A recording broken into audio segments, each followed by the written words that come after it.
7. Judges, Samuel, and Kings. In the history of Hebrew literature, so full as it is of unfortunate accidents, one lucky circumstance at least requires to be specially mentioned. Chronicles did not succeed in superseding the historical books upon which it was founded. The older and the newer version have been preserved together. But in Judges, Samuel, and Kings even, we are not presented with tradition purely in its original condition, already it is overgrown with later accretions. Alongside of an older narrative a new one has sprung up, formerly independent, and intelligible in itself, though in many instances of course adapting itself to the former. More frequently the new forces have not caused the old root to send forth a new stock, or even so much as a complete branch, they have only nourished parasitic growths. The earlier narrative has become clothed with minor and dependent additions. To vary the metaphor, the whole area of tradition has finally been uniformly covered with an alluvial deposit by which the configuration of the surface has been determined. It is with this last that we have to deal in the first instance. To ascertain its character, to find out what the active forces were by which it was produced. Only afterwards are we in a position to attempt to discern in the earlier underlying formation the changing spirit of each successive period. 1. The following prologue supplies us with the point of view from which the period of the Judges is estimated. After the death of Joshua, the children of Israel did evil in the sight of the Lord and forsook the Lord God of their fathers, who brought them out of the land of Egypt, and followed other gods, of the gods of the people that were round about them. The Baals and Astartes. And the anger of the Lord was hot against Israel, and he delivered them into the hands of spoilers, that spoiled them and sold them into the hand of their enemies round about. Whithersoever they went out the hand of the Lord was against them for evil, as the Lord had said, and as the Lord had sworn unto them, and they were greatly distressed. Nevertheless the Lord raised up unto them judges, and was with the judge, and delivered them out of the hand of their enemies all the days of the judge, for it repented the Lord because of their groanings. By reason of them that oppressed them and vexed them. And it came to pass when the judge was dead that they returned and corrupted themselves more than their fathers, in following other gods to serve them, they ceased not from their own doings, nor from their stubborn way. And the anger of the Lord was hot against Israel, and Judges 2. Such is the text, afterwards come the examples. And the children of Israel did evil in the sight of the Lord, and forget the Lord their God, and serve the Baals and Astartes. Therefore the anger of the Lord was hot against Israel, and he sold them into the hand of Chushan-Rishathaim, king of Mesopotamia, and they served him 8 years. And when the children of Israel cried unto the Lord raised up to them a helper, Othniel be Kenaz, and delivered the king of Mesopotamia into his hand, and the land had rest 40 years. And Othniel be Kenaz died. The same points of view and also for the most part the same expressions as those which in the case of Othniel fill up the entire cadre, recur in the cases of Ehud, Deborah, Gideon, Jephthah, and Samson. But there form only at the beginning and at the end of the narratives a frame which encloses more copious and richer contents. Occasionally they expand into more exhaustive disquisitions, as in 6. 7, x 6. It is in this way that Judges 2-16 has been constructed with the workmanlike regularity it displays. Only the 6 great judges, however, are included within the scheme. The 6 small ones stand in an external relation to it, and have a special scheme to themselves, doubtless having been first added by way of appendix to complete the number 12. The features which characterize this method of historical work are few and strongly distinctive. A continuous chronology connects the times of rest and their separating intervals, and thereby the continuity of the periods is secured. In order justly to estimate this chronology, it is necessary to travel somewhat beyond the limits of Judges. The key to it is to be found in 1 Kings 6. 1. In the 480th year after the children of Israel were come out of the land of Egypt, in the 4th year of the reign of Solomon, he began to build the house of the Lord. As observed by Berthoud, and afterwards by Noldeek, who has still farther pursued the subject, these 480 years correspond to 12 generations of 40 years each. Analogously in 1 Chron v. 29-34, 6.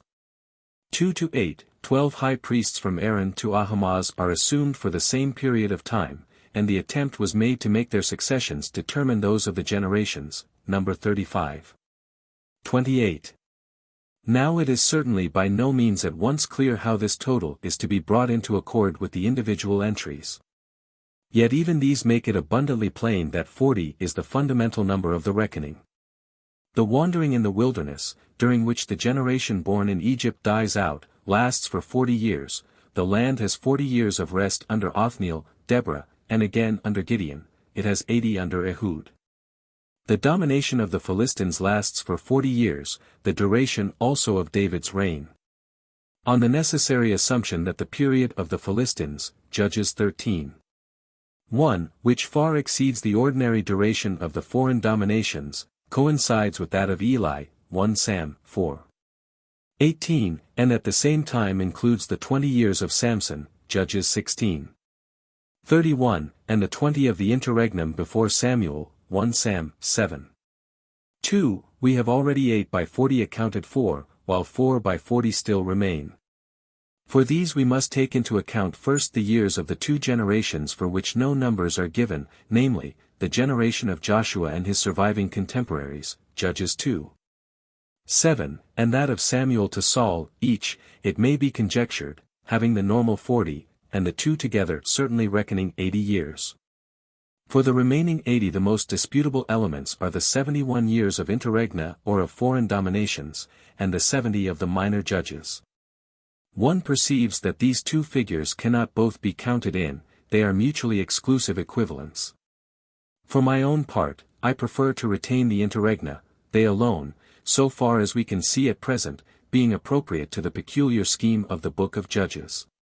The balance of 9 or 10 years still remaining to be applied are distributed between Jephthah, 6 years, and Solomon, down to the building of the temple, who claims 3 or 4 years, or, if these are left out of account, 3 years may be given to Abimelech. The main thing, however, is not the chronology, but the religious connection of the events. The two are intimately associated, not only formally, as can be gathered from the scheme, but also by a real inner connection. For what is aimed at in both alike is a connected view of large periods of time, a continuous survey of the connection and succession of race after race, the detailed particulars of the occurrences being disregarded. The historical factors with which the religious pragmatism here has to do are so uniform that the individual periods in reality need only to be filled up with the numbers of the years. One is reminded of the Satz, Gegensatz, and Vermittlung of the Hegelian philosophy when one's ear has once been caught by the monotonous beat with which the history here advances, or rather moves in a circle.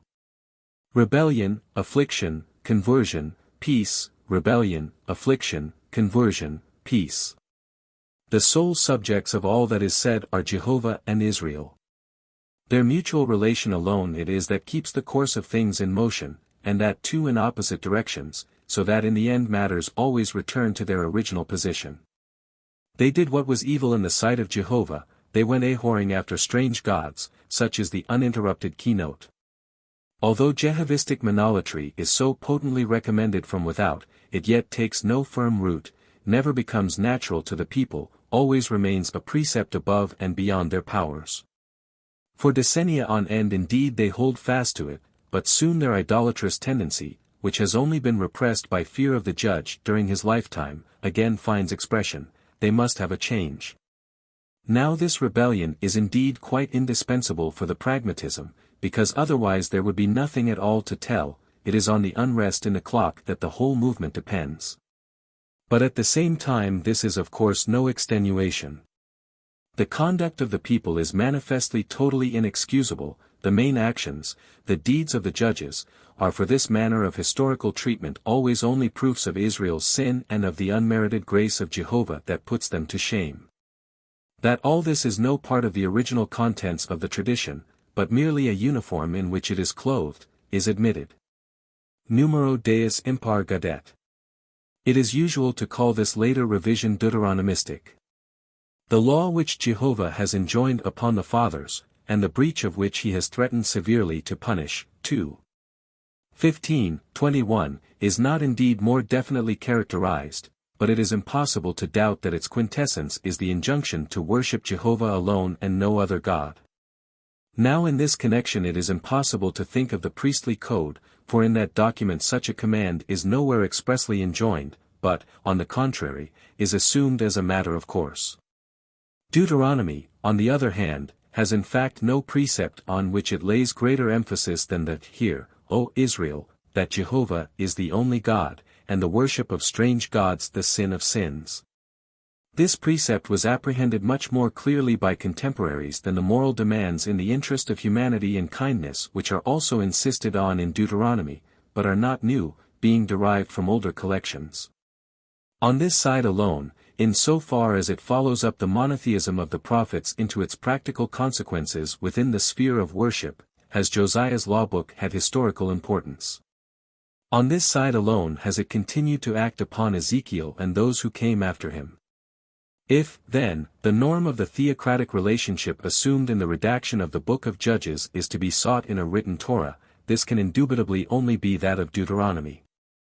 The decisive settlement of the question depends in a comparison with the Book of Kings, and must accordingly be postponed until then. 2. As for the relation between this superstructure and that on which it rests, there is a striking difference between the two styles. The revised form in which the Book of Judges found its way into the canon is unquestionably of Judean origin, but the histories themselves are not such. Nay, in the Song of Deborah, Judah is not reckoned at all as belonging to Israel. The one judge who belongs to the tribe of Judah is Othniel, who however is not a person, but only a clan.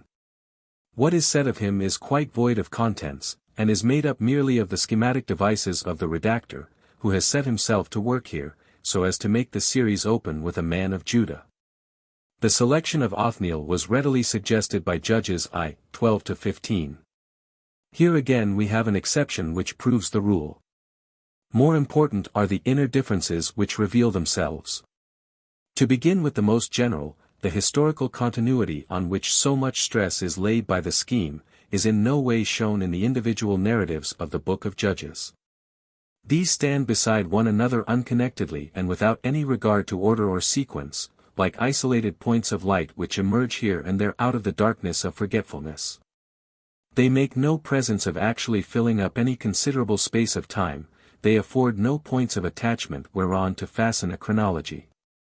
In truth, it is hardly the dim semblance of a continuity that is imparted to the tradition by the empty framework of the scheme. The conception of a period of the judges between Joshua and Saul, during which judges ruled over Israel and succeeded one another almost as regularly as did the kings at a later period, is quite foreign to that tradition. It is impossible to doubt that Judges I, 17:18 have the best right to be reckoned as belonging to the original stock. But these portions are excluded from reception within the scheme, because they have nothing to say about any judges, and give a picture of the general state of affairs which accords but ill with that plan. 126. At the bottom of the spurious continuity lies an erroneous widening of the areas in which the judges exerted their influence. Out of local contiguity has arisen succession in time, what was true of the part having been transferred to the whole. It is always the children of Israel in a body who come upon the scene, are oppressed by the enemy, and ruled by the judges. In reality it is only the individual tribes that come into the action. The judges are tribal heroes, Ehud of Benjamin, Barak and Deborah of Issachar, Gideon of Joseph, Jephthah of Gilead, Samson of Dan. It was only for the struggle against Sisera that a number of tribes were united, receiving on that account extraordinary praise in the Song of Deborah. It is nowhere said, at the time when the judges ruled, but at the time when there was yet no king over Israel, and every man did what was right in his own eyes. The regular constitution of the period is the patriarchal anarchy of the system of families and septs. And in chap. I, division and isolation are made to appear not unclearly as the reason why the Canaanites were so long of being driven out from the greater cities. Matters did not change until Israel became strong, that is to say, until his forces were welded into one by means of the monarchy. But the unity of Israel is the presupposition upon which rests the theocratic relation, the reciprocal attitude between Israel and Jehovah, whereby according to the scheme the course of the history is solely conditioned. In the genuine tradition the presupposition disappears, and in connection with this the whole historical process assumes an essentially different, not to say a more natural aspect. The people are no longer as a body driven hither and thither by the same internal and external impulses, and everything that happens is no longer made to depend on the attraction and repulsion exercised by Jehovah. Instead of the alternating seesaw of absolute peace and absolute affliction, there prevails throughout the whole period a relative unrest, here peace, there struggle and conflict. Failure and success alternate, but not as the uniform consequences of loyalty or disobedience to the covenant. When the anonymous prophet who, in the insertion in the last redaction, chapter 6. 7-10, makes his appearance as suddenly as his withdrawal is abrupt, improves the visitation of the Midianites as the text for a penitential discourse, the matter is nevertheless looked at immediately thereafter with quite different eyes.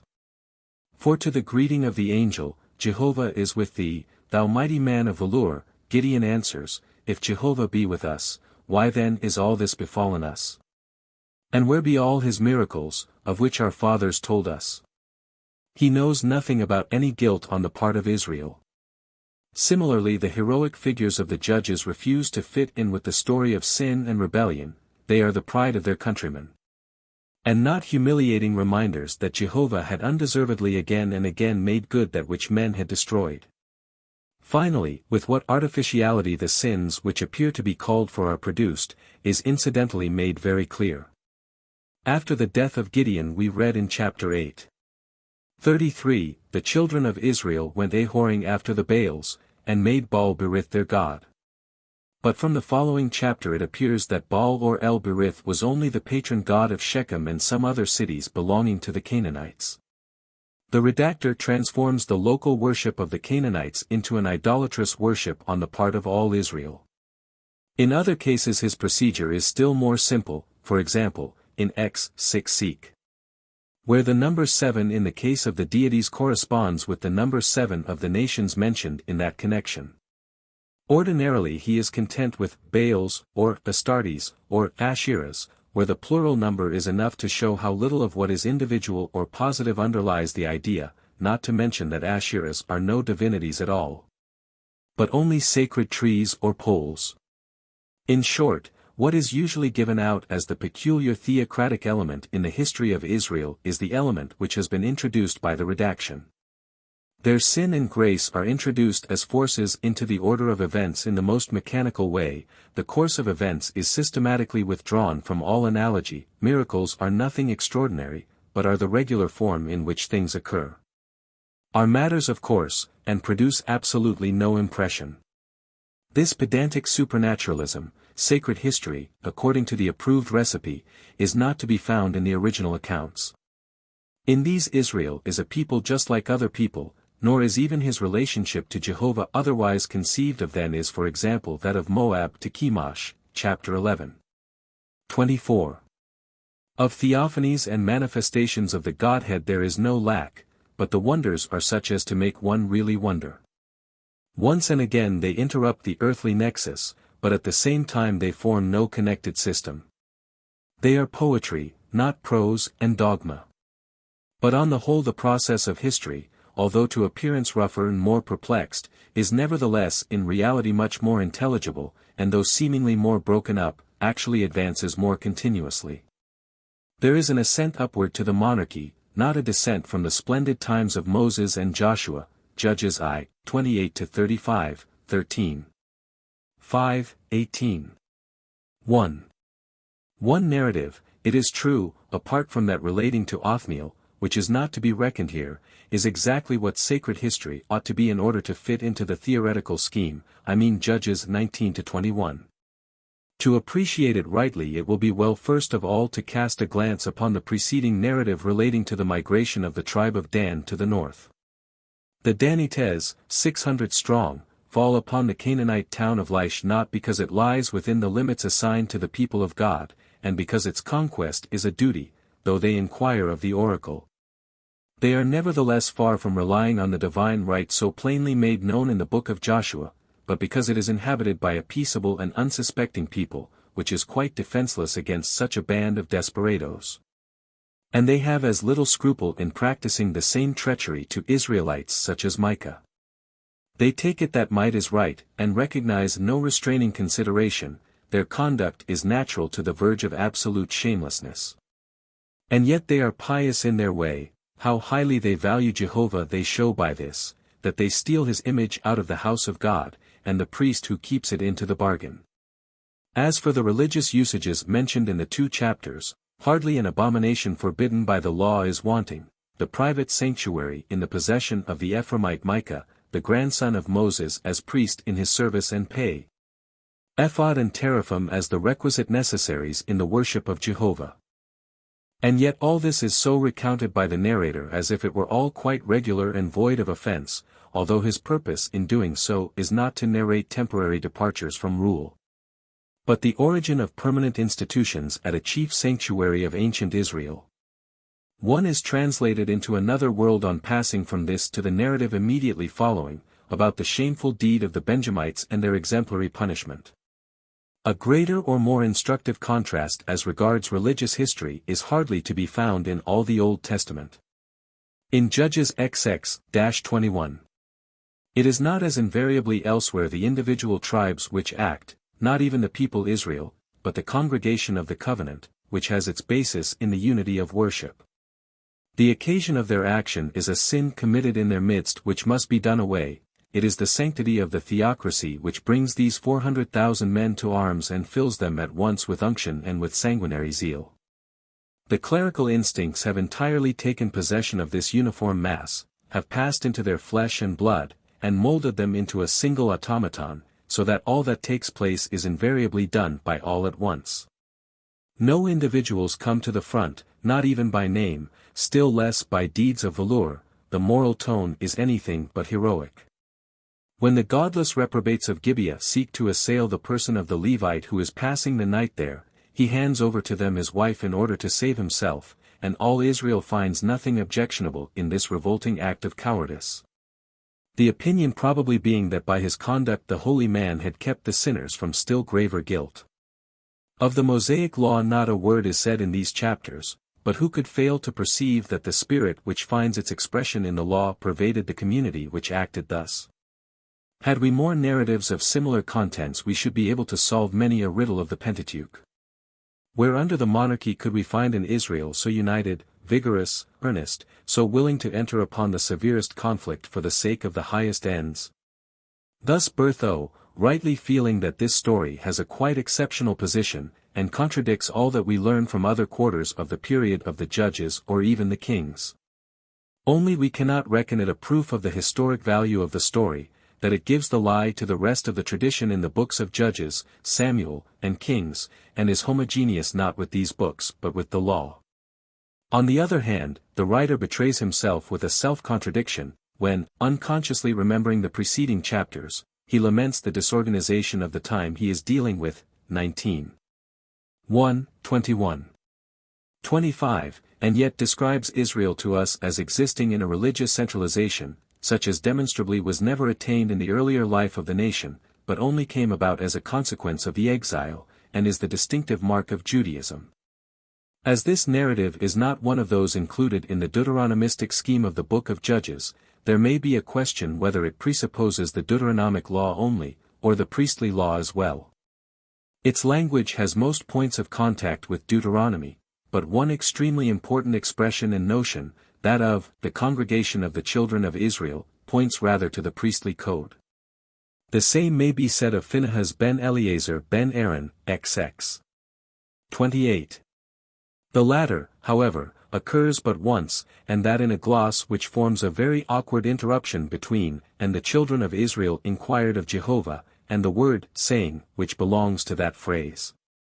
We have also to remark that there is no mention of the tabernacle, for which there is no room in addition to Mizpeh, page 256, so that the principal mark of the priestly code is wanting. It is only in preparation, it has not yet appeared, we are still standing on the ground of Deuteronomy, but the way is being prepared for the transition.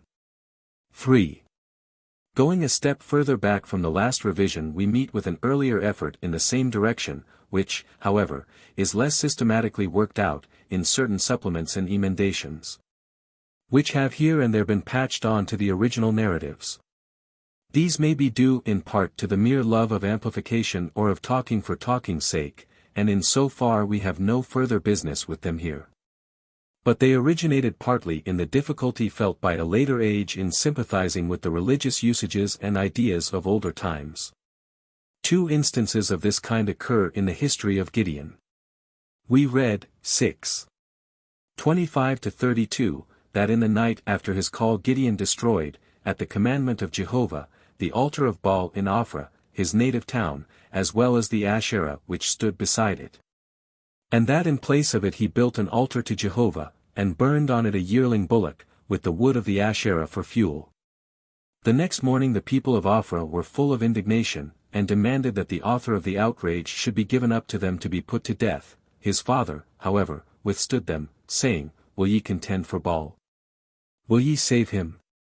If he be a god, let Baal contend, Heb-Jareb Baal, for himself. In consequence of this speech Gideon received his second name of Jeroboam. This conflicts with what is said in an earlier part of the chapter. There Gideon has already made an altar of the great stone under the oak of Ophrah, where he saw Jehovah sitting, and has offered upon it the first sacrifice, which was devoured by flames breaking out of themselves, the deity himself ascending in the flames to heaven. Why the 2 altars and the 2 stories of their inauguration, both tracing their origin to the patron of Ophrah? They do not agree together, and the reason is plain why the second was added. The altar of a single stone, the flames bursting out of it, the evergreen tree, the very name of which, Elah, seems to indicate a natural connection with El 127, all this was in the eyes of a later generation far from correct, indeed it was bulwark. A desire that the piety of Gideon should be above suspicion gave rise to the second story, in which he erects an altar of Jehovah in place of the former altar of Baal. How far this desire attained its end we may best judge from the kindred effort to remove another ground of offense, which lies in the name Jeroboam.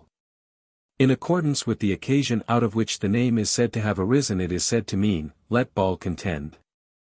Etymologically this derivation is extremely far-fetched, and from every point of view impossible. The name of a god is only assumed by those who are his worshippers.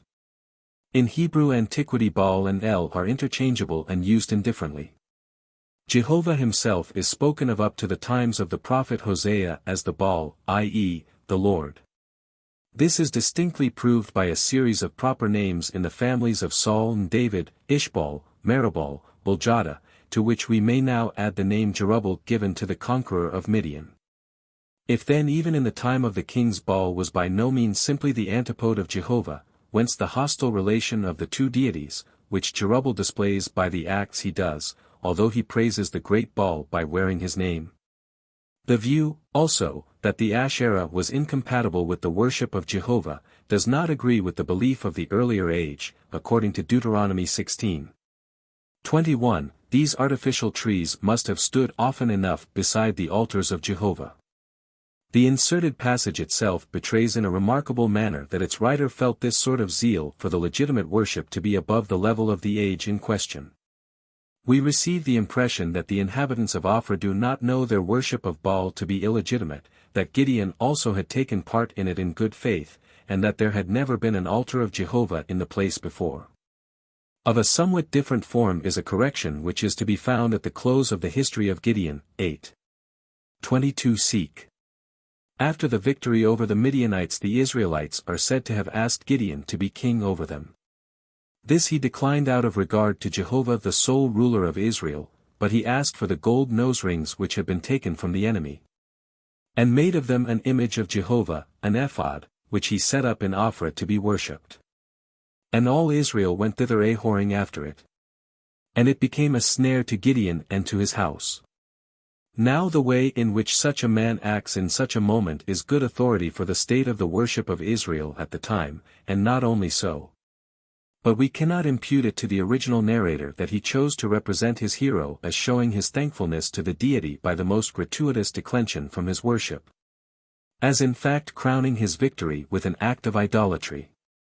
This is seen to be the more impossible when we consider that according to the testimony of Hosea, Isaiah, and Micah, such images were even in the Assyrian period a regular part of the belongings of the houses of God, not only in Samaria but in Judah as well.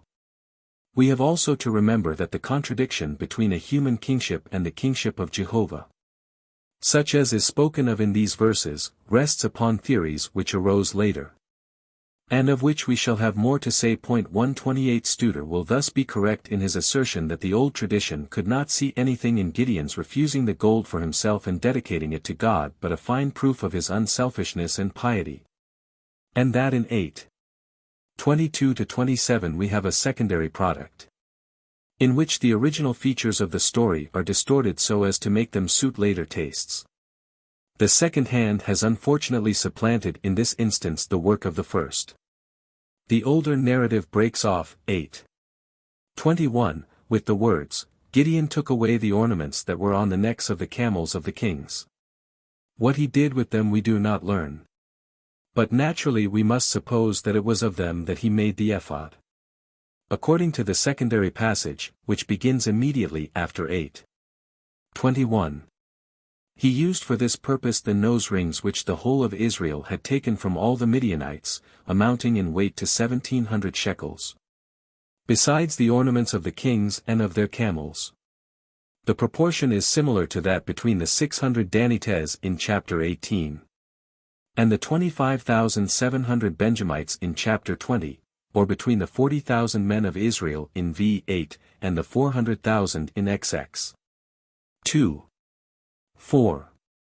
In the last place it is possible to trace even in the original narratives themselves certain differences of religious attitude which indicate to us unobtrusively and yet clearly that tendency in the development of the tradition which reached its end, in the revision and ornamentation of which we have hitherto been speaking. This is especially the case with regard to those narratives which are preserved to us in a double form. These are not frequent in Judges, but they do occur. A very simple case of the kind is seen on comparing chapter 4 with chapter 5. The Canaanites again lift their heads under their great king Sisera, and from their towns in the plains harass the hill villages of the new settlers. Deborah unites the Hebrew tribes for the contest. From the north and from the south the hosts of Jehovah descend before our eyes towards Jezreel, the prophetess Deborah at their head, the warrior Barak at her side. The conflict takes place at the brook Kishon, and ends with the defeat of the kings of Canaan. Sisera himself is killed in the flight by Jael, the wife of a nomad Kenite. Such are the contents of the song in chapter 5. In the preceding narrative, chapter 4, we should expect to find a historical commentary on the song, but we find a mere reproduction in which the special features of the story are blurred and falsified. Instead of the kings of Canaan we have the king of Canaan, as if Canaan had been a kingdom. Sisera, the head of the Canaanite kings, is transformed into a mere general, the oppression of the Hebrews is made general and indefinite. Jael murders Sisera when he is lying in a deep sleep by driving a tent peg into the ground through his temples. There is nothing of this in the song, there he is drinking when she strikes the blow, and is conceived as standing at the time, else he could not bow down at her feet and fall, and lie struck dead where he fell, ver. 27. In the song the campaign is prepared with human means. Negotiations are carried on among the tribes, and in the course of these differences crop up. The lukewarmness or the swelling words of some tribes are reproved, the energetic public spirit and warlike courage of others praised. In the narrative, on the contrary, the deliverance is the work of Jehovah alone. The men of Israel are mere dummies, who show no merit and deserve no praise. To make up for this, interest is concentrated on the act of Jael, which instead of being an episode becomes the central point of the whole narrative. Indeed it is announced as being so, for Deborah prophesies to Barak that the glory of the conflict will not be his but a woman's, into whose hand the enemy is to be sold. It is not the hero, not human strength, that accomplishes what is done, Jehovah shows his strength in man's weakness. And Barak's part in the work is depreciated in yet another way. Deborah summons him to go not to the battle, but to the holy hill of Tabor, where Jehovah will bring about what is further to happen. He, however, objects to this, and insists that the prophetess herself shall go with him. This is regarded as a caprice of unbelief. Because the prophetess is thought to have exhausted her mission when she transmitted the command of the deity to his instrument, she has appeared for no end but to make it known through her prophecy that Jehovah alone brings everything to pass. In the song this is different. There Barak is not summoned against his will, on the contrary, he has a personal motive for taking up arms. Arise, Barak, take captive thy captors, thou son of Ahinoam. And the prophetess has not only to prophesy. She works in a more psychological manner, she is part of the battle, and inflames with her song the courage of the fighting battalions. Awake, Deborah, awake, sing the song. 129. Throughout these variations of the prose reproduction we feel that the rich color of the events as they occurred is bleached out of them by the one universal first cause, Jehovah. The presence and energy of Jehovah are not wanting in the song. They are felt in the enthusiasm which fills the Hebrew warriors, and in the terror and panic which confound the prancing vigor of the foe. But in the prose narrative, the divine action is stripped of all mystery, and mechanic prophecy finds no difficulty in showing distinctly and with sober accuracy what the part of the deity in the history has been.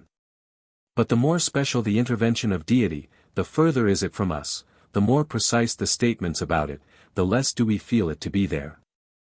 There is another instance in the book of Judges of the occurrence of the same historical material in two different forms. It is the story of Gideon of the Manassite house of Abiezer.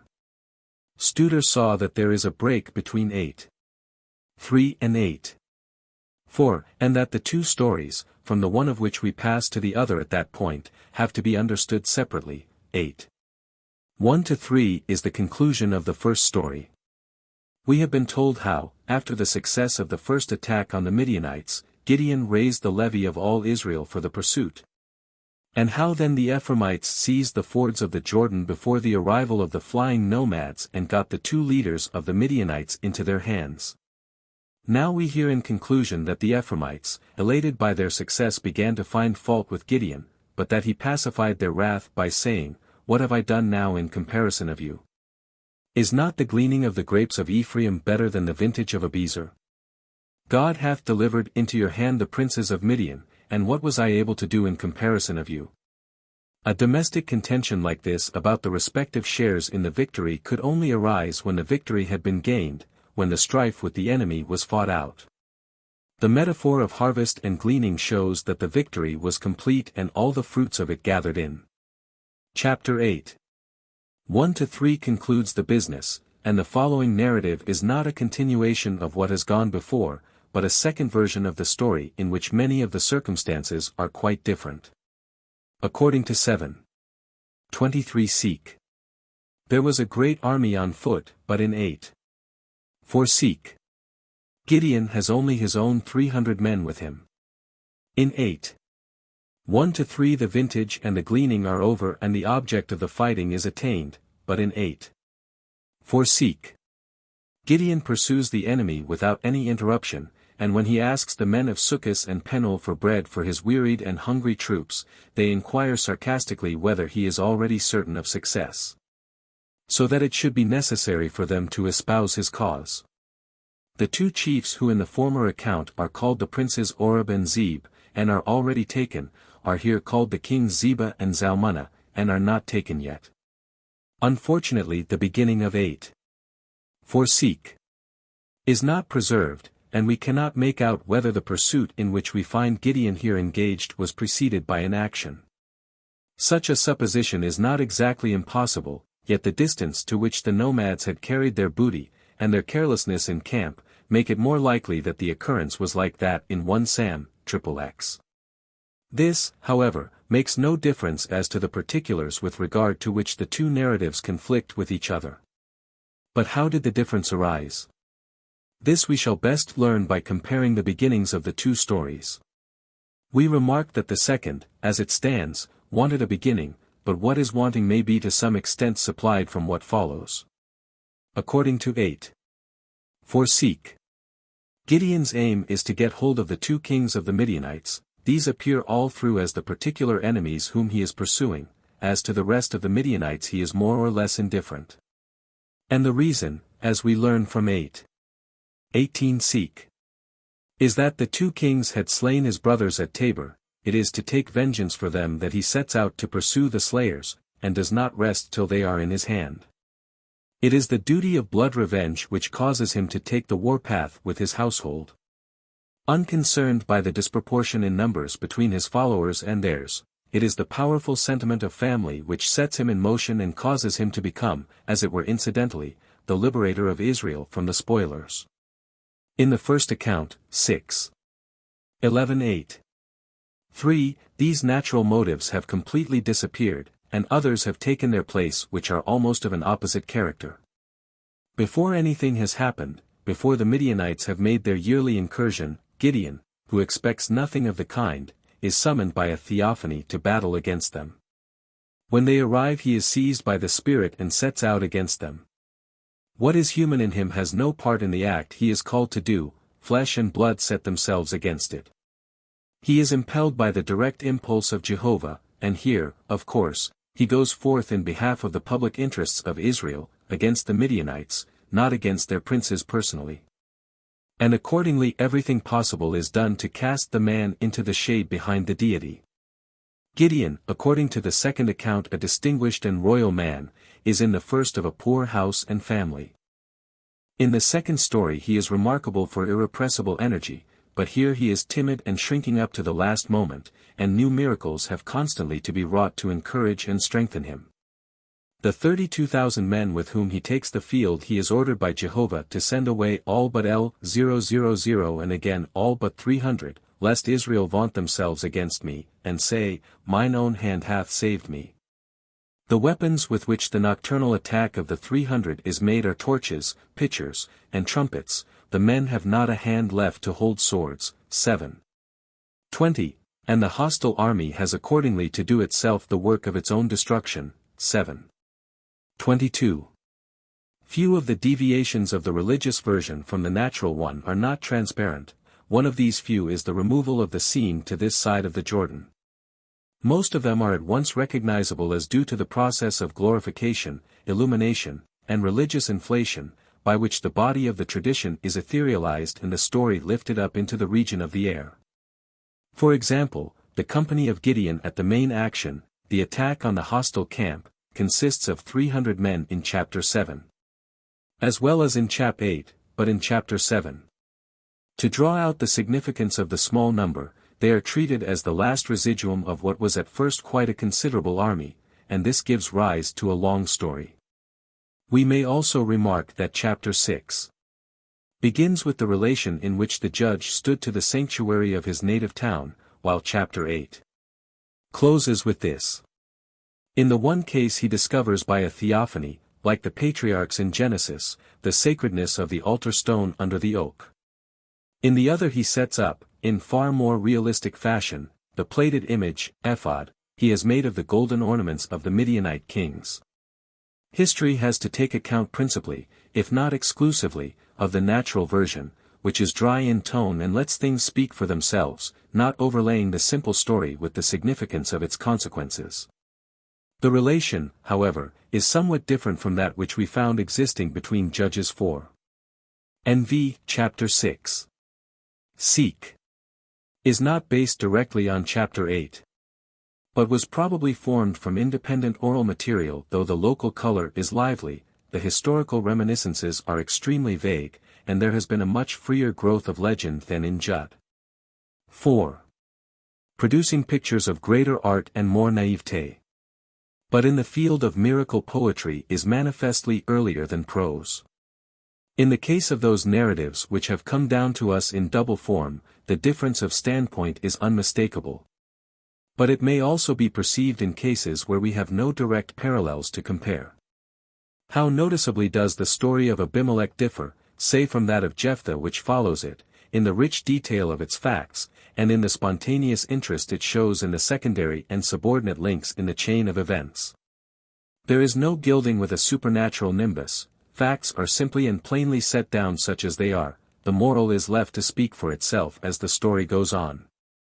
In the Samson legends again we find two souls united, as it were, in one body. Traits belonging to the rough life and spirit of the people are wrought, especially at the beginning and end of the narrative, into a religious national form. Yet the two stand in an inner contrast to each other, and it is scarcely probable that the exploits of this grotesque religious hero were at first conceived in the spirit of Jehovah, of which, in the story as we have it, they are the product. More probably the religious way of telling the story was preceded by a way considerably more profane, but we cannot now separate the older stage from that which is more recent. We may also remark that the contrast of historical and unhistorical is obviously inapplicable to this case, and, moreover, is unessential for the end we have in view. Only it may stand as a general principle, that the nearer history is to its origin the more profane it is.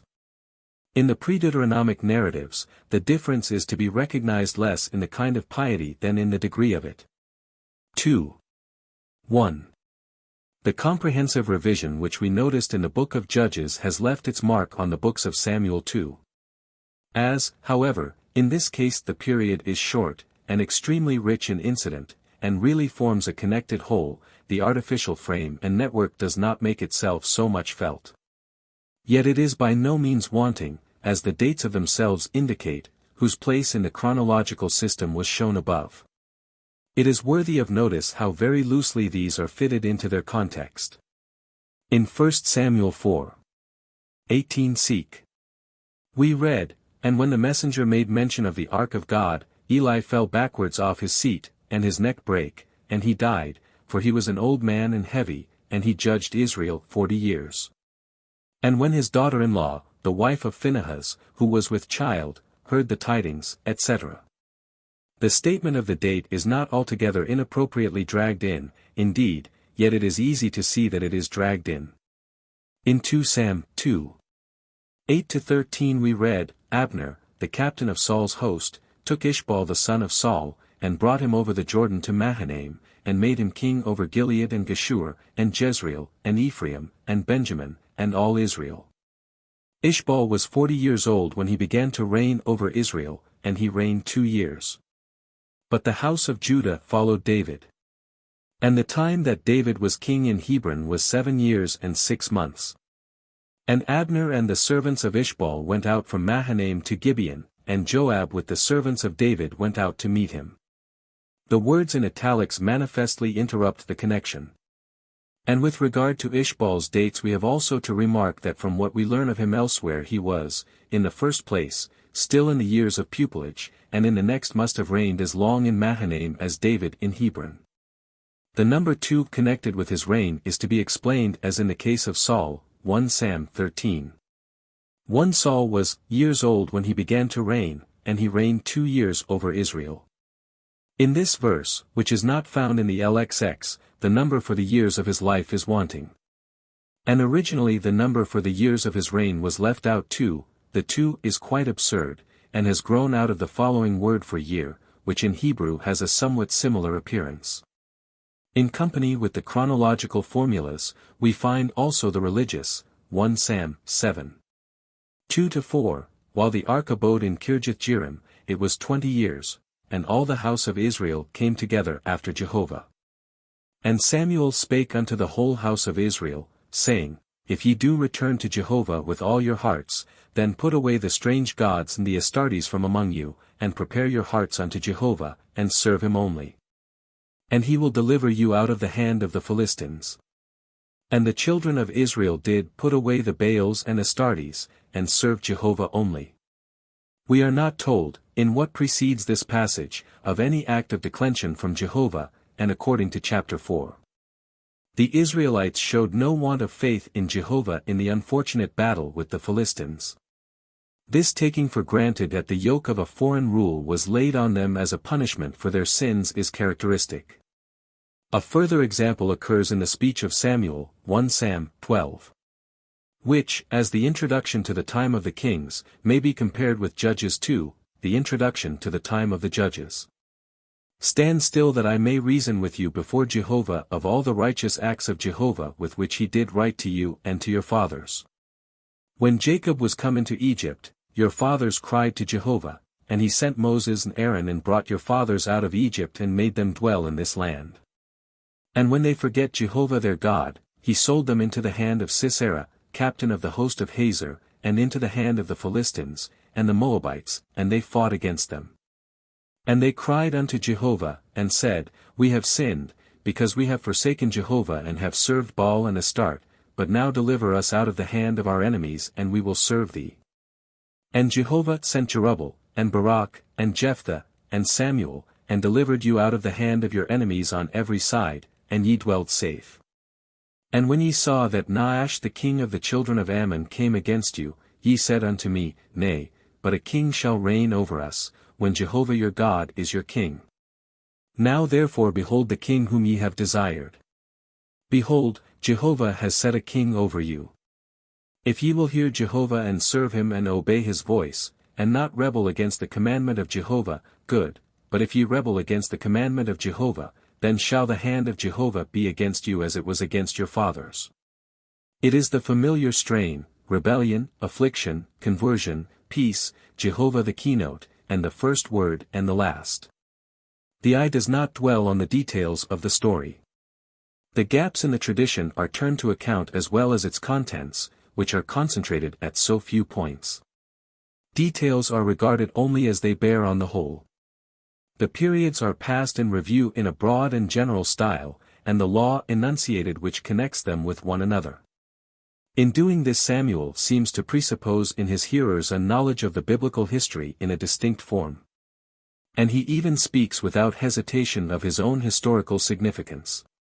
The hearers are bidden to look back upon a period in the living movement of which they themselves are standing, as if it were a dead past. As they are thus lifted up to the height of an objective contemplation of themselves and their fathers, in the end the result which was to be expected takes place, they become conscious of their grievous sin. Confronted with the deity they have always an uneasy feeling that they deserve to be punished.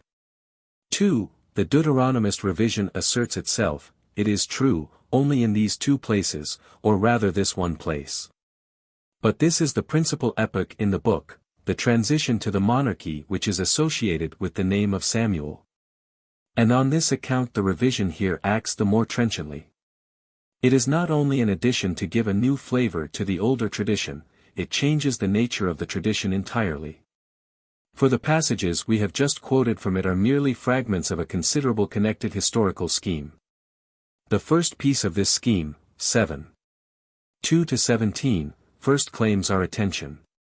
After summoning the children of Israel to repentance, 7:2-4, Samuel convokes an assembly of them at Mizpeh, near Jerusalem, in order to entreat for them that the Philistine affliction may be turned away. This measure is of course closely connected with the previously mentioned abolition of idolatry, for, after the guilt has ceased, the punishment also must be removed. They assemble, draw water to pour it out before Jehovah, fast, and confess their sins, at Mizpeh. When the Philistines hear this, they are on the spot the very same day and fall upon the assembly at its prayers. Samuel, however, sacrifices a sucking lamb and cries for help to Jehovah, and the engagement takes place while he is so occupied. Jehovah thunders terribly against the Philistines and throws them into disorder, so that they are forced to yield, and are pursued to a great distance. And the Philistines, this is the end of the narrative, were humbled and came no more into the coasts of Israel. And the hand of Jehovah was against the Philistines all the days of Samuel, and the cities which the Philistines had taken from Israel were recovered. Ekron and Gath and their coasts did Israel take from the Philistines, and there was peace between Israel and the Amorites. The mere recapitulation of the contents of this narrative makes us feel at once what a pious make-up it is and how full of inherent impossibilities, to think of all that is compressed into the space of this one day. But we have also to remark the utter contradiction of the whole of the rest of the tradition. In the history which follows we find the domination of the Philistines by no means at an end. Not only do they invade the Israelite territory several times in Samuel's lifetime, they are in possession of the land of Israel, and one of their governors lives at Gibeah in the midst of Benjamin. The struggle with them is the true and real origin and task of the monarchy. The writer had no idea that Samuel had discharged this labor and won this victory already, and had even restored Ekron and Gath. On the contrary, the yoke of the Philistines lay most heavily on Israel just in his days. There cannot be a word of truth in the whole narrative. Its motives, however, are easily seen. Samuel is a saint of the first degree, Jah 15:1, and in the Theocracy, i.e., in the religious community such as ancient Israel is represented to have been, cut to the pattern of Judaism, such a man must take his place at the head of the whole. His influence must have prevailed to exclude idolatry and unfaithfulness to Jehovah on the part of the people, and the general character of the time must on the whole have answered to the type he set before it. But here a very unpleasant difficulty suggests itself. If the fact of Samuel being at the head is sufficient guarantee that all was as it should be within the state, how can there have been such great pressure externally, so as to endanger the very existence of the people? If men do their part, how can Jehovah fail to do his? On the contrary, it must be believed that the righteousness which prevailed within had its counterpart in the external vindication of his people by Jehovah. Even under Samuel the Philistines were with God's help driven across the border, and as long as he lived they were not seen within it again. The piety of a praying assembly was suitably acknowledged by Jehovah, who dropped into its lap a success such as in after times the sword of warlike kings sought long and in vain to achieve. But this example of history corrected does not stand alone, and becomes completely intelligible only when taken in connection with the similar pieces which belong to it. 1 Sam 7 is continued in chapter 8, and chapter 8. Again in Ex 17:12. 25, Samuel, after setting the land free from foreign tyranny, conducts a quiet and successful reign till old age comes upon him. His sons, however, whom he has made his assessors, do not walk in his steps. And the elders of Israel make this the occasion to ask him to give them a king. But this is a mere pretext for their sinful desire to shake off the divine rule and to be like the heathen round about them. Samuel is extremely indignant at their ingratitude, but is directed by Jehovah to comply with their request. They have not rejected thee, but they have rejected me, that I should not reign over them. According to all the works that they have done since the day that I brought them up out of Egypt, wherewith they have forsaken me and served other gods. So do they also unto thee. It is in vain that Samuel exhibits to them an alarming catalogue of the rights of the king, they are not to be moved from their determination, and he accordingly summons a general convention of the people at Mizpeh, 8:22, Ex 17. There, after the opening lecture, lots are drawn for the king, and Saul is chosen, whereupon Samuel has still to write down the law of the kingdom and lay it up before Jehovah. The people are then dismissed. And Saul also went home to Gibeah, and with him the warriors whose heart God had touched, but the children of Belial despised him, and said, How shall this man save us? But Saul is at this point only king de jure. He does not become king de facto until after he has proved himself, chapter 11. After an interval of a month, Ex. 27 LXX, the men of Jabesh, besieged by the Ammonites and in great straits, send messengers throughout Israel to implore speedy assistance, since in 7 days they have to surrender to their enemies and each of them to lose his right eye. The messengers come to the town of Saul, Gibeah in Benjamin, and tell their message before the people lift up their voices and weep. Saul meanwhile comes from the field with a yoke of oxen, and, observing the general weeping, asks what has happened. The story is told him, and at once the Spirit of God comes upon him and his anger is kindled greatly. He hews in pieces his oxen and sends the pieces throughout Israel with the summons, Whoever does not come forth to the battle, so shall it be done to his oxen. And the fear of Jehovah falls on the people, and they go out as one man and relieve the besieged town. Hereupon the kingdom is renewed for Saul at Gilgal, and only now does Samuel abdicate his government, in the long speech, chapter 12. A considerable portion of which was given above. That chapter 11 is now an integral part of this version of the history is clear from 12, and also from 11. 12 to 14, but it was not originally designed for this connection. For we hear nothing of the warriors who according to Acts 26 were in company with Saul. It is not on his account that the messengers of Jabesh came to Gibeah. When the supposed king comes home from plowing, nothing is done to indicate that the news concerns him specially, no one tells him what has happened, he has to ask the reason of the general weeping. He summons the levy of Israel not in virtue of his office as king, but in the authority of the Spirit, and it is owing to the Spirit acting on the people that he is obeyed. Only after he has showed his power and defeated the Ammonites do the people make him king. 11. 15. The renewal of the kingdom. 11. 14. After a month's interval, is a transparent artifice of the author of 8. 10. 1. Seek to incorporate in his own narrative the piece which he had borrowed from some other quarter. The verses 11. 12 to 14 are due to him. Chapter 11. Stood originally in connection with the other narrative of the elevation of Saul. 9. 1x 16. Hero Saul first appears engaged in searching for strayed she-asses. After a vain search of several days he arrives in the neighborhood of Ramah, and at the suggestion of his servant applies for information as to the asses to a seer there, to Samuel. His approach has been announced to the seer by Jehovah the day before. Tomorrow I will send to thee a man out of the land of Benjamin, and thou shalt anoint him to be ruler over my people Israel, he shall save them from the Philistines. He was accordingly expecting him, and had instituted a sacrificial feast on the boma for him even before he arrived. At this moment Samuel has gone down to the town between the sacrificial act and the meal which followed it, and just as he is going back to his guests he meets in the gate Saul, who is asking for him. And at a whisper from Jehovah he recognizes in him his man. He takes him up with him to the boma, reassures him about the asses, and then at once tells him to what high things he is called, and gives him convincing proofs that he had reckoned on his presence at the feast as the guest of the occasion.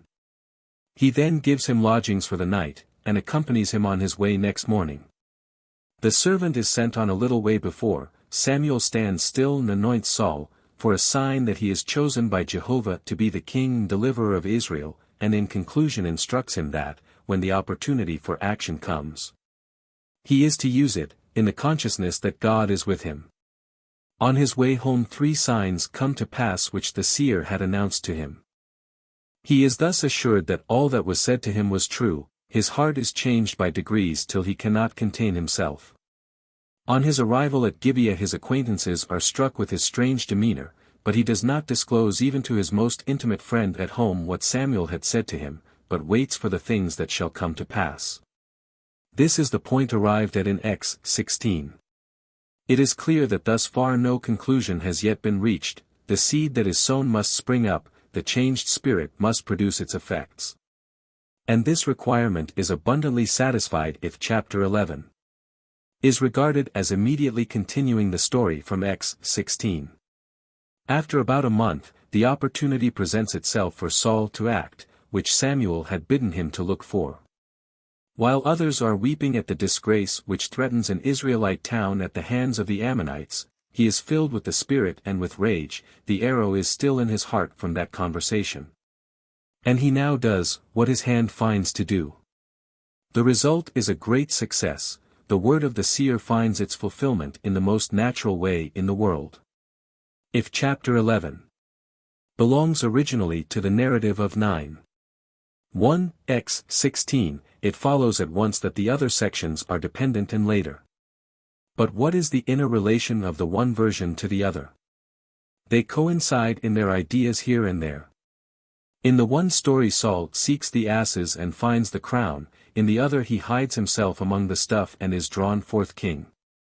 In the one he is called by the seer, in the other he is chosen by lot, the divine causality operative in both cases. But how the idea is exaggerated at the later stage, and how nakedly it is put forward. And if there is this similarity of view, yet the deviation of the secondary version from the original is much more striking than the resemblance.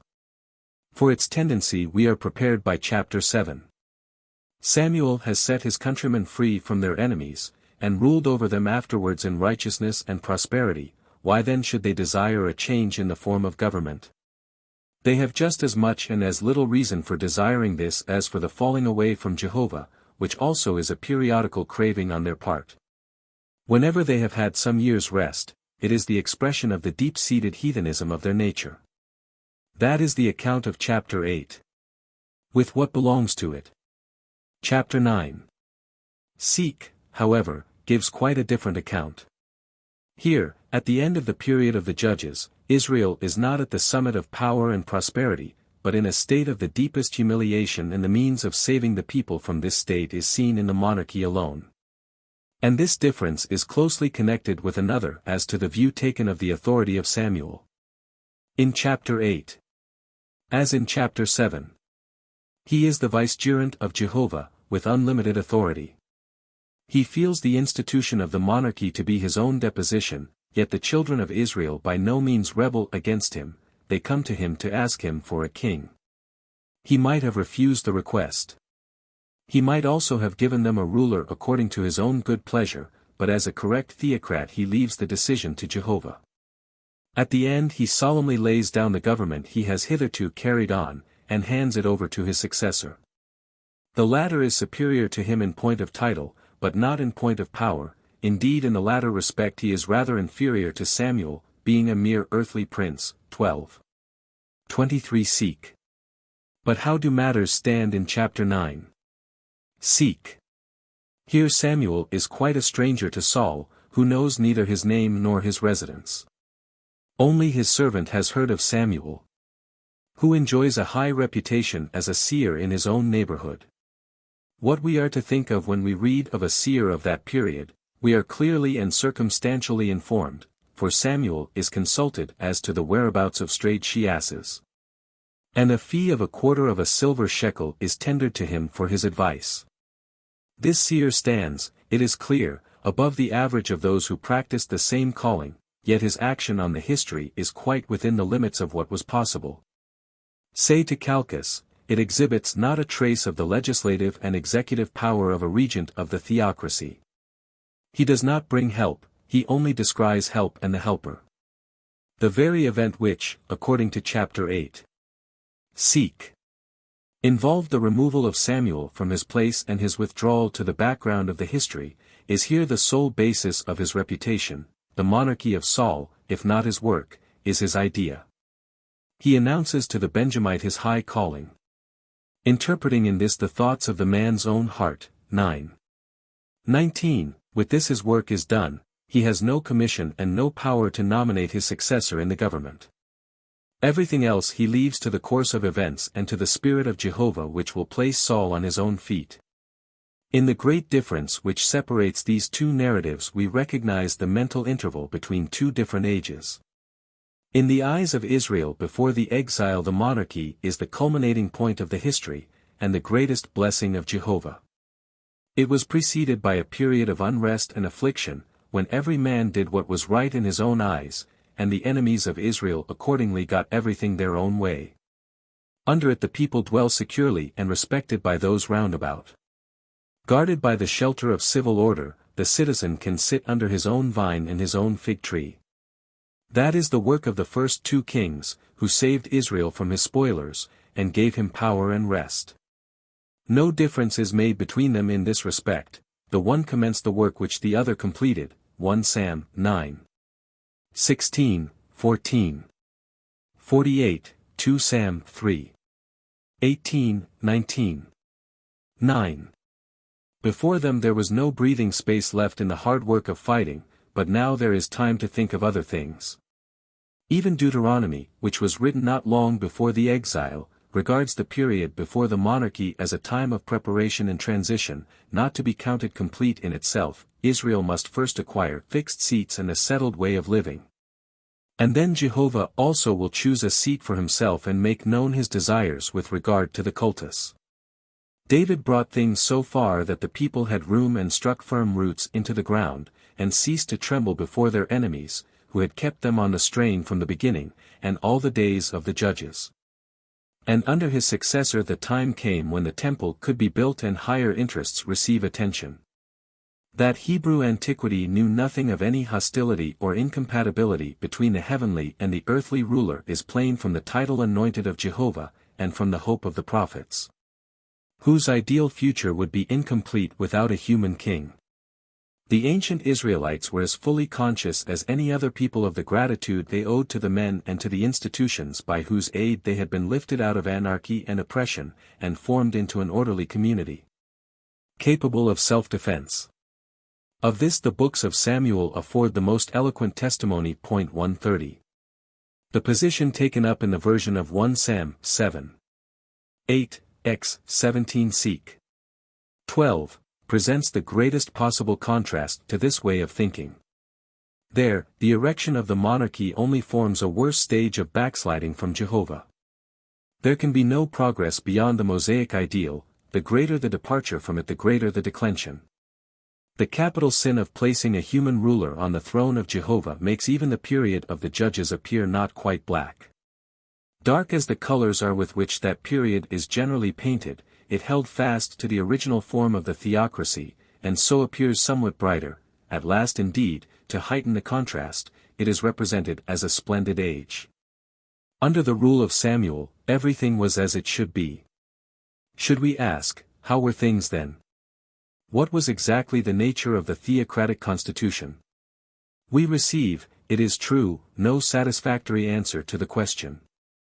We might draw conclusions with regard to the body from the head, but what sort of an idea can we form of the position of Samuel?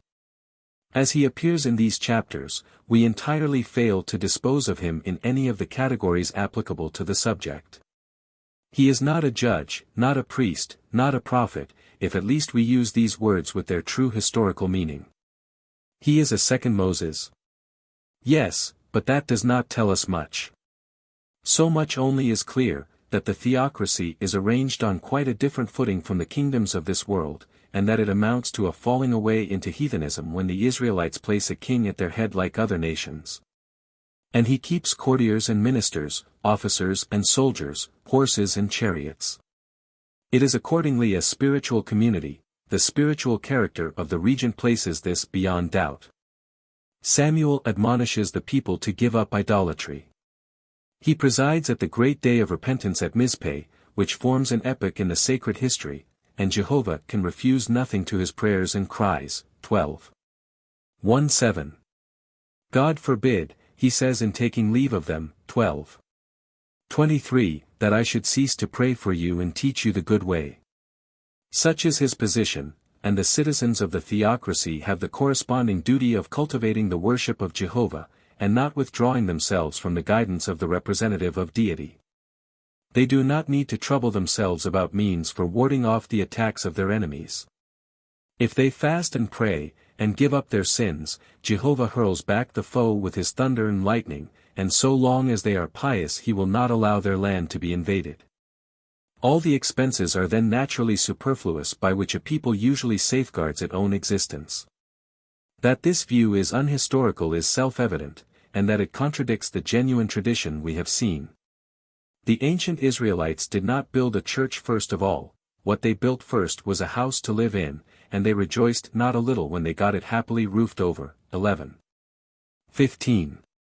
But we have still to add, in conclusion, that the idea here before us can only have arisen in an age which had no knowledge of Israel as a people and a state, and which had no experience of the real conditions of existence in these forms. In other words, it is the offspring of exilic or post-exilic Judaism. At that time the nation was transformed into a religious community, whose members were at liberty to concentrate themselves on what they held to be the great business of life, worship and religiousness. Because the Chaldeans or the Persians had relieved them of all care for worldly concerns. At that time, accordingly, the theocracy existed, and it is from that time that it is transported in an idealized form to early times. The material basis on which the theocracy rested in fact, namely, the foreign domination, is put out of sight, and it is counted heathenism in the old Israelites that they cared for the external conditions of their national existence. That they are a people in the full sense of the word, and seek to maintain themselves as such with the weapons which are found necessary in the workaday world. It naturally never came into the heads of these epigoni to conceive that the political organization and centralization which the monarchy called into being provided the basis for the organization and centralization of the worship. and that their church was merely a spiritualized survival of the nation. What is added to Moses is taken away from the monarchy. One more point has to be noticed. The chapters 7, 8, x. 17 seek. 12, betray a close relationship with Judges 19 to 21. Not only by their general tendency, but by a geographical detail in which the two passages agree. It is only here that Mizpeh, near Jerusalem, occurs as the place of meeting of all Israel. We find no further mention of the place in the whole period of the Judges and the Kings. Only after the destruction of Jerusalem is it mentioned, and there as the center of the new Jewish community instituted by the Chaldeans, JXL. Seek. As the substitute of the old capital. It appears once more, and in a similar character, in 1 Mac. 3. 46 seek. At a time when the Temple of Jerusalem was in the hands of the Syrians, and the Jews could not get to it. The Mizpeh of Judges XX. 1 Sam. 7. 10, is probably the same as that of JXL. Seek, and intended to be, like these, in place of Jerusalem, the only legitimate sanctuary, which, however, did not exist at that early time. This is a further proof of the post-Deuteronomic and Jewish origin of these narratives, but at the same time an indication that, with every inclination to the views of the priestly code, the writer yet had not that code before him. For in that work the projection of Jerusalem into the period before Solomon is carried out in quite a different way. The tabernacle renders Mizpeh superfluous. It has also to be remarked that the rite of pouring out water, 1 Sam. 7. is foreign to the priestly code. 3. The relation of Saul to Samuel is a subject which lends itself readily to general views, and the development of the tradition is visible in it in other particulars besides those we have mentioned. Taking the view of 1 Samuel 7. 8, 12. As the lower limit, the narrative nearest in character is the story about Samuel contained in an insertion in chapter 13. After Saul is made king at Gilgal by the levy with which he relieved Jabesh, he selects from it a body of men who camp with him and Jonathan at Gibeah and the neighboring Michmash, and Jonathan, by killing the officer at Gibeah, gives the signal for battle with the old enemy of his race. The Philistines advance, and take up a position to the north of Gibeah, with only a deep valley between them and the Israelites. But Saul, we hear all at once, 13. 7, cf. ver. 4, was yet in Gilgal, and waited 7 days for Samuel, according to the set time the latter had appointed, but Samuel did not come, and the warriors began to scatter. As he was himself offering the sacrifice without which no campaign could be commenced, Samuel arrived, and at once opened upon him. Saul defended his act with great force, the people were scattering, and Samuel had not come at the appointed time, and as the Philistines had advanced close up to Gibeah, he had found it impossible to delay longer, and had offered the sacrifice in order to advance against them. To all this Samuel's only answer was, "Thou hast done foolishly. If thou hadst kept the commandment of Jehovah, he would have established thy kingdom forever, but now thy kingdom shall not continue. Jehovah has sought him a man after his own heart, and appointed him to be ruler over his people, because thou hast not kept that which Jehovah commanded thee." So he said, and walked off, but Saul went with the army from Gilgal to Gibeah. At Gibeah, the following verse, 13. 16, goes on, abode Saul and Jonathan, and their men, when the Philistines encamped in Michmash. The change of place distinctly shows the whole passage about the meeting of the king with the prophet at Gilgal, 13. 7-15, to be an insertion by a later hand. At the beginning of the narrative Saul is at Gibeah, ver. 2, 3, and the Philistines seek him there, and halt before the place because they meet with resistance. All at once, at ver. 7, it is assumed without being stated, that Saul had stayed at Gilgal since he was chosen king till now, and had only now advanced from there against the Philistines who were waiting for him before Gibeah. Verse 16, however, gives us the impression that Saul had been posted at Gibeah with his men for some time, when the Philistines took up their camp over against them. Only in this way is justice done to the contrasted participle of state, sedentes, and in coative perfect, castramatati sunt. And in the sequel the triumphant continuation of the story, especially in chapter 14, shows no indication that the ominous scene in Gilgal weighed on the mind of Saul, or of the people, or of the historian. According to 13:7-15, Saul is to wait 7 days for Samuel at Gilgal. Here there is a reference to Ex. 8, where the seer says to the future king, "Thou shalt go down before me to Gilgal, and I will come after thee there to offer sacrifices. 7 days shalt thou tarry till I come and show thee what thou shalt do." This verse is condemned by other arguments than its connection with 12:7-15, Samuel's object at this point, according to Ex. 1-7, is to overcome the reluctance of the Benjamite who had gone forth to seek his asses, to undertake the high calling announced to him, and to inspire him with faith and confidence. Not to give him unintelligible directions as to what he is to do first when he has actually become king, and how long he has to wait for the seer at Gilgal. The schoolmaster tone of Ex. 8 is particularly out of place after the preceding words of ver. 7, that, when the 3 signs have come to pass, Saul is to do what his hand finds, because God is with him. This is surely giving him perfect freedom of action, and for the reason that God's Spirit is working in him, which bloweth where it listeth, and suffers no interference from any authority. 131. This insertion is based on an older account of the breach between Samuel and Saul in 1 Sam 15. Here also the matter of dispute is a sacrifice, and Gilgal is the scene, and this alone serves to explain how Gilgal is adhered to in 13:7-15 in spite of all impossibility, as being the right and necessary place for the occurrence.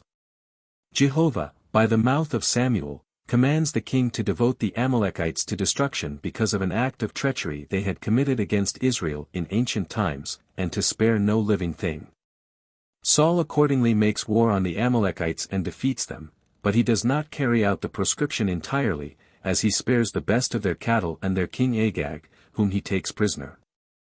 At Gilgal, where the victory is celebrated before Jehovah, he is called to account for this by Samuel, and states that he intended the booty for a sacrifice to Jehovah. His statement, however, makes no impression. Behold, to obey is better than sacrifice, and to hearken than the fat of rams. Behold, rebellion is as the sin of witchcraft, and stubbornness is as idolatry and teraphim. Because thou hast rejected the word of Jehovah, he also hath rejected thee.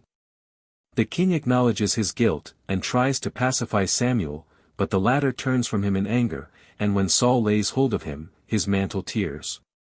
Jehovah hath torn the kingdom of Israel from thee this day, and given it to one better than thee. And the truthful one of Israel will not lie nor repent, for he is not a man, that he should repent. Yet at Saul's entreaty that he would at least not refuse to honor him before the people, Samuel takes part in the sacrifice, and even begins it by hewing Agag in pieces before Jehovah. Then they part, never to see each other again. But Samuel mourns for Saul, that Jehovah had repented of having made him king over Israel. There is another narrative intimately connected with this one in subject and treatment, thought and expression, namely, that of the witch of Endor. When Saul, shortly before the battle in which he fell, surveyed the hostile army, he was seized with anxiety and terror. He inquired of Jehovah, but received no answer, neither by dreams, nor by the ephod, nor by prophets. In his extremity he was driven into the arms of a black art which he had formerly persecuted and sought to extirpate. By night and in disguise, with 2 companions, he sought out a woman at Endor who practiced the raising of the dead, and after reassuring her with regard to the mortal danger connected with the practice of her art, he bade her call up Samuel. She, on seeing the spirit ascending, at once perceives that the man he had come up to converse with is the king himself. She cries out loud, but allows herself to be reassured, and describes the appearance of the dead person. Saul does not see him, only hears him speak.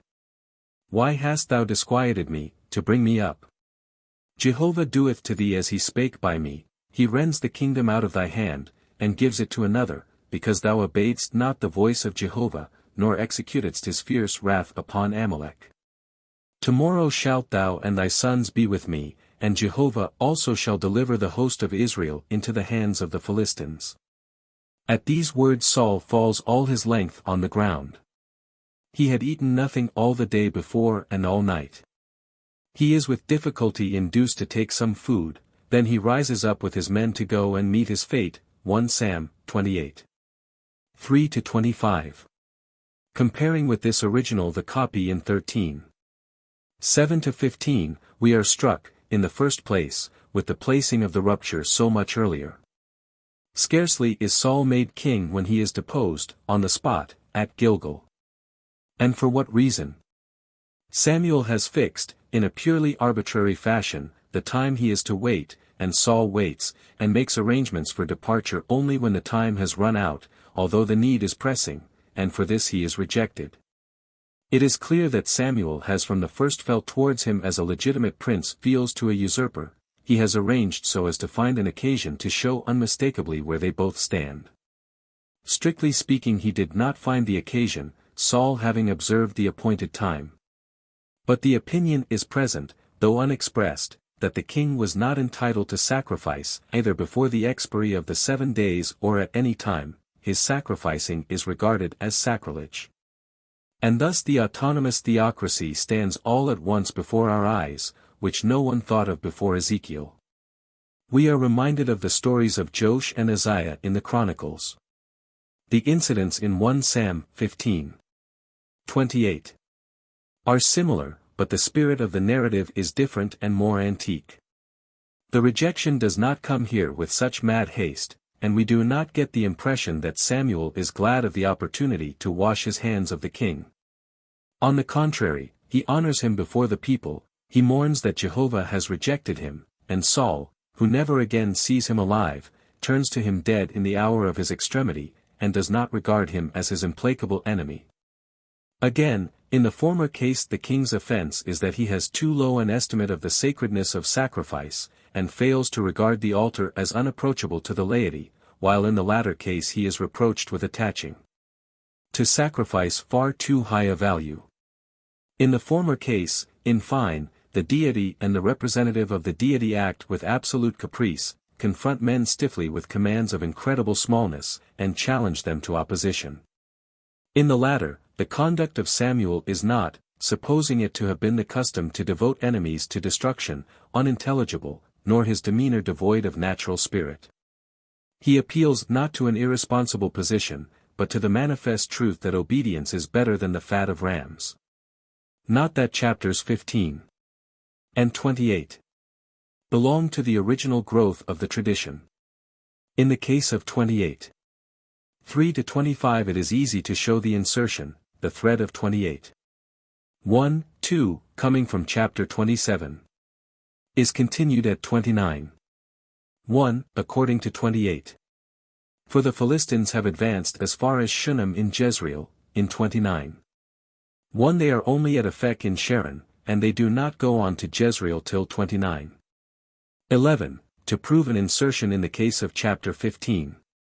We might point to the fact that there is a direct connection between 14, 52 and 16. 14.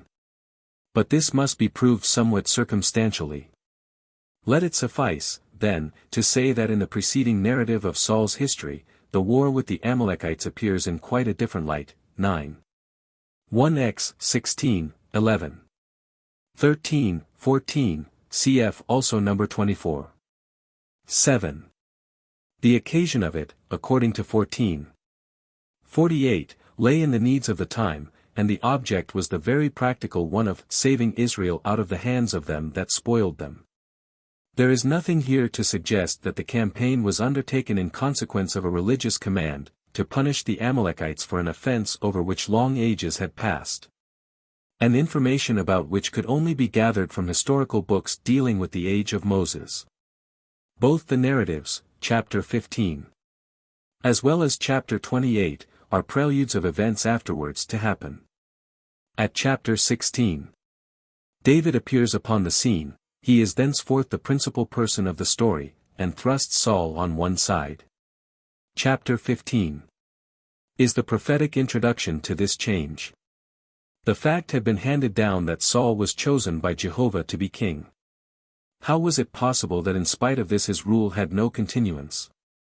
Jehovah, who as a rule does not change his mind, was mistaken in him, and Samuel, who called the king, had now to his great sorrow to pronounce the sentence of rejection against him.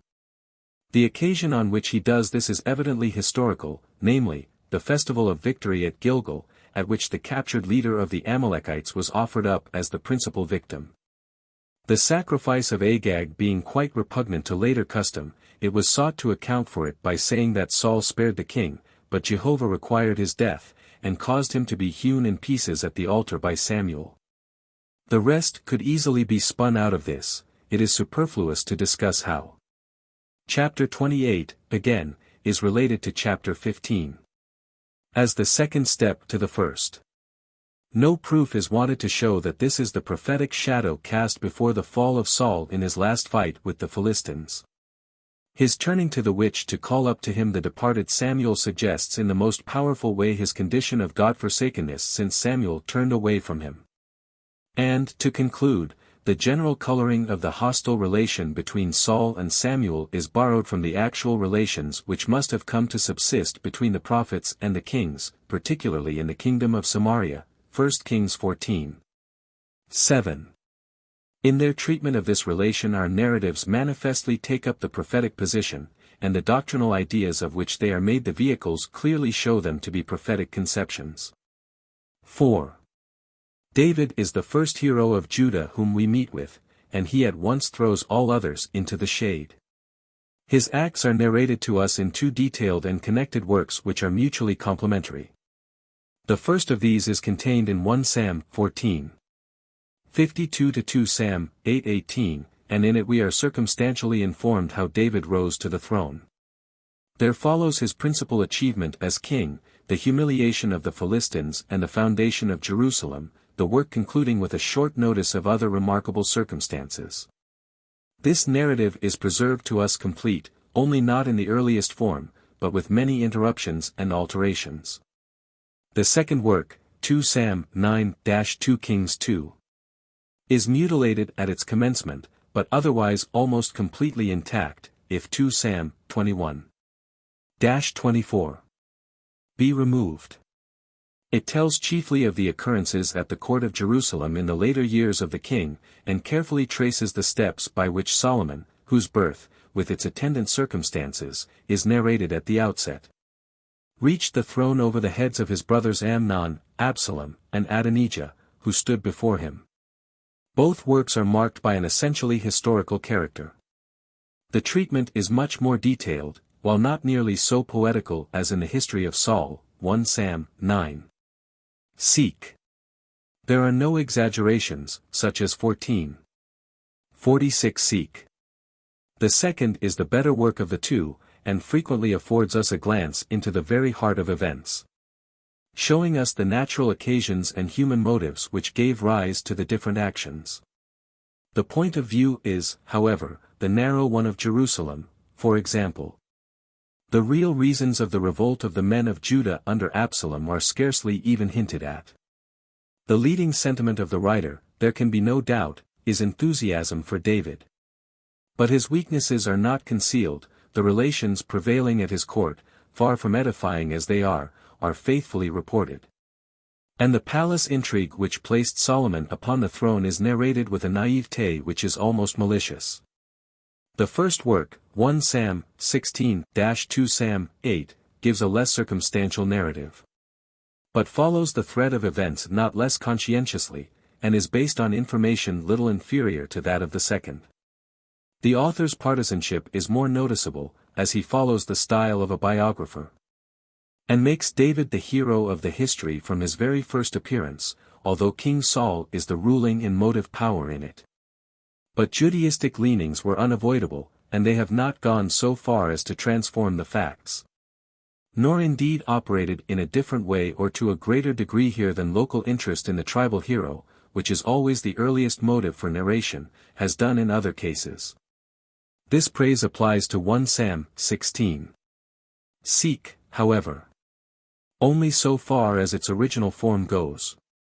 It is different with the insertions, here very numerous, which have crept into the older connection, or replaced a genuine piece of the old story with a newer edition of it. In these the tendency to idealize the founder of the dynasty of Judah has worked creatively, and here we find rich materials for the history of the tradition. In the rude style in which alone it is possible as yet to construct that history. The beginning of the first work especially is overgrown with later legendary formations. David, known as a man of courage and prudence, and of a skillful tongue, and recommended, moreover, by his skill on the harp, came to the king's court and became his armor-bearer. 16. 14-23. He so approved himself in the war with the Philistines that Saul advanced him step after step, and gave him his daughter in marriage. 18. 6 Seek. But the success and fame of the man of Judah filled Saul with jealousy, and in one of his fits of frenzy, to which X. 10 also shows him to have been subject, he threw his javelin at David, who was seeking to drive away the evil spirit by his playing. 19.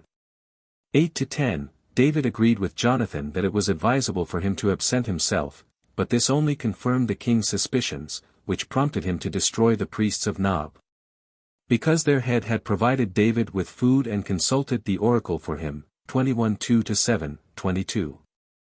6-23, the fugitive himself Saul failed to lay hands on, he gathered round him his own family and other desperate men, and became their leader in the wilderness of Judah. 22. 1-5, 23. 1-13, 25. 2 Seek. To escape the repeated persecutions of Saul, he at length passed over to the country of the Philistines, and received the town of Ziklag in Judah as a fief from the hands of the prince Achish. 27. 1 Seek. Such is the beginning of the history of David according to the simple thread of the old narrative. The first accretion we notice is the legend of the encounter of the shepherd boy with Goliath. 17. 1:18. 5, which is involved in contradiction both with what goes before and with what follows it. According to 16.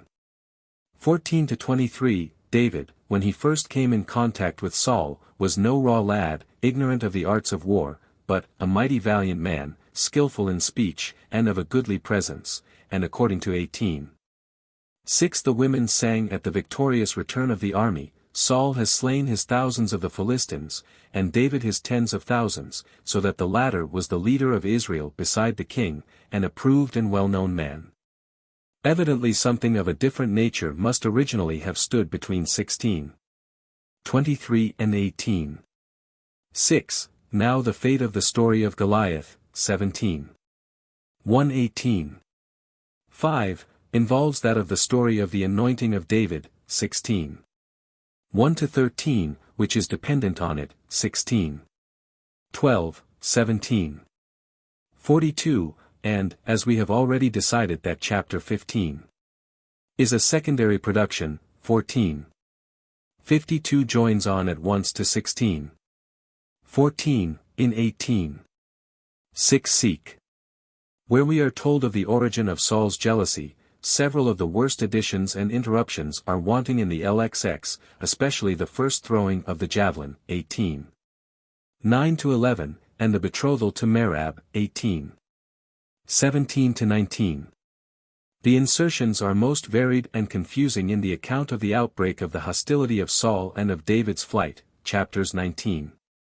XX, Chapter 19. 1-7, a pointless and artificial passage, betrays its later origin by its acquaintance with chapter 17, 18. 29a, LXX, is continued at 19. 8. After Saul's spearcast David takes flight for the first time, but at verse 11 he is still at home, and makes his escape the second time with the aid of feminine artifice, going to Samuel at Ramah, but to appear in chapter 20. At Gibeah as before. The king remarks his absence from table. Jonathan assures him of his father's favor, which, however, David doubts, though he has no distinct evidence to the contrary.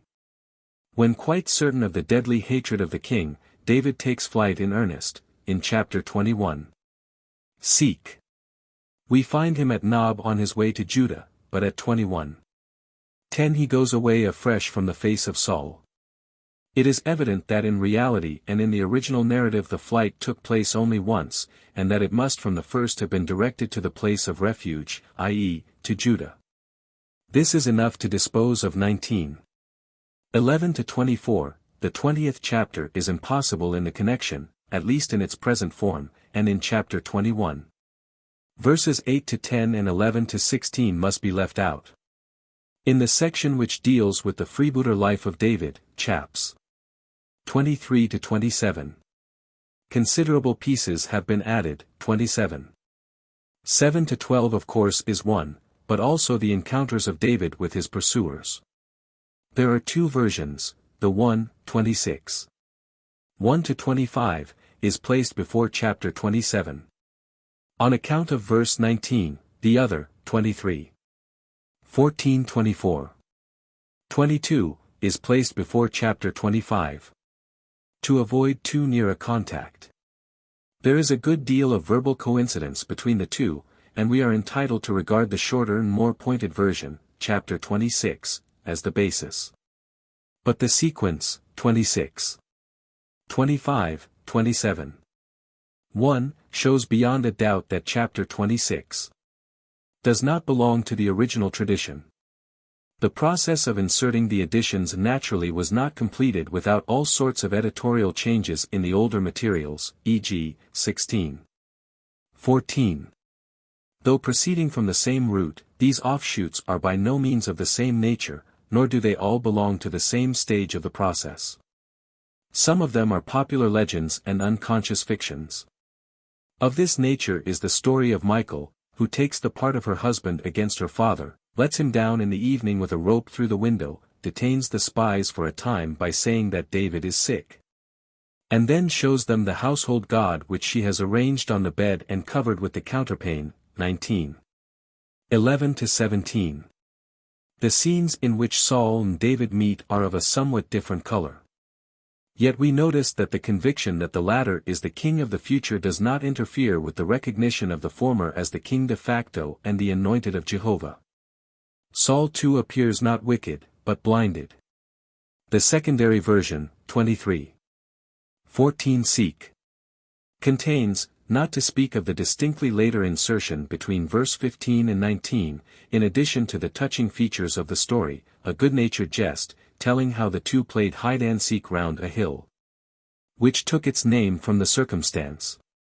These stories present certain marks which serve to fix their date in the history of the religion. One is, that the image in David's house is spoken of quite simply, another, the expression in 26.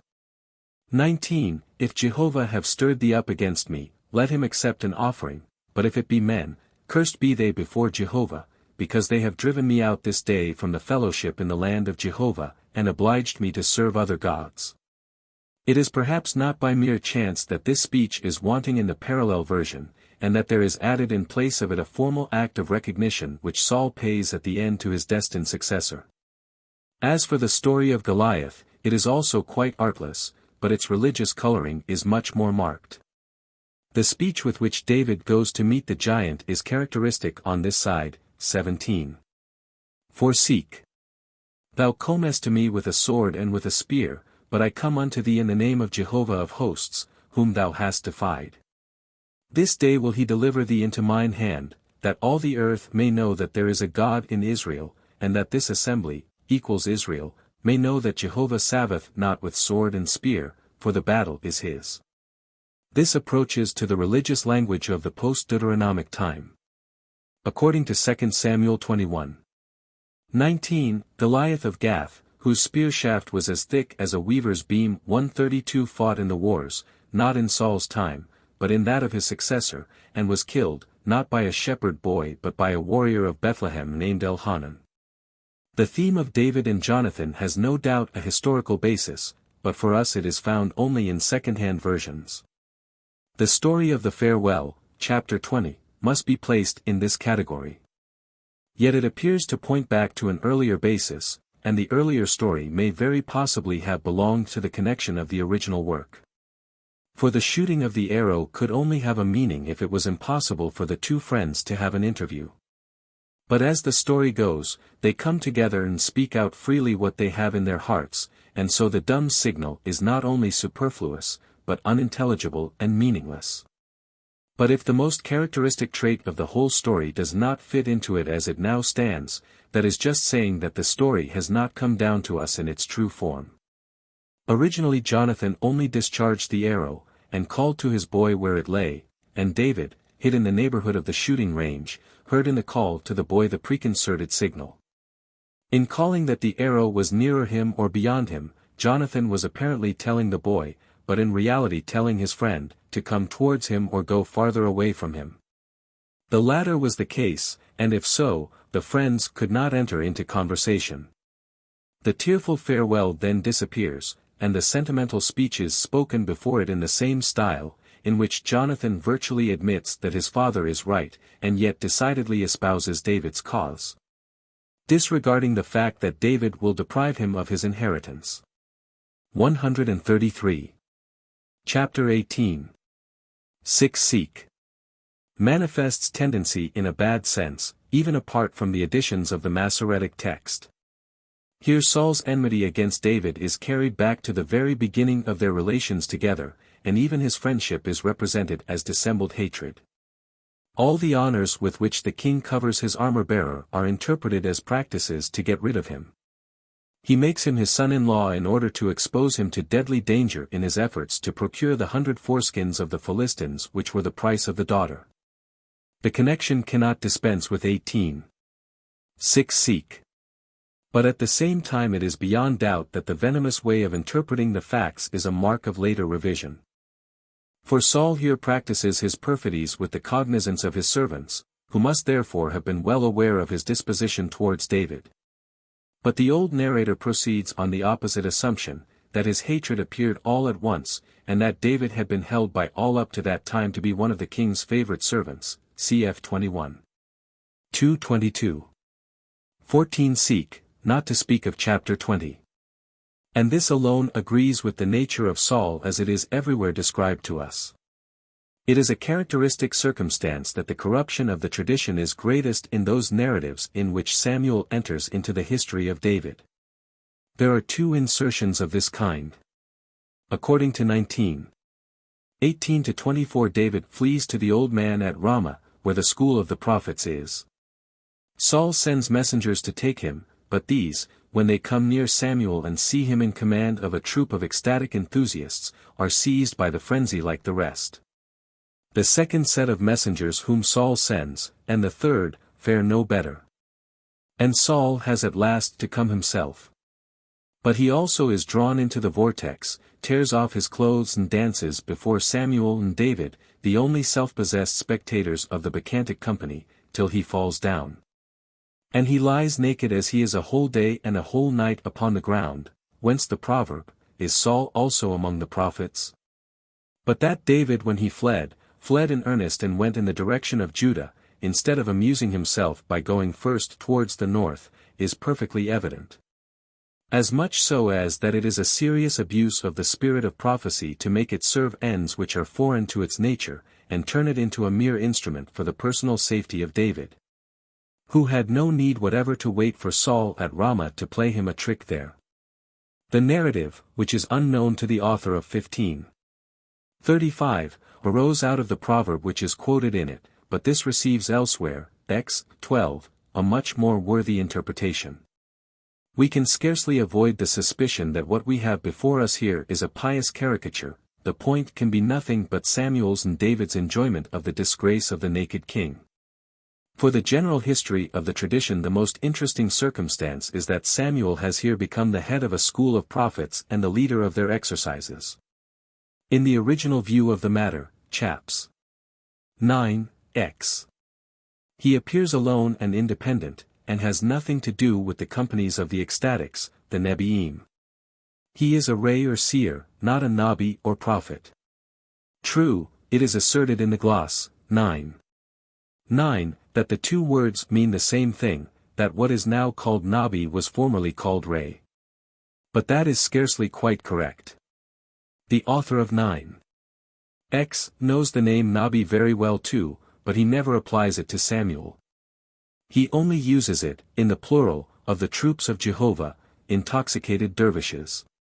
He gives it quite a different meaning from Re, and also quite a different meaning from that in which Isaiah and Jeremiah use the word Nabi.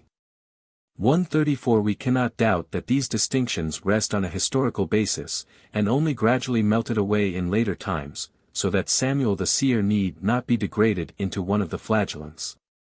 David's flight to Samuel presupposes some previous relation to him, and 19.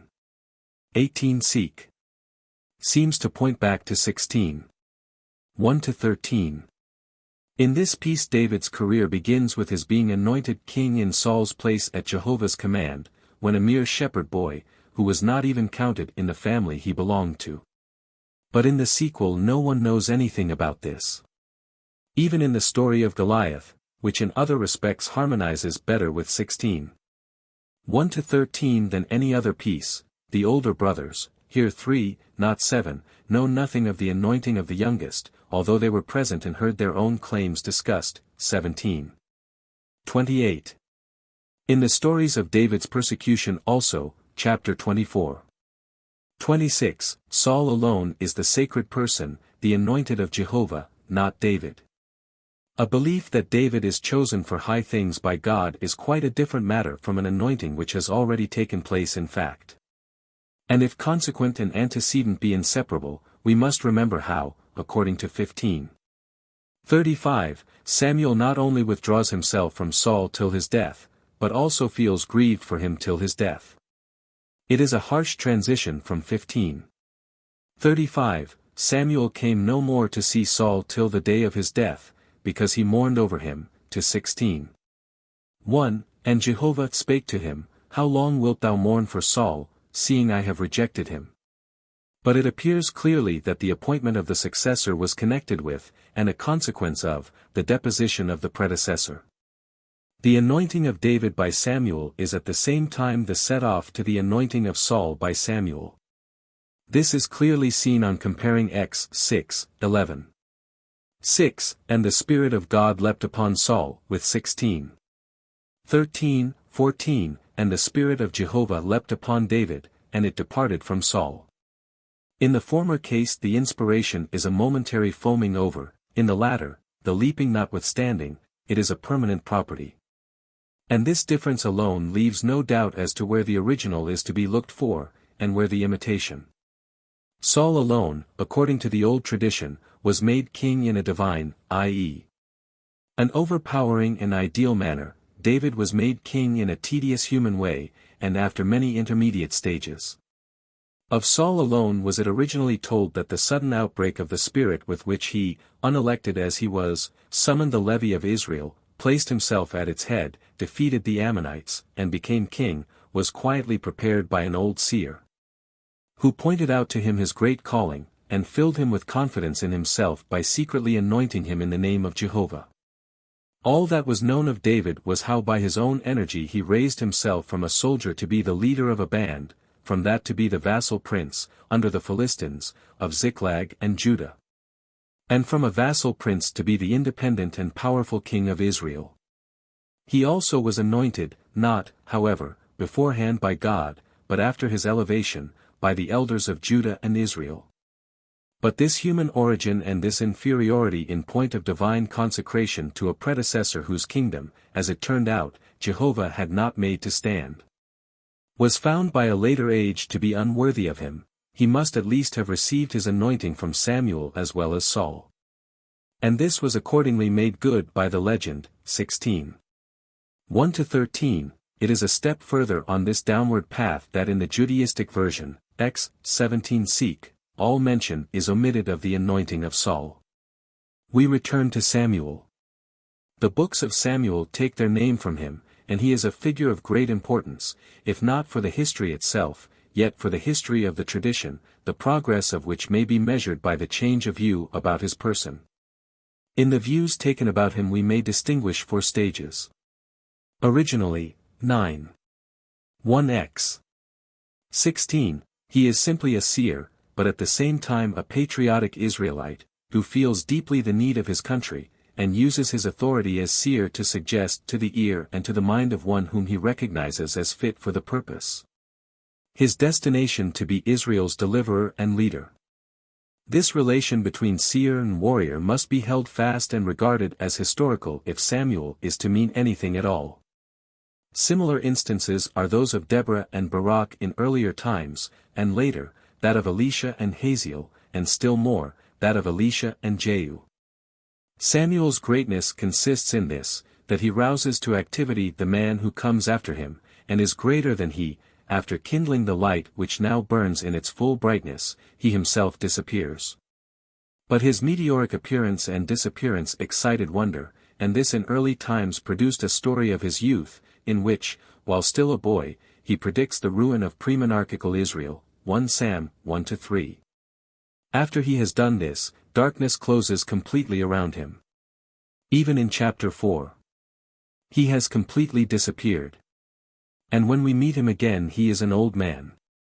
On the other side, the circumstance that we hear nothing more of the seer after his meeting with Saul, caused it to be believed that a rupture very soon took place between the two.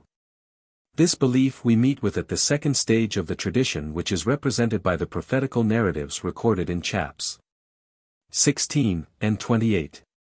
It arose out of the inconsistency involved in the fact that Jehovah did not afterwards confirm in his reign the man whom he had chosen to be king, but overthrew his dynasty. Thus it becomes necessary that Samuel, who anointed Saul, should afterwards sorrowfully reject him. Even here he appears no longer as the simple seer, but as a prophet in the style of Elijah and Elisha, who regards the Lord's anointed as his own handiwork, and lays on him despotic commands. 15. 1. Though according to X. 7 he had expressly left him to be guided by his own inspiration. The transition from the second to the third stage is easy. Here Samuel, after withdrawing the unction from Saul, at once transfers it to David, and sets him up against his rejected predecessor as being now de jure king by the grace of God. The respect with which he is regarded has meanwhile increased still further. When he comes to Bethlehem the elders tremble at his approach. 16. For seek. And in 19. 18 seek. He has a magical power over men. Up to this stage, however, he has always been regarded as intellectually the author of the monarchy. It is reserved for the last, Exilian or post-Exilian, stage of the development of the tradition to place him in the opposite position of one who resists to the uttermost the desire of the people to have a king. Here pre-monarchical Israel is advanced to a theocracy. And Samuel is the head of the theocracy, which accounts for the feelings aroused in him by their demand. The modern judgment has been prejudiced in Saul's favor by Samuel's curse, and to David's disadvantage by Samuel's blessing. The picture of the one has not suffered from the blackening so much as that of the other from the glorification. 135 Some critics, who are unencumbered either by prejudice or by knowledge of the subject, regard Saul as the antagonist and David as the creature of the clerical lust of rule, of which they see the embodiment in Samuel. But this view gives Samuel a powerful position over against the king such as he cannot have possessed unless he had broad ground under his feet and an influence well and extensively organized. Did he find support in the Nebiim? These were only then rising into view out of an irregular enthusiasm which was not yet confined to any definite circle or school. And besides, the old tradition speaks of a close connection between them and the king, but not between them and the seer. The belief that the latter was the founder and president of their guild is based on the worthless anachronistic anecdote, 1 Sam 19. 18 seek. Or was Samuel in conspiracy with the priests against Saul? This is inferred from 1 Sam 21-22. Where Abimelech of Nob provides David with bread on his wanderings, and expiates this offense with his own death and that of the whole race of Eli. But in the first place these priests have no connection with Samuel. In the second place there is nothing to make it probable that they had an understanding with David, or were acquainted with his ambitious plans if he had then begun to cherish them. In the third place, it is positively certain that they represented no distinct power in the state as against the king, but on the contrary were entirely the creatures of his smile or frown. On the occurrence of a faint suspicion they were put to death to a man without a dog barking to remonstrate. The liberal view we are discussing of Samuel's relation to Saul and David is based on the erroneous assumption that Samuel had the hierocracy to rest on in his acts of opposition to the monarchy. But the student who carries back the hierocracy to these early times has still to learn the very elements of what is necessary to a true historical appreciation of Hebrew antiquity. 3. It is in the Book of Kings that the last revision works most unrestrictedly. Here also chronological and religious elements combine to the building up of the framework, and we begin with examining the chronological system. From the Exodus from Egypt to the beginning of the building of the temple was a period of 430 years. And from the latter to the destruction of Jerusalem, a period, according to the numbers of the kings of Judah, of 430 years, or reckoning the exile, of 480 years, as before. In Chronicles, the succession from Azariah ben Ahimaaz, who was, according to the correct reading, the first to officiate in the Temple of Solomon, to Josadak, who was carried away in the captivity, consists of 11 high priests. Thus, reckoning the exile, we have again 12 generations of 40 years each. The detailed figures which compose the total are here more complicated, which is no doubt partly due to the fact that some of them are dates which the reviser found given. Yet in this instance also the number 40 is the basis of calculation, as we see in the reigns of the kings of Judah. From the division of the kingdom to the destruction of Samaria in the 6th year of Hezekiah, the numbers are as follows: Rehoboam and Abijam, 20, Asa, 41, Jehoshaphat, Joram, Ahaziah, Athaliah, 40, Joash, 40, Amaziah and Uzziah, 81. Jotham, Ahaz, Hezekiah, 38. From the destruction of Samaria to the last date in Kings, 2 Kings 25. 27, Hezekiah, Manasseh, Amon, have 80, Josiah, Jehoahaz, Jehoiakim, Jehoiakim, 79 and a quarter. Let him believe who can that it is a mere chance that the figures 41 plus 81 plus 38 make up exactly 40 plus 80 plus 40. The series of the kings of Israel is in point of chronology dependent on the series of Judah. According to the numbers of the latter, 393 years elapsed from the division of the kingdom to the Babylonian captivity, and if we assume with Ezekiel, 4.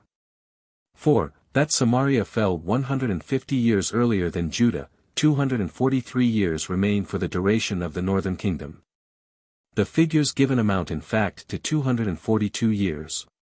These 150 Israelite years, from the destruction of Samaria to the destruction of Jerusalem, exceed, it is true, by 17 the sum of the parallel years of Judah. And the Israelite years from 1 Jeroboam to 9 Hosea fall short of the years in Judah from 1 Rehoboam to 6 Hezekiah by about the same number. This shows that no effort was made at first to synchronize the individual reigns in the two series. The 242 years of the northern kingdom are divided, by the epoch of 1 Jehu, into 98 and 144. If we take them at 240, the half of 480, the 98 must be changed into 96, which then agree with the contemporary 96 Jewish years. The deduction must be made at the reign of Baasha. Then we get the following play of figures: Jeroboam 22, Nadab 2, Baasha 22, Elah 2, Omri 12, Ahab 22, Ahaziah 2, Joram 12. That is to say, the 8 kings have together 96 years, the first 4 and the last 4 48 each. 2 have the average number 12, the other 6 consists of 3 pairs of father and son. And the twice 12 years belonging to each pair are divided so that the father gets 12 plus 10, and the son 12 to 10, obviously because the father was considered much more important than the son. 136. The great period thus marked off and artificially divided into subperiods, is surveyed and appraised at every important epoch in sermon-like discourses. These are much more frequent in Kings than in Judges and Samuel. It makes no difference whether the writer speaks in his own person, or by the mouth of another. In reviews of the past he speaks himself, 2 Kings 17, in anticipations of the future he makes another speak, 1 Kings 8. 9. A few examples must be cited to show what we mean. The great epoch of the work is the building of the temple. On this occasion Solomon makes a great dedicatory oration, in which he entreats Jehovah to hear from heaven the prayer of those who shall seek him in this place. He concludes as follows: If they sin against thee, for there is no man that sinneth not, and thou be angry with them and deliver them to be carried away captive into the land of the enemy, far or near.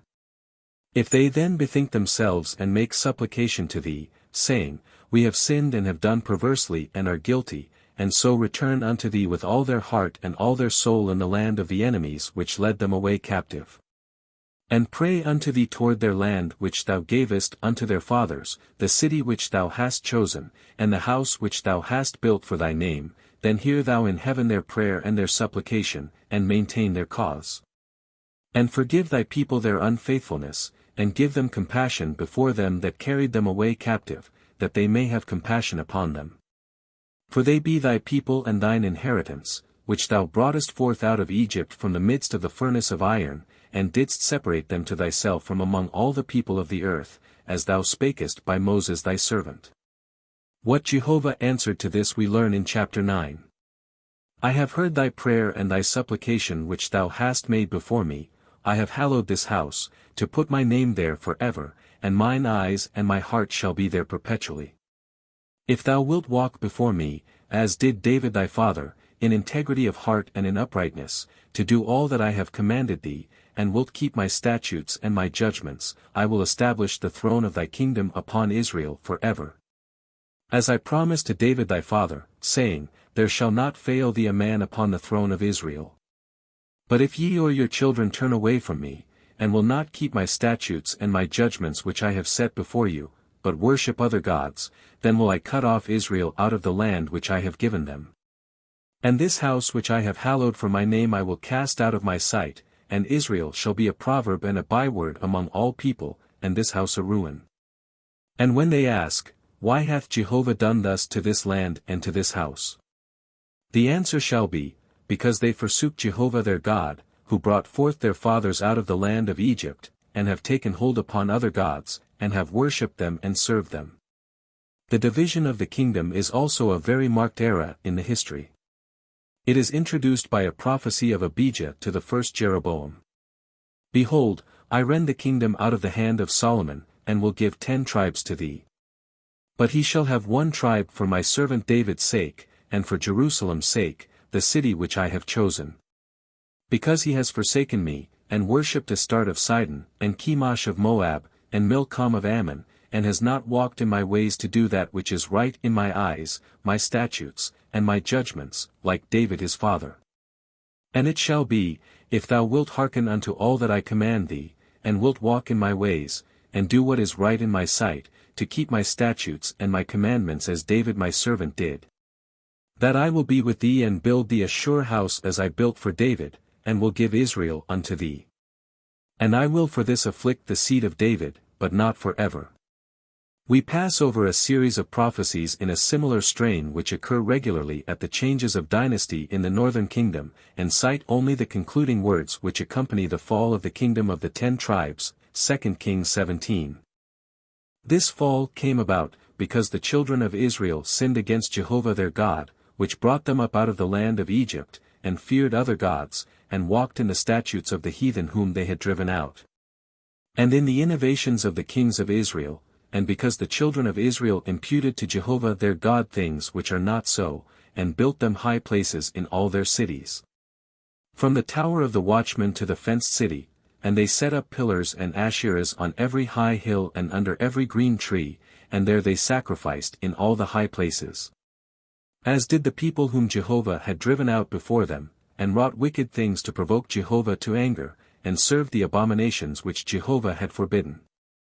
Yet Jehovah testified to them by all the prophets and seers, saying, Turn ye from your evil ways, and keep my commandments and my statutes according to all the Torah which I commanded your fathers, and which I sent unto you by my servants the prophets, but they would not hear. But hardened their necks like their fathers, that they did not believe in Jehovah their God, and they rejected his statutes and his covenant that he made with their fathers, and his testimonies with which he warned them. And they followed vanity and became vain, and went after the heathen that were round about them, concerning whom Jehovah had charged them that they should not do like them. And they left all the commandments of Jehovah their God, and made them molten images and an Asherah, and worshipped the whole host of heaven, and served Baal, and they caused their children to pass through the fire, and used divination and enchantments, and sold themselves to do evil in the sight of Jehovah, to provoke him to anger. And Jehovah was very wroth with Israel, and removed them out of his sight. There was none left but the men of Judah only. But they of Judah also kept not the commandment of their God, but walked in the manner of Israel, and Jehovah rejected the whole race of Israel, and humbled them, and delivered them unto the hand of spoilers, until he had cast them out of his sight. No special concluding discourse is given for Judah, but that for Israel applies to Judah as well. This we see both directly from the last words of the passage cited, and from the circumstance that two very characteristic abominations in the foregoing catalogue, the worship of the host of heaven and the sacrifice of children, were introduced, according to the testimony of the prophets, which alone can determine the point, not in the 8th but only in the 7th century, under Manasseh, and accordingly are not chargeable on Israel, but only on Judah. The water accumulates, so to speak, at these gathering places of the more important historical epochs, but from these reservoirs it finds its way in smaller channels on all sides. 137 The first question asked with regard to each ruler is, what position he took up to the pure religion, whether he did what was right or what was evil in the sight of Jehovah. Even in the case of those who only reigned a week, this question receives an answer. In general it has to be stated that they did evil. All except David and Hezekiah and Josiah, were defective, says Jesus Sirach, 49. 4. Not quite accurately perhaps, but yet truly in so far as there is always some objection even to the good kings. But the sin here reproved is no longer, at least not principally, the worship of strange gods. It is the perverted worship of Jehovah. A more special standard, and therefore a stricter one, is now employed, and we know the reason of this, the temple having once been built in the place which Jehovah has chosen for himself. The kindly naturalness hitherto belonging to his worship comes to an end, Dut. 12:8 and in particular the prohibition of the Bamoth comes into force, 1 Kings 3. 2. That these continue to exist is the special sin of the period, a sin widespread and persistent.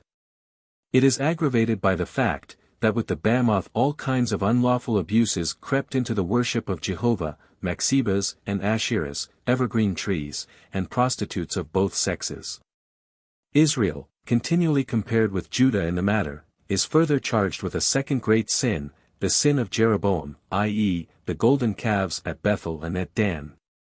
The religious estimate combines with the chronological facts to form that scheme in which every single reign of the kings of Israel and Judah is uniformly framed. Sometimes the frame is well filled in with interesting matter, but in not a few cases historical matter is almost entirely absent. The scheme appears most nakedly in such chapters as 1 Kings 15, 16, 2 Kings 13, 14, 15. That this redaction of our book is essentially uniform with that of the two historical books which precede it, requires no proof. Only it has here a warmer and more lively tone, and a much closer relation to the facts. In consequence of this we find it much easier to determine the point of view from which it proceeds. The mere fact that the narrative extends to the destruction of Jerusalem, nay, to the death of the captive king Jehoiakim, shows that we must place the date of the work not earlier than the Babylonian exile, and, indeed, the second part of the exile. The chronology reckons the exile in the period of 480 years, giving 50 years to it, and this would bring us still lower down. But it is open to us to assume that this is a later modification, which has not further affected the general character of the work. 138 The writer looks back on the time of the kings as a period past and closed, on which judgment has already been declared. Even at the consecration of the temple the thought of its destruction is not to be restrained. And throughout the book the ruin of the nation and its two kingdoms is present to the writer's mind. This is the light in which the work is to be read. It shows why the catastrophe was unavoidable. It was so because of unfaithfulness to Jehovah, because of the utterly perverted tendency obstinately followed by the people in spite of the Torah of Jehovah and his prophets. The narrative becomes, as it were, a great confession of sins of the exiled nation looking back on its history. Not only the existing generation, but the whole previous historical development is condemned, a fashion which we meet with first in Jeremiah 2. 1 Seek, 4. 3, who was actually confronted with the question as to the cause of the calamity. 139 Ezekiel carried out this negative criticism of the past to greater lengths, with particular reference to the abominations of the older worship, chapter 16, XX, 23. And it is also to be found in ISA, XL-46. 42, 24, 43. 27, though here it is supplemented by a positive and greatly more suggestive view, we find it also in Deuteronomy 28, XXX. And in Leviticus 26. The whole of the past is regarded as one enormous sin, which is to be expiated in the exile, Jah 32. 30, Ezek 18. 2. 33, 10, ISA, XL. 1. The duration of the punishment is even calculated from that of the sin, Leviticus 26. 34. The same attitude towards old times is continued after the return, Zech 8. 13 Seek, 9. 7 Seek, Neam. 9, 7 Seek. The treatment is naturally from a Judean point of view. Outside of Jerusalem the worship of Jehovah is heretical, so that the political revolt of the northern Israelites was at the same time an ecclesiastical schism. Yet they are not excluded in consequence from community with the people of God. As in the Chronicles, the old traditions are not thrown so completely overboard as yet, only after the destruction of Samaria by the Assyrians does Judah continue the history alone. Almost the same reverence is paid to David and his house as to the city and the temple. His house has the promise of eternal continuance, with regard to which the writer likes to make use of the words of Jah 33. 17. The book closes, doubtless not by chance, with the liberation from prison of the Davidite Jehoiakim. This is the earnest of greater things yet in store. In the words of Abijah to Jeroboam, also, when he says that the humiliation of the house of David and the revolt from it of the 10 tribes will not last forever, we see the messianic hope appear, which, as we learn from Haggai and Zechariah, largely occupied the minds of the Jews at the time of the exile and after it. In the case of the books of Judges and Samuel it is not perhaps possible to decide with perfect certainty what was the norm applied by the last reviser in forming his estimates of the past. In the books of Kings there can be no doubt on this point. The writer deals not only in indefinite references to the will of Jehovah, which Israel ought to obey, but resists. He speaks now and again, 1k, 2. 3, 2k, 14. 6, 17. 37, of the written Torah in which the judgments and statutes of Jehovah are contained, a difference which indicates, one must allow, a historical feeling. Now the code which is implicitly regarded as the standard is that the discovery of which under Josiah is circumstantially narrated in 2 Kings 22. 23, viz., Deuteronomy. We are led to this conclusion, it is allowed on all hands, both by the phraseology of the reviser and by the spirit of his judgments. He condemns those sins specially against which Deuteronomy and the Reformation of King Josiah were directed. And the one verbal quotation made from the book of the Torah is from Deuteronomy, 2 Kings 14. 6, Deuteronomy 24. 16, on the other hand, there are clear signs that the author of the revision was not acquainted with the priestly code. Nowhere is any distinction drawn between priests and Levites, the sons of Aaron are never mentioned. The idea of a central sanctuary before Solomon is contradicted by 1 Kings 3. 2. In one section only, a section which has been greatly exposed to corrections and interpolations of all kinds, namely, the description of the temple and its consecration, 1k 6-8. Do we meet with signs of the influence of the priestly code, especially in the Masoretic text? In the Septuagint this is not so much the case. The most important example of this has already been investigated, page 43, 44. If, accordingly, we are fully justified in calling the revision Deuteronomistic, this means no more than that it came into existence under the influence of Deuteronomy, which pervaded the whole century of the exile. The difference between Deuteronomistic and Deuteronomic is one not of time only but of matter as well. 140 Deuteronomy itself has not yet come to regard the cultus in this way as the chief end of Israel, and is much closer to the realism of the actual life of the people. A difference in detail which allows of easy demonstration is connected with the mode of dating.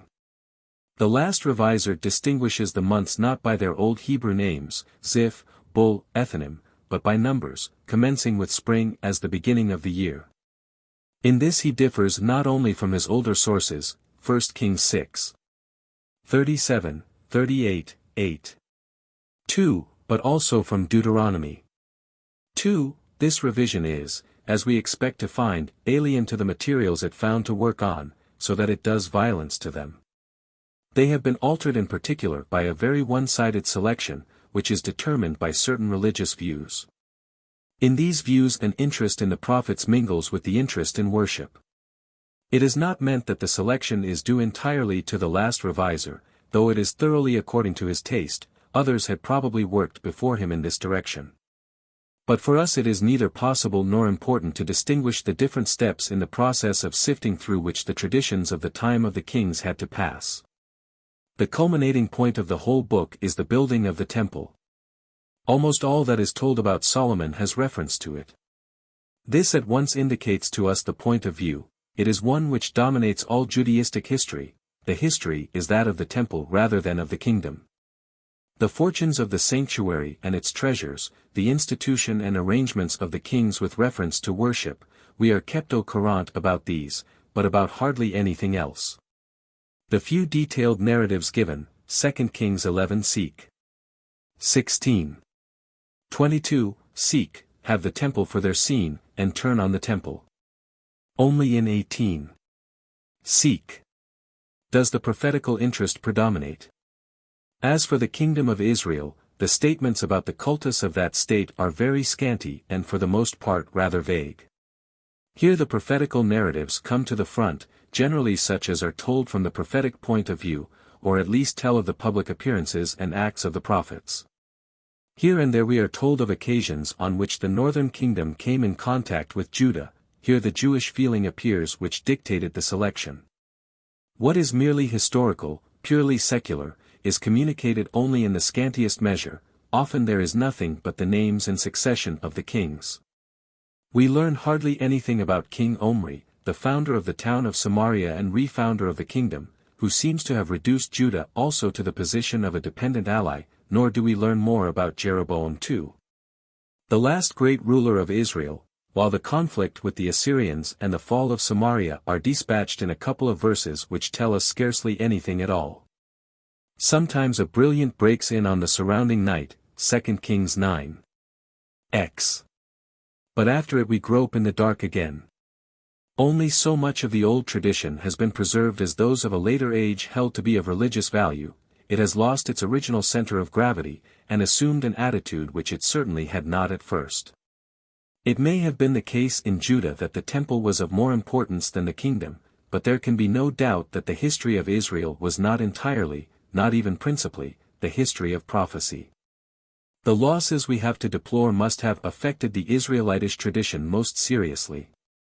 The damage done by the revision by its positive meddling with the materials as found in the sources, is not so irreparable, yet it is considerable enough. The change of color which was effected may be best seen and characterized in the far-reaching observations which introduced the Israelite series of kings.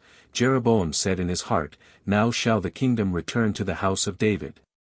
If this people go up to do sacrifice in the house of Jehovah at Jerusalem, then shall the heart of this people turn again to their rightful Lord, and they will kill me, and become subject again to Rehoboam king of Judah." Whereupon the king took counsel and made 2 calves of gold, and said unto them, Cease to go up to Jerusalem, behold thy gods, O Israel, which brought thee up out of the land of Egypt. And he set the one in Bethel and the other in Dan. And this thing became a sin, for the people went as one man, even unto Dan.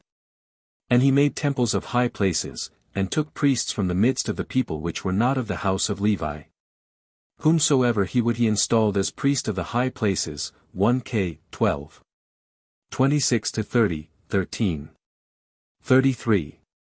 The perversion is scarcely so great as in Chronicles, but the anachronism is sufficiently glaring in the mode of view discernible in these reflections of Jeroboam, who appears to feel that the Ephraimite kingdom was illegitimate in its origin and could only be kept separate from the south by artificial means. The blessing of Jacob and the blessing of Moses show us what the sentiment of northern Israel actually was. In the former Joseph is called the crown of his brethren, in the second we read his firstborn bullock, full of majesty, the king, has the horns of a buffalo, with which he thrusts down the peoples. These are the 10,000s of Ephraim and the thousands of Manasseh. Whence came the charm of the name of Ephraim but from its being the royal tribe, and the most distinguished representative of the proud name of Israel? Of Judah we read in the same chapter, hear, Jehovah, the voice of Judah, and bring him back to his people. There can be no doubt what the people is to which Judah belongs.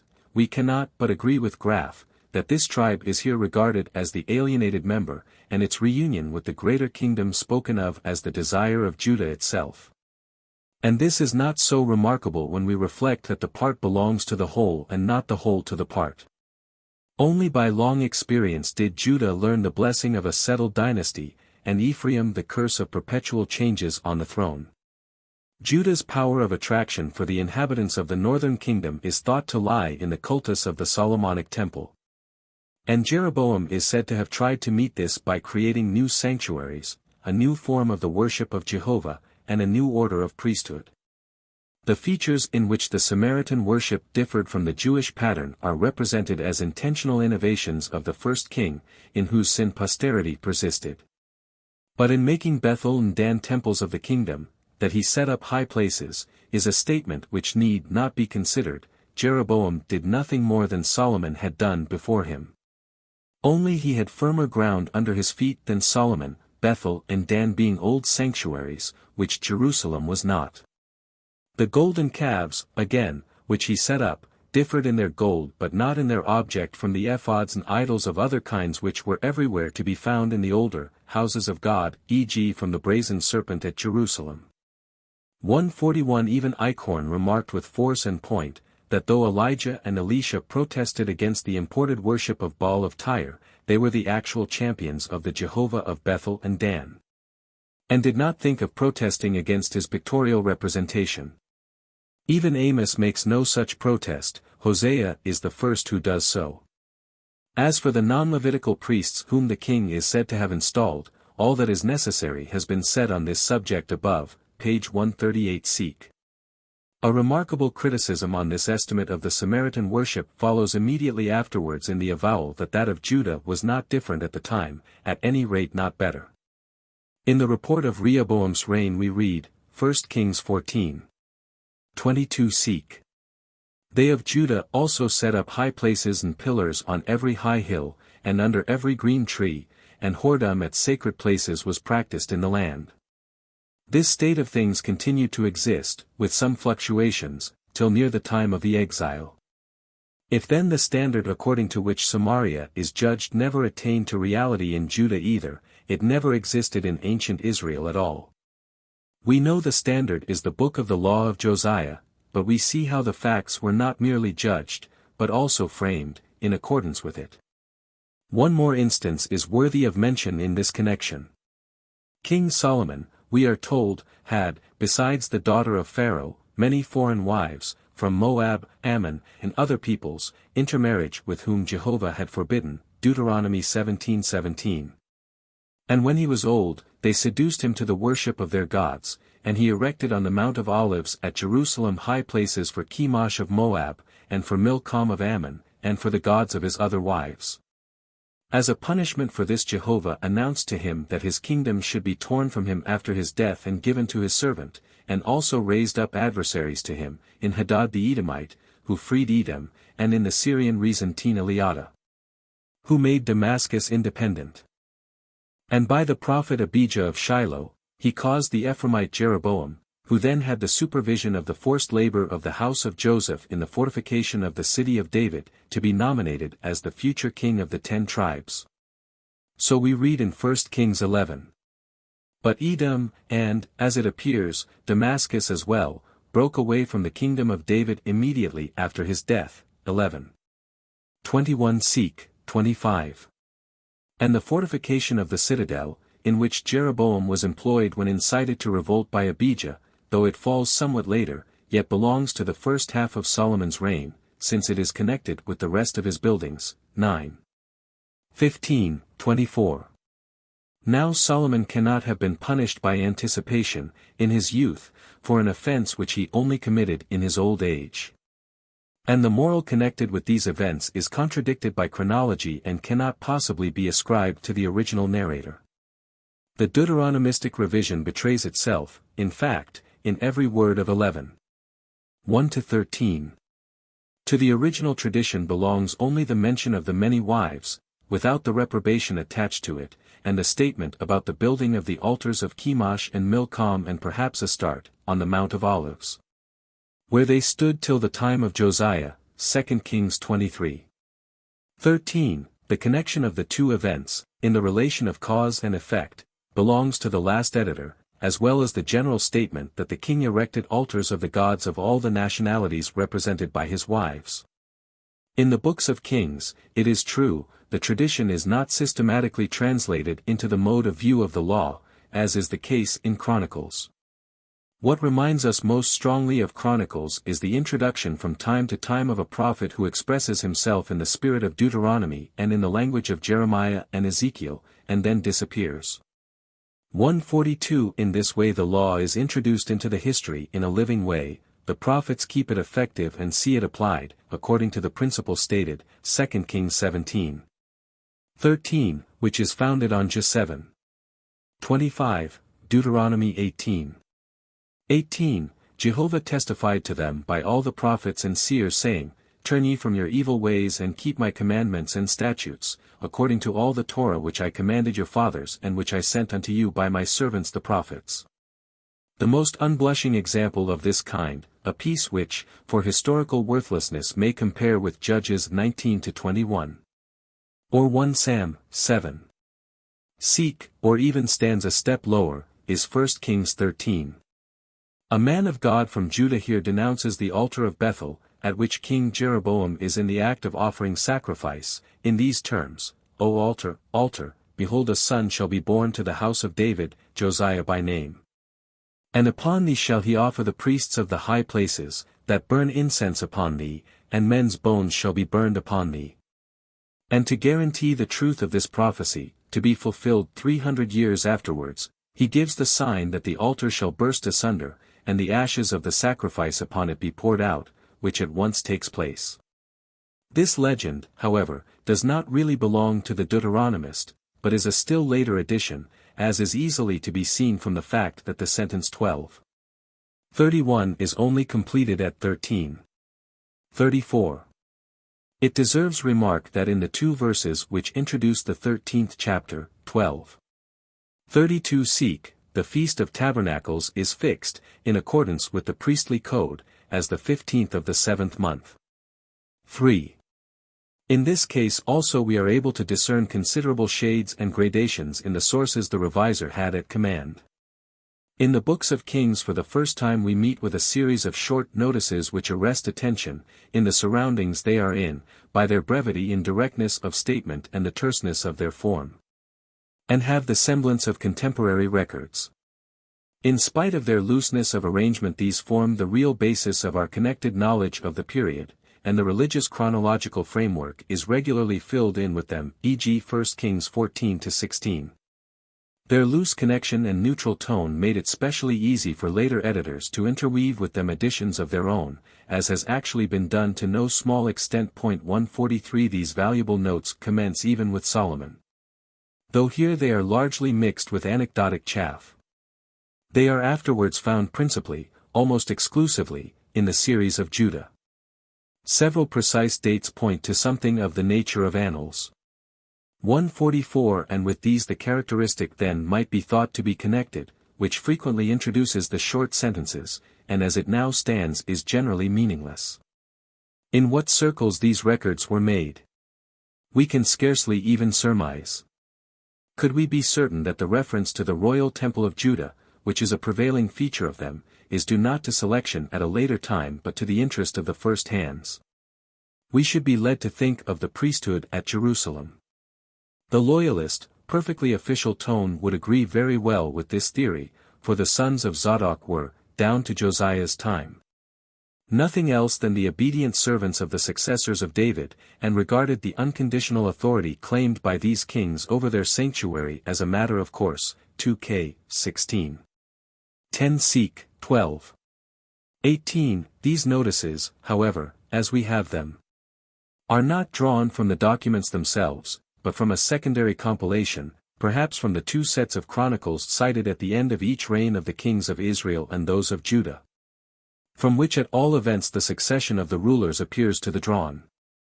These chronicles are not to be identified, it is clear, with the original annals. The book of the annals must be distinguished from the Diber Hagimim themselves. Whether the Chronicle of Israel, hardly anything out of which is communicated to us, was composed much earlier than the Chronicle of Judah, which seems to close with Jehoiakim, and whether it and the Chronicle of Solomon, 1 11. 41, are a quite independent work, I am inclined to consider doubtful.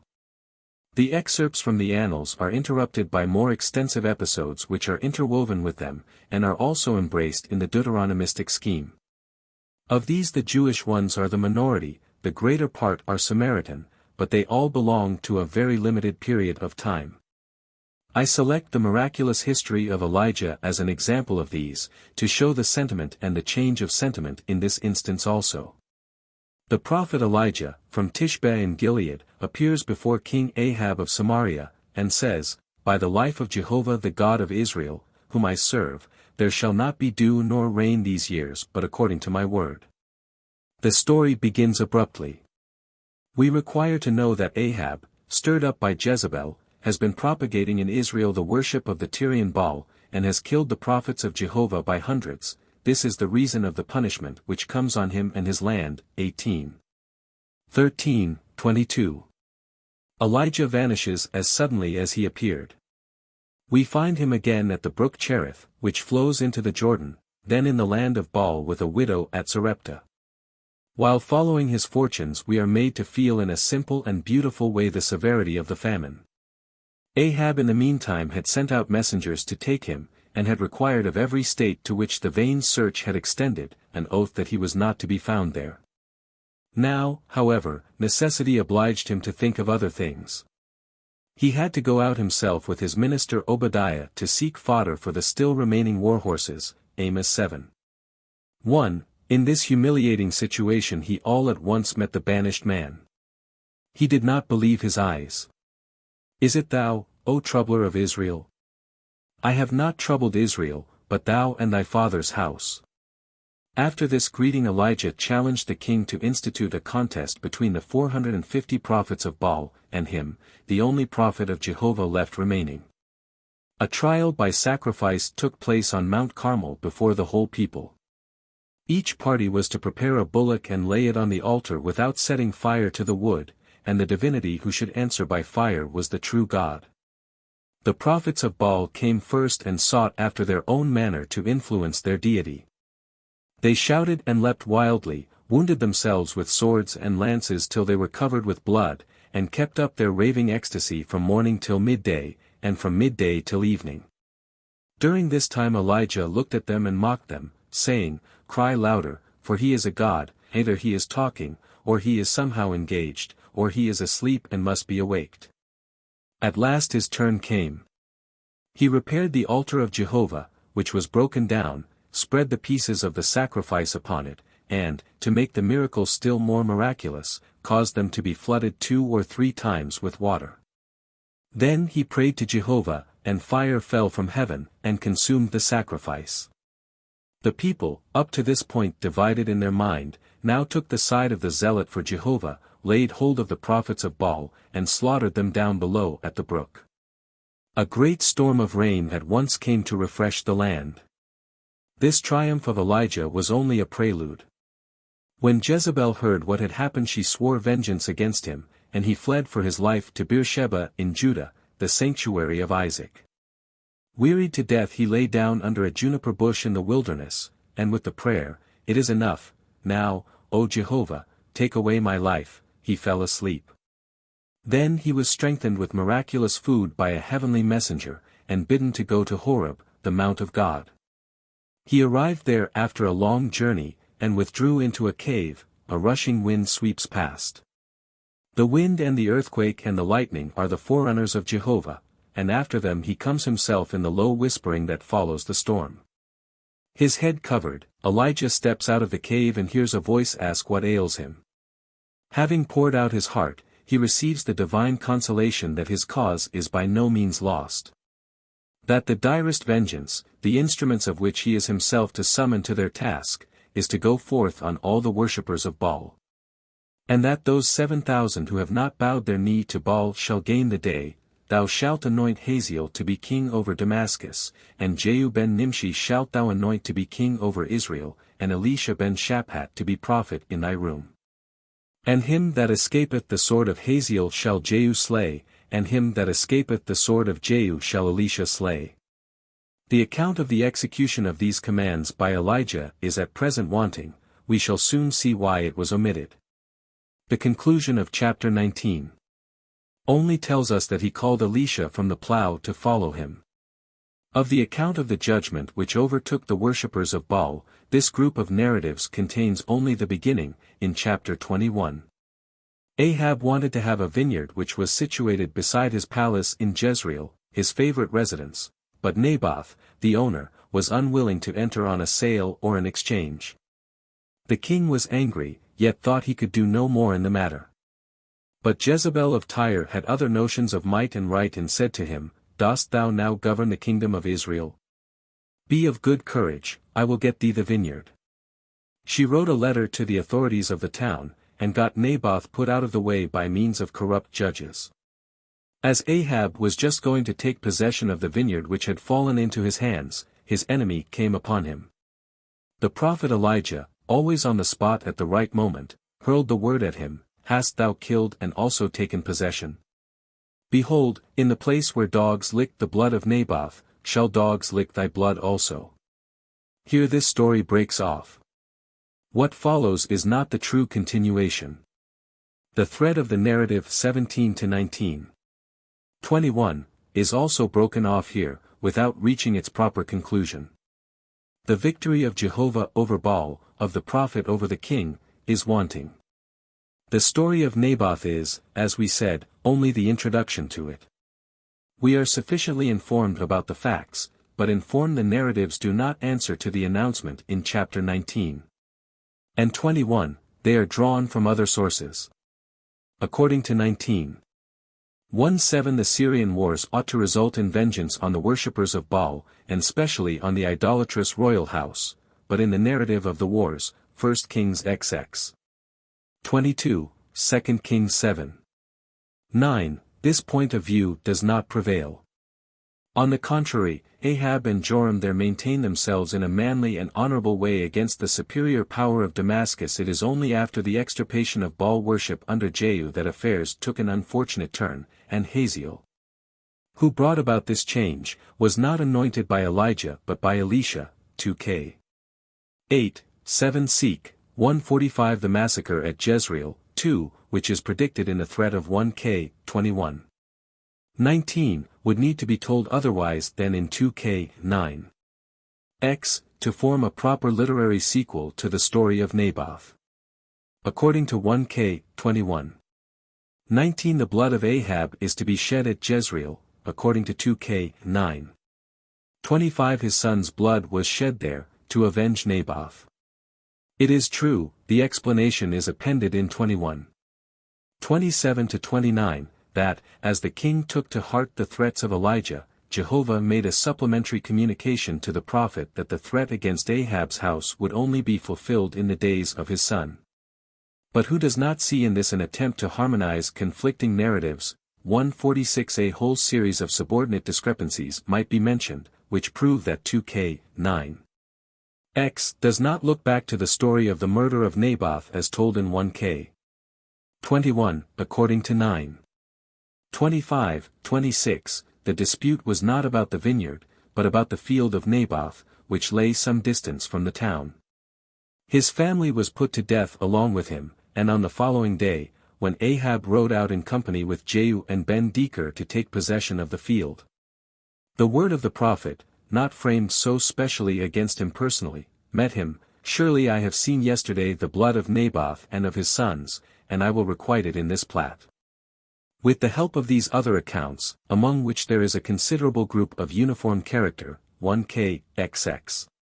22, 2k, 3. 6, 24 12. 20, 9. 1x. 27, favorably distinguished from the rest, we are placed in a position to criticize the history of Elijah, and to reach a result which is very instructive for the history of the tradition. Namely that the influence of the mighty prophet on his age has after all been appraised much too highly. His reputation could not be what it is but for the wide diffusion of Baal worship in Israel, and this is not a little exaggerated. Anything like a suppression of the national religion at the time of Elijah is quite out of the question, and there is no truth in the statement that the prophets of Jehovah were entirely extirpated at the time and Elijah alone left surviving. The prophetic guilds at Bethel, Jericho, and Gilgal continued without any interruption. In the Syrian wars prophets of Jehovah stand by the side of Ahab. Before his last campaign there are 400 of them collected in his capital, one of them at least long known to the king as a prophet of evil, but left alive before and left alive now, though he persisted in his disagreeable practices. Of the sons whom Jezebel bore him, Ahab called one Ahaziah, i.e. Jehovah holds, and another Jehoram, i.e. Jehovah is exalted. He adhered to Jehovah as the God of Israel, though to please his wife he founded at Samaria a temple and a cultus of the Syrian goddess. This being so, Elijah's contest with Baal cannot have possessed the importance attributed to it from the point of view of a later time. In the group of popular narratives above referred to, there is no trace of a religious commotion that tore Israel asunder. The whole strength of the people is absorbed in the Syrian wars. The kings are the prominent figures, and do well and according to their office in battle. Elijah stands in the background. From several indications, though from no direct statements, we learn of the high esteem which Ahab enjoyed from friend and foe alike, XX. 31, 22. 32-34 seek. Joram also, and even Jezebel, are drawn not without sympathy, 2k, 6. 30, 9. 31, we can scarcely say the same of Jehu, the murderer, instigated by the prophets, of the house of Ahab, 2k, 9. 10. It is the fact, certainly, that the prophet's hatred of Baal succeeded at last in overturning the dynasty of Omri. But in what manner was this done? At a time when King Joram was prevented by a wound he had received from being with his army in the field, a messenger of Elisha went to the camp, called the captain apart from a banquet at which he found him, to a secret interview, and anointed him king. When Jehu returned to his comrades at their wine, they asked him what that mad fellow had wanted, and, his evasive answers failing to satisfy them, he told them the truth. They at once raised him on an improvised throne, and caused the trumpets to proclaim him king. They were quite ready for such an exploit, not that they cared in the least for that mad fellow. Jehu justified their confidence by his astounding mastery in treachery and bloodshed, but he placed his reliance entirely on the resources of his own talent for murder. He was not borne along by any general movement against the dynasty. The people, which he despised, x. 9, stood motionless and horrified at the sight of the crimes which came so quickly one after another. Even 100 years afterwards the horror at the massacre of Jezreel still lived, Hosea I:4. The crown once gained, the reckless player showed his gratitude to the fanatics, and sent the priests and worshippers of Baal after the priests of Jehovah whom he had slaughtered along with all belonging to the royal house, x. 11. The manner in which he led them into the snare, x. 18 seek, shows that no one had thought before this of regarding him as the champion of Jehovah, and even at this time his zeal was manifestly only ostensible. he was not fighting for an idea, X 15. Seek. Thus we see that Baal did not bring about the fall of the house of Ahab, but common treason. The zealots employed for their purposes a most unholy instrument, which employed them in turn as a holy instrument for its purposes. They did not succeed in rousing the people to a storm against Baal, far from it. The execution of Naboth seems to have excited greater indignation. It was a crime against morals, not against religion. Even in the history of Elijah the admission is made that this struggle against Baal, in spite of his sacrificial victory on Carmel, was in the end without result. And that only the judicial murder of Naboth brought about a change in the popular sentiment.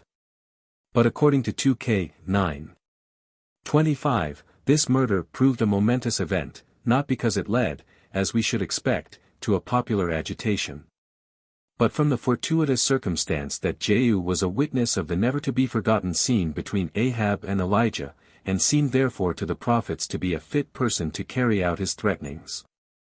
It is certainly the case that the grand figure of Elijah could not have been drawn as we have it except from the impression produced by a real character. 147 But it is too much torn away from the historical position it belongs to, and is thereby magnified to colossal proportions. It may be said of this class of narratives generally, that the prophets are brought too much into the foreground in them, as if they had been even in their lifetime the principal force of Israelite history, and as if the influence which moved them had ruled and pervaded their age as well. That was not the case. In the eyes of their contemporaries they were completely overshadowed by the kings. Only to later generations did they become the principal personages. They were important ideally, and influenced the future rather than the present, but this was not enough. A real tangible importance is attributed to them. In the time of Ahab and Jehu the Nebiim were a widespread body, and organized in orders of their own, but were not highly respected. The average of them were miserable fellows, who ate out of the king's hand and were treated with disdain by members of the leading classes. Amos of Tekoa, who, it is true, belonged to a younger generation, felt it an insult to be counted one of them. Elijah and Elisha rose certainly above the level of their order. But the first, whose hands remained pure, while he no doubt produced a great impression at the time by his fearless words, effected nothing against the king, and quite failed to draw the people over to his side, while Elisha, who did effect something, made use of means which could not bear the light, and which attest rather the weakness than the strength of prophecy in Israel. 4. Let us conclude by summing up the results to which we have been led by our eclectic pilgrimage through the historical books. What in the common view appears to be the specific character of Israelite history, and has chiefly led to its being called sacred history, rests for the most part on a later repainting of the original picture. The discoloring influences begin early. I do not reckon among these the entrance of mythical elements, such as are not wanting even in the first beginnings to which we can trace the course of the tradition, nor the inevitable local color, which is quite a different thing from tendency. I think only of that uniform stamp impressed on the tradition by men who regarded history exclusively from the point of view of their own principles. Here we observe first a religious influence, which in the books of Samuel and Kings turns out to be the prophetical one. The view appears to me erroneous that it is to the prophets that the Hebrew people owe their history as a whole. The song, Judges v. though perhaps the oldest historical monument in the Old Testament, cannot be cited in support of that view, for even if it were actually composed by Deborah, the seer stands in no connection with the prophets. Least of all can the colleges of the Ben Nebiim at Gilgal and other places be regarded as nurseries of historic tradition. The products which are to be traced to these circles betray a somewhat narrow field of vision. 2 Kings 2, 4. 1-6, 23. The prophets did not form the tradition at first, but came after, shedding upon it their peculiar light. Their interest in history was not so great that they felt it necessary to write it down. They only infused their own spirit into it subsequently. But the systematic recoining of the tradition was only effected when a firmer stamp had become available than the free ideas of the prophets, the will of God having been formulated in writing. When this point was reached, no one could fail to see the discrepancy between the ideal commencement, which was now sought to be restored as it stood in the book, and the succeeding development. The old books of the people, which spoke in the most innocent way of the most objectionable practices and institutions, had to be thoroughly remodeled according to the Mosaic form, in order to make them valuable, digestible, and edifying for the new generation. A continuous revision of them was made, not only in the Chronicles, at the beginning of the Greek domination, but, as we have seen in this chapter, even in the Babylonian exile. The style of the latter revision differed from that of the former. In Chronicles the past is remodeled on the basis of the law, transgressions take place now and then, but as exceptions from the rule. In the books of Judges, Samuel, and Kings, the fact of the radical difference of the old practice from the law is not disputed. In these works also the past is in some cases remodeled on the basis of the ideal, but as a rule it is simply condemned. That is one difference. Another has to be added which is of far greater importance. In the Chronicles the pattern according to which the history of ancient Israel is represented is the Pentateuch, i.e. the priestly code. In the source of Chronicles, in the older historical books, the revision does not proceed upon the basis of the priestly code, which indeed is completely unknown to them, but on the basis of Deuteronomy. Thus in the question of the order of sequence of the two great bodies of laws, the history of the tradition leads us to the same conclusion as the history of the cultus. 8. The narrative of the Hexateuch. In the historical books the tradition is developed by means of supplement and revision. Double narratives occur here and there, but not great parallel pieces of connected matter side by side. In the Hexateuch additions and supplements have certainly taken place on the most extensive scale. But the significant feature is here that continuous narratives which can and must be understood each by itself are woven together in a double or threefold cord. Critics have shown a disposition, if not in principle yet in fact, to take the independence of these so-called sources of the Hexateuch as if it implied that in point of matter also each is a distinct and independent source. But this is, even a priori, very improbable. Even in the case of the prophets who received their word from the Lord the later writer knows and founds upon the earlier one. How much more must this be the case with narrators whose express business is with the tradition?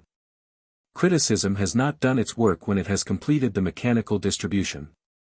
It must aim further at bringing the different writings when thus arranged into relation with each other, must seek to render them intelligible as phases of a living process. And thus to make it possible to trace a graduated development of the tradition. The striking agreement of the different works, not only in matter, but in their arrangement of the narratives, makes the office of criticism as now described not less but more necessary. There is no primitive legend, it is well known, so well knit as the biblical one, and thus it is no wonder that it became the frame for many others and infused into them some of its own color. This connection is common in its main features to all the sources alike. The priestly code runs, as to its historical thread, quite parallel to the Jehovist history.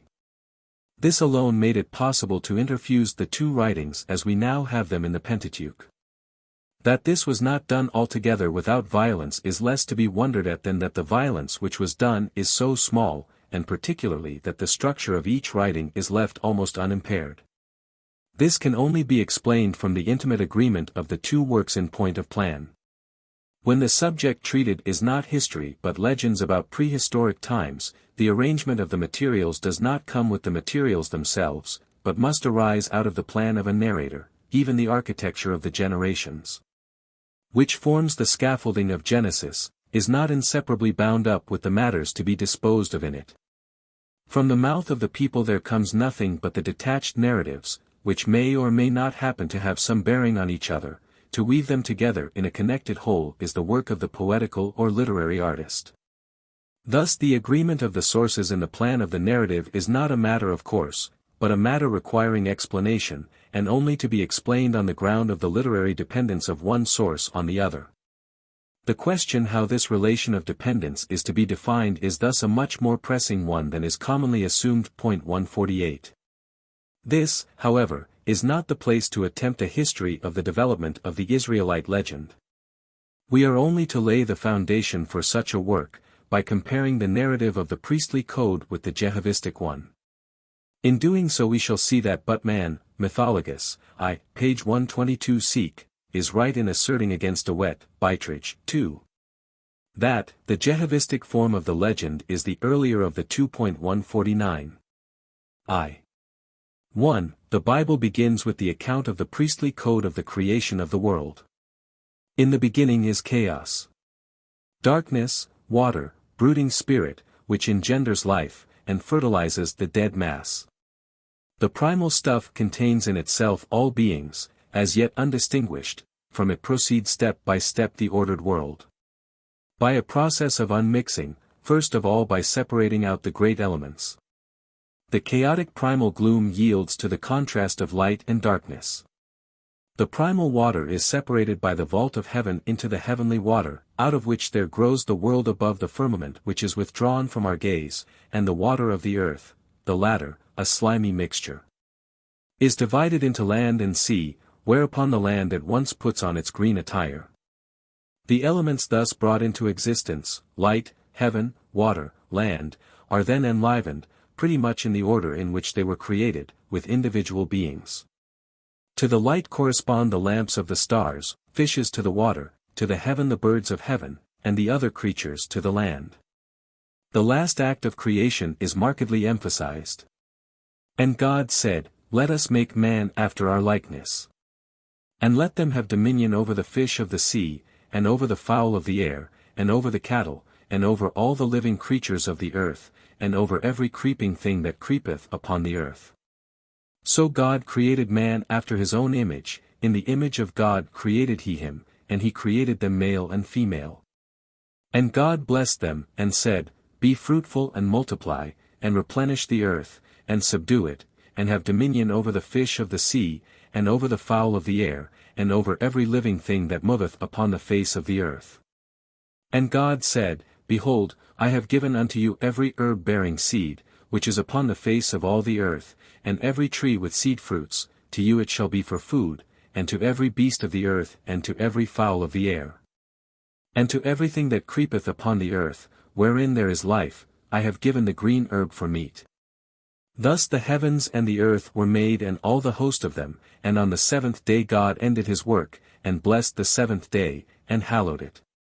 Gen. 1:2. 4a.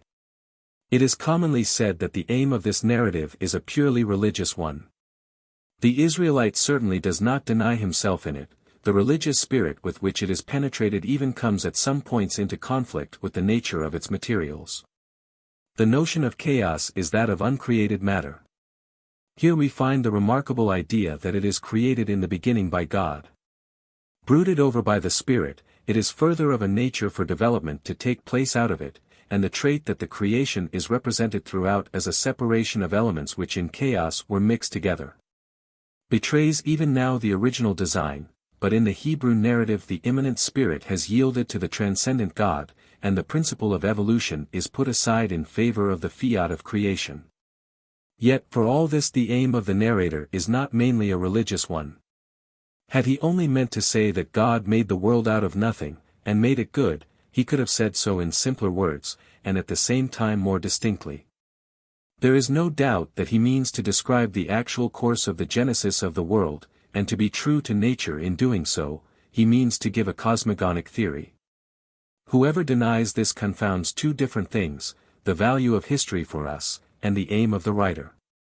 While our religious views are or seem to be in conformity with his, we have other ideas about the beginning of the world, because we have other ideas about the world itself, and see in the heavens no vault, in the stars no lamps, nor in the earth the foundation of the universe. But this must not prevent us from recognizing what the theoretical aim of the writer of Gen. I really was. He seeks to deduce things as they are from each other. He asks how they are likely to have issued at first from the primal matter, and the world he has before his eyes in doing this is not a mythical world but the present and ordinary one. The pale color which generally marks the productions of the earliest reflection about nature, when they are not mythical theories, is characteristic of Gen. I also. We are indeed accustomed to regard this first leaf of the Bible as surrounded with all the charm that can be derived from the combination of high antiquity and childlike form. It would be vain to deny the exalted ease and the uniform greatness that give the narrative its character.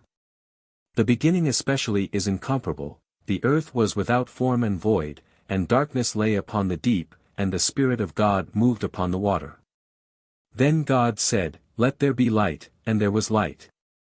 But chaos being given, all the rest is spun out of it, all that follows is reflection, systematic construction. We can easily follow the calculation from point to point. The considerations are very simple, which lead the writer to make first what is great appear, and then what is small. First the foundation and then that which exists upon it, the water before the fishes, heaven before the birds of heaven, land and plants before the animals. The arrangement of the things to be explained stands here for the explanation. There is nothing more than a succession which proceeds from the simple to the complicated. There is no effort of fancy to describe the process more closely, everywhere cautious consideration which shrinks from going beyond generalities. Only the framework of creation, in fact, is given, it is not filled up. Hence also the form of the whole, the effect of which cannot be reproduced in an epitome. The formula gets the better of the contents, and instead of descriptions our ears are filled with logical definitions. The graduated arrangement in separating particular things out of chaos indicates the awakening of a natural way of looking at nature, and of a reasoned reflection about natural objects. Just as this is manifest in the attempts of Thales and his successors, which are also remarkable as beginnings of the theory of nature and of an objective interest in the things of the outer world. But further than this do not exactly rouse us to enthusiasm. 150. The first sentence of the Jehovistic account of the beginning of the world's history has been cut off by the reviser. It was all a dry waste, when Jehovah formed the earth, and nowhere did the green herb spring up, for Jehovah had not yet caused it to rain upon the earth, and there was not a man to till the ground. But a mist went up out of the earth, and watered the face of the ground. And Jehovah formed man of the dust of the ground, and breathed into his nostrils the breath of life. Then he planted a garden far to the eastward in Eden, in the place where the four chief rivers of the earth part asunder from their common source. There grow among other fine trees the tree of life and the tree of knowledge. In this garden Jehovah placed the man, to dress it and keep it and to eat of all the trees, forbidding him to eat of the fruit of the tree of knowledge only. But the man is utterly alone in his garden, he must have company that is suitable for him. So Jehovah first forms the beasts, if perchance the man will associate with them and make friends with them. He brings them to him one after another to see what impression they make on him, and what the man will call them. He calls them by their right names, ox, ass, bear, thus expressing his feeling that he finds in them nothing relate to himself, and Jehovah has to seek other counsel. Then he forms the woman out of a rib of the sleeping man, and causes him to awake. Wearied as it were by all the fruitless experiments with the beasts, the man cries out delighted when he looks at the woman, "This surely is flesh of my flesh and bone of my bone, she may be called woman." Thus the scene is drawn, the persons introduced, and an action secretly prepared. Now the tragedy begins, which ends with the expulsion of man from the garden. Seduced by the serpent, man stretches out his hand after the food which is forbidden him, in order to become like God, and eats of the tree of knowledge. The first consequence of this is the beginning of dress, the first step in civilization. Other and sadder consequences soon follow. In the evening the man and his wife hear Jehovah walking in the garden, they hide before him, and by doing so betray themselves. It is useless to think of denying what has taken place, and as each of them puts the blame on the other, they show themselves one after the other to be guilty. The sentence of the judge concludes the investigation. The serpent is to creep on its belly, to eat dust, and to perish in the unequal contest with man. The woman is to bear many children with sorrow, and to long for the man, who yet will be her tyrant. The principal curse is directed against the man. Cursed be the ground for thy sake, in sorrow shalt thou eat of it all the days of thy life. Thorns also and thistles shall it bring forth to thee, and thou shalt eat the herb of the field, till thou return unto the ground, for out of it wast thou taken, for dust thou art, and unto dust shalt thou return. Sentence being thus spoken, Jehovah prepares the man and woman for their future life by making coats of skins to dress them with. Then turning to his celestial company, behold, he says, the man is become like one of us to know good and evil. And now lest he put forth his hand, and take also of the tree of life, and eat, and live forever. With these words he drives man out of paradise, and places before it the cherubs, and the flaming sword, which turns every way, to keep the way of the tree of life, Gen I, 4b, 3. 24. The gloomiest view of life as it now is, lies at the root of this story. Man's days are mere hardship and labor and taskwork, a taskwork with no prospect of relief, for the only reward of it is that he returns to the earth from which he was taken. No thought appears of any life after death, and life without death might have been, but has been forfeited. Now the cherub guards the approach to the tree of life, of which man might have eaten when in paradise but did not. This actual, cheerless lot of man upon the earth is the real problem of the story. It is felt to be the very opposite of our true destiny. At first, things must have been otherwise. Man's lot now is a perversion of what it was at first. It is the punishment of primeval guilt now resting on us all. At first man lived in paradise, he had a happy existence, and one worthy of his nature, and held familiar intercourse with Jehovah. It was his forbidden striving after the knowledge of good and evil that drove him out of paradise and brought all his miseries upon him. What is the knowledge of good and evil? The commentators say it is the faculty of moral distinction, conscience, in fact. They assume accordingly that man was in paradise morally indifferent, in a state which allowed of no self-conscious action and could not be called either good or evil. A state like this not being an ideal one, some of them consider that man gained more than he lost by the fall, while others admit that it could not be the divine intention to keep him always at this stage of childish irresponsibility. And that this cannot be the view of the narrator either. But it is plain that the narrator is not speaking of a relative prohibition of knowledge, but an absolute one. He means that it is only for God. And that when man stretches out his hand towards it he is transcending his limits and seeking to be as God. On the other side he cannot of course mean to say that conscience is a doubtful blessing, and its possession to be deplored, or that it is a thing that God in fact refuses to men and reserves to himself alone. The knowledge spoken of cannot be moral knowledge. What could the assertion mean that God would have no one but himself know the difference between good and evil, and would deny to man this knowledge? One would think that conscience is a thing belonging specifically to man and not to God. And what could be the sense of representing Adam and Eve as so intent to know what was sin and what was virtue? No one is curious about that, and sin never came into existence in the way of ethical experiment, by men's desiring to know what it is. And it is manifestly assumed that men knew in paradise that obedience to Jehovah was good and disobedience evil. And finally, it conflicts with the common tradition of all peoples to represent the first man as a sort of beast. He is regarded as undeveloped only in point of outward culture.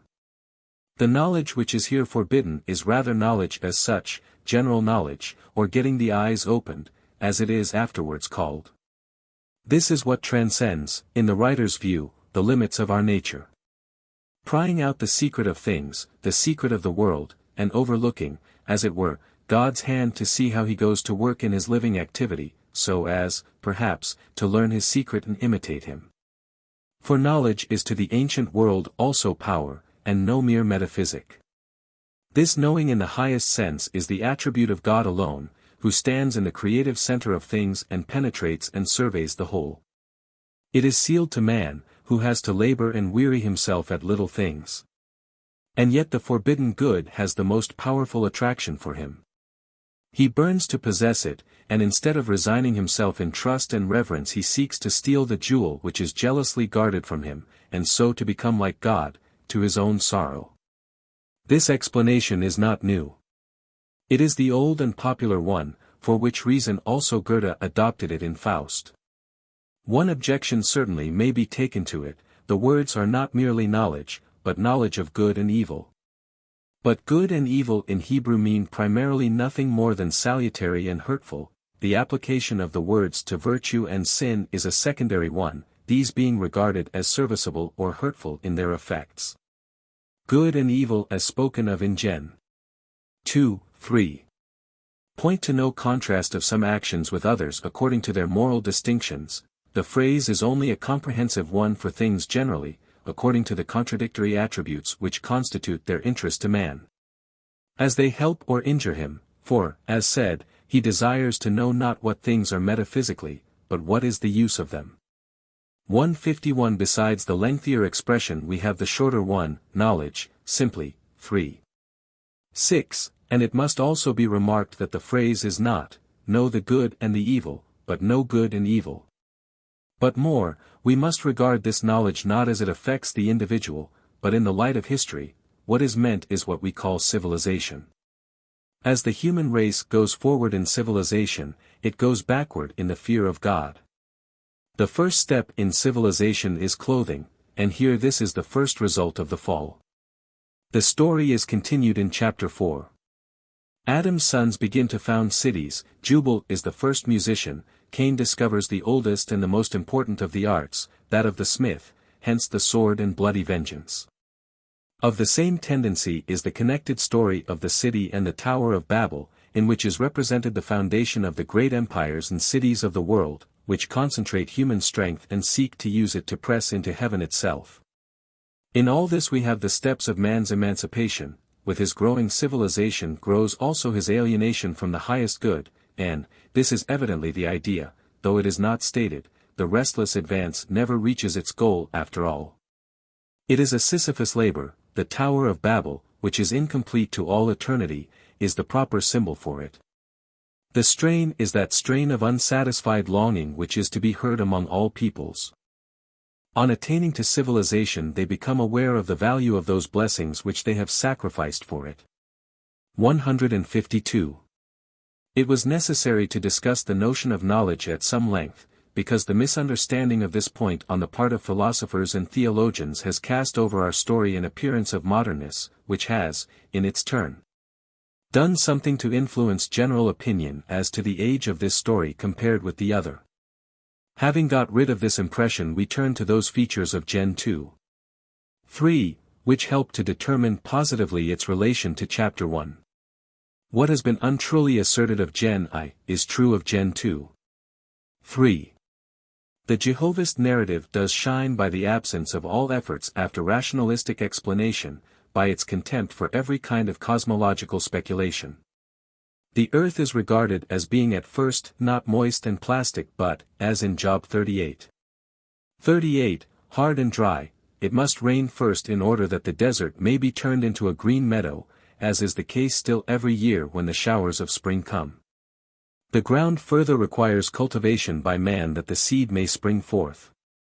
No regard is paid to any natural sequence of the acts of creation. Man, the most helpless of all beings, appears first, and finds himself placed on a world entirely bare, without tree or bush, without the animals, without woman. Man is confessedly the exclusive object of interest, the other creatures are accounted for by their importance to him, as if this only conferred on them a right to exist. The idea explains matter, mechanical possibility is never consulted, and we do not think of asking about it. One of taste could find no lower deeps than when this or that scholar goes from Gen 2. 21 to count his ribs, or comes to the conclusion that the first man was hermaphrodite. In the first account we stand before the first beginnings of sober reflection about nature, in the second we are on the ground of marvel and myth. Where reflection found its materials we do not think of asking, ordinary contemplation of things could furnish it. But the materials for myth could not be derived from contemplation, at least so far as regards the view of nature which is chiefly before us here, they came from the many-colored traditions of the old world of Western Asia. Here we are in the enchanted garden of the ideas of genuine antiquity, the fresh early smell of earth meets us on the breeze. The Hebrews breathed the air which surrounded them. The stories they told on the Jordan, of the land of Eden and the fall, were told in the same way on the Euphrates and the Tigris, on the Oxus and the Arius. The true land of the world, where dwells the deity, is Eden. It was not removed from the earth after the fall, it is there still, else whence the need of cherubs to guard the access to it? The rivers that proceed from it are real rivers, all well known to the narrator, they and the countries they flow through and the products that come from these countries. 3 of them, the Nile, the Euphrates, and the Tigris, are well known to us also, and if we only knew how the narrator conceived their courses to lie, it would be easy to determine the position of their common source and the situation of paradise. Other peoples of antiquity define the situation of their holy land in a similar manner. The streams have different names, but the thing is the same. The wonderful trees also in the Garden of Eden have many analogies even in the Germanic mythology. The belief in the cherubs which guard paradise is also widely diffused. Crub is perhaps the same name, and certainly represents the same idea, as gryp in Greek, and Greif in German. We find everywhere these beings wonderfully compounded out of lion, eagle, and man. They are everywhere guardians of the divine and sacred, and then also of gold and of treasures. The ingredients of the story seem certainly to have parted with some of their original color under the influence of monotheism. The Hebrew people no doubt had something more to tell about the tree of life than now appears. It is said to have been in the midst of the garden, and so it seems to have stood at the point whence the 4 streams issued, at the fountain of life, which was so important to the faith of the East, and which Alexander marched out to discover. Paradise, moreover, was certainly not planted originally for man, it was the dwelling of the deity himself. Traces of this may still be recognized. Jehovah does not descend to it from heaven, but goes out walking in the garden in the evening as if he were at home. The garden of deity is, however, on the whole somewhat naturalized. A similar weakening down of the mythic element is apparent in the matter of the serpent. It is not seen at once that the serpent is a demon. Yet parting with these foreign elements has made the story no poorer, and it has gained in noble simplicity. The mythic background gives it a tremulous brightness. We feel that we are in the golden age when heaven was still on earth, and yet unintelligible enchantment is avoided, and the limit of a sober chiaroscuro is not transgressed. The story of the creation in 6 days played, we know, a great part in the earlier stages of cosmological and geological science. It is not by chance that natural science has kept off Gen 2. 3. There is scarcely any nature there. But poetry has at all times inclined to the story of paradise. Now we do not require to ask at this time of day, nor to argue the question, whether mythic poetry or sober prose is the earlier stage in the contemplation of the world. Intimately connected with the advanced views of nature, which we find in Gen I, is the purified notion of God found there. The most important point is that a special word is employed, which stands for nothing else than the creative agency of God. And so dissociates it from all analogy with human making and shaping, a word of such exclusive significance that it cannot be reproduced either in Latin, or in Greek, or in German. In a youthful people such a theological abstraction is unheard of, and so with the Hebrews we find both the word and the notion only coming into use after the Babylonian exile. They appear along with the emphatic statement of the creative omnipotence of Jehovah with reference to nature, which makes its appearance, we may say suddenly, in the literature of the exile, plays a great part in the book of Job. And frequently presents itself in Isa. XL-66, in Gen 2. 3. Not nature but man is the beginning of the world and of history. Whether a creation out of nothing is assumed there at all, is a question which only the mutilation of the commencement, before 2. For b. makes it not quite impossible to answer in the affirmative. At any rate it is not the case here that the command of the Creator sets things in motion at the first so that they develop themselves to separate species out of the universal chaos. Jehovah himself puts his hand to the work, and this supposes that the world and its main features was already in existence. He plants and waters the garden, he forms man and breathes life into his nostrils, he builds the woman out of the man's rib, having made a previous attempt, which was unsuccessful, to provide him with company. The beasts are living witnesses of the failure of his experiments.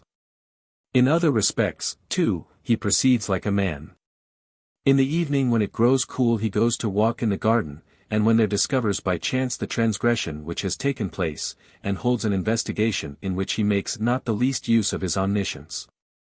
And when he says, Behold, the man is become like one of us to know good and evil, and now lest he stretch forth his hand, and take of the tree of life, and eat and live forever, that is not said in irony.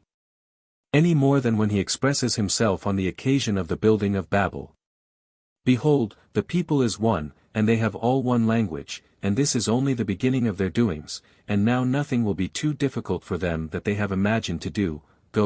Let us go down and confound their language. That at the same time the majesty of Jehovah is in no way compromised is the mystery of poetic genius. How would the colorless God of abstraction fare in such a situation? The treatment, finally, of the microcosm in the two accounts, reflects the difference between them. In chapter 1, man is directed at the very outset to the ground on which he moves to this day, replenish the earth, and subdue it, he is told. A perfectly natural task. In chaps 2, 3. He is placed in paradise, and his sphere of activity there, nestled, as he may be said still to be, in the lap of the deity, is very limited. The circumstances of his life as it now is, the man's toil in the fields, the woman's toil in bearing children, do not answer to his original destiny, they are not a blessing, but a curse. In the Jehovistic narrative man is as wonderful to himself as the external world, in the other he is as much a matter of course as it is. In the one he sees astonishing mysteries in the difference of the sexes, in marriage, in childbirth, 4:1. In the other these are physiological facts which raise no questions or reflections. He made them male and female, and said, "Be fruitful and multiply." There his attitude towards the beasts is one of mixed familiarity and bewilderment. He does not know exactly what to make of them, they are allied to him and yet not quite suitable society for him, here they are beings not related to him, over which he rules. The chief point in which the difference between the two accounts comes to a head is this. In Gen 2:3, man is virtually forbidden to lift the veil of things, and to know the world, represented in the tree of knowledge.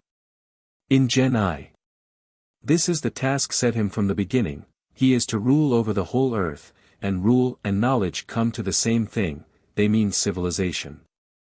Their nature is to him a sacred mystery, here it is a mere fact, an object.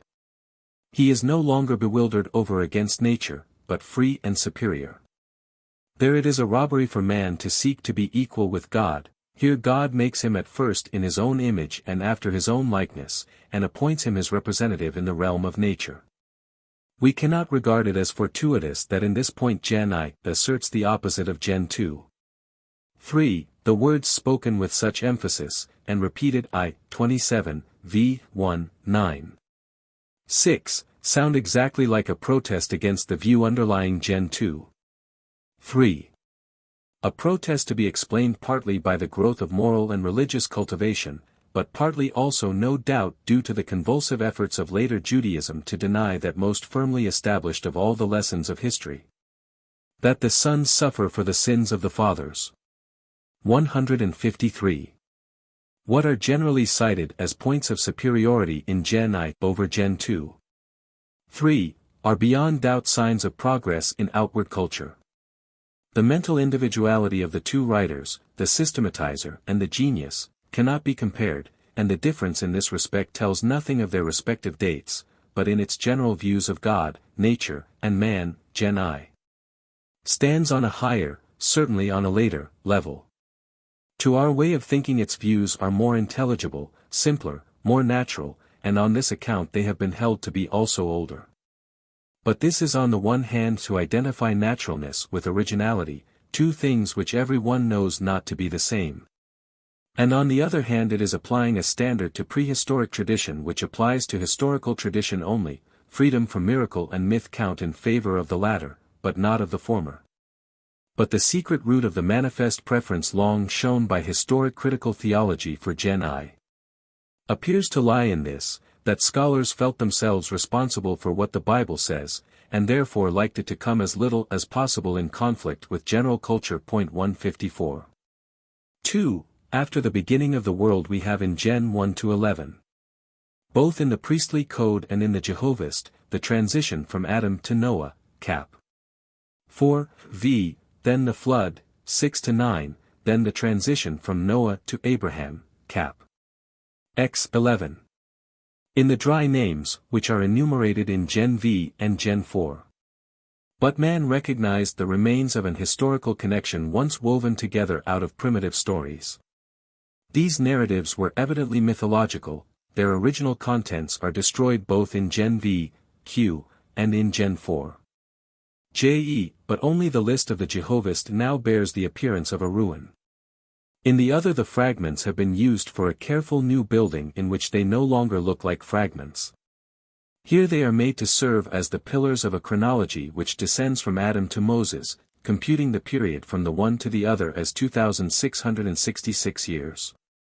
These 2,666 years represent 26 and 2/3 generations of 100 years each, namely, 1 to 20 Adam to Abraham, 21 Isaac, 22 Jacob, 23 Levi, 24 Kohath, 25 Amram, 26 Aaron. The last 2/3 of a generation is Eleazar, who was a man of mature years at the time of the Exodus. 155. Such a chronology is totally at variance with the simplicity of the legend. 156. It is also evident, that if even in the case of the historical books the systematic chronology is no older than the period of the exile, that of the Pentateuch must be of still later origin. For the historical period there were certain fixed points for chronology to lay hold of. It cannot have begun with the patriarchs and gone on to the kings, it must have begun with the kings and then gone higher up to the patriarchs. It must have begun at the lower end, where alone it had any firm ground to stand on. The belief that the men of the early world lived to a great age is no doubt old, but the settled chronology, based on the years in which each patriarch begot his son, is an artifice in which we manifestly see the doctrinaire treatment of history which was coming into vogue for later periods, attempting to lay hold of the earliest legends as well. Only when the living contents of the legend had completely disappeared could its skeleton be used as a framework of chronology. But man has also shown that the elements of the 10-membered genealogy of Q, Gen V, and of the 7-membered of JE, Gen 4, are identical. In Q, Noah comes after Lamech at the end, and at the beginning Adam Cain is doubled and becomes Adam Seth Enos Kainan. Adam and Enos being synonymous, this amounts to Adam Seth Adam Kainan, that is to say Adam Seth are prefixed, and the series begins anew with Enos Kainan, just as in JE. The priestly code itself offers a remarkable testimony to the superior originality of the Jehovist genealogy, by ascribing to Lamech, here the 9th in order, the age of 777 years. This can only be explained from JE, where Lamech is 7th in order, and moreover specially connects himself with the number 7 by his speech. Cain is avenged 7 times, and Lamech 70 times 7. Another circumstance shows Q to be posterior to E. The first man is called here not Ha-Adam as in JE, but always Adam, without the article, v. 1-5, a difference which Quenin pertinently compares with that between Chi-Rho iota sigma tau and Chi-Rho iota sigma tau. But in Q itself, Gen I, the first man is only the generic man, if in spite of this he is called simply Adam, Gen V, as if that were his proper name, the only way to account for this is to suppose a reminiscence of Gen 2. 3. Though here the personification does not as yet extend to the name. We come to the story of the flood, Gen 6-9.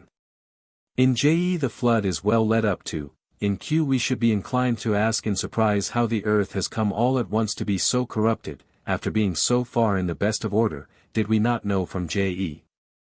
In omitting the fall, the fratricide of Cain, the sword song of Lamech, the intercourse of the sons of God with the daughters of men, and parting with the distinctive gloomy coloring which is unmistakably spread over the whole early history of man in JE, the priestly code has entirely lost the preparation for the flood, which now appears in the most abrupt and unaccountable way. As to the contents of the story, the priestly version here agrees to an unusual extent with the Jehovistic one, differing from it chiefly in the artificial, mathematical marking out of the framework. The flood lasts 12 months and 10 days, i.e. exactly a solar year. It begins in the 600th year of Noah, on the 17th of the 2nd month, rises for 150 days, and begins to fall on the 17th of the 7th month. On the 1st month the tops of the mountains become visible, in the 601st year, on the 1st of the 1st month, the water has abated, on the 27th of the second month the earth is dry. God himself gives instructions and measurements for the building of the ark. As for the tabernacle, it is to be 3 stories high, and divided throughout into small compartments, 300 cubits long, 50 cubits broad, 30 cubits high. And Noah is to make it accurately according to the cubit. When the water is at its height, on the 17th of the second month, the flood is 15 cubits above the highest mountains, Noah having apparently not forgotten, in spite of his anxiety, to heave the lead and to mark the date in his logbook. This prematurely modern measuring and counting cannot be thought by anyone to make the narrative more lifelike, it simply destroys the illusion. All that is idyllic and naive is consistently stripped off the legend as far as possible. As the duration of the flood is advanced from 40 days, JE, to a whole year, its area also is immeasurably increased. The priestly code states with particular emphasis that it was quite universal, and went over the tops of the highest mountains. Indeed, it is compelled to take this view by its assumption that the human race was diffused from the first over the whole earth. Such traits as the missions of the birds and the broken-off olive leaf are passed over, poetic legend is smoothed down into historic prose. But the value and the charm of the story depend on such little traits as these. They are not mere incidents, to poetry they are the most important thing of all. These are the features which are found just in the same way in the Babylonian story of the flood. And if the Jehovist has a much greater affinity with the Babylonian story than the priestly code, that shows it to have preserved more faithfully the international character of those early legends. This appears most plainly in his accounting for the flood by the confounding of the boundaries between spirit and flesh, and the intercourse of the sons of God and the daughters of men. The Jehovist here gives us a piece, but little adulterated, of mythical heathenism, a thing quite inconceivable in Q. The priestly code has the rainbow, which the Jehovist, as we now have him, wants. But we have to remember that in Genesis 6-9, the Jehovist account is mutilated, but the priestly one preserved entire. If the rainbow occurred both in JE and in Q, one of the accounts of it had to be omitted, and according to the editor's usual procedure the omission had to be from JE. It is accordingly very possible that it was not at first wanting in JE. It agrees better, indeed, with the simple rain, which here brings about the flood, than with the opening of the sluices of heaven and the fountains of the deep, which produce it in Q, and it would stand much better after 8:21-22 than after 9:1-7, in the priestly code. Moreover, the meaning of the rainbow is half obliterated. On the one hand, the story is clumsily turned into history, and we receive the impression either that the rainbow only appeared in the heavens at this one time after the flood, or that it had been there ever since. On the other hand, it is made the token of the covenant between Elohim and Noah, and the use of language in other passages, with the analogy of Gen 17, would point to the covenant described in 9:1-7. The rainbow would then be the counterpart of circumcision. 157 The covenant, i.e., the law of ch 9:1-7, a modification of the first ordinance given to Adam, I. 2:29-30, for the world after the flood which still subsists, is for the priestly code the crown, the end, the substance, of the whole narrative.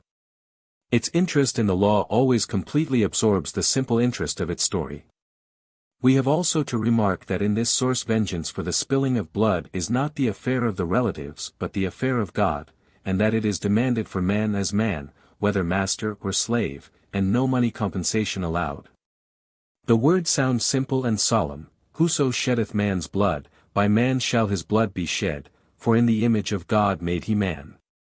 Yet the religious notion of humanity underlying this sentence is not ancient with the Hebrews any more than with other nations, cf. Gen 4:15-24, and Exodus 21:20 Seek. 158.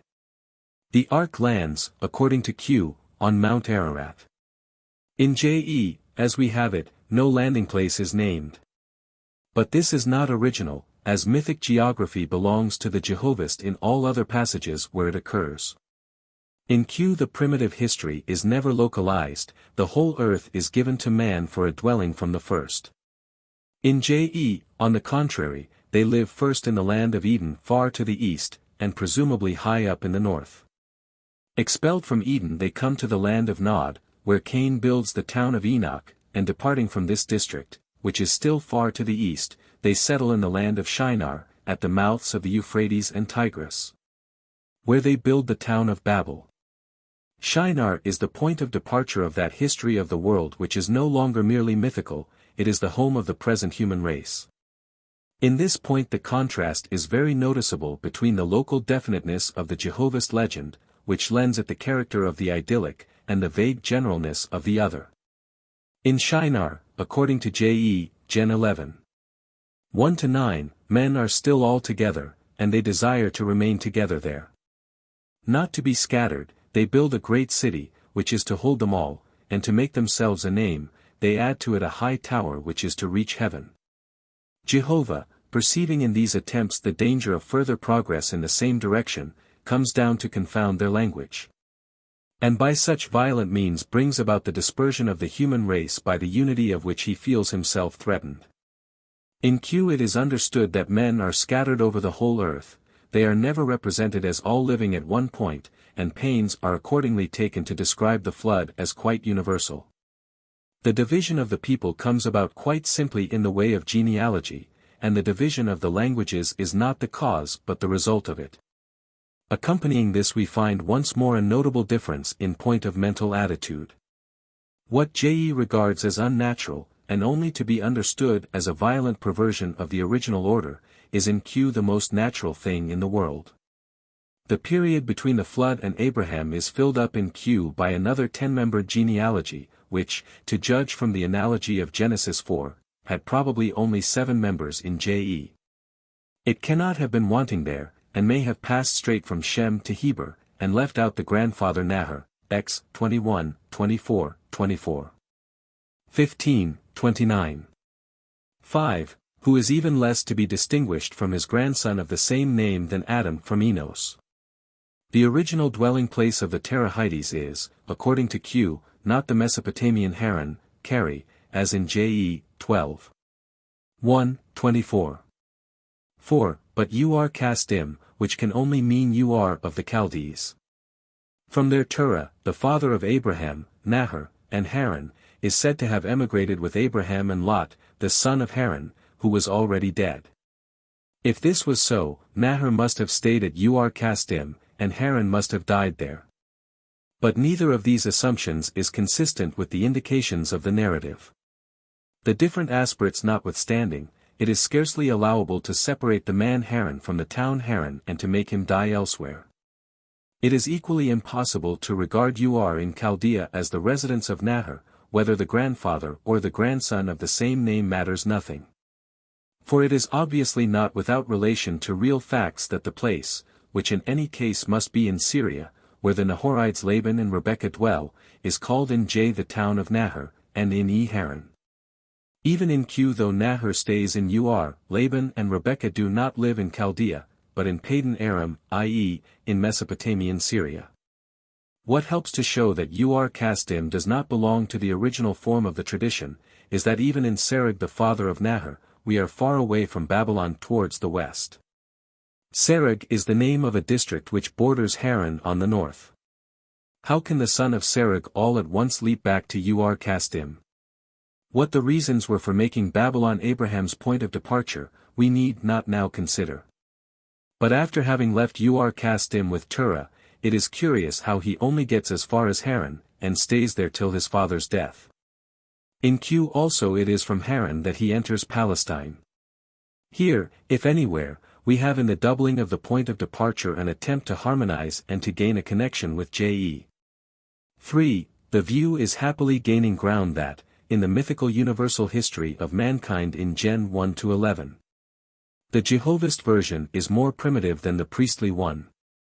And we are, in fact, compelled to adopt this view when we observe that the materials of the narratives in question have not an Israelite, but a universal ethnic origin. The traces of this origin are much more distinctly preserved in the Jehovist, whence it comes that comparative mythology occupies itself chiefly with his narratives, though without knowing that it is doing so. The primitive legend has certainly undergone alterations in his hands too, its mythic character is much obliterated, and all sorts of Israelite elements have crept in. Even the fratricide of Cain, with the contrast in the background between the peaceful life of the Hebrews in the land of Canaan and the restless wanderings of the Kenite, in the neighboring desert, quite falls out of the universal historical and geographical framework. Still more does the curse of Canaan do so. Here the trade is evidently old, that Noah was the first to make wine, but this has been made a merely subordinate feature of a pronouncedly national Israelite narrative. But in the Jehovist the process of emptying the primitive legend of its true meaning and contents has not gone nearly so far as in the priestly code, where it actually creates surprise when some mythic element shines through. As in the cases of Enoch, and of the rainbow. The mythic materials of the primitive world history are suffused in the Jehovist with a peculiar somber earnestness, a kind of antique philosophy of history, almost bordering on pessimism, as if mankind were groaning under some dreadful weight. The pressure not so much of sin as of creaturehood. 6. 1-4, we notice a shy, timid spirit, which belongs more to heathenism. The rattling of the chains at intervals only aggravates the feeling of confinement that belongs to human nature. The gulf of alienation between man and God is not to be bridged over. Jehovah does not stand high enough, does not feel himself secure enough, to allow the earth dwellers to come very near him. There is almost a suggestion of the notion of the jealousy of the gods. This mood, though in many ways softened, is yet recognizable enough in Gen 2. 3, in 6.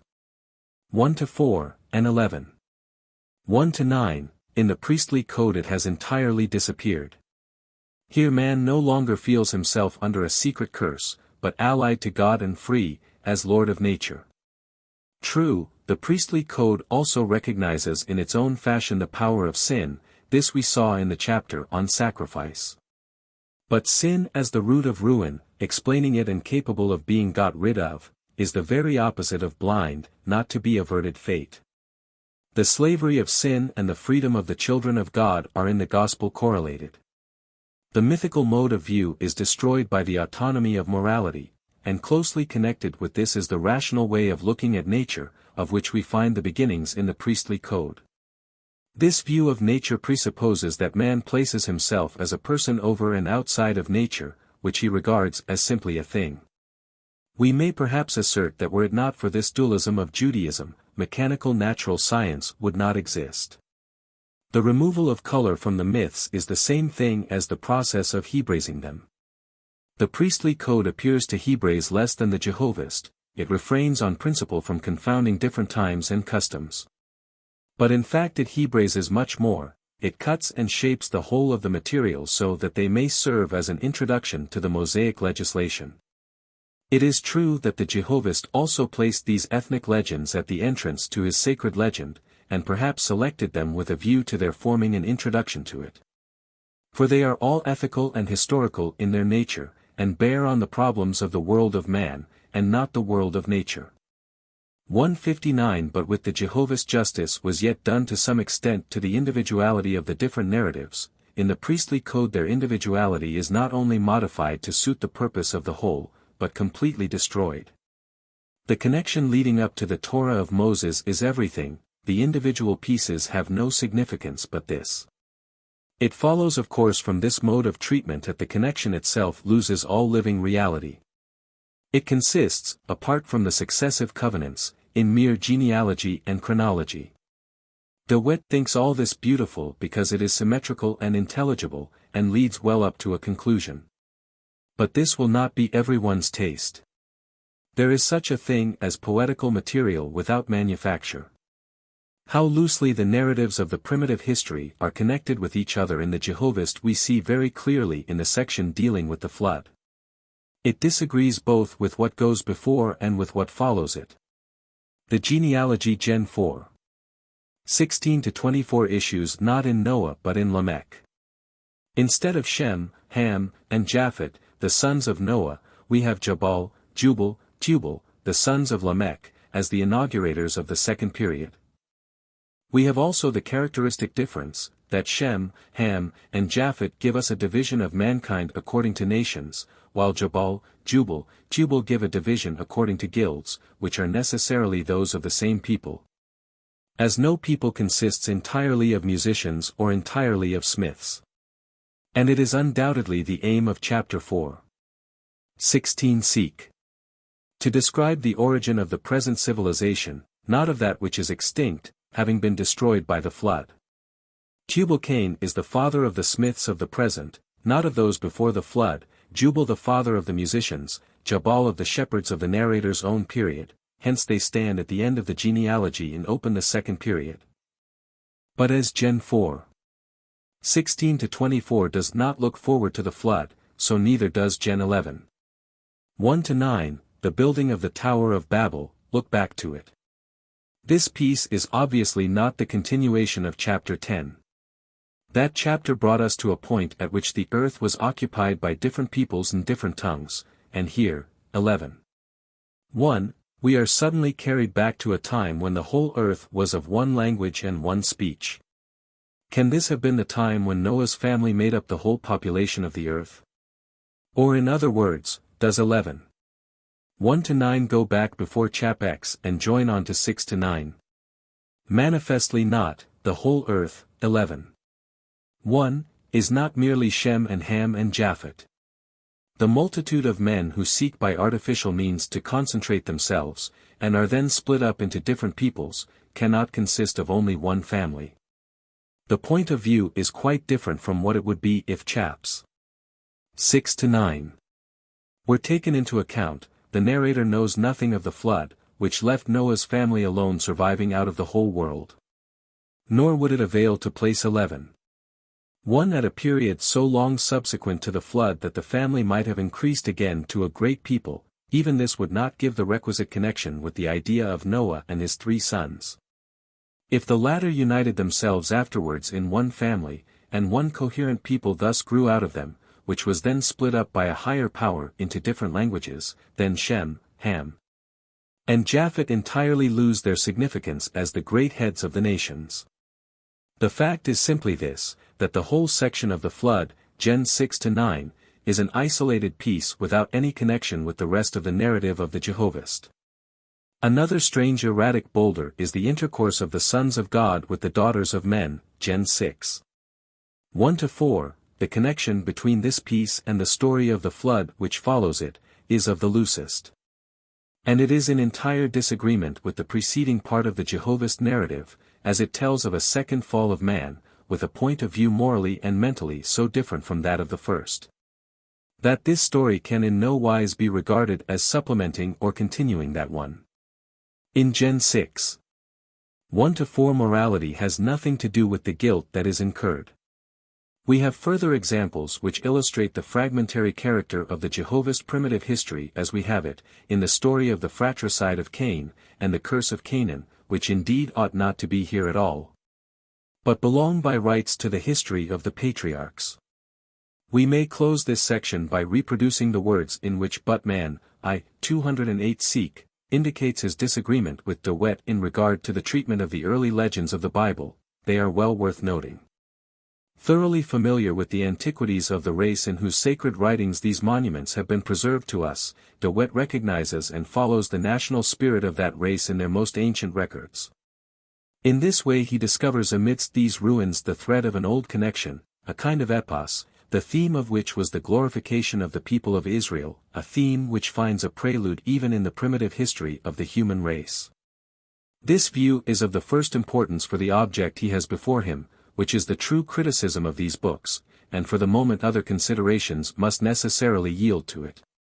My object in this whole investigation is only to find the universal element in the legends of different nations, and especially to discover what is common property in the myths of the different branches of the great family of nations to which the Hebrews and the Greeks and we ourselves alike belong. Thus each myth reveals itself to me as existing for itself, having a basis and completeness of its own, and even when I find it in other nations I at once assert for it its character as already known to me. Thus De Wet and I come to differ in the view we take of individual myths. To him they commonly appear as spontaneous free inventions of individual men for their own purposes. Not in the ignoble sense in which the vulgar view speaks of the religious narratives of ancient peoples, but free inventions in which there is no intention to deceive. I, on the contrary, can allow no invention in these oldest portions of mythology. A true myth is never invented, it is handed down. It is not true, but it is honest. From small elements which fancy offered as true, these myths arose and grew, without any contributor to their growth feeling that he had of himself added to them. Those only had any conscious intention in the matter, who touched up the oldest pure myths, and drew them into the great circle of their national history. And their intention, though conscious, was quite innocent and harmless, as De Wet describes it. Now De Wet sees the chief traces of that unity, or of that national epos which winds its way through the Mosaic history, in the Elohim document.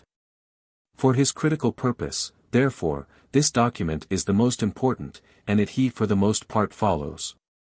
My aim forbids me to attend to anything but the inner completeness of the stories taken one by one, and this I see most clearly in the Jehovah fragments, whence I have had to yield the preference to them in the foregoing discussions. Should each of us attain his end, our views will excellently supplement each other. We may add that just that linked unity of its narrative, which has procured for the priestly code the title of the main stock, shows that it presents us with a more developed form of the myths.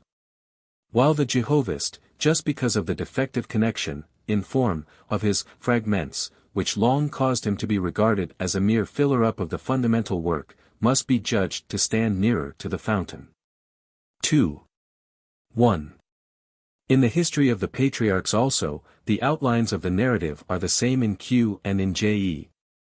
We find in both Abraham's immigration into Canaan with Sarah and Lot, his separation from Lot, the birth of Ishmael by Hagar, the appearance of God for the promise of Isaac, Isaac's birth, the death of Sarah and Abraham, Ishmael. Isaac's marriage with Rebekah, Jacob and Esau, Jacob's journey to Mesopotamia and the foundation of his family there, his return, Esau, Joseph in Egypt, Jacob in Egypt, Jacob's blessing on Joseph and his other sons, his death and burial. The materials here are not mythical but national, and therefore more transparent, and in a certain sense more historical. It is true, we attain to no historical knowledge of the patriarchs, but only of the time when the stories about them arose in the Israelite people. This later age is here unconsciously projected, in its inner and its outward features, into hoar antiquity, and is reflected there like a glorified mirage. The skeleton of the patriarchal history consists, it is well known, of ethnographic genealogy. The Leah tribes are connected with the Rachel tribes under the common father Jacob Israel, then entire Israel is connected with the people of Edom under the old name of Isaac, Amos 7. 9, 16. Isaac again is connected under Abraham with Lot, the father of Moab and Ammon. All these nearly related and once closely allied Hebrew tribes are shown to be intimately connected with the inhabitants of the Mesopotamian desert, and sharply marked off from the Canaanites, in whose land they dwelt. The narrative speaks of its characters as succeeding each other in time or contemporary. In this form it indicates logical or statistical subordination and coordination.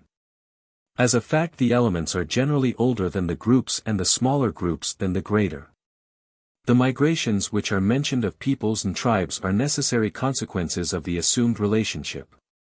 It would be quite possible to present the composition and relative position of any given people at a given time in a similar way in the form of a genealogical early history. True genealogy can scarcely represent precisely the existing relations. It cannot always be determined as a matter of fact whether a tribe is the cousin or the brother or the twin brother of another tribe, or whether there is any affinity at all between the two. The affinity can be understood and interpreted in different ways. The grouping always depends to some extent on the point of view of the genealogist, or even on his likings and antipathies. The reason why the Arameans are made so nearly related to the Israelites is probably that the patriarchal legend arose in Middle and North Israel, as indeed the pronounced preference shown for Rachel and Joseph clearly proves to have been the case.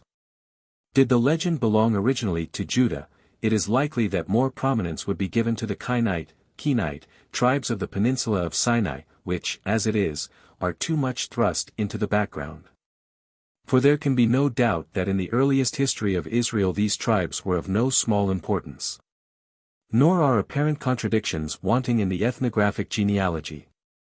Ishmael, Edom, and the Kenite tribes first mentioned, come into mutual contact in different ways, which may be quite naturally explained from different views and arrangements of their mutual relationships. And lastly we may add that the genealogical form lends itself to the reception of every sort of materials. In the patriarchal legend, however, the ethnographic element is always predominant. Abraham alone is certainly not the name of a people like Isaac and Lot. He is somewhat difficult to interpret. That is not to say that in such a connection as this we may regard him as a historical person. He might with more likelihood be regarded as a free creation of unconscious art. He is perhaps the youngest figure in the company, and it was probably at a comparatively late period that he was put before his son Isaac. 160. In the Jehovist this skeleton of ethnographic genealogy is found covered throughout with flesh and blood. The patriarchs, Abraham, Isaac, and Jacob, are not mere names, but living forms, ideal prototypes of the true Israelite. They are all peace-loving shepherds, inclined to live quietly beside their tents, anxious to steer clear of strife and clamor, in no circumstances prepared to meet force with force and oppose injustice with the sword. Brave and manly they are not, but they are good fathers of families, a little under the dominion of their wives, who are endowed with more temper. They serve Jehovah in essentially the same way as their descendants in historical times. Religion with them does not consist of sacrifice alone, but also of an upright conversation and trustful resignation to God's providence. Jacob is sketched with a more realistic touch than the other two. He has a strong dash of artifice and desire of gain, qualities which do not fail to secure the ends he aims at. He escapes from every difficulty and danger, not only safely but with profit. Jehovah helps him, but above all he helps himself, without showing, as we should judge, any great scruple in his choice of means. The stories about him do not pretend to be moral, the feeling they betray is in fact that of undissembled joy in all the successful artifices and tricks of the patriarchal rogue. Of the subordinate figures Esau is drawn with some liking for him, then Laban, and the weak-kneed saint, Lot. Ishmael is drawn as the prototype of the Bedouin, as a wild ass of a man, whose hand is against every man, and every man's hand against him. It is remarkable that the heroes of Israelite legend show so little taste for war, and in this point they seem to be scarcely a true reflection of the character of the Israelites as known from their history. Yet it is not difficult to understand that a people which found itself incessantly driven into war, not only dreamed of an eternal peace in the future, but also embodied the wishes of its heart in these peaceful forms of the golden age in the past. We have also to consider that the peaceful shepherd life of the patriarchs is necessary to the idyllic form in which the early history of the people is cast. Only peoples or tribes can make war, not single men. 161 This also must serve to explain why the historical self-consciousness of the nation finds so little expression in the personal character of the patriarchs. It makes vent for itself only in the inserted prophecies of the future. In these we trace that national pride which was the fruit of the exploits of David, yet always in a glorified form, rising to religious exaltation. In the traits of personal character ascribed to the patriarchs they represent substantially the nature and the aspirations of the individual Israelite. The historic political relations of Israel are reflected with more life in the relations borne by the patriarchs to their brothers, cousins, and other relatives. The background is never long concealed here, the temper of the period of the kings is everywhere discernible. This is the case most clearly perhaps in the story about Jacob and Esau. The twins are at variance, even in the womb. Even in the matter of his birth the younger refuses precedence to the elder, and tries to hold him back by the heel.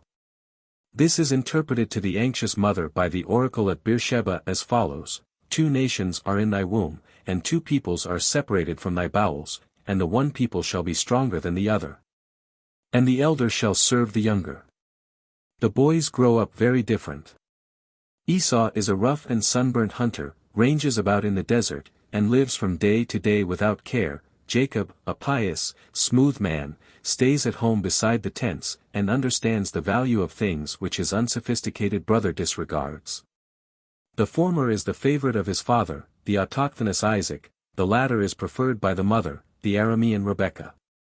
The former stays in his own land and takes his wives from the original population of South Canaan and the Sinaitic Peninsula, the latter emigrates, and brings his wives from Mesopotamia.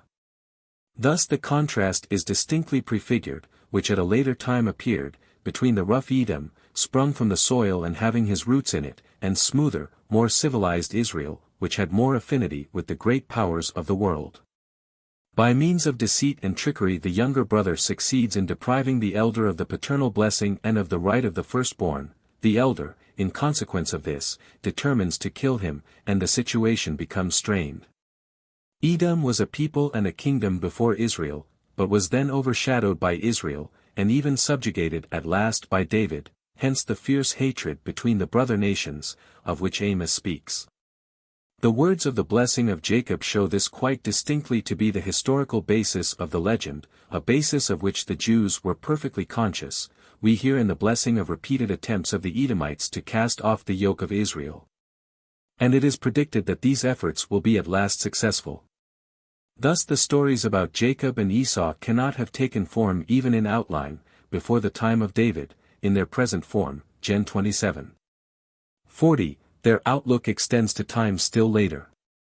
The roots of the legend being thus traceable in later history, a circumstance which the Jehovist does not attempt to conceal. It is no more than an apparent anachronism when he takes occasion to give a complete list of the Edomite kings down to David, interspersing it with historical notes, as, for example, that Hadad ben Bedad, possibly a contemporary of Gideon, defeated the Midianites on the plains of Moab. In the story of Jacob and Laban, again, the contemporary background shines through the patriarchal history very distinctly. The Hebrew, on his half-migration, half-flight from Mesopotamia to the land of Jordan, is hotly pursued by his Aramean father-in-law, who overtakes him at Gilead.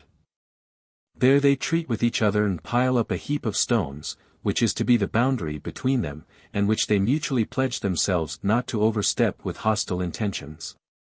This answers to the actual state of the facts. The Hebrew migration into Canaan was followed by the Aramean, which threatened to overwhelm it. Gilead was the boundary between the two peoples, and the arena, during a long period, of fierce conflicts which they waged with each other.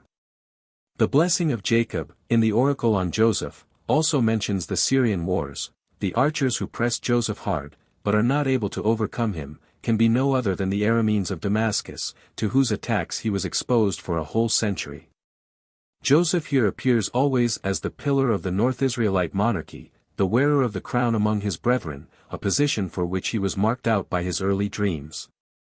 The story of Joseph, however, in so far as historical elements can be traced in it at all, and not merely the free work of poetry, is based on much earlier events. From a time when the union was just being accomplished of the two sections which together became the people of Israel. The trait of his brother's jealousy of him points perhaps to later events. 162. The historical associations which form the groundwork of the stories of the other sons of Jacob are also comparatively old.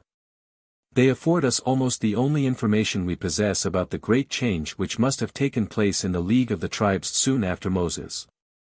This change principally affected the group of the four old Leah tribes which were closely connected with each other. Reuben assumes the rights of his father prematurely and loses the leadership. Simeon and Levi make, apart from the others, a faithless attack on the Canaanites, and collective Israel lets them suffer the consequences alone, so that they succumb to the vengeance of their enemies and cease to be tribes. Hence the primogeniture is transferred to Judah. Judah also suffers great losses, no doubt in the conflict which accompanied the settlement in the land of Canaan, and is reduced to a fraction of his former importance. But this breach is made good by fresh accessions from the mother stock of the Leah tribes, by the union of Pharez and Zara, i.e. of Caleb, Kenaz, Cain, Ken, Jerahmeel, with the remnant of ancient Judah. The Jehovist narratives about Reuben, Simeon, Levi, and Judah, are undoubtedly based on occurrences connected with the period of the conquest of the Holy Land, but this is not the place to trace the historical interpretation of the stories further. 163. It may, however, be remarked, and it is important to do so, that even where true historic motives are indisputably present in the patriarchal legend, it is not exactly a reproduction of the facts as they occurred. In reality, Edom always kept up his hatred against Israel and suppressed his feeling of relationship, Amos 11. In Genesis he meets his brother returning from Mesopotamia, and trembling with anxiety at the encounter, in a conciliatory temper which is quite affecting. The touch is one to reflect no small honor on the ancient Israelite. To set against this we have the touch, manifestly inspired by hatred, of Gen 19. 30-38. No one can fail to wonder why the daughters of Lot are nameless, but this shows that they are inserted between Lot and his sons Moab and Ammon purely for the sake of the incest. Sympathies and antipathies are everywhere at work, and the standpoint is throughout that of northern Israel, as appears most evidently from the circumstance that Rachel is the fair and the beloved wife of Jacob, whom alone in fact he wished to marry, and Leah the ugly and despised one who was imposed on him by a trick. 164. On the whole, the rivalries which really existed are rather softened than exaggerated in this poetical illustration of them. What tends to unity is more prominent and is more carefully treated than what tends to separation. There is no trace of any side glances at persons and events of the day, as, e.g., at the unseemly occurrences at the court of David, and as little of any twisting or otherwise doctoring the materials to make them advance this or that tendency. But these stories would be without point were it not for other elements which enter into them and attach them to this and that particular locality. In this aspect we have first of all to consider that the patriarchs are regarded as the founders of the popular worship at Shechem, Bethel, Beersheba, and Hebron, as we saw above. A whole series of stories about them are cultus myths. In these they discover by means of a theophany that a certain spot of earth is holy ground, there they erect an altar, and give it the name of the place. They dwell exclusively at places which were afterwards regarded as primeval sanctuaries and inaugurate the sacrifices which are offered there. The significance of these stories is entirely bound up with the locality. They possess an interest only for those who still sacrifice to Jehovah on the same altar as Abraham once did, under the same sacred oak of Moreh or Mamre. In the same way the patriarchs discover or excavate the caves, or springs, or wells, and plant the trees, which their posterity still counts sacred or at least honorable, after the lapse of thousands of years. In some cases also striking or significant formations of the earth's surface receive a legendary explanation from the patriarchal age. Were the Dead Sea not there, Sodom and Gomorrah would not have perished.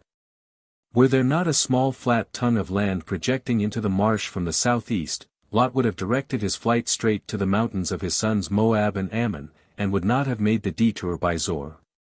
Which only serves to explain why this corner was not included in the ruin to the area of which it properly belongs. The pillar of salt into which Lot's wife was turned was still pointed out in the days of Josephus. Perhaps the smoke of the furnace which Abraham saw from the Jewish shore the morning after the catastrophe has some connection with the town of the same name which was situated there. 165. The origin of Mount Gilead is explained from its historical significance. It is an immense mound which was once heaped up by Laban and Jacob in order to serve as a boundary between Aram and Israel. In many instances the names of places gave rise to a legend which does not always hit upon the true reason of the name. The spring of Lahai Roi, for example, is an instance of this. The discovery of this spring saved Hagar and Ishmael from dying of thirst. Hagar called the name of Jehovah who spoke with her, El Roi, God of seeing, for she said, Have I seen God, and am I kept in life after my seeing? Wherefore the well is called Bir Lahai Roi, he lives who sees me, it is between Kadesh and Burden. According to Judges 15. 18-20, 2 Sam, 23. 11. A more correct interpretation of Lahai Roi would be jawbone of the antelope, this being the appearance presented by a series of rocky teeth standing close together there. 166. The original motive of the legend, however, as we have now indicated it, appears in the Jehovist always and everywhere covered over with the many-colored robe of fancy. The longer a story was spread by oral tradition among the people, the more was its root concealed by the shoots springing from it. For example, we may assume with regard to the story of Joseph that, just because it has almost grown into a romance, its origin stretches back to a remote antiquity. The popular fancy plays as it will. Yet it does not make such leaps as to make it impossible to trace its course. Miracles, angels, theophanies, dreams, are never absent from the palate. When Rachel eats the mandrakes which Reuben had found, and which Leah had given up to her, and they remove her barrenness so that she becomes the mother of Joseph, we have a story based on a vulgar superstition. Purely mythical elements are found isolated in the story of Jacob's wrestling with the deity at the ford of the Jabbok. Etymology and proverbs are a favorite motive, and often give rise to lively and diversified tales. Even in pieces which we should be inclined to attribute to the art of individuals, old and characteristic themes may be involved. The story of Jacob and Laban, for example, is entirely composed of such materials. The courtship at the well is twice repeated with no great variation. The trait of the father-in-law's wish to get his oldest daughter first off his hands and craftily bringing her to the son-in-law after the wedding feast, is scarcely due to the invention of an individual. The shepherd's tricks, by which Jacob colors the sheep as he likes, have quite the flavor of a popular jest. The observance of hospitality or transgressions against it, occupy a prominent place in the genesis of the Jehovist. Lot's entertainment, and the Sodomites' insulting maltreatment, of the deity who comes among them in disguise, is an incident that appears in the legends of many races. There is little psychological embellishment, little actual making up. For the most part we have the product of a countless number of narrators, unconsciously modifying each other's work.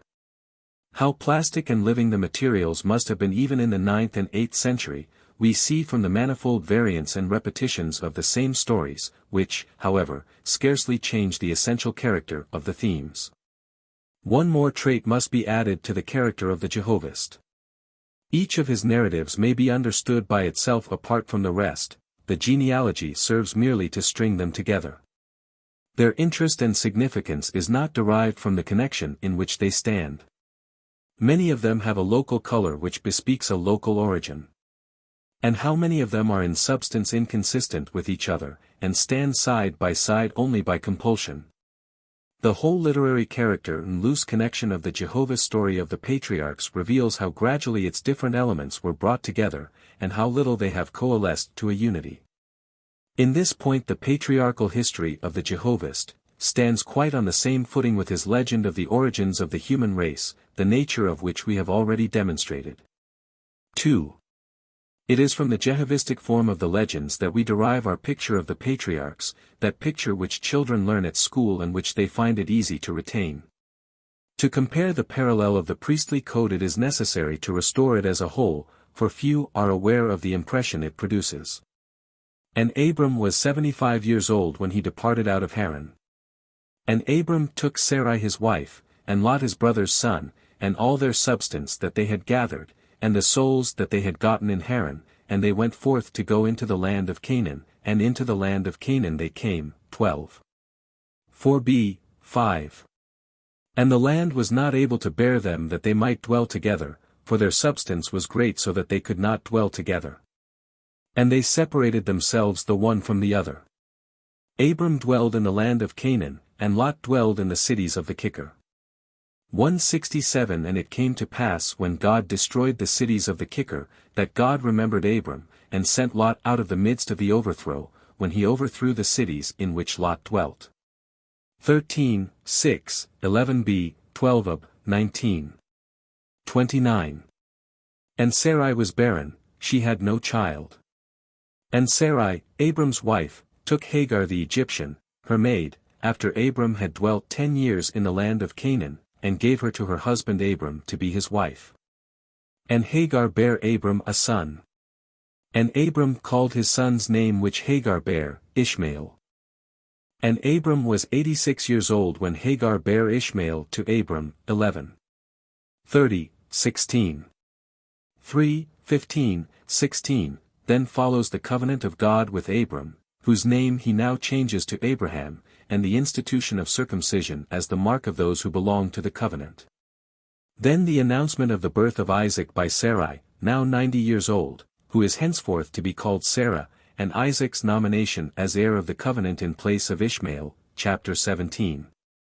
And Sarah bore Abraham a son at the set time of which God had spoken to him. And Abraham called the name of his son that was born unto him, whom Sarah bare to him, Isaac. And Abraham circumcised his son Isaac, after 8 days, as God had commanded him. And Abraham was 100 years old when Isaac his son was born unto him, 21. 2-5, and the life of Sarah was 127 years, these were the years of the life of Sarah.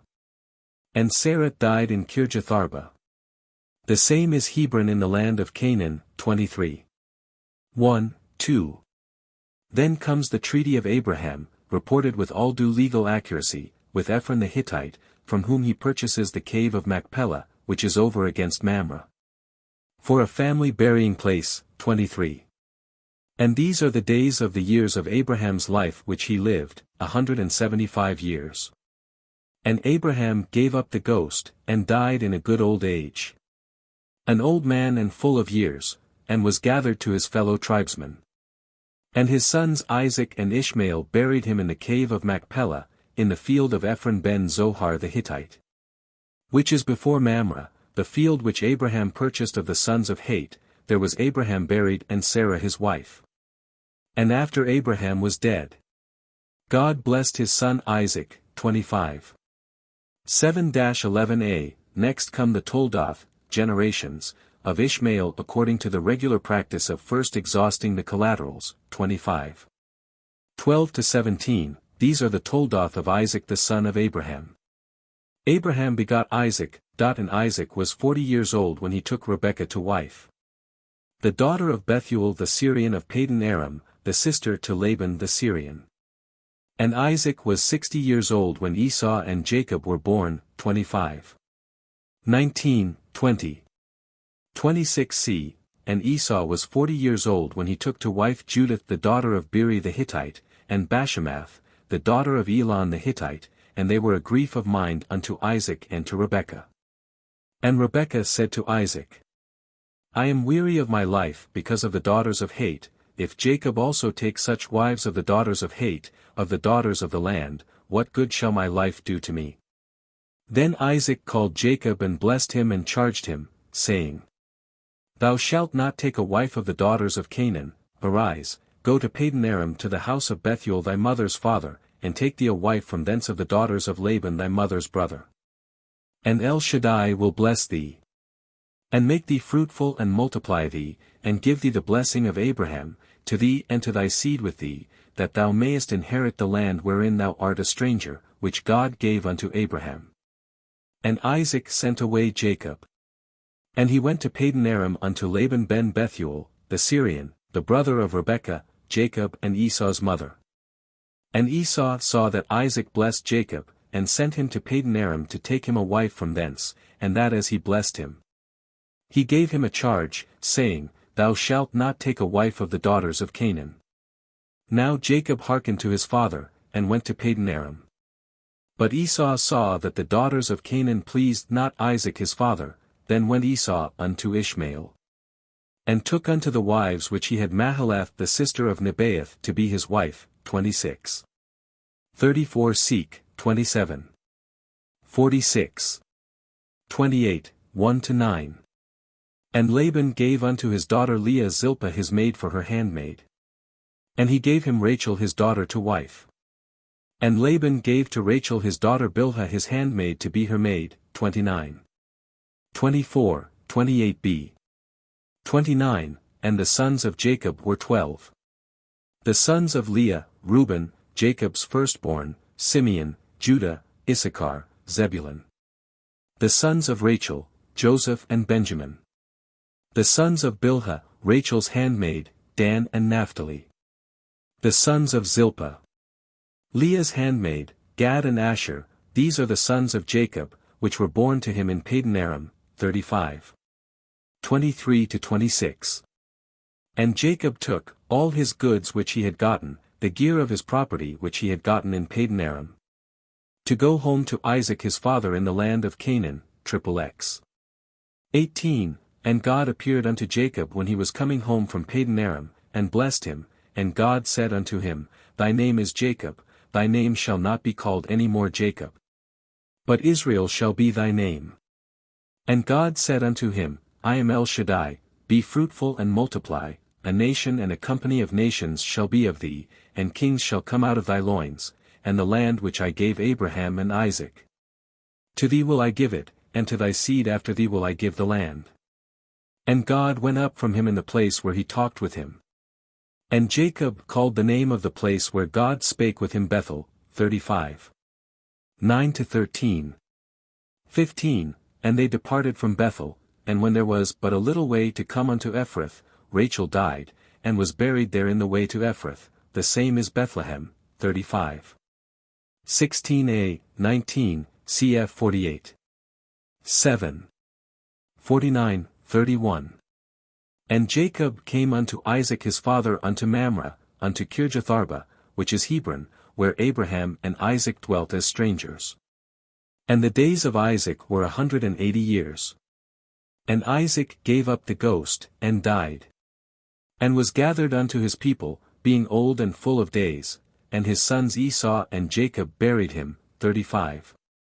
27-29, then follow the generations of Esau in chapter 36.168. And Esau took his wives, and his sons, and his daughters, and all the souls of his house, and his cattle, and all his beasts, and all his substance, which he had got in the land of Canaan, and went into the land of Seir from the face of his brother Jacob.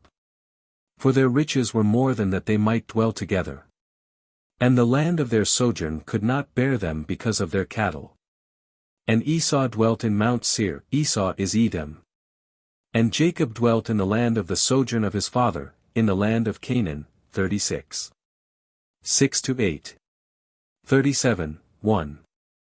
These are the Toldoth of Jacob. Theocracy, 2. And they took their cattle, and their goods, which they had gotten in the land of Canaan, and came into Egypt, Jacob and all his seed with him, his sons, and his sons' sons. And all his seed brought he with him into Egypt, 46. 6. 7. Then follows the enumeration of the 70 souls of which his seed was then composed. And Jacob and his sons came to Egypt to Joseph, and Pharaoh the king of Egypt heard it. And Pharaoh said to Jacob, How many are the days of the years of thy life? And Jacob said to Pharaoh, The days of the years of my sojourning are 130 years, few and evil have the days of the years of my life been. And have not attained unto the days of the years of the life of my fathers, in the days of their sojourning. And Joseph placed his father and his brethren, and gave them a possession in the land of Egypt, in the best part of the land. In the land of Ramesses, as Pharaoh had commanded, 47. 5b, 6, LXX, 47. 7-11, and they settled there, and grew and multiplied exceedingly. And Jacob lived in the land of Egypt 17 years. And the whole age of Jacob was 7 years and 140 years, 47. 27b, 28.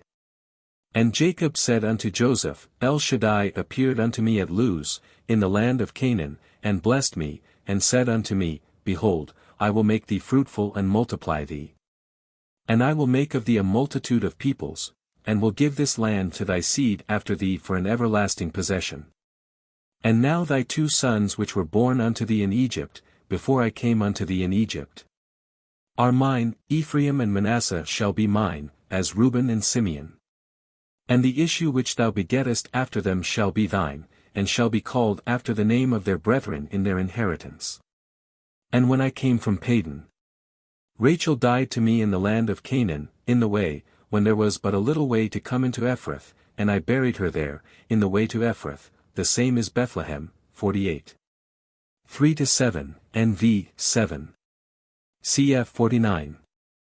31, and his other sons also, he blessed, and he charged them, and said unto them, I am to be gathered unto my people, bury me with my fathers in the cave of the field of Machpelah, which is before Mamre, in the land of Canaan.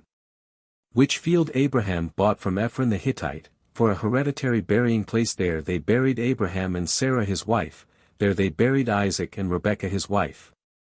And there I buried Leah, the possession of the field and of the cave that is therein from the children of Heth. And Jacob made an end of commanding his sons, and he gathered up his feet into the bed, and yielded up the ghost. And was gathered unto his fellow tribesmen, 49. 28b, 33. And his sons carried him into the land of Canaan, and buried him in the cave of the field of Machpelah, which Abraham had bought for a hereditary burying place from Ephron the Hittite. Over against Mamre, L. 12, 13. And these are the names of the children of Israel which came into Egypt, with Jacob they came, every one with his house, Reuben, Simeon, Levi, Judah, Issachar, Zebulun, Benjamin, Dan, Naphtali, Gad, Asher. And all the souls that came out of Jacob's loins were 70 souls, and Joseph was in Egypt. And the children of Israel were fruitful and increased abundantly, and the land was filled with them. And the Egyptians made the children of Israel their servants with rigor, in all their work which they wrought by them with rigor, and they made their lives bitter with hard bondage. Exodus I, 1-7, 13. 14. And the children of Israel sighed by reason of the bondage, and they cried, and their cry because of the bondage came up unto God, and God heard their groaning, and God remembered his covenant with Abraham, with Isaac, and with Jacob. And God took notice, 2. 23-25, and God spake unto Moses, and said unto him, I am Jehovah. I appeared unto Abraham, unto Isaac, and unto Jacob by the name of El Shaddai, but by my name Jehovah was I not known unto them, and I made a covenant with them to give them the land of Canaan, the land of their pilgrimage, wherein they were strangers. And I have heard the groaning of the children of Israel, that the Egyptians keep them in bondage, and I have remembered my covenant. 6. 2 Seek. That is the whole of it. As a rule nothing more is aimed at than to give the mere links and articulations of the narrative. It is as if Q were the scarlet thread on which the pearls of Je are hung. In place of the somewhat loose connections of the Jehovist, the narrative of the priestly code shows a firmly jointed literary form, one remarkable feature of which is to be seen in the regular titles which stand at the head of the various sections. Each section begins with the words, Hey sunt generations, from which Genesis derives its name. 169 In the rest of the historical literature of the Old Testament nothing like this as yet appears. It is also characteristic that whenever the title occurs, introducing a new section, the contents of the preceding section are first of all briefly recapitulated so as to show the place of the link upon the chain. The priestly code enters as little as possible on the contents of the various narratives. The predicates are stripped off, so far as they admit of such treatment, and the subjects duly entered in a catalogue with connecting text. In this way the history almost shrinks to the compass of a genealogy with explanations. The genealogy at least forms the principal contents of the history, and here appears in such proportions and such systematic fashion as nowhere else. This has been regarded as a proof that Q belongs to an older stage of development of Hebrew historiography than Je. There can be no doubt, it is said, 170 that the oldest Hebrew, or indeed Oriental, history began with the historical notices and traditions inserted in the tribal or family catalogues. Yet we know positively that in the books of Judges, Samuel, and Kings, there are no genealogical statistics at all, while Chronicles, and what belongs to Chronicles, is full of them. We know also that songs such as those in Josh, X, 12, 13, Jud. V. 2 Sam, I, 19 Seek, 3. 33 Seek. Are the oldest historical monuments, and that a number of them are found in Je and not a single one in Q. Herder's theory of the development of history out of genealogy will not apply here. 171 But indeed what we have to do with here is not history proper at all, but folklore. It is true that with the Jehovist also the genealogy underlies the narrative as its skeleton. It is the natural chain to link the different stories together, and even at a time when the latter were still separate and only circulated orally, the genealogy was not unknown to the people. When stories were told of Isaac and Ishmael, and Lot and Esau, every one knew at once who these personages were, and how they were related to Israel and to one another. But this was merely the presupposition of the narratives, known as a matter of course to the hearers. The interesting element in them consisted in those traits which the priestly code omits. Stories of this kind compel attention because they set forth the peculiarities of different peoples as historically and really related to each other, not according to an empty embryological relation. It is the temper displayed by different races, not the stem of their relationship, that makes the point of the stories. Their charm and their very life depend on their being transparent and reflecting the historic attitude of the time which gave them birth. The clearer the traces they display of love and hatred, jealousy of rivals and joy in their fall, the nearer are we to the forces which originated the tradition about early times.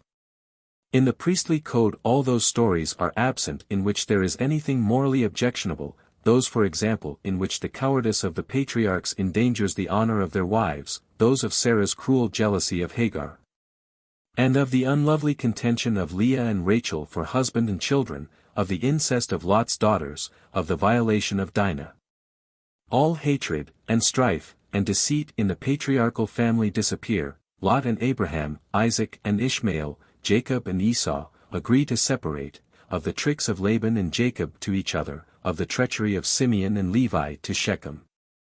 Of the enmity Joseph's brethren bore to him, there is not a word in the priestly code. It is not merely that psychological decorations, as they have been called, are left out, the very heart of the business has been cut out.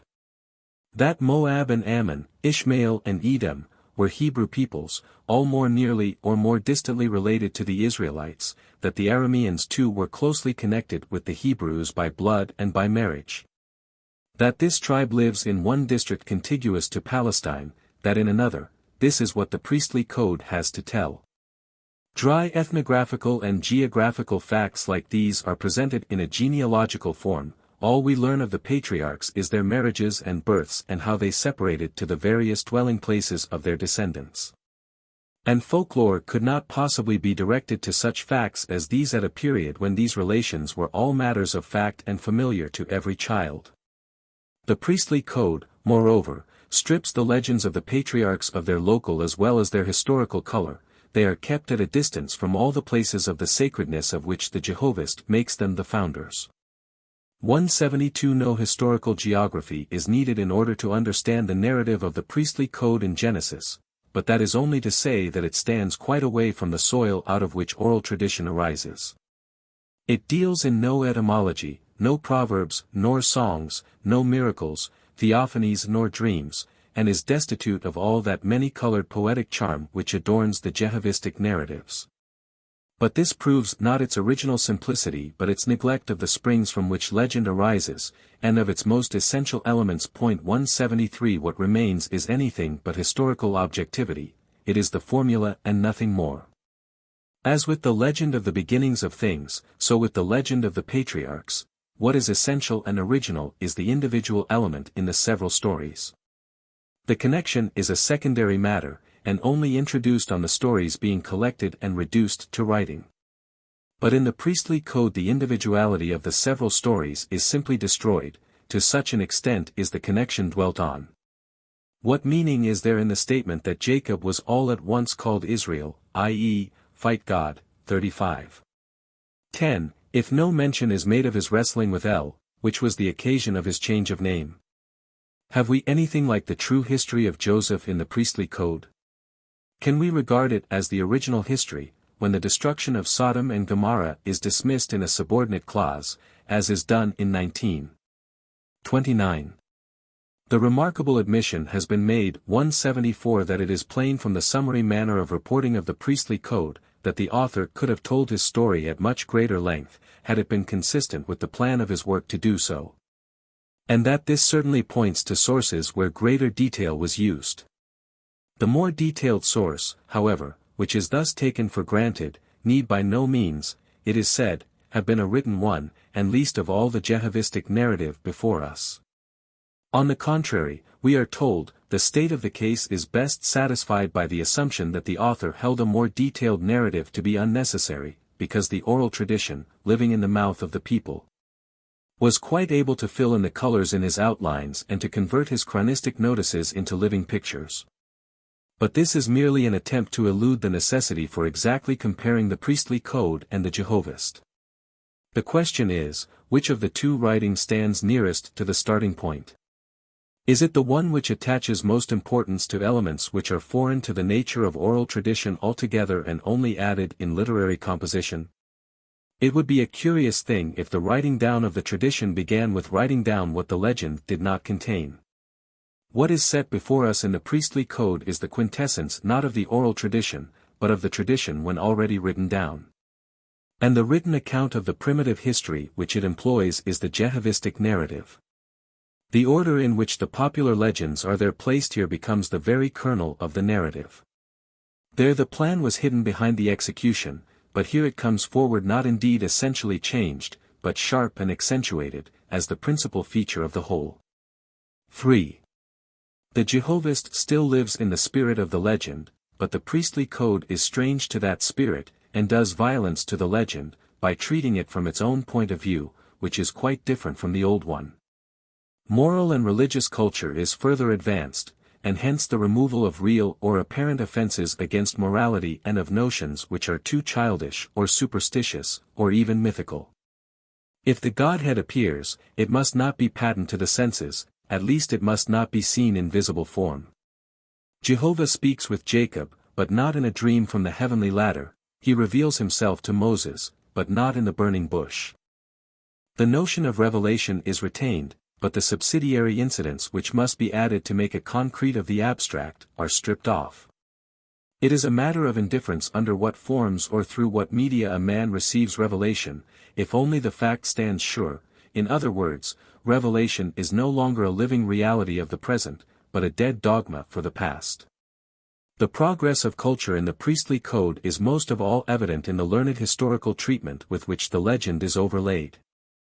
First of all there is the chronology, which we encountered even in the legend of the origins of mankind, and which is naturally continued in the patriarchal legend. Here indeed we see with special plainness how foreign learned calculation is to the poetical materials. In some instances the facts lead to quite a different view from that of the numbers. Following the numbers of the priestly code we may, with the rabbis, regard Shem and Eber as the venerable heads of the Jewish school in which the child Jacob learned his letters and the Torah. Then Jacob's sojourn in Mesopotamia lasts about 80 years, and all this time Isaac is lying on his deathbed. After being long dead for us, he suddenly appears again, but only to die. And hand in hand with the chronology there goes the general predilection of the priestly code for numbers and names, which displays itself even in Genesis, though not nearly so marked there as in the later books of the Pentateuch.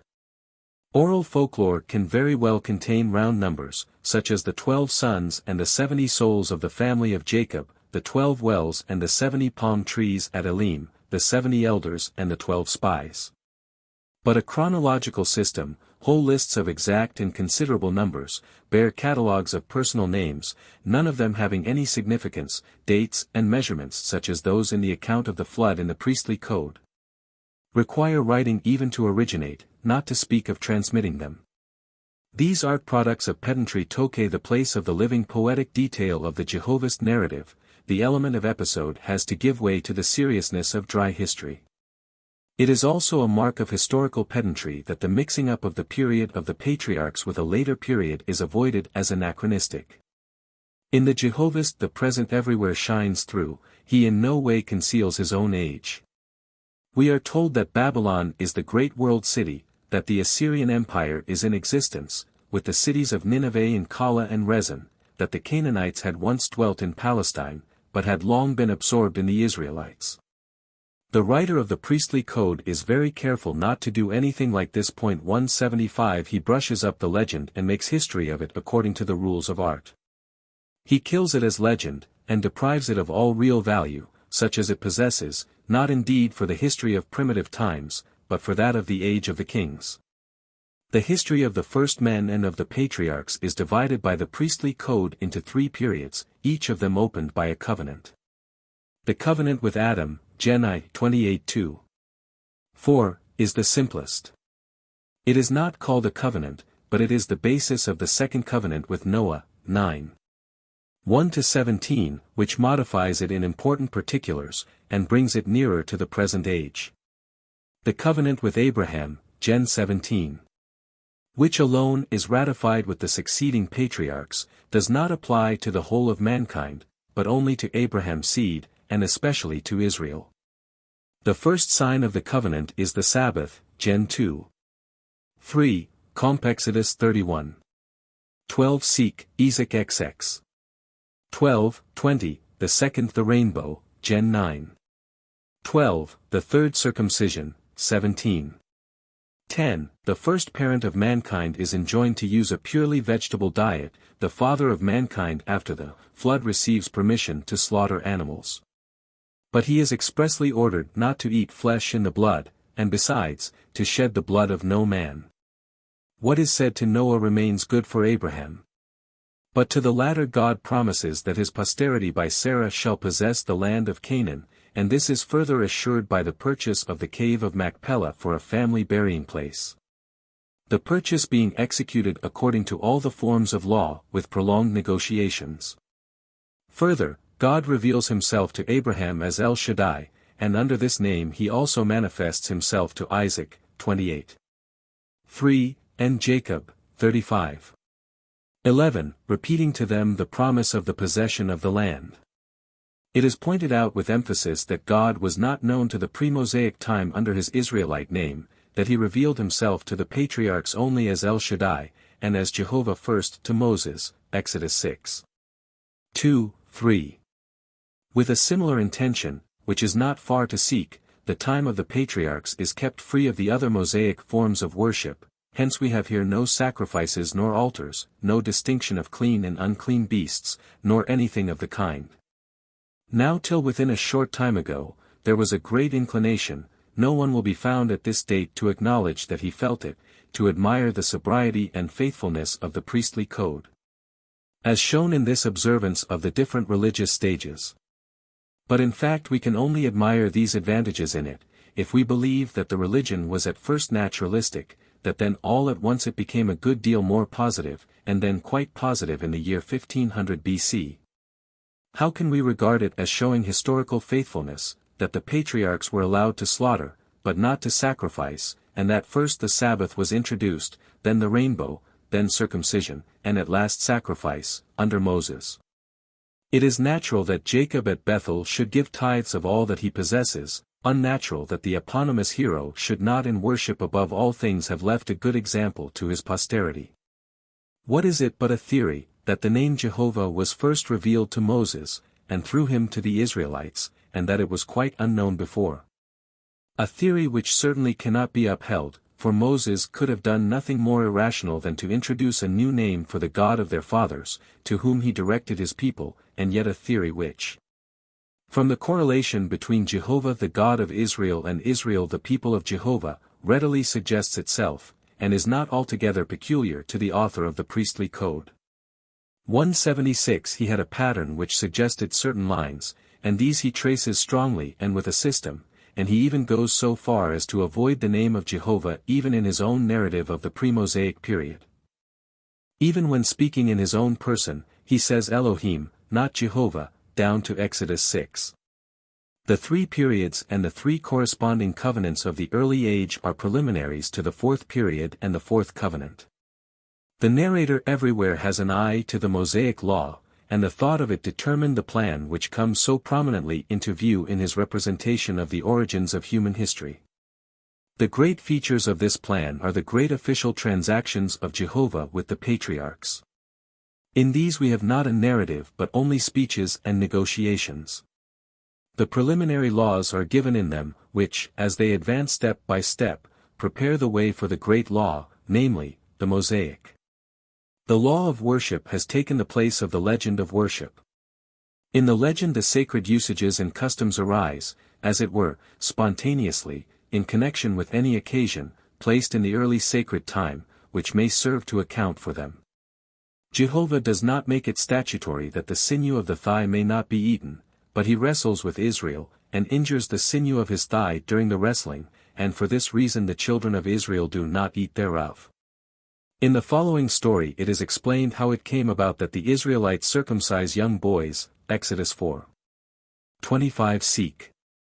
As Moses was returning from Midian to Goshen, he spent a night on the road, and Jehovah fell upon him with the intention of killing him.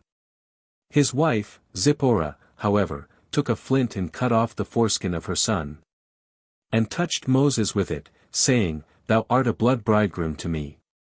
Then Jehovah let him go. Thus Zipporah circumcises her son instead of her husband, makes the latter symbolically a blood bridegroom, and thereby delivers him from the wrath of Jehovah to which he is exposed, because he is not a blood bridegroom, i.e., because he has not submitted to circumcision before his marriage. In other words, the circumcision of male infants is here explained as a milder substitute for the original circumcision of young men before marriage. 177 Compare with this the style in which in Gen 17. The priestly code institutes the circumcision of male children on the 8th day after birth. This institution completely throws into the shade and spoils the story out of which it arose.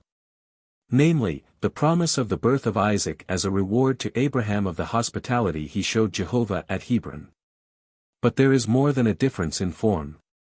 There is a material contradiction between the Jehovistic legend and the priestly law. The law purifies the legend, that is to say, denies all its main features and motives. As we saw in the first chapter, there is a conscious polemic at work in the representation in the priestly code that Abraham, Isaac, and Jacob erect no altars, and practice no religious rites, and that they have no connection with the sacred places with which in Je they are inseparably associated. The popular religious book preserved to us in the Jehovistic Genesis, not corrected to any great extent, though certainly to some extent, tells how the ancestors and representatives of Israel founded the old popular worship at the principal sites at which it was kept up. The law of the legitimate cultus of Jerusalem, as it lies before us in the priestly code, reforms and destroys the old popular worship on the basis of Mosaic, i.e., prophetical ideas. The tabernacle does not harmonize with the sanctuaries of Hebron, Beersheba, Shechem, Kadesh, Mahanaim, Lahairoi, Bethel. The patriarchs live at Hebron only because they are to be buried there, not to entertain the deity under the oak of Mamre and to build an altar there.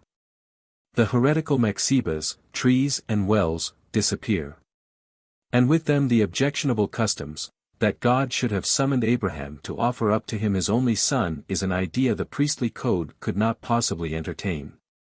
The whole material of the legend is subordinated to legislative designs. The modifying influence of the law on the narrative is everywhere apparent. The attitude of Judaism to the old legend is on the whole negative, but it added some new elements. While the patriarchs are not allowed to sacrifice, only to slaughter, they have, on the other hand, the Sabbath 178 and circumcision. In this they are like the Jews in Babylon, who were deprived of the national cultus, and replaced it with these two symbols of religious membership and union, which were independent of the Temple of Jerusalem. In the exile, after the cessation of the service of the altar, the Sabbath and circumcision attain that significance as symbols, in the genuine old meaning of the Greek word, as practical symbols of Judaism, which they retain to the present day.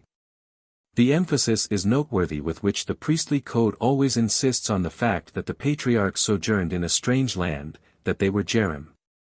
If we also consider that Abraham is said to have migrated into Palestine from from Chaldea, it is hardly possible to reject the idea that the circumstances of the exile had some influence in molding the priestly form of the patriarchal legend.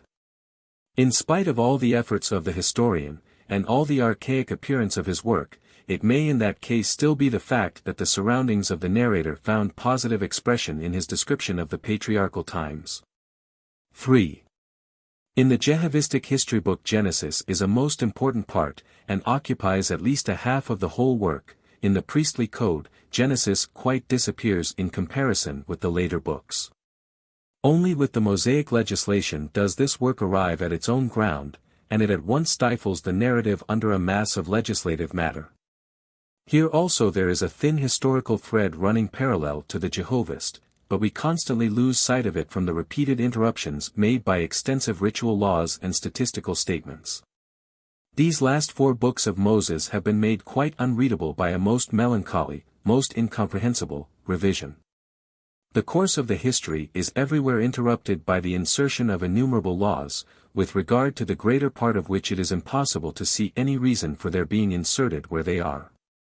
The dislocation of the narrative by these monstrous growths of legislative matter is not, as Goethe thinks, to be imputed to the editor. It is the work of the unedited priestly code itself, and is certainly intolerable, nor can it be original. The literary form of the work at once shows this. It is still possible to trace how the legal matter forces its way into the narrative, and once there spreads itself and takes up more and more room. In the Jehovist, one form of the tradition may still be discerned, according to which the Israelites on crossing the Red Sea at once proceeded towards Kadesh, without making the detour to Sinai. We only get to Sinai in Exodus 19, but in Exodus 17. We are already at Massa and Meribah, i.e., on the ground of Kadesh. That is the scene of the story of Moses striking water out of the rock with his staff. There the fight with the Amalekites took place. They lived there and not at Sinai. There also the visit of Jethro, which requires a locality at some distance from his home, at Sinai, a place where the people had not merely a temporary encampment, but their permanent seat of justice. 179 Hence the narratives which are told before the arrival at Sinai are repeated after the departure from it, because the locality is the same before and after, namely, the wilderness of Kadesh, the true scene of the Mosaic history. The institution of judges and elders concludes the narrative before the great Sinai section, and begins the narrative after it, Ex 18, number 11. The story of the manna and the quails occurs not only in Exodus 16, but also in number 11. And the rocky spring called forth by Moses at Massa and Meribah is both in Exodus 17 and number XX.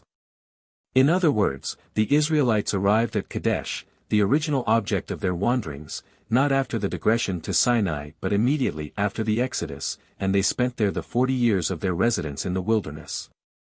Kadesh is also the original scene of the legislation.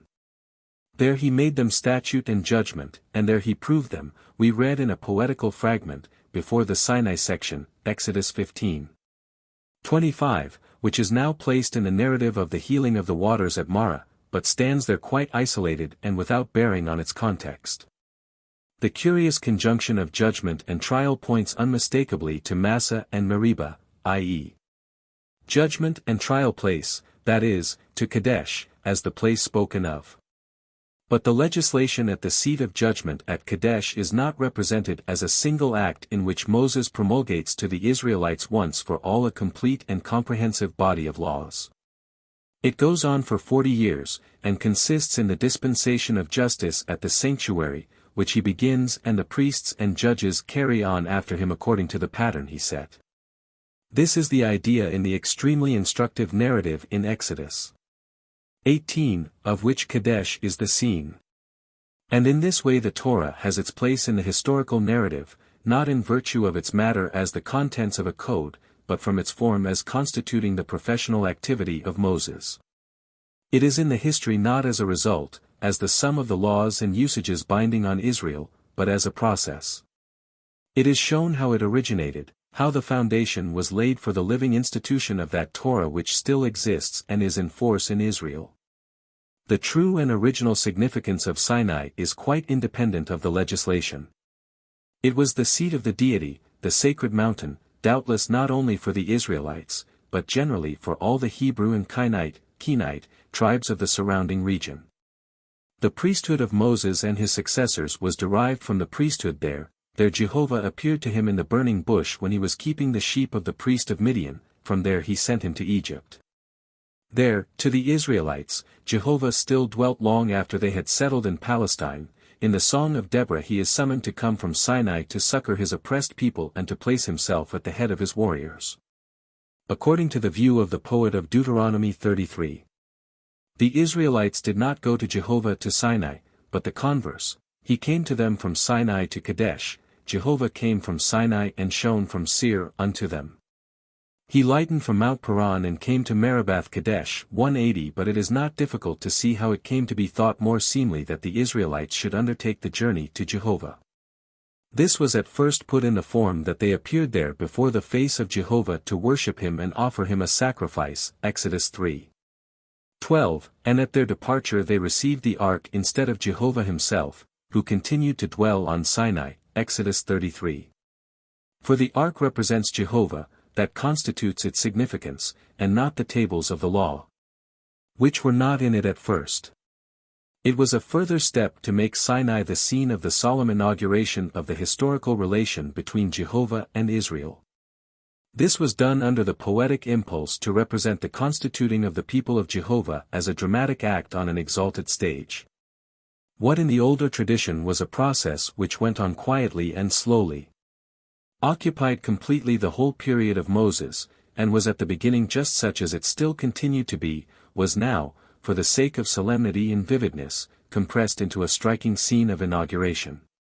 If this were done, the covenant between Jehovah and Israel must receive a positive, as well as a negative, character, that is to say, Jehovah himself must announce to the people the basis and the conditions of it.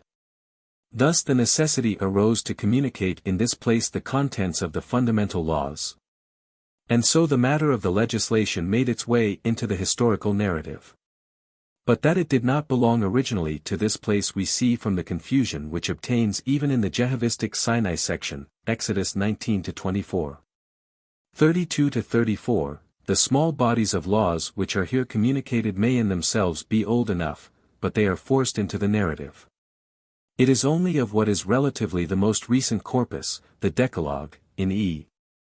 that this cannot be asserted.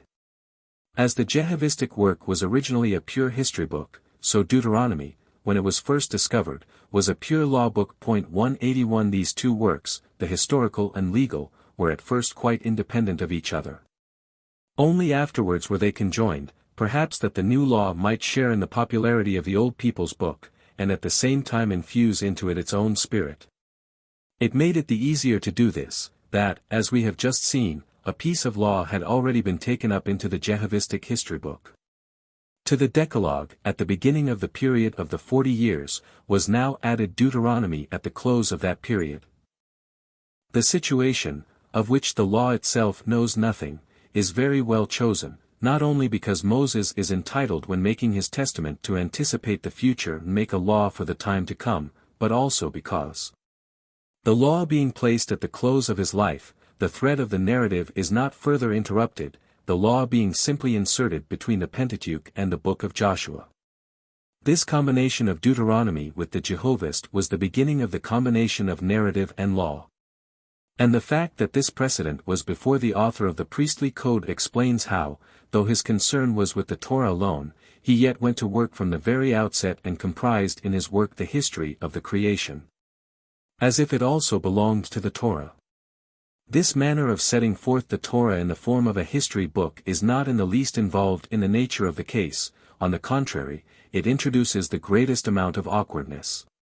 How it came about can only be explained in the way above described. An antecedent process of the same nature in literary history led the way and made the suggestion. 182. As from the literary point of view, so also from the historical, the Moses of the Jehovist appears more original than the Moses of the priestly code. To prove this it is true. The aim of the entire present work, yet it will not on that account be thought out of place if we take advantage of this convenient opportunity for a brief sketch and criticism of the conflicting historical views of Moses and his work in the two main sources of the Pentateuch. According to the priestly code, Moses is a religious founder and legislator, as we are accustomed to think of him. He receives and promulgates the Torah, 183, perhaps not as a book, though, when we come to think of it, we can hardly represent the transaction to ourselves in any other way, but certainly fixed and finished as an elaborate and minutely organized system, which comprises the sacred constitution of the congregation for all time to come. The whole significance of Moses consists in the office of messenger which he holds as mediator of the law. What else he does is of no importance. That the law is given once for all is the great event of the time, not that the people of Israel begins to appear on the stage of the world. The people is there for the sake of the law, not the law for the sake of the people. With the Jehovist, on the contrary, Moses' work consists in this, that he delivers his people from the Egyptians and cares for it in every way in the wilderness.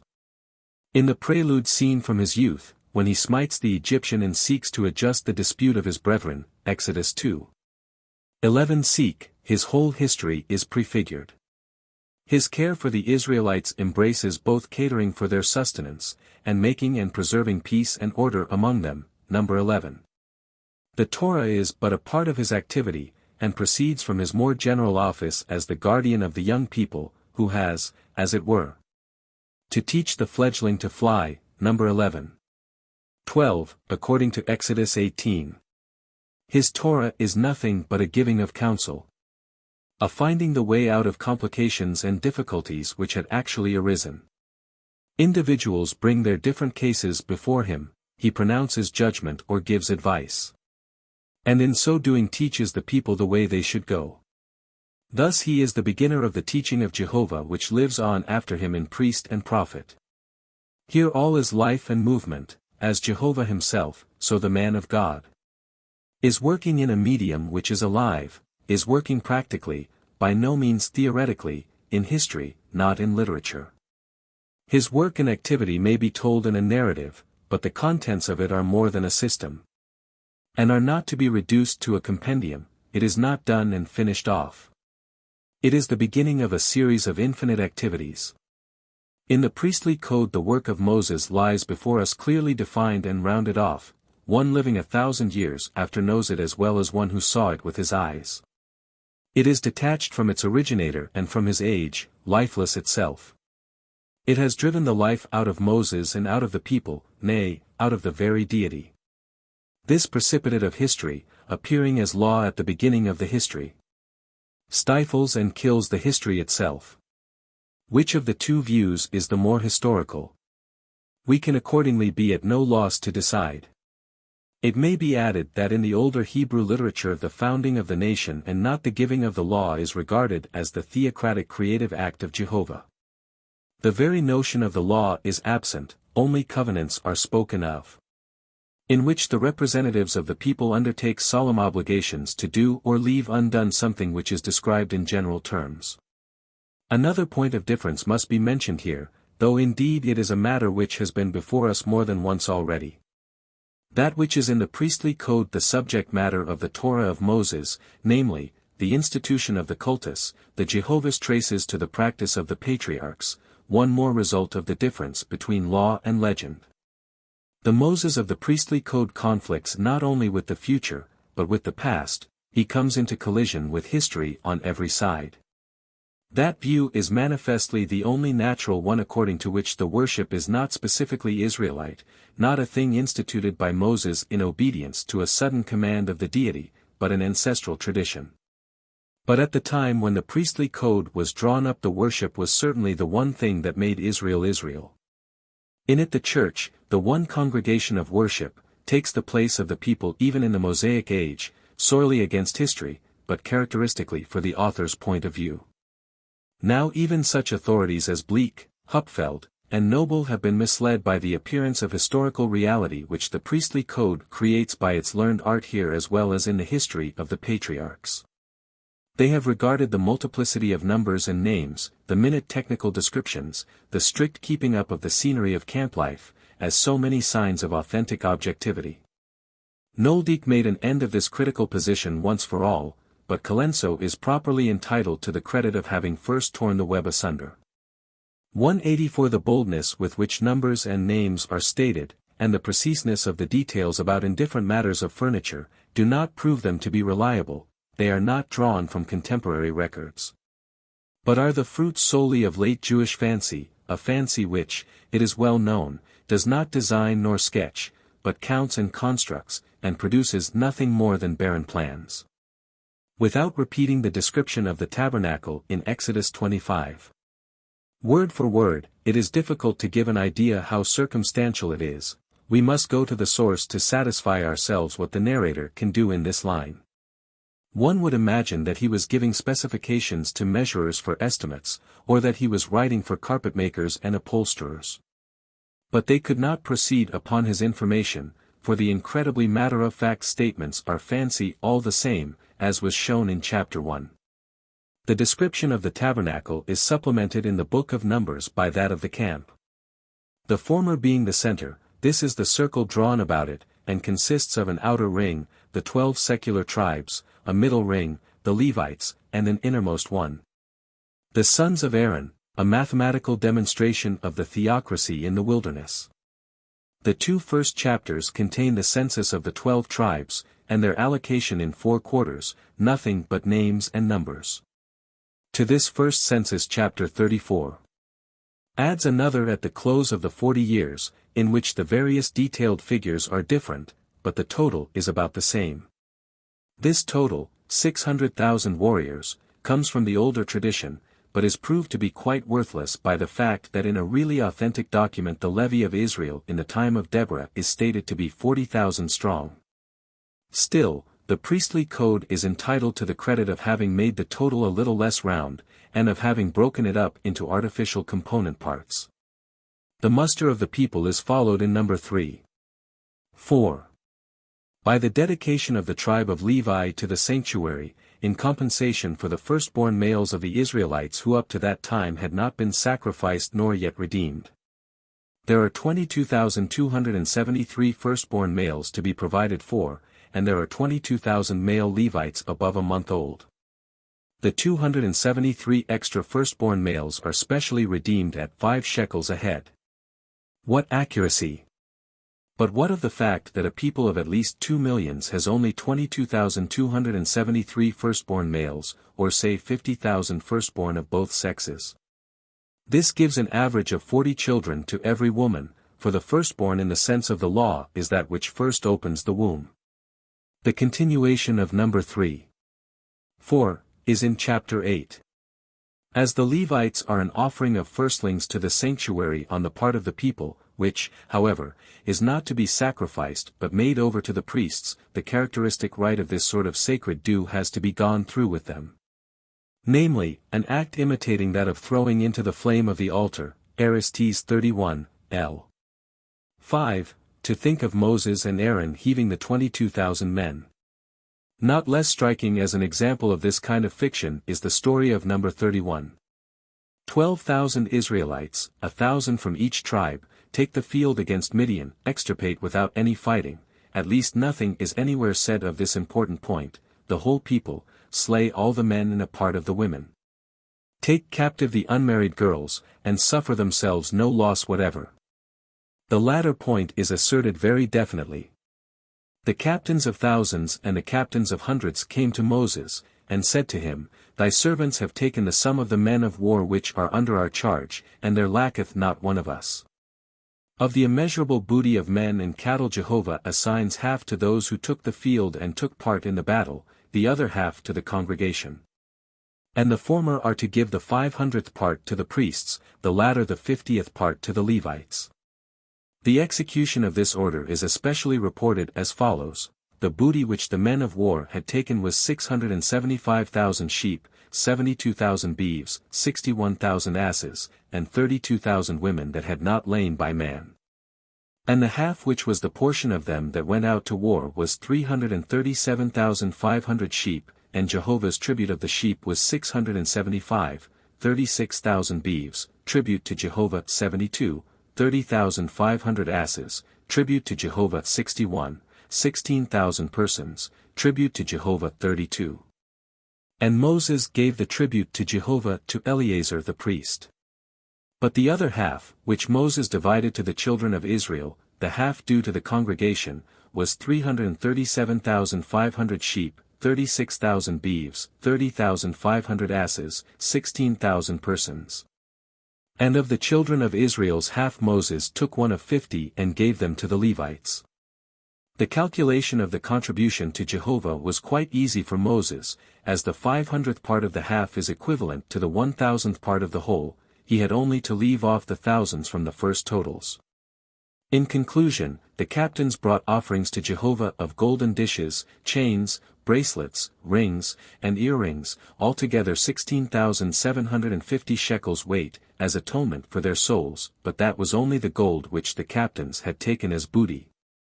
For the men of war had taken spoil, every man for himself.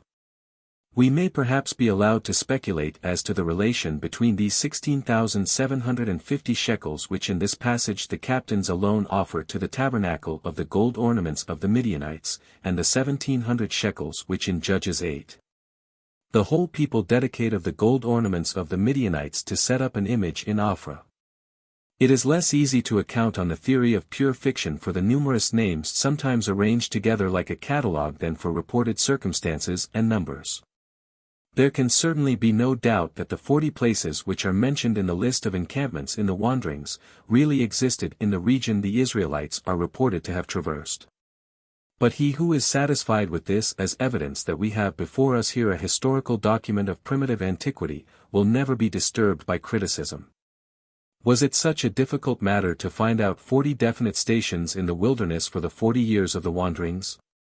Even if the elements of the composition are not fictitious, that is far from proving the composition itself to be authentic.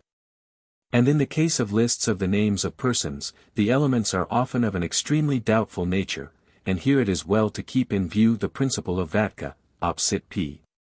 675, that no confidence is to be placed in subjects devoid of predicates, and that persons are not to be taken for real who have nothing to do. The dozens of names in number I, 7. X. are almost all made to the same pattern, and have no similarity whatever to the names genuinely old. The fact that the name of Jehovah does not enter into their composition only shows that the composer was not forgetful of his religio-historical theory. By its taste for barren names and numbers and technical descriptions, the priestly code comes to stand on the same line with the chronicles and the other literature of Judaism which labors at an artificial revival of the old tradition. Of a piece with this tendency is an indescribable pedantry, belonging to the very being of the author of the priestly code. He has a very passion for classifying and drawing plans. If he has once dissected a genus into different species, we get all the species named to us one by one every time he has occasion to mention the genus. The subsuming use of the prepositions lamed and beth is characteristic of him. He selects a long-drawn expression wherever he can, he does not weary of repeating for the 100th time what is a matter of course. Number 8, he hates pronouns and all abbreviating substitutes. What is interesting is passed over, what is of no importance is described with minuteness. His exhaustive clearness is such as with its numerous details to confuse our apprehension of what is in itself perfectly clear. This is what used to be described in the phraseology of historical criticism as epic breadth. 185. 2. Having thus attempted to describe the general contrast of the priestly code and the Jehovist in the Mosaic period, it remains for us to compare the several stories in the two works. The Exodus from Egypt is everywhere regarded as the commencement of Israelite history. In the priestly code it is made the epoch of an era, Exodus 12.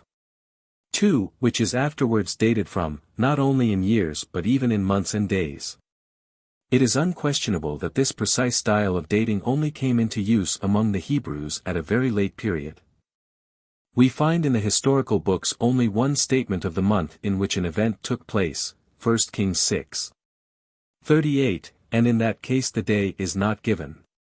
To the prophetic writers dates were of some importance, and the growth of the practice may to some extent be traced with them.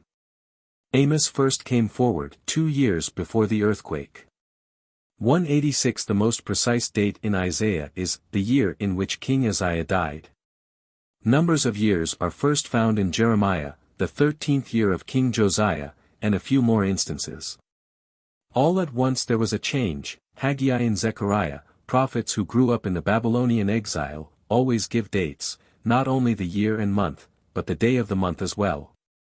In the priestly code this precise reckoning, which the Jews obviously learned from the Chaldeans, is in use from the age of Moses onwards. In the Jehovist the ostensible occasion of the Exodus is a festival which the children of Israel desire to hold in honor of their God in the wilderness. In the priestly code this occasion disappears, there can be no pre-Mosaic festivals. But with this the reason falls away for which Jehovah kills the firstborn of the Egyptians. He does it because the king of Egypt is keeping from him the firstborn of the Israelites, which ought to be offered to him at the festival. For the celebration in question is the sacrificial festival of the firstfruits of cattle in spring. In the older tradition the festival is the first thing. It explains the circumstances of the Exodus and the time of year at which it took place. In the later one the relation is reversed. The killing of the firstborn of the Egyptians leads to the sacrifice of the firstborn of Israel. The Exodus in spring is followed by the festival in spring as its consequence. The priestly code follows this younger tradition, and deviates from the original account still more widely in the view it gives of the Passover. It obliterates completely the connection between the Passover and the sacrifice of the firstborn, and represents it not as a giving of thanks to Jehovah for having slain the firstborn of Egypt, but as instituted at the moment of the Exodus to induce Jehovah to spare the firstborn of Israel.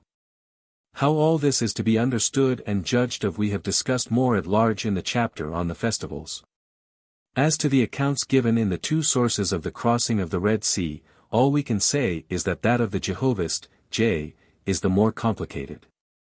According to him the sea is dried up by a strong wind, and the Egyptians succeed at first in crossing it, and encounter the Hebrews on the eastern shore during he night.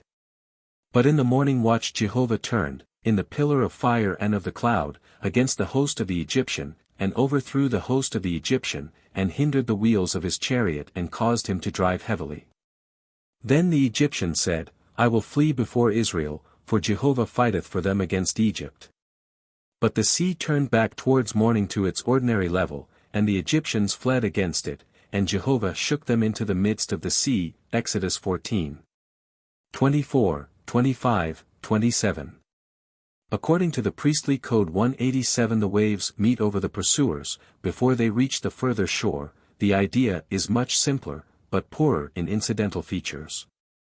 The miracle of the manna, Exodus 16, is taken advantage of in the priestly code as a very suitable occasion for urging on the people a strict sanctification of the Sabbath. None falls on the seventh day, but what is gathered on the sixth keeps 2 days. While at other times it requires to be eaten quite fresh. This pursuit of a legal object destroys the story and obscures its original meaning, as no one can help seeing. Nor is it any sign of originality, rather of senility, that in the priestly code the manna is not eaten raw, but boiled and baked. At Mount Sinai Moses receives, according to the priestly code, the revelation of, the model of the tabernacle, and he follows the pattern thus presented to him in the construction, down below, of the real tabernacle. All further revelation takes place, even in Moses' time, as far as possible in the tabernacle, Exodus 25. 22. Even Sinai must not stand any longer than necessary by the side of the one legitimate seat of deity. 188 The tables of the law, it appears, are silently presupposed without being mentioned beforehand, it being of course assumed that the readers would know all about them from the old tradition. The outside of the ark, however, is furnished in the most extravagant style, and with a splendor which other descriptions of the chest of acacia wood are far from suggesting. The ark in the priestly code differs indeed in every way from the appearance of it in 1 Kings 7. 23 Seek. We are reminded of the Haggadah by the covering which Moses has to put before his face, which is shining with the reflection of the glory of Jehovah, Exodus 34. 29-35, and by the making of the brazen laver of the looking-glasses of the women who serve the temple, Exodus 38. 8, cf. number 17. 1, 9. These traits do not, it is true, belong to the original contents of the priestly code, but they belong to its circle. From Sinai the old tradition takes us by this and that station, mentioned by name, without delay to Kadesh. Here the chief part of the 40 years' sojourn in the wilderness is spent. This, as we said before, is the true scene of all the stories that are told about Moses. The priestly code takes us in this period, as in the legend of the patriarchs, not to definite places, but up and down in the wilderness of Sinai, in the wilderness of Paran, in the wilderness of Sin. Kadesh is with evident intention thrust as far as possible into the background, no doubt on account of the high sanctity the place originally had as the encampment for many years of the Israelites under Moses. The spies are sent out according to the Jehovist from Kadesh, according to the priestly code from the wilderness of Paran. In the former authority they penetrate to Hebron, whence they bring back with them fine grapes, but they find that the land where these grow is not to be conquered. In the latter they proceed without any difficulty throughout the whole of Palestine to Lebanon, but have nothing to bring back with them, and advise against attacking the land because they have not found it particularly desirable. As if its advantages had been accessible to faith alone and not to be discovered by unbelieving eyes, as was actually the case in the time of Haggai and Zechariah, and at the time of Ezra and Nehemiah. To the genuine Israelite of old, however, the goodness of his beloved land was not a mere point of faith which he could ever have doubted. In the former source, as we judge from Deuteronomy 23, only the number of the spies was given. In the latter all the 12 are named.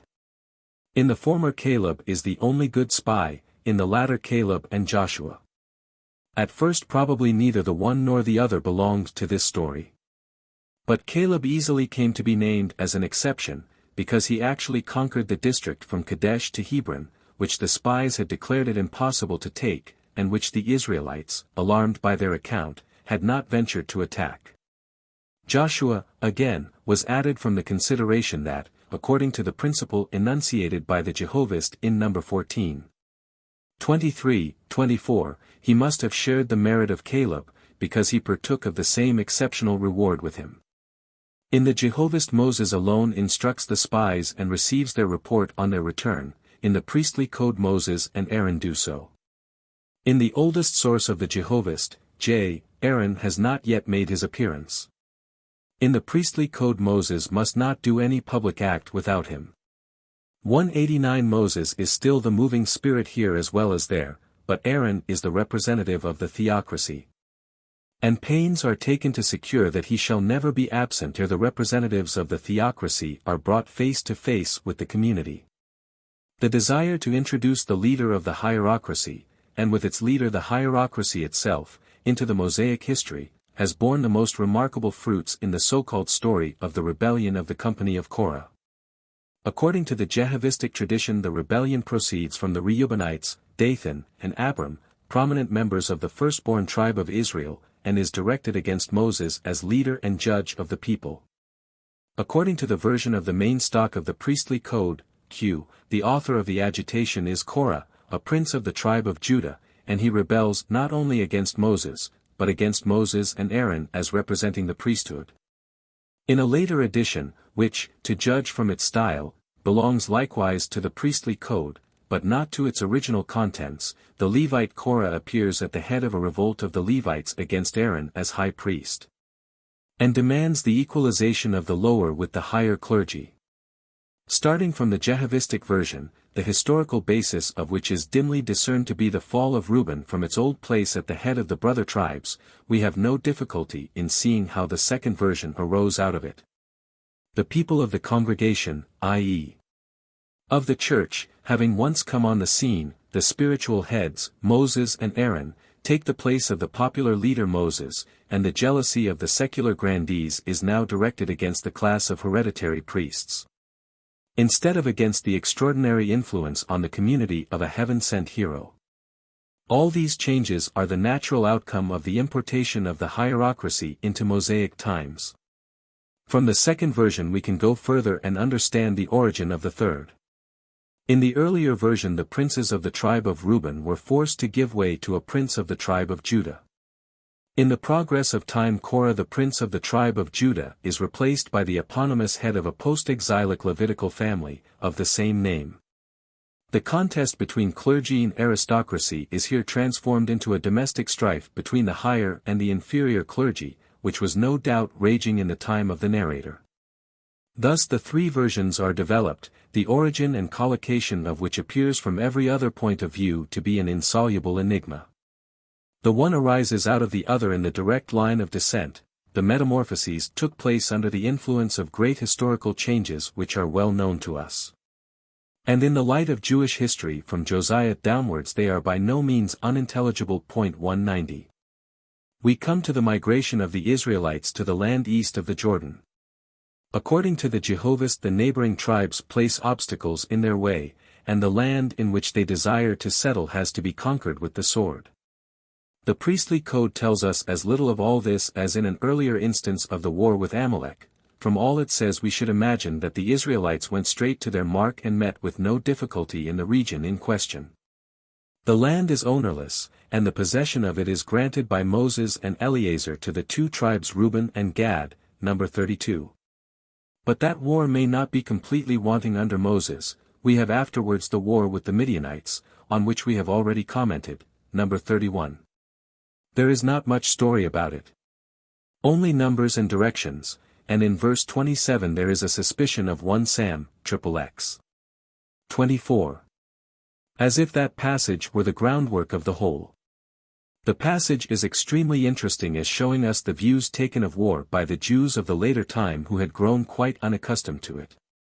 The occasion of the war also is noticeable. It is undertaken not for the acquisition of territory, nor with any other practical object, but only to take vengeance on the Midianites for having seduced some of the Israelites to uncleanness.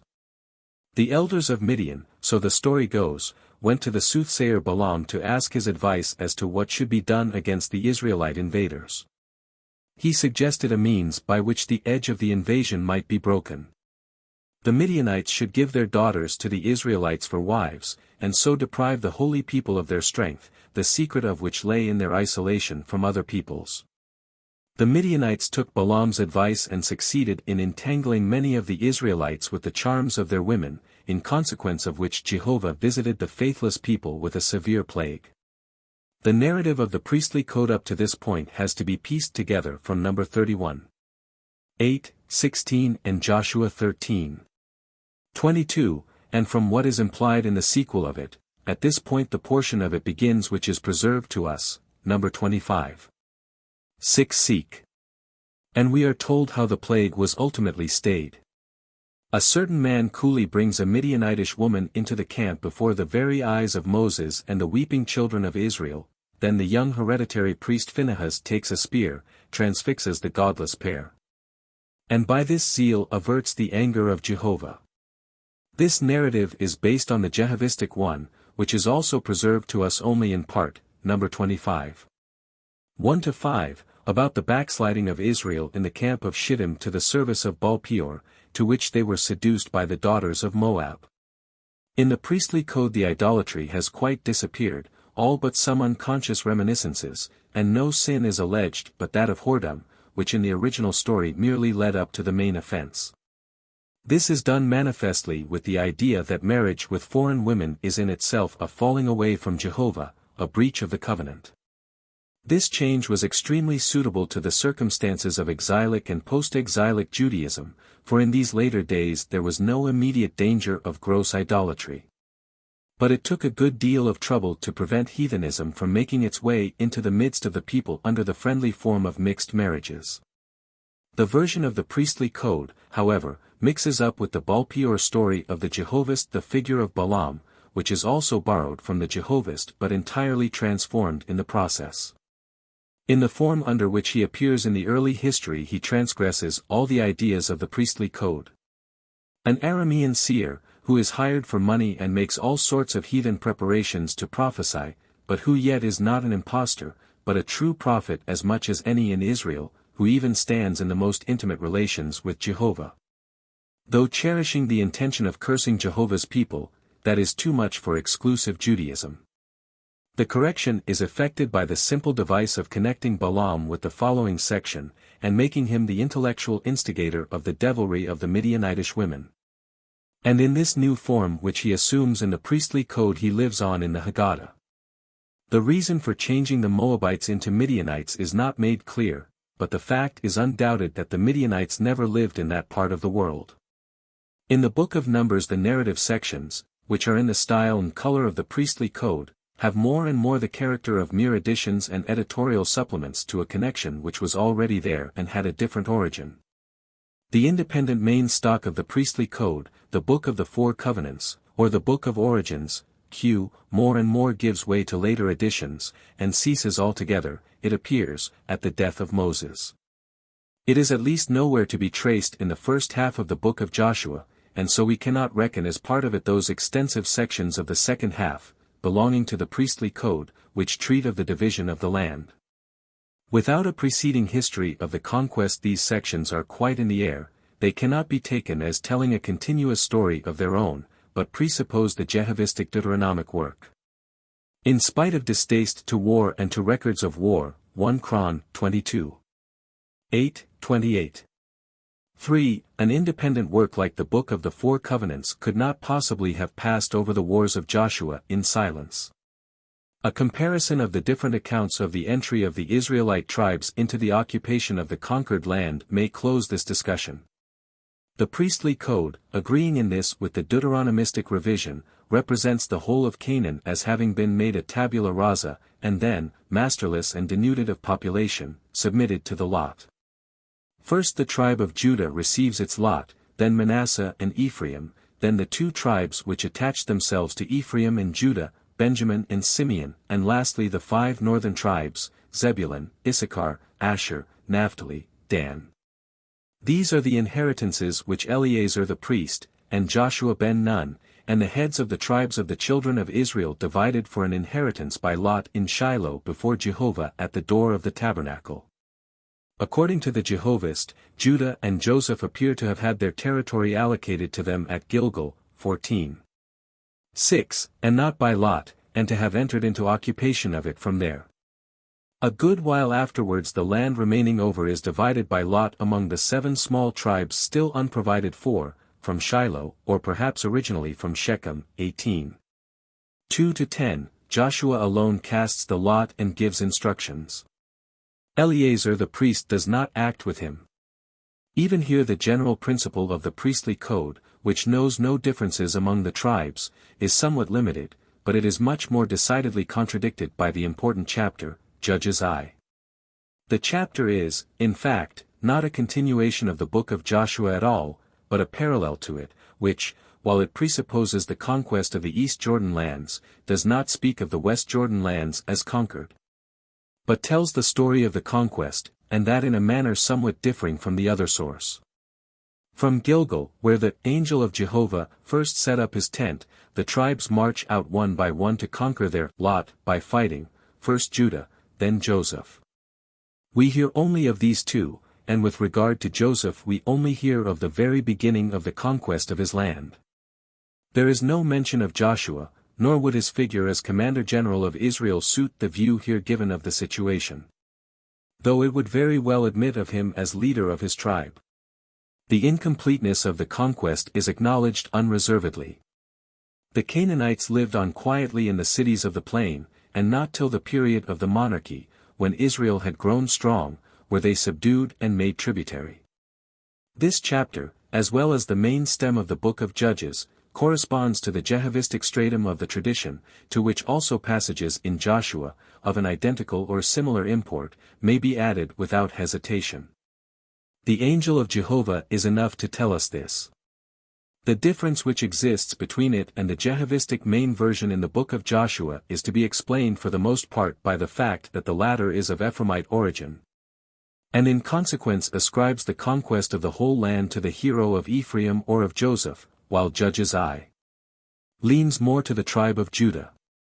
Moreover, we find in the book of Joshua itself the remnant of a version, 9:4-7, 12-14, in which, just as in Judges I, the actors are the men of Israel, who ask counsel of the mouth of Jehovah, while elsewhere Joshua alone has anything to say, being the successor of Moses, and drawing his decisions from no source but the authority of his own spirit.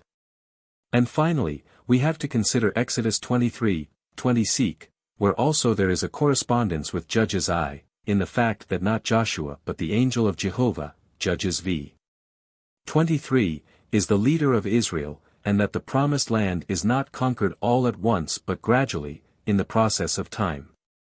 Judges I presents certain anachronisms, and is partly made up of anecdotes, but these should not prevent us from acknowledging that the general view given in this chapter of the process of the conquest, is, when judged by what we know of the subsequent period of Israel, incomparably more historical than that in the book of Joshua, where the whole thing is done at once with systematic thoroughness, the whole land being first denuded of its inhabitants, and then divided by lot among the different tribes. The latter view may have come about partly from a literal interpretation of lot, Jud. 18:1, an expression which properly applies to the farm of a family but is here used for the territory of a tribe. It was also favored no doubt by the tendency to compress a long development into its first great act. And as this tendency is carried out with the greatest thoroughness in the priestly code, that document stands furthest from the origin of the tradition.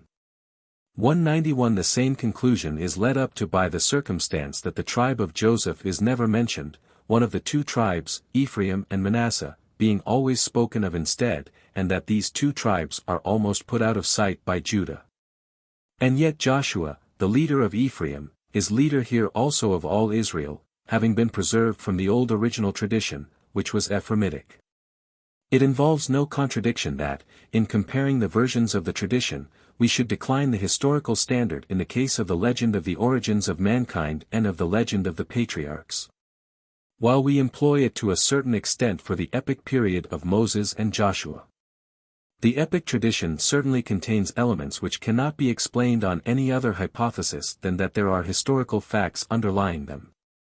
Its source is in the period it deals with, while the patriarchal legend has no connection whatever with the times of the patriarchs. 192. This justifies the difference of treatment. Our last result is still the same, whether tried by the standard of poetry or by that of history, the priestly code stands both in value and in time far below the Yahwist. 3. In rough strokes I have sought to place before the reader's view the contrast between the beginning and the end of the tradition of the Hexateuch. It would not be impossible to trace the inner development of the tradition in the intermediate stages between the two extremities. To do this we should have to make use of the more delicate results of the process of source sifting, and to call to our aid the hints, not numerous indeed, but important, which are to be found in Deuteronomy and in the historical and prophetical books, especially Hosea. It would appear that legend from its very nature causes those who deal with it to strike out variations, that it cannot be represented objectively at all. Even at the first act of reducing it to writing the discoloring influences are at work, without any violence being done to the meaning which dwells in the matter. We can trace first of all the influence on the tradition of that specific prophetism which we are able to follow from Amos onwards. This is least traceable in the old main source of the Yahwist, in J. And yet it is remarkable that the Asherahs never occur in the worship of the patriarchs. The second Jehovistic source, E, breathes the air of the prophets much more markedly, and shows a more advanced and thoroughgoing religiosity. Significant in this view are the introduction of Abraham as a Nabi, Jacob's burying the teraphim, the view taken of the Maxeba at Shechem, Jos 24:27, and above all the story of the golden calf. The deity appears less primitive than in J, and does not approach men in bodily form, but calls to them from heaven, or appears to them in dreams. The religious element has become more refined, but at the same time more energetic, and has laid hold even of elements heterogeneous to itself, producing on occasion such strange mixtures as that in Gen 31:10-13. Then the law comes in and leavens the Jehovistic narrative, first the Deuteronomic, in Genesis even, and then quite strongly in Exodus and Joshua, while last of all, in the priestly code. Under the influence of the legislation of the post-exile restoration, there is brought about a complete metamorphosis of the old tradition. The law is the key to the understanding even of the narrative of the priestly code. All the distinctive peculiarities of the work are connected with the influence of the law. Everywhere we hear the voice of theory, rule, judgment. What was said above of the cultus may be repeated word for word of the legend. In the early time it may be likened to the green tree which grows out of the ground as it will and can. At a later time it is dry wood that is cut and made to a pattern with compass and square. It is an extraordinary objection to this when it is said that the post-exile period had no genius for productions such as the tabernacle or the chronology. It certainly was not an original age, but the matter was all there in writing, and did not require to be invented. What great genius was needed to transform the temple into a portable tent? What sort of creative power is that which brings forth nothing but numbers and names? In connection with such an age there can be no question at least of youthful freshness. With infinitely greater justice may it be maintained that such theoretical modeling and adaptation of the legend as is practiced in the priestly code could only gain an entrance when the legend had died away from the memory and the heart of the people, and was dead at the root. The history of the prehistoric and the epic tradition thus passed through the same stages as that of the historic, and in this parallel the priestly code answers both as a whole, and in every detail, to the Chronicles. The connecting link between Old and New, between Israel and Judaism, is everywhere Deuteronomy. The Antiromance says of itself, that it had attained an age of 670 years, 400 years of which it had spent in the age of ignorance, i.e. Old Arabic heathenism, and the other 270 in Islam. The historical books of the Bible might say something similar, if they were personified, and their life considered to begin with the reduction to writing of the oldest kernel of the tradition and to close with the last great revision. The time of ignorance would extend to the appearance of the book, which, it is true, did not in the Old Testament come down from heaven all at once like the Quran, but came into existence during a longer period, and passed through various phases. 3. Israel and Judaism. The law came in between. Vatka, page 183. 9. Conclusion of the criticism of the law. Objections have been made to the general style of the proof on which Graff's hypothesis is based. It is said to be an illicit argument ex silentio to conclude from the fact that the priestly legislation is latent in Ezekiel, where it should be in operation, unknown where it should be known, that in his time it had not yet come into existence. But what would the objectors have? Do they expect to find positive statements of the non-existence of what had not yet come into being? Is it more rational, to deduce ex silentio, as they do, a positive proof that it did exist? To say, that as there are no traces of the hierocracy in the times of the judges and the kings it must have originated in the most remote antiquity, with Moses? The problem would in this case still be the same, namely, to explain how it is that with and after the exile the hierocracy begins to come into practical activity. What the opponents of Graff's hypothesis call its argument ex silentio, is nothing more or less than the universally valid method of historical investigation. The protest against the argument ex silentio takes another form. It is pointed out that laws are in many cases theories, and that it is no disproof of the existence of a theory that it has not got itself carried out into practice. Deuteronomy was really nothing more than a theory during the pre-exile period, but who would argue from this that it was not there at all? Though laws are not kept, this does not prove they are not there, provided, that is to say, that there is sufficient proof of their existence on other grounds. But these other proofs of the existence of the priestly code are not to be found, not a trace of them. It is, moreover, rarely the case with laws that they are theory and nothing more. The possibility that a thing may be mere theory is not to be asserted generally, but only in particular cases. And even where law is undoubtedly theory, the fact does not prevent us from fixing its position in history. Even legislative fancy always proceeds upon some definite presupposition or other. And these presuppositions, rather than the laws themselves, must guide the steps of historical criticism. Point 193. An argument which is the very opposite of this is also urged. The fact is insisted on that the laws of the priestly code are actually attested everywhere in the practice of the historical period. That there were always sacrifices and festivals, priests and purifications, and everything of the kind in early Israel. These statements must, though this seems scarcely possible, proceed on the assumption that on Graff's hypothesis the whole cultus was invented all at once by the priestly code, and only introduced after the exile. But the defenders of Graff's hypothesis do not go so far as to believe that the Israelite cultus entered the world of a sudden, as little by Ezekiel or by Ezra as by Moses, else why should they be accused of Darwinism by Zockler and Delitzsch? They merely consider that the works of the law were done before the law, that there is a difference between traditional usage and formulated law, and that even where this difference appears to be only in form it yet has a material basis.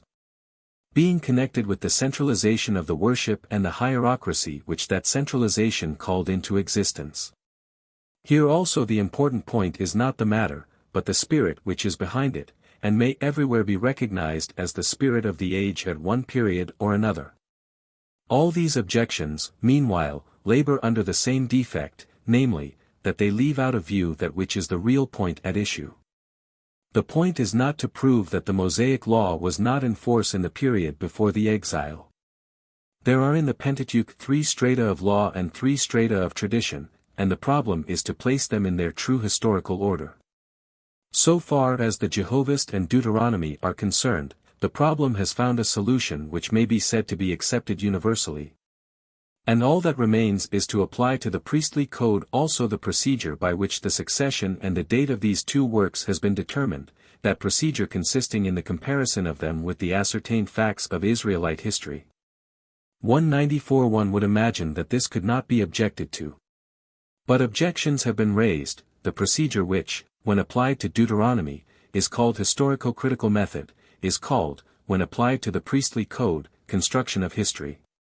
But history, it is well known, has always to be constructed. The order, priestly code, Yahwist, Deuteronomy, is not a thing handed down by tradition or prescribed by the nature of the case. But a hypothesis as yet only a score of years old or thereby, the reasons for which were somewhat incomprehensible, so that people have forgotten them and begun to regard the hypothesis as something objective, partaking of the character of dogma. The question is whether one constructs well or ill. Count Baudissin thinks a grave warning necessary of a certain danger, that, namely, of an exaggerated application of logic, that the laws follow each other in a certain order logically, he says. Does not prove that they appeared in the same order in history. But it is not for the sake of logical sequence that we consider the development which began with the prophets to have issued finally in the laws of cultus. And those who set out from sound human reason have generally forced the reverse process of this on the history, in spite of the traces which have come down to us, and which point the other way. 195. After laboriously collecting the data offered by the historical and prophetical books, we constructed a sketch of the Israelite history of worship. We then compared the Pentateuch with this sketch, and recognized that one element of the Pentateuch bore a definite relation to this phase of the history of worship, and another element of the Pentateuch to that phase of it. This is not putting logic in the place of historical investigation. The new doctrine of the irrationality of what exists is surely not to be pushed so far as that we should regard the correspondence between an element of the law and a particular phase of the history as a reason for placing the two as far as possible asunder. At least this principle would have to be applied to the Yahwist and Deuteronomy too, and not to the priestly code only. What is right in the one case is fair in the other too. A little logic unfortunately is almost unavoidable. Not everything that I have brought forward in the history of the cultus and the tradition, is a proof of the hypothesis. There is much that serves merely to explain phenomena at the basis of the hypothesis, and cannot be used as proving it. This is a matter of course. My procedure has intentionally differed from that of Graf in this respect. He brought forward his arguments somewhat unconnectedly, not seeking to change the general view which prevailed of the history of Israel. For this reason he made no impression on the majority of those who study these subjects. They did not see into the root of the matter, they could still regard the system as unshaken, and the numerous attacks on details of it as unimportant. I differ from Graf chiefly in this, that I always go back to the centralization of the cultus, and deduce from it the particular divergences. My whole position is contained in my first chapter. There I have placed in a clear light that which is of such importance for Israelite history, namely, the part taken by the prophetical party in the great metamorphosis of the worship, which by no means came about of itself. Again I attach much more weight than Graf did to the change of ruling ideas which runs parallel with the change in the institutions and usages of worship. This has been shown mostly in the second part of the present work. Almost more important to me than the phenomena themselves, are the presuppositions which lie behind them. Not everything that we have hitherto discussed proves, or is meant to prove, Graf's hypothesis. On the other hand, however, there is abundance of evidence, which has not yet been noticed. To discuss it all in detail, would take another book. In this work only a selection can be with all brevity indicated, if the limits are not to be transgressed which are imposed by the essentially historical character of these prolegomena. In these discussions the pro will as a rule naturally suggest itself in the refutation of the contra. 1. Eberhard Schrader mentions, in his introduction to the Old Testament, that Graf assigns the legislation of the middle books of the Pentateuch to the period after the exile. But he does not give the least idea of the arguments on which that position is built up, simply dismissing it with the remark, that even critical analysis enters its veto against it. Even critical analysis. How does it manage that? How can it prove that the one and sole cultus, worked out on every side to a great system, the denaturalizing of the sacrifices and festivals, the distinction between the priests and Levites, and the autonomous hierarchy, are older than the Deuteronomic reform? Schrader's meaning is perhaps, that while the signs collected by a comparison of the sources as bearing on the history of worship show the order of succession to be Jehovist, Deuteronomy, priestly code, other signs of a more formal and literary nature would show the priestly code to be entitled to the first place, or at any rate not the last, and that the latter kind of evidence is of as much force as the former. Were this so, the scales would be equally balanced, and the question would not admit of a decision. But this awkward situation would only occur if the arguments of a literary nature to be urged on that side really balanced those belonging to the substance of the case which plead for Graf's hypothesis. In discussing the composition of the Hexateuch 196 I have shown, following in the steps of other scholars, that this is by no means the case, and for the sake of completeness I will here repeat the principal points of that discussion. 2. It is asserted that the historical situation of Deuteronomy is based not only on the Jehovistic, but also on the priestly narrative. Deuteronomy proper, chaps. 12-26. Contains scarcely any historical matter, but before Moses comes to the business in hand, we have two introductions, chap v-11. And chap 1-4, to explain the situation in which he promulgates this Torah shortly before his death. We are in the Amorite kingdom, east of the Jordan, which has already been conquered. The 40 years' wanderings are about to close, the passage to the land of Canaan, for which this legislation is intended, is just approaching. Till this time, we hear in chapter 5, 9, 10, the only law was that which is binding in all circumstances, and was therefore promulgated by God himself from Horeb, the law of the 10 words on that occasion. The people deprecated any further direct revelation by Jehovah, and commissioned Moses to be their representative.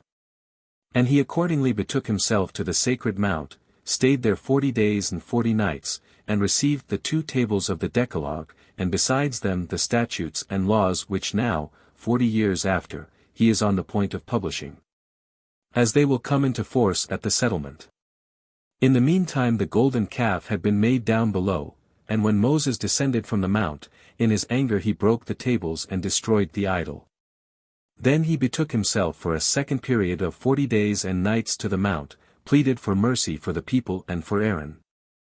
And after he had made, according to divine command, 2 new tables and a wooden chest for them, Jehovah once more wrote down exactly what stood on the tables which were broken. On this occasion, it is remarked in Ex 8 seek. The Levites received their appointment as priests. This is evidently a reproduction of the Jehovistic narrative, Exodus 19. XX 24. 32-34. The priestly code, on the contrary, is entirely ignored. Deuteronomy knows only 2 laws, the Decalogue, which the people received, and the statutes and judgments which Moses received, at Mount Horeb. They were both given at the same time, one directly after the other, but only the Decalogue had till now been made public. Where is the whole wilderness legislation as given from the tabernacle? Is it not denying the very notion of its existence, that Moses only publishes the Torah at the passage into the Holy Land, because it has application and force for that land, and not for the wilderness?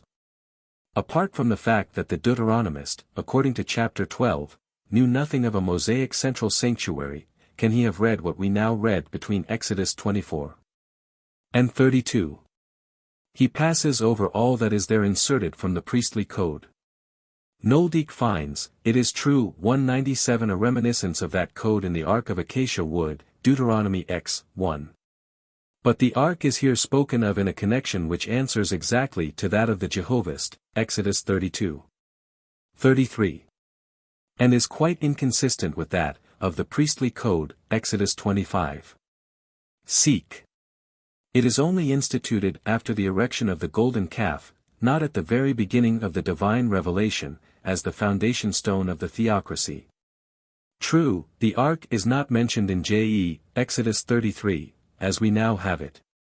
But in the next Jehovistic piece, number X, 33, it suddenly appears, and there must have been some statement in the work as to how it came there.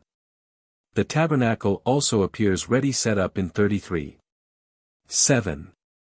Without any foregoing account of its erection. The institution of the Ark as well as the erection of the tabernacle must have been narrated between 33. 6 and 7. And then omitted by the present editor of the Pentateuch from the necessity of paying some regard to Q, Exodus 25, that this is the case. Many other considerations also tend to prove. 198. That the Deuteronomist found J.E. in a more complete form, before it was worked up with Q, than that in which we have it after the working up. Is not such a difficult assumption that one should be driven into utter impossibilities in order to avoid it. For according to Noldeek either the author of Deuteronomy v-11 had before him the Pentateuch as it now is, and was enabled, very curiously, to sift out J.E. from it, or he used J.E. as an independent work, but read Q as well. Only in such a way that his general view was in no way influenced by that of the priestly work. But on the contrary contradicts it entirely and yet unconsciously, since his work leaves no opening for a ritual legislation given side by side with the Decalogue, and that ritual legislation is the whole sum and substance of the priestly code. To such a dilemma are we to make up our minds, because one trait or another of the Deuteronomic narrative cannot be traced in J.E. as we now have it, and is preserved in Q? Does this amount, in the circumstances, to a proof that such traits were derived from that source? Must not some regard in fairness be paid to the ensemble of the question? We may, further, remember in this connection Vatka's remark, that the wooden ark in Deuteronomy x. 1, is by no means very similar to that of Exodus 25. Which, to judge by the analogy of the golden table and altar, must rather have been called a golden ark. It takes even more goodwill to regard the statement about Aaron's death and burial in Masra and the induction of Eleazar in his place, Dut. X 6, 7, as a reminiscence of Q, number XX. 22 Seek, where Aaron dies and is buried on Mount Hor. In J.E. also the priests Aaron and Eleazar stand by the side of Moses and Joshua, cf. Josh, 24. 33. The death and burial of Aaron are certainly no longer preserved in J.E., but we cannot require of the editor of the Pentateuch that he should make a man die twice, once according to Q and once according to J.E. And it must further be said that Deuteronomy x. 6, 7 is an interpolation, for the following verses x. 8 seek, in which not only Aaron and Eleazar, but all the Levites are in possession of the priesthood, are the continuation of x. 5, and rest on Exodus 32. Here we are still in Horeb, not in Masra.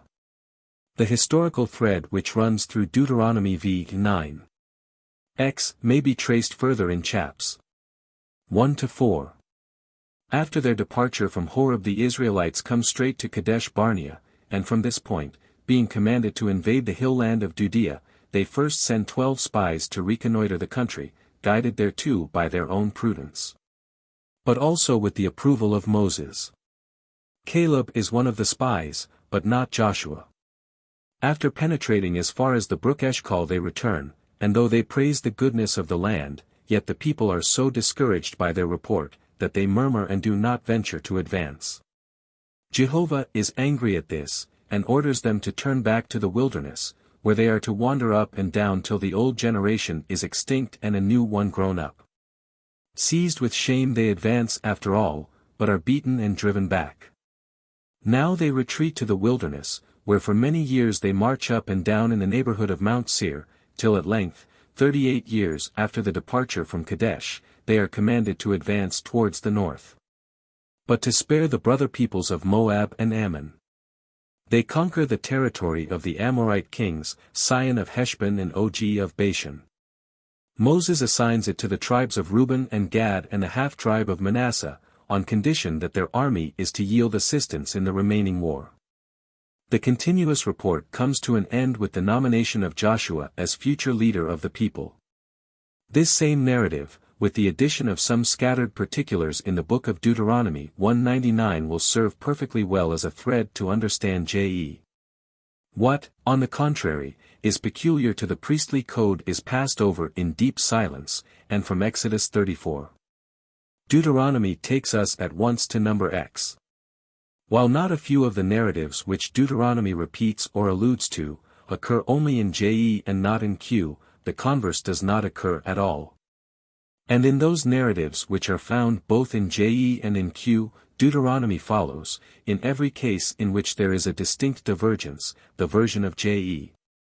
The spies are sent out from Kadesh, not from the wilderness of Paran. They only reach Hebron, not the neighborhood of Hamath. Caleb is one of them, and not Joshua. The rebels of Numbers 16 are the Reubenites Dathan and Abram, not Korah and the Levites. After the settlement in the land east of Jordan, the people have to do with Moab and Ammon, not with Midian. Balaam is connected with the former, not with the latter. The same of Baal-peor, Deuteronomy 4. 3 agrees with J.E., number 25. 1-5, not with Q, number 25, 6 seek. Things being so, we cannot, with Noldik, see in the number of the spies, Deuteronomy I, 23, an unmistakable sign of the influence of Q, number 13. 2. Had the author read the narrative as it is now before us in number 13. 14. It would be impossible to understand how, as we have seen, the Jehovist version alone made any impression on him. He must, accordingly, have known Q as a separate work.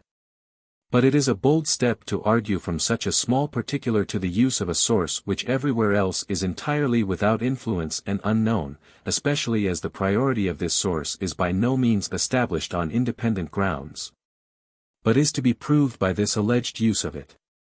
Lf There were a palpable difference between J.E. and Q in this point, if we could say that in Q there were 12 spies sent out, and in J.E., 3. The case would be different, but in number 13, the beginning of the narrative of J.E. has been removed and that of Q put in place of it, so that we do not know how the narrative of J.E. began, and what number, if any, was given in it. In such a state of matters the only reasonable course is to supply what is lacking in J.E. from Deuteronomy, which generally follows the Jehovist alone, and to conclude that the spies were 12 in number in this source also. The instance in which the proof would be strongest that Deuteronomy was acquainted with the narrative of the priestly code, is X 22. For the 70 souls which make up the whole of Israel at the immigration into Egypt, are not mentioned in J.E., and there is no gap that we are aware of in the Jehovah's tradition at this point. But they are by no means in conflict with that tradition, and even should we not take Deuteronomy X 22 for a proof that the 70 souls found a place in it also, yet it must at least be acknowledged that passage is by no means sufficient to break down the evidence that the priestly legislation has the legislation of Deuteronomy for its starting point. 200. 3. As a further objection to Graff's hypothesis, the Deuteronomistic revision of the Hexateuch is brought into the field.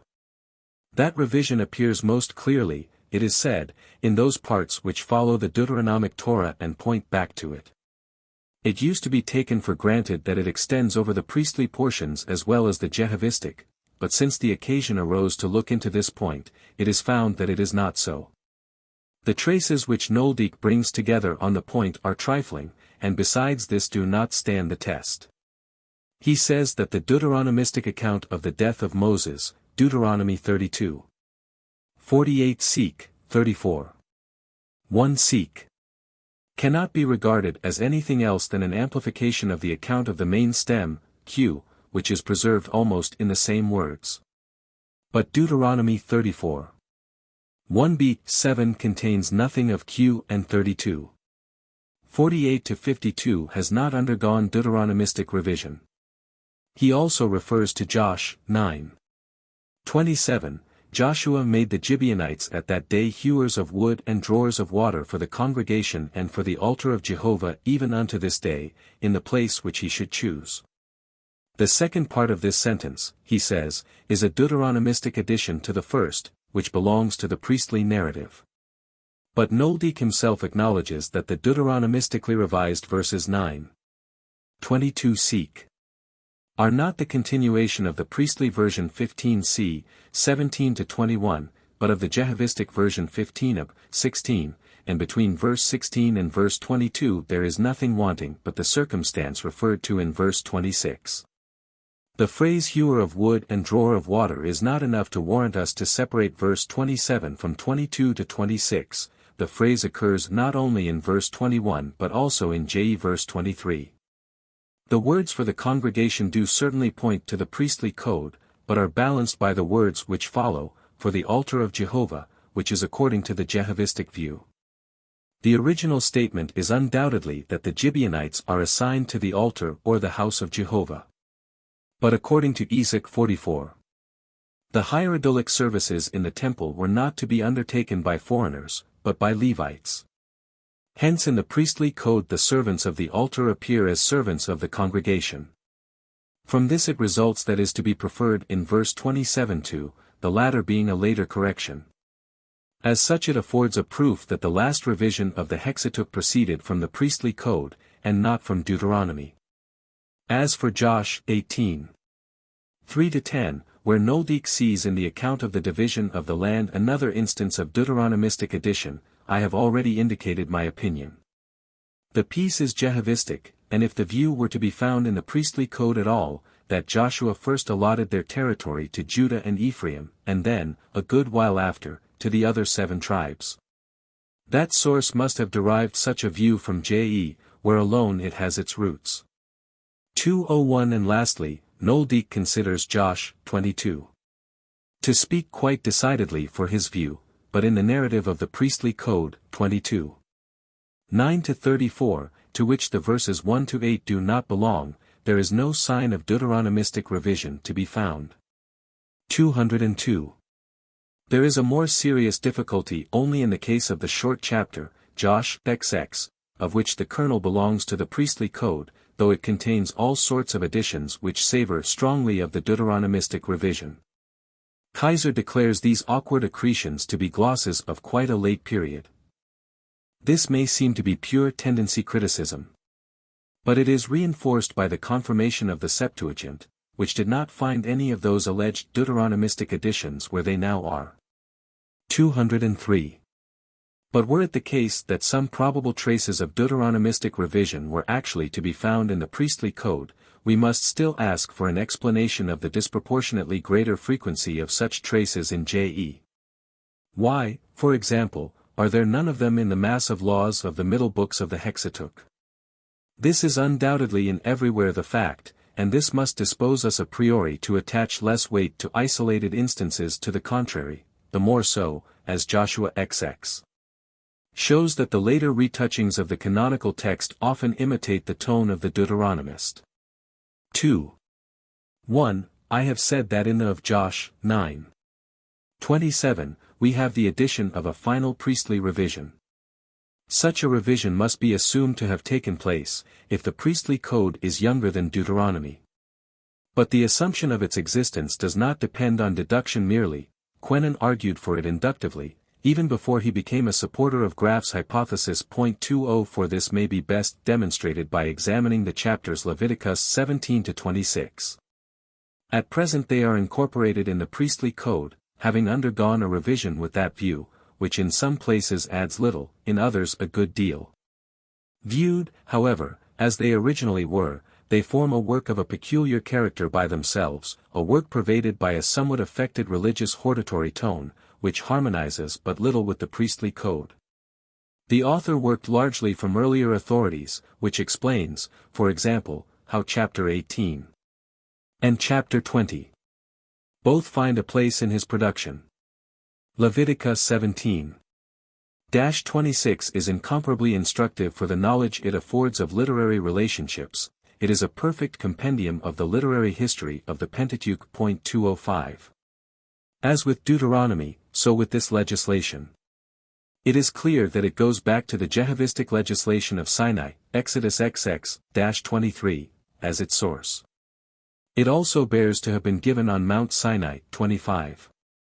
1:26. 46. It is addressed to the people, and is popular in its contents, which are chiefly of a civic and moral character. It is meant only for the promised land and for settled life, not for the wilderness as well. The festivals are 3 in number, and have not quite parted with their character as feasts of harvest. Among the sacrifices the sin offering and the trespass offering are wanting.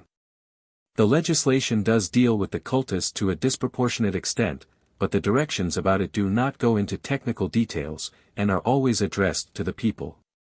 Even in those directions which concern the priests the people are addressed, and the priests are spoken of in the third person. Nor are palpable points of contact wanting. Leviticus 19:2-8, 9-18, may be regarded as counterparts of the first and second tables of the Decalogue. The precept, "Thou shalt not respect the person of the poor, nor honor the person of the mighty," 19:15, is a development of that in Exodus 23:3, and a number of other precepts in Leviticus 19. Could stand with equal appropriateness in Exodus 22:17. Seek. The directions in Leviticus 22:27-29 are similar to those of Exodus 22:29, 23, 18, 19.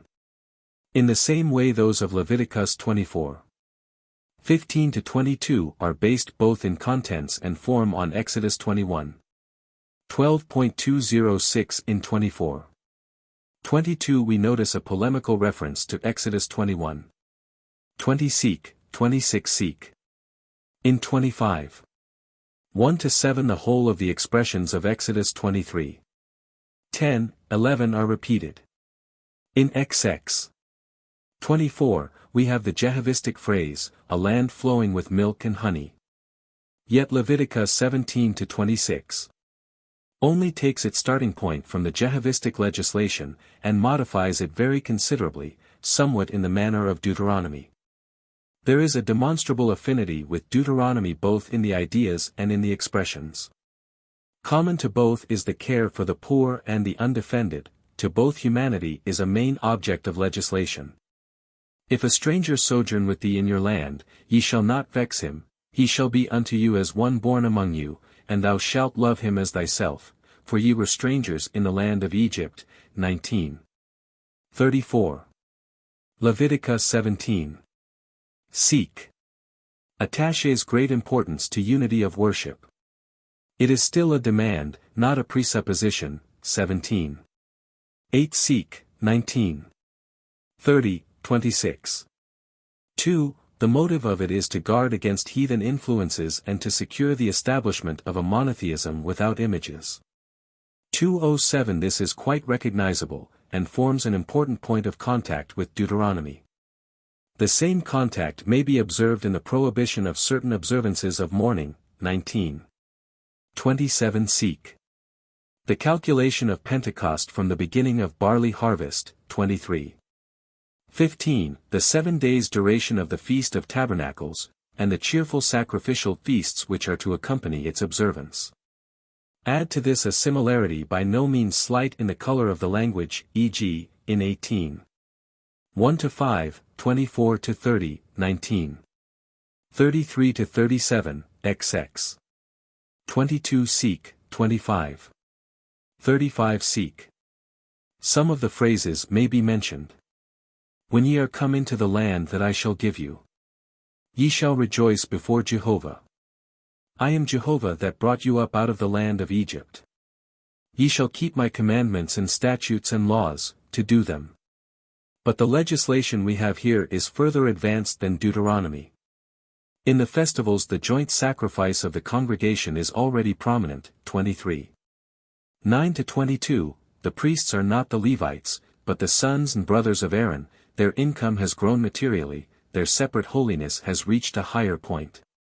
Stricter demands are also made on the laity for personal holiness, especially as regards continence from the sins of the flesh, and the marriage of relatives, Leviticus 18. XX. Marriage with an uncle's wife is forbidden, 18. 14, XX. 20, whereas in Deuteronomy it is still legal. The work dates from a time when exile was a familiar idea, 18. 26 Seek, ye shall keep my statutes and my judgments.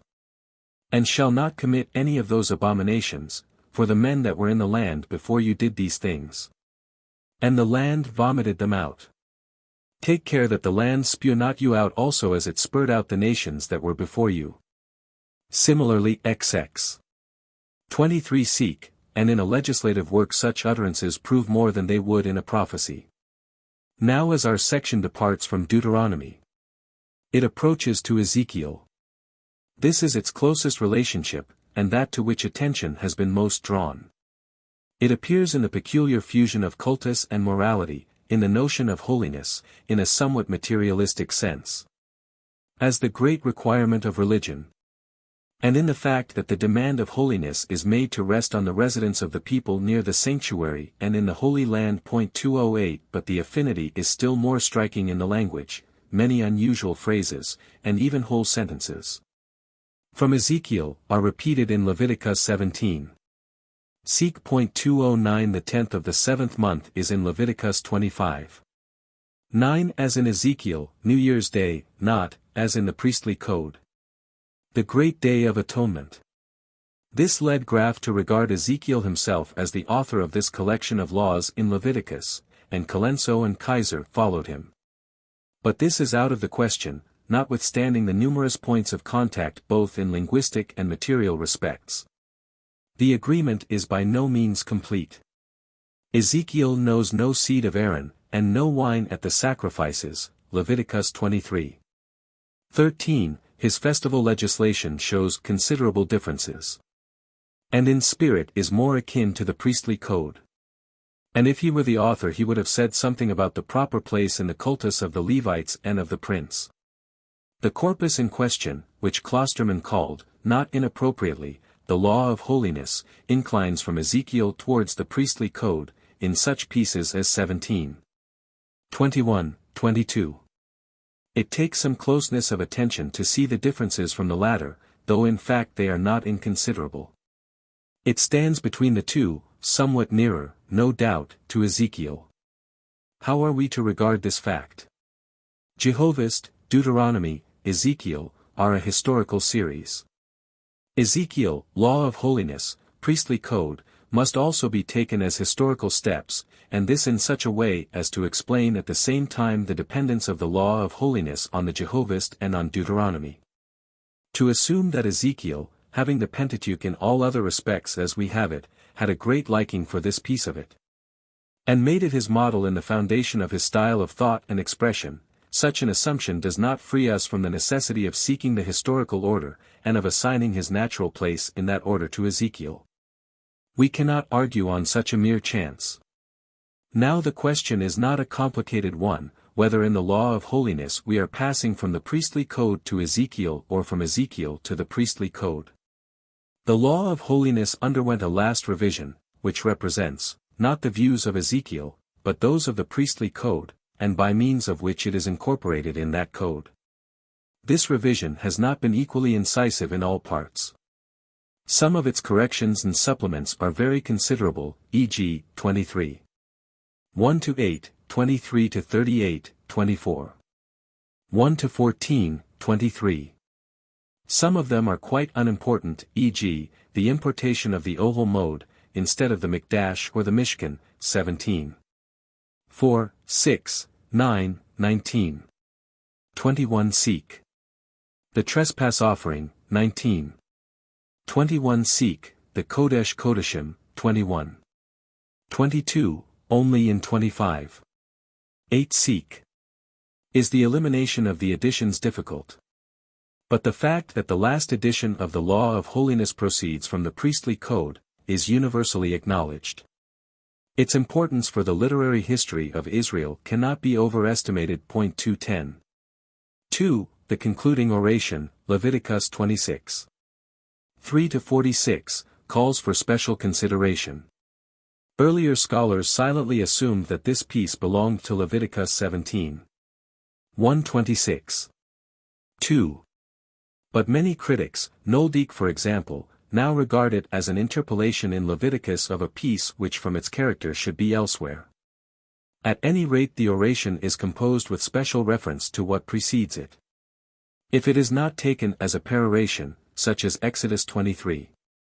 30-33, Deuteronomy 28, its position in such a part of the priestly code is quite incomprehensible.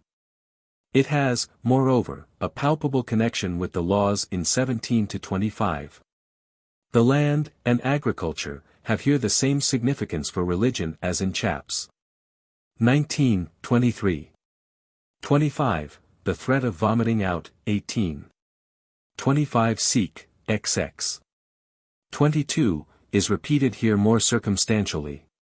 The only statute actually named is that of the fallow of the 7th year, 26. 34, 25. 1-7, the piece begins with the expression, which is so characteristic of the author of chapter 17. Seek. If ye walk in my statutes, and keep my commandments, and do them, and the same phrase recurs, with slight alteration, in ver. 15 and 43. The conclusion, verse 46, is, these are the statutes and judgments and laws which Jehovah gave, to regulate the relation between him and Israel on Mount Sinai, by Moses. This is obviously the subscription of a preceding corpus of statutes and judgments, such as we have in 17. 1:26. 2. Mount Sinai is mentioned also in 25. 1 as the place of revelation. If Leviticus 26 is incontestably intended to form the conclusion of chaps 17-25, it would be natural to suppose that the author of that collection was also the author of the oration. Noldik thinks, however, that the language differs too much from that of 17-25. Yet he is obliged to acknowledge several resemblances, and these not unimportant, while some of the differences which he adduces, Bamoth, Gilyalim, Hamanim, 26. 30, are really examples of similarity. Rare and original words may be found in the preceding chapters also. It may be that in chap 26 they are more frequent in proportion, yet this does not entitle us to say that the language generally is very original. On the contrary, it is everywhere characterized by borrowed expressions. So much of linguistic difference as actually remains is sufficiently accounted for by the difference of subject. First come laws in a dry matter-of-fact style, then prophecy in a poetical pathetic style. The idiosyncrasy of the writer has no scope in the former case, from the nature of the materials, some of which had already assumed their form before he made use of them. In the latter case he can express himself freely. And it is fair that this should not be overlooked. The arguments brought forward by Noldik against the probability that Leviticus 26 belongs to chaps 17-25 and is not merely tacked on to them, disappear completely on a closer comparison of the literary character of the two pieces. Chapter 26 reminds us most strongly of Ezekiel's style, both in thought and language. The most significant passage is Lev. 26:39. The threat has been uttered that Israel is to be destroyed as a people, and that the remnant which escapes the destroying sword of the enemy is to be carried into exile, to sink under the weight of past calamity and present affliction. Then the speech goes on, and they that are left of you shall pine away in their iniquity in your enemy's land, and also in the iniquities of their fathers shall they pine away. Then they will confess their own sin and the sin of their fathers. In Ezekiel, this confession actually occurs in the mouth of one of his fellow exiles. They say, 33:10, our transgressions and our sins are heavy upon us, and we pine away in them, and cannot live. In the same strain the prophet says, 24:23, that in his dull sorrow for the death of his wife he will be an emblem of the people, he shall not mourn nor weep, but ye shall pine away in your iniquities. Nor are the other traits wanting in the oration which, as we say, accompanied the Ezekielic coloring of the preceding chapters. We do not expect to find traces of the influence of the Jehovah's legislation, further than that Exodus 23:20 seek formed the model both for Deuteronomy 28 and Leviticus 26. But to make up for this we find very distinct marks of the influence of the prophets, the older prophets too. As Amos, verse 31. We can as little conceive the existence of the book of Ezekiel as of this chapter without the prophetic literature having preceded it and laid the foundation for it. As for the relation to Deuteronomy, the resemblance of Leviticus 26 to Deuteronomy 28 is very great, in the arrangement as well as in the ideas. True, there are not many verbal coincidences, but the few which do occur are important. The expressions of 26:16 occur nowhere in the Old Testament but in Deuteronomy 28:22-65, similarly with the meaning it has in verse 45 only occurs in Deuteronomy 19:14 and in the later literature, Isaiah LXI 6. The metaphor of the uncircumcised heart, verse 41, only occurs in one other passage in the law, in Deuteronomy. The other instances of it are in prophecy, of contemporary or later date, Jah 4:9, 24:25, Ezek 44:7-9. There are several more reminiscences of Jeremiah, most of them, however, not very distinct. We may remark on the relation between Jah 16:18 in one respect to verse 30, and in another to verse 18 of our chapter. Here the sin is punished sevenfold, in Jeremiah double. The same is said in Isa XL 2, LX 7, and our chapter has also in common with this prophet the remarkable use of, with sin or trespass as object. Did not the chapter stand in Leviticus, it would, doubtless, be held to be a reproduction, some small part of it of the older prophecies, the most of it of those of Jeremiah and Ezekiel. Leviticus 26:34 is actually quoted in 2 Chron. 36:22 as a word of the prophet Jeremiah. Leviticus 26 has points of contact, finally, with the priestly code, never, in the excessive use of the accusative participle and avoidance of verbal suffixes. And in its preferring the colorless to verbs of more special meaning. The only reason for the attempt to separate Leviticus 26 from 17 to 25 lies in the fact that the exilic or post-exilic origin of this hortatory and denunciatory oration is too plain to be mistaken. To us, this circumstance can only prove that it belongs to 17 to 25, providing a weighty confirmation of the opinion we have already formed on other grounds as to the period which produced these laws. If ye will not for all this hearken unto me, but walk contrary to me, then I will also walk contrary to you in fury, and I will chastise you 7 times for your sins. Ye shall eat the flesh of your sons and daughters, and I will destroy your high places, and cast down your sun pillars and cast your carcasses upon the carcasses of your idols, and my soul shall abhor you.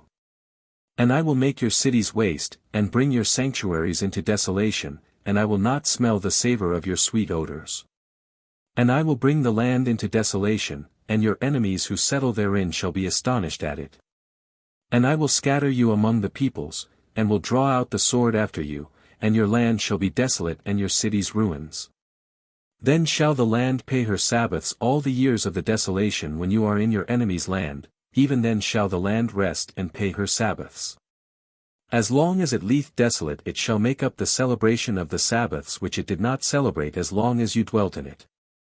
And upon them that are left alive of you I will send a faintness into their hearts in the land of their enemies, and the sound of a shaken leaf shall chase them, and they shall flee as fleeing from a sword, and they shall fall when none pursueth. And they shall fall one upon another as it were before a sword when none pursueth, and there shall be no stopping in the flight before your enemies. And ye shall lose yourselves among the peoples, and the land of your enemies shall eat you up. And they that are left of you shall pine away in their iniquity in your enemies' lands, and also in the iniquities of their fathers shall they pine away.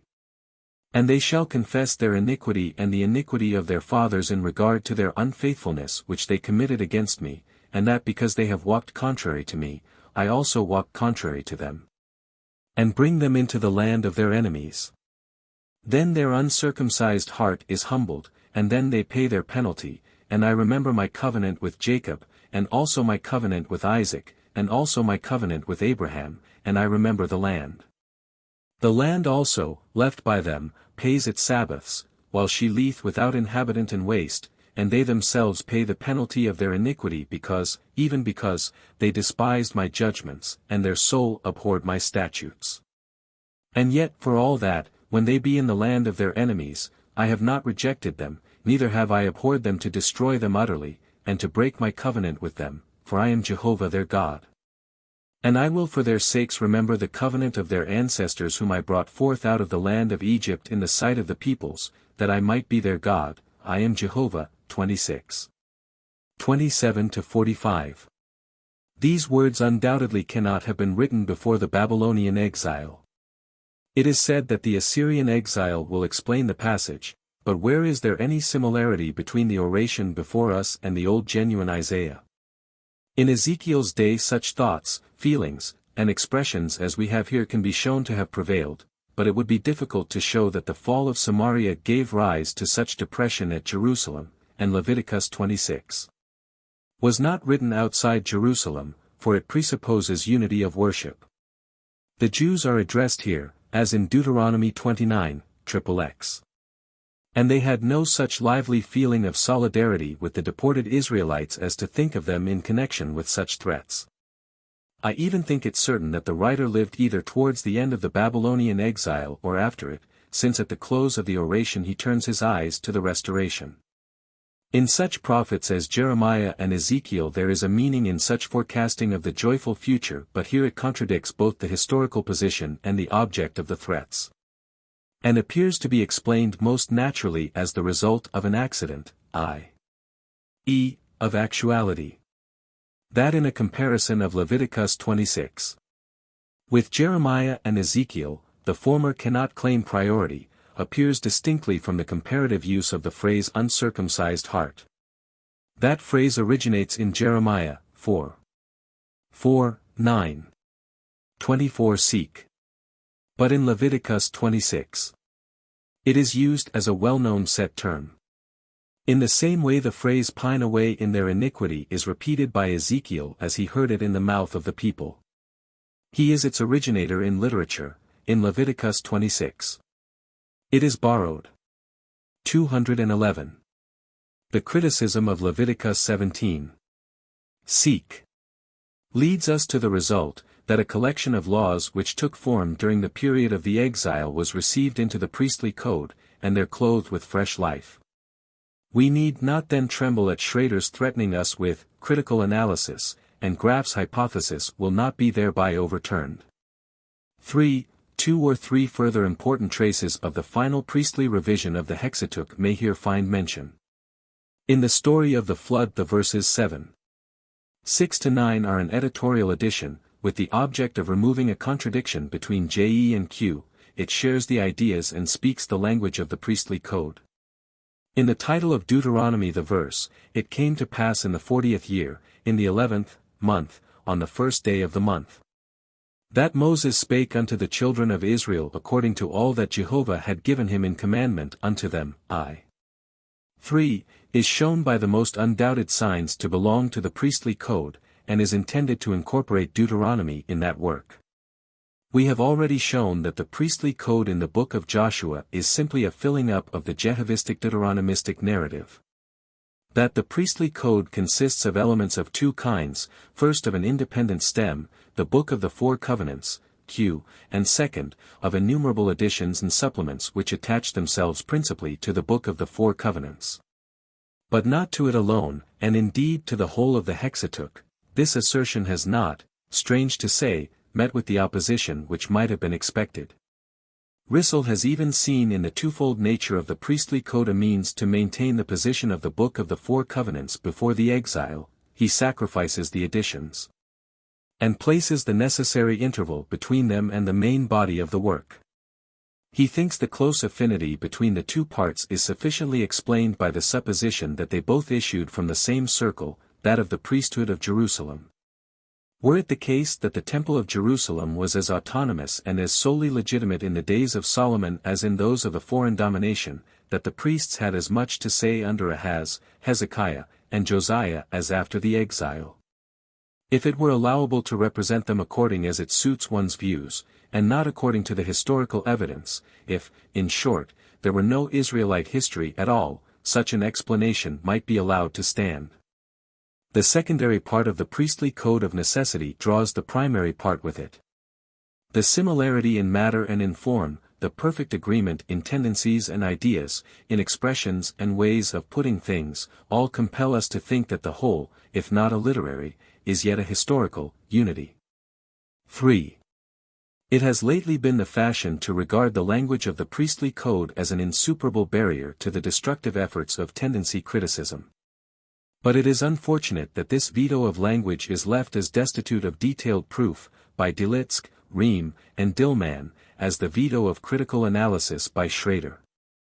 And we cannot be called upon to show proof against a contention which is unsupported by evidence. But I take advantage of the opportunity to communicate some detached observations, which I may perhaps remark did not occur to me in connection with the investigation of the Pentateuch, but on a quite different occasion. In the passage 2 Sam 6:12 I was exceedingly struck with, and not less within the two passages Isa 4:5, Amos 4:13, and while following out the distribution of these two words I came on the traces of similar phenomena. The language of the pre-exilic historical books is in general much akin to that of the Jehovistic work, that of the priestly code, on the contrary, is quite different.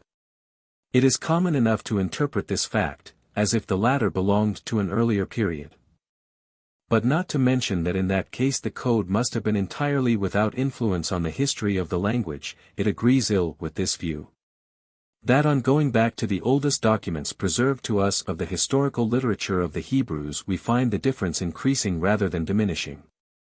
Take Judges V and 2 Sam I, the poetical pieces in Je may be compared with them, but in Q there is nothing like them.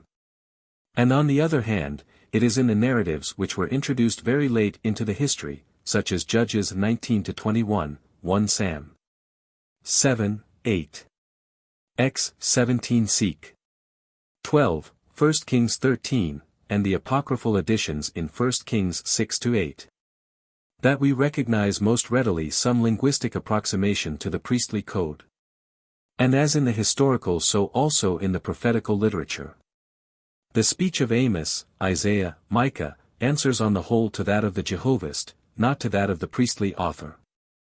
Deuteronomy and the book of Jeremiah first agree with the priestly code in certain important expressions. In Ezekiel such expressions are much more numerous, and the agreement is by no means with Leviticus 17-26. Alone. 2:12 in the subsequent post-exilic prophets down to Malachi the points of contact are limited to details, but do not cease to occur. They occur also in the Psalms and in Ecclesiastes. Reminiscences of the priestly code are found nowhere but in the Chronicles and some of the Psalms. For that Amos 4:11 is borrowed from Gen 19:29 is not a whit more clear than that the original of Amos I2 must be sought in Joel 4:19, 3:16. The priestly code maintains its isolated literary character as against the later literature also. This is the result partly of the use of a number of technical terms, partly of the incessant repetition of the same formulae, and of its great poverty of language. But if we neglect what is due to the stiff and hard idiosyncrasy of the author, it is undoubtedly the case that he makes use of a whole series of characteristic expressions which are not found before the exile, but gradually emerge and come into use after it. The fact is not even denied, it is merely put aside. To show what weight is due to it we may find room here for a short statement of the interesting points for the history of language to be found in Gen I. Gen I 1 means in the older Hebrew, not the commencement of a process which goes forward in time, but the first, and generally the best, part of a thing.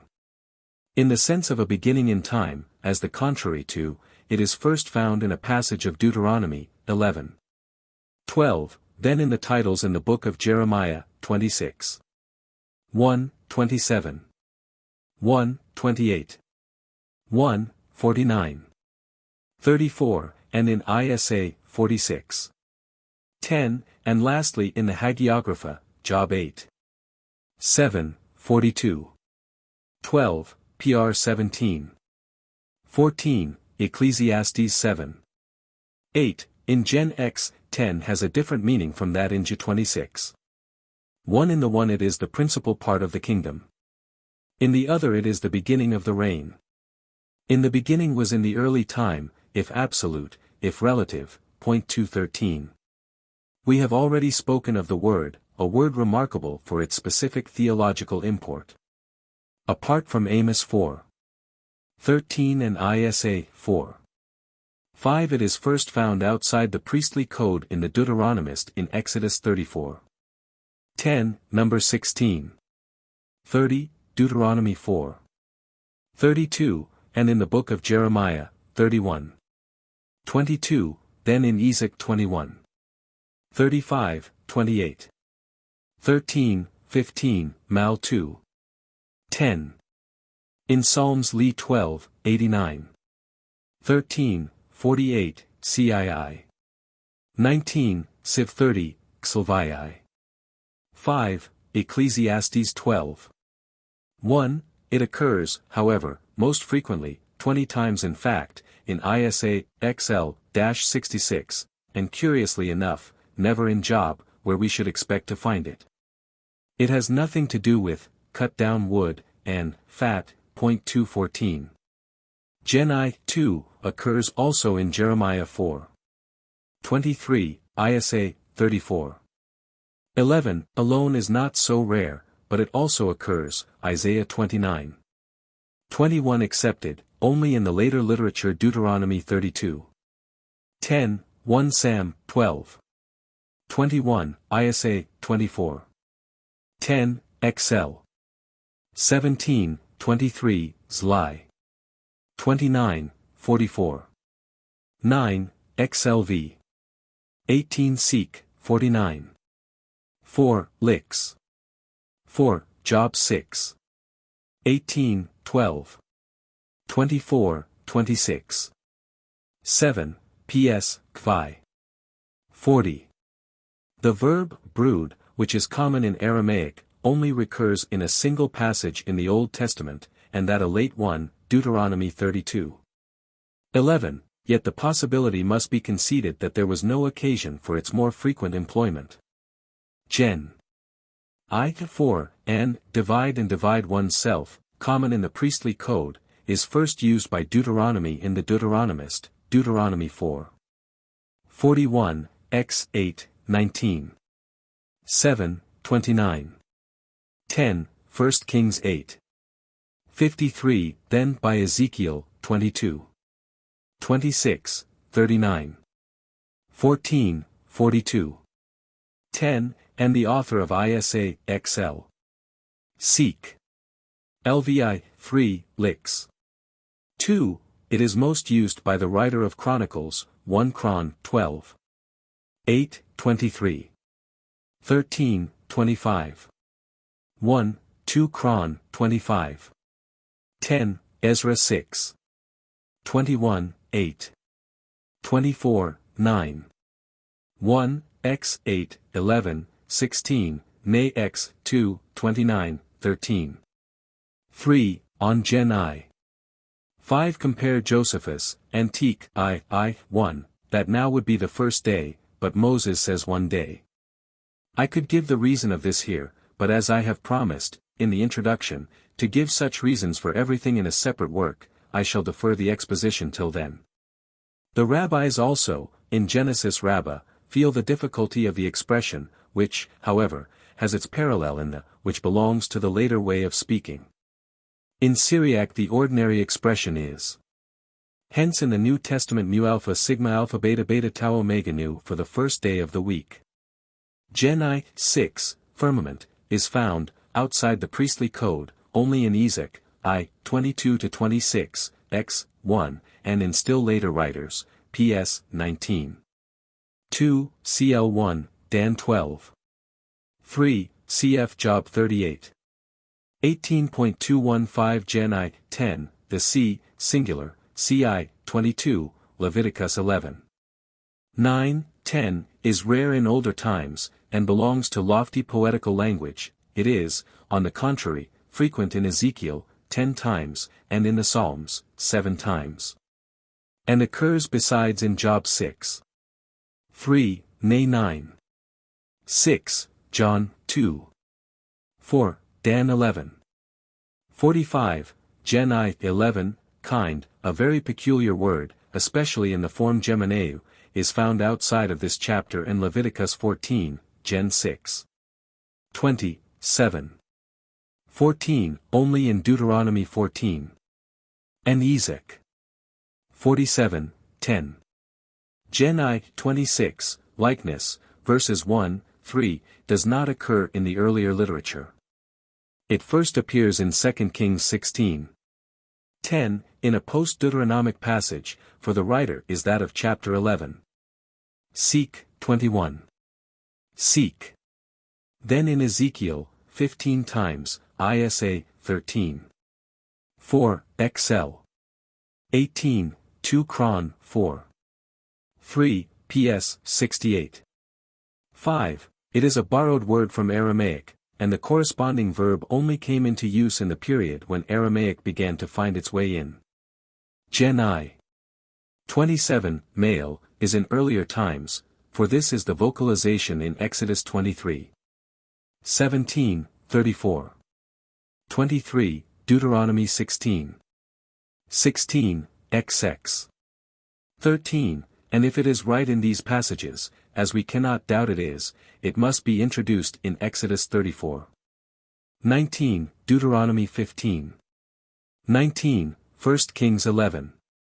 15 Seek. As well. In the priestly code occurs with great frequency, and elsewhere only in the later literature, Deuteronomy 4. 16, XX. 15, XXX. 6, Ezek 16. 17, ISA, 66.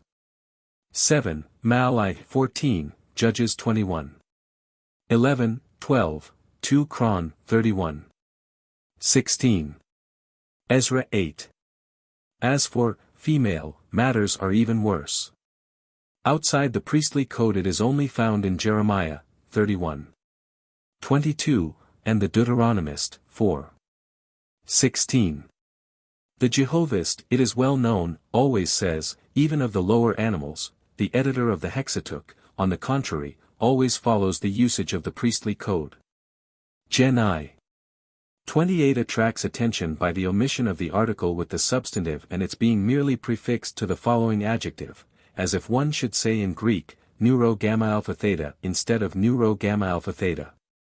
In the same way I. 21, and 2. 3. In Arabic there are some analogies for this, but on seeking one in Hebrew we have to come down to the period when it was usual to say, and our Aramaisms. In we find the only verbal suffix in Gen I. Instead we have always the forms, this is so in the priestly code generally.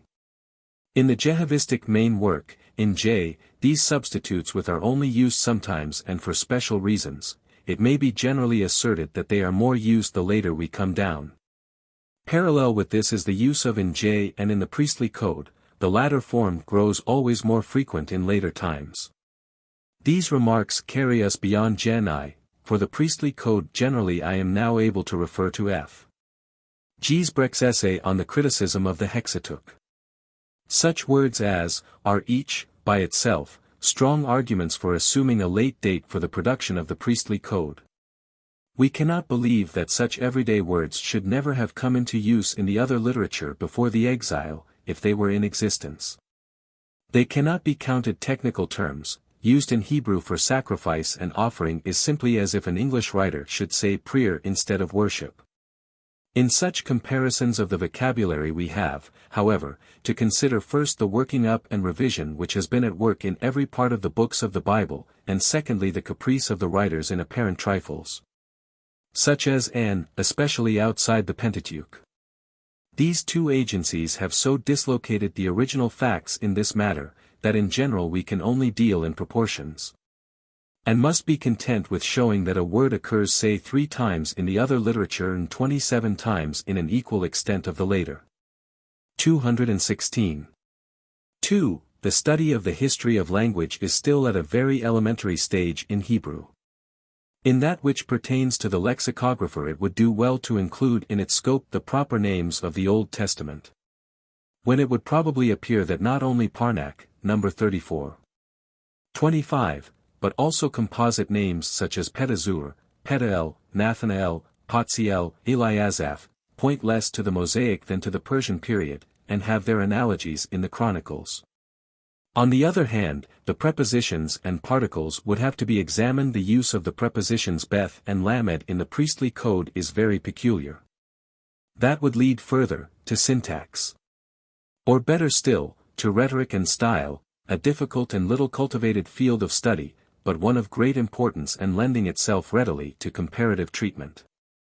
This treatment yields the most far-reaching results in the case of those parallels which have an undoubted and direct relation to each other. The dependence of the priestly code on the Jehovist cannot be more strikingly demonstrated than by comparing its, Gen 6. 9, with the, of Gen 7. 1, JE. The plural is quite on a line with the, and the, of the rabbis, and the sigma pi Romeu alpha tau alpha of Gal, 3. 15, it does not denote the successive generations, but contemporaries. The contemporaneous individuals of one and the same generation. From words we are brought back to things again by noting that the age of the word depends in many cases on the introduction of the thing. The name in the Song of Songs, for example, presupposes the cultivation of the Malobathron in Syria and Palestine. The priestly code enumerates colors, stuffs, goldsmiths' work and jewels, which nowhere occur in the older literature. Along with the Book of Ezekiel it is the principal quarry in the Old Testament for the history of art. And this is the less likely to be due to chance, as the geographical horizon of the two works is also the same. There is also some contact in this respect, though to a less degree, between the priestly code and ISA XL-66. And this must doubtless receive a historical explanation in the circumstances of the Babylonian age. 217. X. The oral and the written Torah. What importance the written letter, the book of the law, possessed for the Jews, we all know from the New Testament. Of ancient Israel, again, it is said in the introductory poem of Goethe's Westestlicher Divan, that the word was so important there, because it was a spoken word. The contrast which Goethe evidently perceived is really characteristic, and deserves some further attention. 1. Even if it be the case that Deuteronomy and the priestly code were only reduced to writing at a late period, still there remains the Jehovistic legislation, Exodus XX-23. 34. Which might be regarded as the document which formed the starting point of the religious history of Israel. And this position is in fact generally claimed for it. Yet not for the whole of it, since it is commonly recognized that the Sinaitic Book of the Covenant, Exodus XX-23. 19, was given to a people who were settled and thoroughly accustomed to agriculture, and who, moreover, had passed somewhat beyond the earliest stage in the use of money. 218. The Decalogue alone is commonly maintained to be in the strictest sense Mosaic. This is principally on account of the statement that it was written down on the 2 stone tables of the sacred ark. Yet of Deuteronomy also we read, both that it was written on 12 stones and that it was deposited in the sacred ark, Deuteronomy 31. 26, we cannot therefore place implicit reliance on such statements. What is attested in this way of the Decalogue seems to find confirmation in 1 Kings 8. 9. But the authority of this statement is greatly weakened by the fact that it occurs in a passage which has undergone the Deuteronomistic revision, and has been, in addition to this, subjected to interpolation. The more weight must we therefore allow to the circumstance, which makes for a different conclusion, that the name, the Ark of the Covenant, i.e. the box of the law, 2:19 is peculiar to the later writers, and, when it occurs in older narratives, is proved by its sporadic appearance, as well as by a comparison of the Septuagint with the Masoretic text, to be a correction. In early times the Ark was not a mere casket for the law. The Ark of Jehovah was of itself important, as we see clearly enough from 1 Sam 4-6. Like the 12 Machzebas which surrounded the altar on the holy hill of Shechem, and which only later assumed the character of monuments of the law, so the Ark of the Covenant no doubt arose by a change of meaning out of the old idol. If there were stones in it at all, they probably served some other purpose than that of writing materials, otherwise they would not have been hidden as a mystery in the darkness of the sanctuary. They must have been exposed to public view. Add to this that the tradition is not agreed as to the tenor of the 10 words said to have been inserted on the 2 tables, 2 decalogues being preserved to us, Exodus XX and Exodus 34, which are quite different from each other. It results from this that there was no real or certain knowledge as to what stood on the tables, and further that if there were such stones in the ark, and probably there was nothing written on them. This is not the place to decide which of the 2 versions is prior to the other. The negative result we have obtained is sufficient for our present purpose. 2. Ancient Israel was certainly not without God-given bases for the ordering of human life. Only they were not fixed in writing. Usage and tradition were looked on to a large extent as the institution of the deity. Thus, for example, the ways and rules of agriculture. Jehovah had instructed the husbandman and taught him the right way. He it was whose authority gave to the unwritten laws of custom their binding power. It is never so done in Israel, that is folly in Israel, and similar expressions of insulted public conscience are of frequent occurrence, and show the power of custom. The fear of God acts as a motive for respecting it. Surely there is no fear of God in this place, and they will slay me for my wife's sake, so Abraham says to himself in Gerar. How shall I do such great wrong and sin against God, says Joseph to the woman in Egypt. The people of Sodom were wicked and sinned grievously against Jehovah, we read in Gen 13.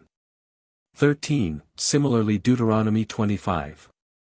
18, the Amalekites attacked Israel on the march, and killed the stragglers, all that were feeble and fell behind, and feared not God.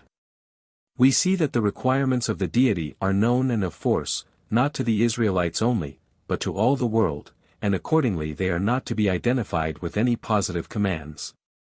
The patriarchs observed them long before Moses. I know Abraham, Jehovah says, 18. 19, that he will command his children to keep the way of Jehovah, to do justice and judgment. Much greater importance is attached to the special Torah of Jehovah, which not only sets up laws of action of universal validity, but shows man the way in special cases of difficulty, where he is at a loss.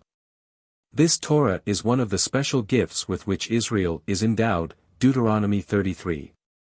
4. And it is entrusted to the priests, whose influence, during the period of the Hebrew kings, of which we are now speaking, rested much more on this possession than on the privilege of sacrifice. The verb from which Torah is derived signifies in its earliest usage to give direction, decision. The participle signifies giver of oracles in the 2 examples Gibeath Mor and Alon Mor.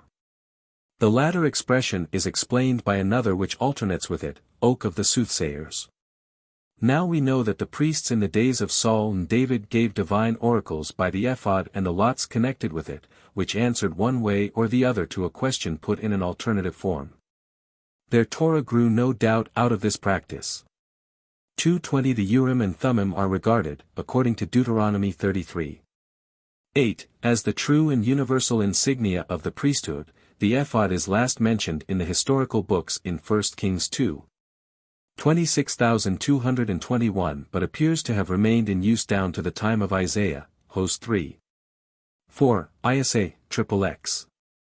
22, the Torah freed itself in the process of time, following the general mental movement, from such heathenish media and vehicles, Hab 2.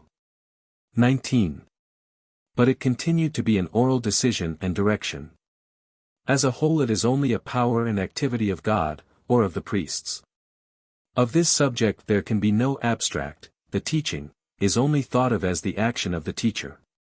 There is no Torah as a ready-made product, as a system existing independently of its originator and accessible to every one. It becomes actual only in the various utterances, which naturally form by degrees the basis of a fixed tradition. They preserve thy word, and keep thy law, they teach Jacob thy judgments and Israel thy statutes, Deuteronomy 33. 9, 10. The Torah of the priests appears to have had primarily a legal character. In cases which there was no regular authority to decide, or which were too difficult for human decision, the latter was brought in the last instance before God, i.e., before the sanctuary or the priests, Exodus 18. 25 seek.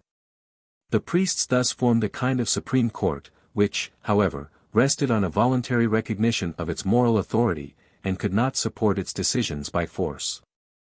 If a man sin against another, God shall judge him, 1 Sam 2.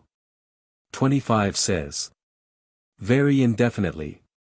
Certain legal transactions of special solemnity are executed before God, Exodus 21. 6, now in proportion as the executive gains strength under the monarchy. Civil justice, necessarily grew up into a separate existence from the older sacred laws.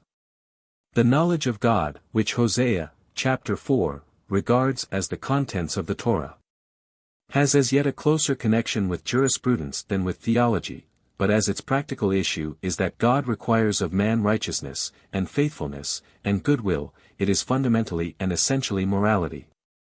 Though morality at that time addressed its demands less to the conscience than to society. A ritual tradition naturally developed itself even before the exile, 2 Kings 17. 27. 28, but only those rites were included in the Torah which the priests had to teach others. Not those which they discharged themselves. Even in Leviticus this distinction may be traced, the instructions characterized as Torah being chiefly those as to animals which might or might not be eaten, as to clean and unclean states. As to leprosy and its marks, cf. Deuteronomy 24. 8. So it was in Israel, to which the testimony applies which we have cited, and so it was in Judah also. There was a common proverb in the days of Jeremiah and Ezekiel, the Torah shall not perish from the priest, nor counsel from the ancient, nor the word from the prophet, but no doubt the saying was not new in their time. And at any rate it will apply to the earlier time as well. Not because they sacrifice but because they teach, do the priests here appear as pillars of the religious order of things, and their Torah is a living power, equal to the occasion and never failing. Micah reproaches them with judging for reward, 3. 11, and this shows their wisdom to have been based on a tradition accessible to them alone. This is also shown by some expressions of Deuteronomy, 17. 10 seek, 24. 8. We have the counterpart to the proverb above cited, J 18. 18, Ezek 7. 26, in the complaint in Lamentations, 2. 9, Jerusalem is destroyed, her king and her princes are among the Gentiles, the Torah is no more. The prophets obtain no vision from Jehovah, after the ruin of the sanctuary and the priests there is no longer any Torah, and if that be so, the axe is laid to the root of the life of the people. In the post-exile prophets the Torah, which even in Deuteronomy, 17. 11, was mainly legal in its nature, acquires a strong savor of ritual which one did not notice before, yet even here it is still an oral teaching of the priests, Hag 2. 11. The priests derived their Torah from Moses, they claimed only to preserve and guard what Moses had left, Deuteronomy 33:4, 9 seek. He counted as their ancestor, 33. 8, Judges 18. 30, his father-in-law is the priest of Midian at Mount Sinai. As Jehovah also is derived in a certain sense from the older deity of Sinai. But at the same time Moses was reputed to be the incomparable originator and practicer of prophecy, number 12. 6 seek, Deuteronomy 34. 10, Hos 12. 14. As his brother Aaron also is not only a Levite, Exodus 4. 14, but also a prophet, 4. 15, number 12. 2. There is thus a close relation between priests and prophets, i.e., seers, as with other peoples, 1 Sam, 6. 3, 1 Kings 18. 19. Compare with 2 Kings x, 19, so also with the Hebrews. In the earliest time it was not knowing the technique of worship, which was still very simple and undeveloped, but being a man of God, standing on an intimate footing with God. That made a man a priest. That is one who keeps up the communication with heaven for others, and the seer is better qualified than others for the office, 1 Kings 18. 30 Seek. There is no fixed distinction in early times between the two offices. Samuel is in 1 Sam 1-3. An aspirant to the priesthood, in 9. He is regarded as a seer. In later times also, when priests and prophets drew off and separated from each other, they yet remained connected, both in the kingdom of Israel, Hos 4. 5, and in Judah. In the latter this was very markedly the case, 2 Kings 23. 2, 26. 7 Seek, v. 31, Deuteronomy 18. 1-8, 9-22, Zech 7. 3. What connected them with each other was the revelation of Jehovah which went on and was kept alive in both of them. It is Jehovah from whom the Torah of the priest and the word of the prophet proceeds. He is the true director, as Isaiah calls him in the passage XXX. 20 Seek. Where, speaking of the messianic time, he says to the people, Then thy director is no more concealed, but thine eyes see thy director, and thine ears hear the words of one calling behind thee, This is the way, walk ye in it. When ye are turning to the right hand or to the left. Torah and word are cognate notions, and capable of being interchanged, Deuteronomy 33. 9, Isa. 10, 2. 3, v. 24, 8. 16, 20. This explains how both priests and prophets claimed Moses for their order. He was not regarded as the founder of the cultus. The difference, in the period when it had fully developed itself, may be said to be this: the Torah of the priests was like a spring which runs always, that of the prophets like a spring which is intermittent, but when it does break forth, flows with all the greater force. The priests take precedence of the prophets when both are named together. They obviously consolidated themselves earlier and more strongly. The order, and the tradition which propagates itself within the order, are essential to them. They observe and keep the Torah, Deuteronomy 33. 9. For this reason, that they take their stand so entirely on the tradition, and depend on it, their claim to have Moses for their father, the beginner and founder of their tradition, is in itself the better founded of the two. 2:22 In the ordinary parlance of the Hebrews, Torah always meant first, and chiefly the priestly Torah. The prophets have notoriously no father, 1 Sam x 12, their importance rests on the individuals. It is characteristic that only names and sketches of their lives have reached us. They do indeed, following the tendency of the times, draw together in corporations. But in doing so they really renounce their own distinctive characteristics. The representative men are always single, resting on nothing outside themselves. We have thus on the one side the tradition of a class, which suffices for the occasions of ordinary life, and on the other the inspiration of awakened individuals, stirred up by occasions which are more than ordinary. After the spirit of the oldest men of God, Moses at the head of them, had been in a fashion laid to sleep in institutions, it sought and found in the prophets a new opening. The old fire burst out like a volcano through the strata which once, too, rose fluid from the deep, but now were fixed and dead. The element in which the prophets live is the storm of the world's history, which sweeps away human institutions. In which the rubbish of past generations with the houses built on it begins to shake, and that foundation alone remains firm, which needs no support but itself. When the earth trembles and seems to be passing away, then they triumph because Jehovah alone is exalted. They do not preach on set texts, they speak out of the Spirit which judges all things and itself is judged of no man. Where do they ever lean on any other authority than the truth of what they say? where do they rest on any other foundation than their own certainty?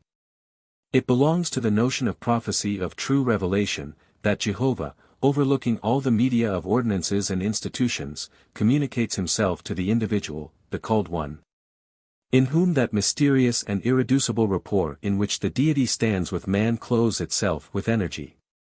Apart from the prophet, in abstracto, there is no revelation, it lives in his divine human ego. This gives rise to a synthesis of apparent contradictions. The subjective in the highest sense, which is exalted above all ordinances, is the truly objective, the divine. This it proves itself to be by the consent of the conscience of all, on which the prophets count, just as Jesus does in the Gospel of John, in spite of all their polemic against the traditional religion. They are not saying anything new, they are only proclaiming old truth. While acting in the most creative way they feel entirely passive. The homo tantum eti audacia which may with perfect justice be applied to such men as Elijah, Amos, and Isaiah, is with them equivalent to deus tantum eti servitus. But their creed is not to be found in any book. It is barbarism, in dealing with such a phenomenon, to distort its physiognomy by introducing the law. 3. It is a vain imagination to suppose that the prophets expounded and applied the law. Malachi, circa 450 BC, says, "It is true, 4.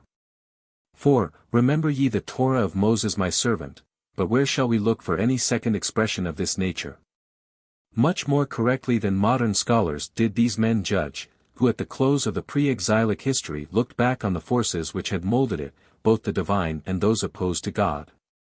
In their eyes the prophets are not the expounders of Moses, but his continuators and equals. The word of God in their mouth is not less weighty than in the mouth of Moses. They, as well as he, are organs of the Spirit of Jehovah by which he is present in Israel. The immediate revelation to the people, we read in Deuteronomy 18. Ceased with the 10 Commandments. From that point onwards Jehovah uses the prophets as his mouth. A prophet like unto thee, he says to Moses, will I raise up to them from among their brethren, and will put my words in his mouth. And he shall speak unto them all that I shall command him. And whosoever shall not hearken unto my words which he shall speak in my name, I will require it of him. We find it the same in Jeremiah. The voice of the prophets, always sounding when there is need for it, occupies the place which, according to the prevailing view, should have been filled by the law. This living command of Jehovah is all he knows of. And not any testament given once for all. This only I commanded your fathers when I brought them up out of Egypt, obey my voice, and walk ye in all the ways that I will command you. Since the day that your fathers came forth out of Egypt, I have sent unto you all my servants the prophets, daily rising up early in sending them, but ye would not hear. And even after the exile we meet in Zechariah, 520 BC. The following view of the significance of the prophets, thus spake Jehovah of hosts, to the fathers before the exile, speak true judgment, and show mercy and compassions every man to his brother, and oppress not the widow nor the fatherless, the stranger or the poor, and let none of you imagine evil against his brother in his heart. But they refused to hearken, and shrugged the shoulder, and stopped their ears, that they should not hear. Yea, they made their hearts as a flint, lest they should hear the Torah and the words which Jehovah Sabaoth hath sent by his Spirit through the old prophets. Therefore came a great wrath from Jehovah Sabaoth. And as he cried and they would not hear, so now shall they cry and I will not hear, and I will blow them away among the peoples. Thus saith Jehovah Sabaoth, after the exile to the present generation, as I thought to punish you without pity because your fathers provoked me to anger, so again have I thought in these days to do well to the house of Judah, fear ye not. These are the things that ye shall do, speak ye every man the truth to his neighbor, execute the judgment of truth and peace in your gates. And let none of you imagine evil in your hearts against his neighbor, and love no false oath, for all these are things which I hate, saith Jehovah. Zech 7. 9-11, 8. 14-16. The contents of the Torah, on obedience to which the Theocracy is here based, are very suggestive, as also its derivation from the old prophets. Even Ezra can say, 9. 10:11 We have forsaken thy commandments which thou hast commanded by the servants the prophets, saying, The land unto which ye go to possess it is an unclean land with the filthiness of the people of the land, which have filled it from one end to another with their uncleanness. He is thinking of Deuteronomy, Ezekiel, and Levit, 17-26. Of those who at the end reflected on the meaning of the development which had run its course, the writer of Isaiah XL-66 occupies the first place. The Torah, which he also calls Mishpat, right, i.e., truth, appears to him to be the divine and imperishable element in Israel. With him, however, it is inseparable from its mouthpiece, the servant of Jehovah, 42. 1-4, 49. 1-6, L, 4-9, Lee. 1353. 12. The name would denote the prophet, but here it stands for the people, a prophet on a large scale. Israel's calling is not that of the world monarchies, to make sensation and noise in the streets, 13.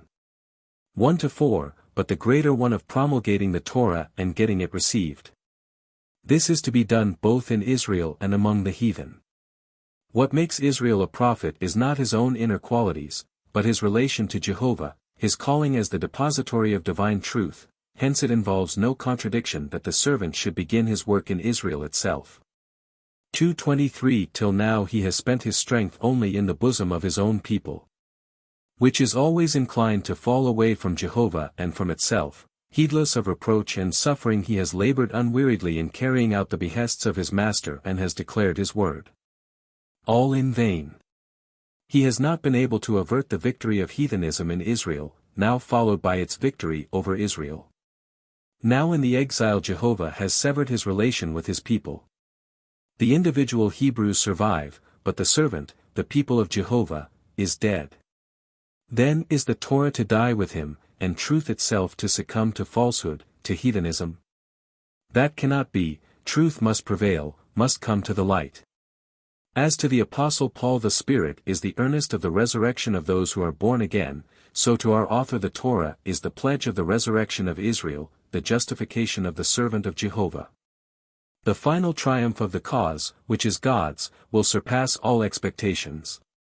Not only in Israel itself will the servant of Jehovah prevail and bring about a regeneration of the people, the truth will in the future shine forth from Israel into the whole world, and obtain the victory among all the Gentiles. 49.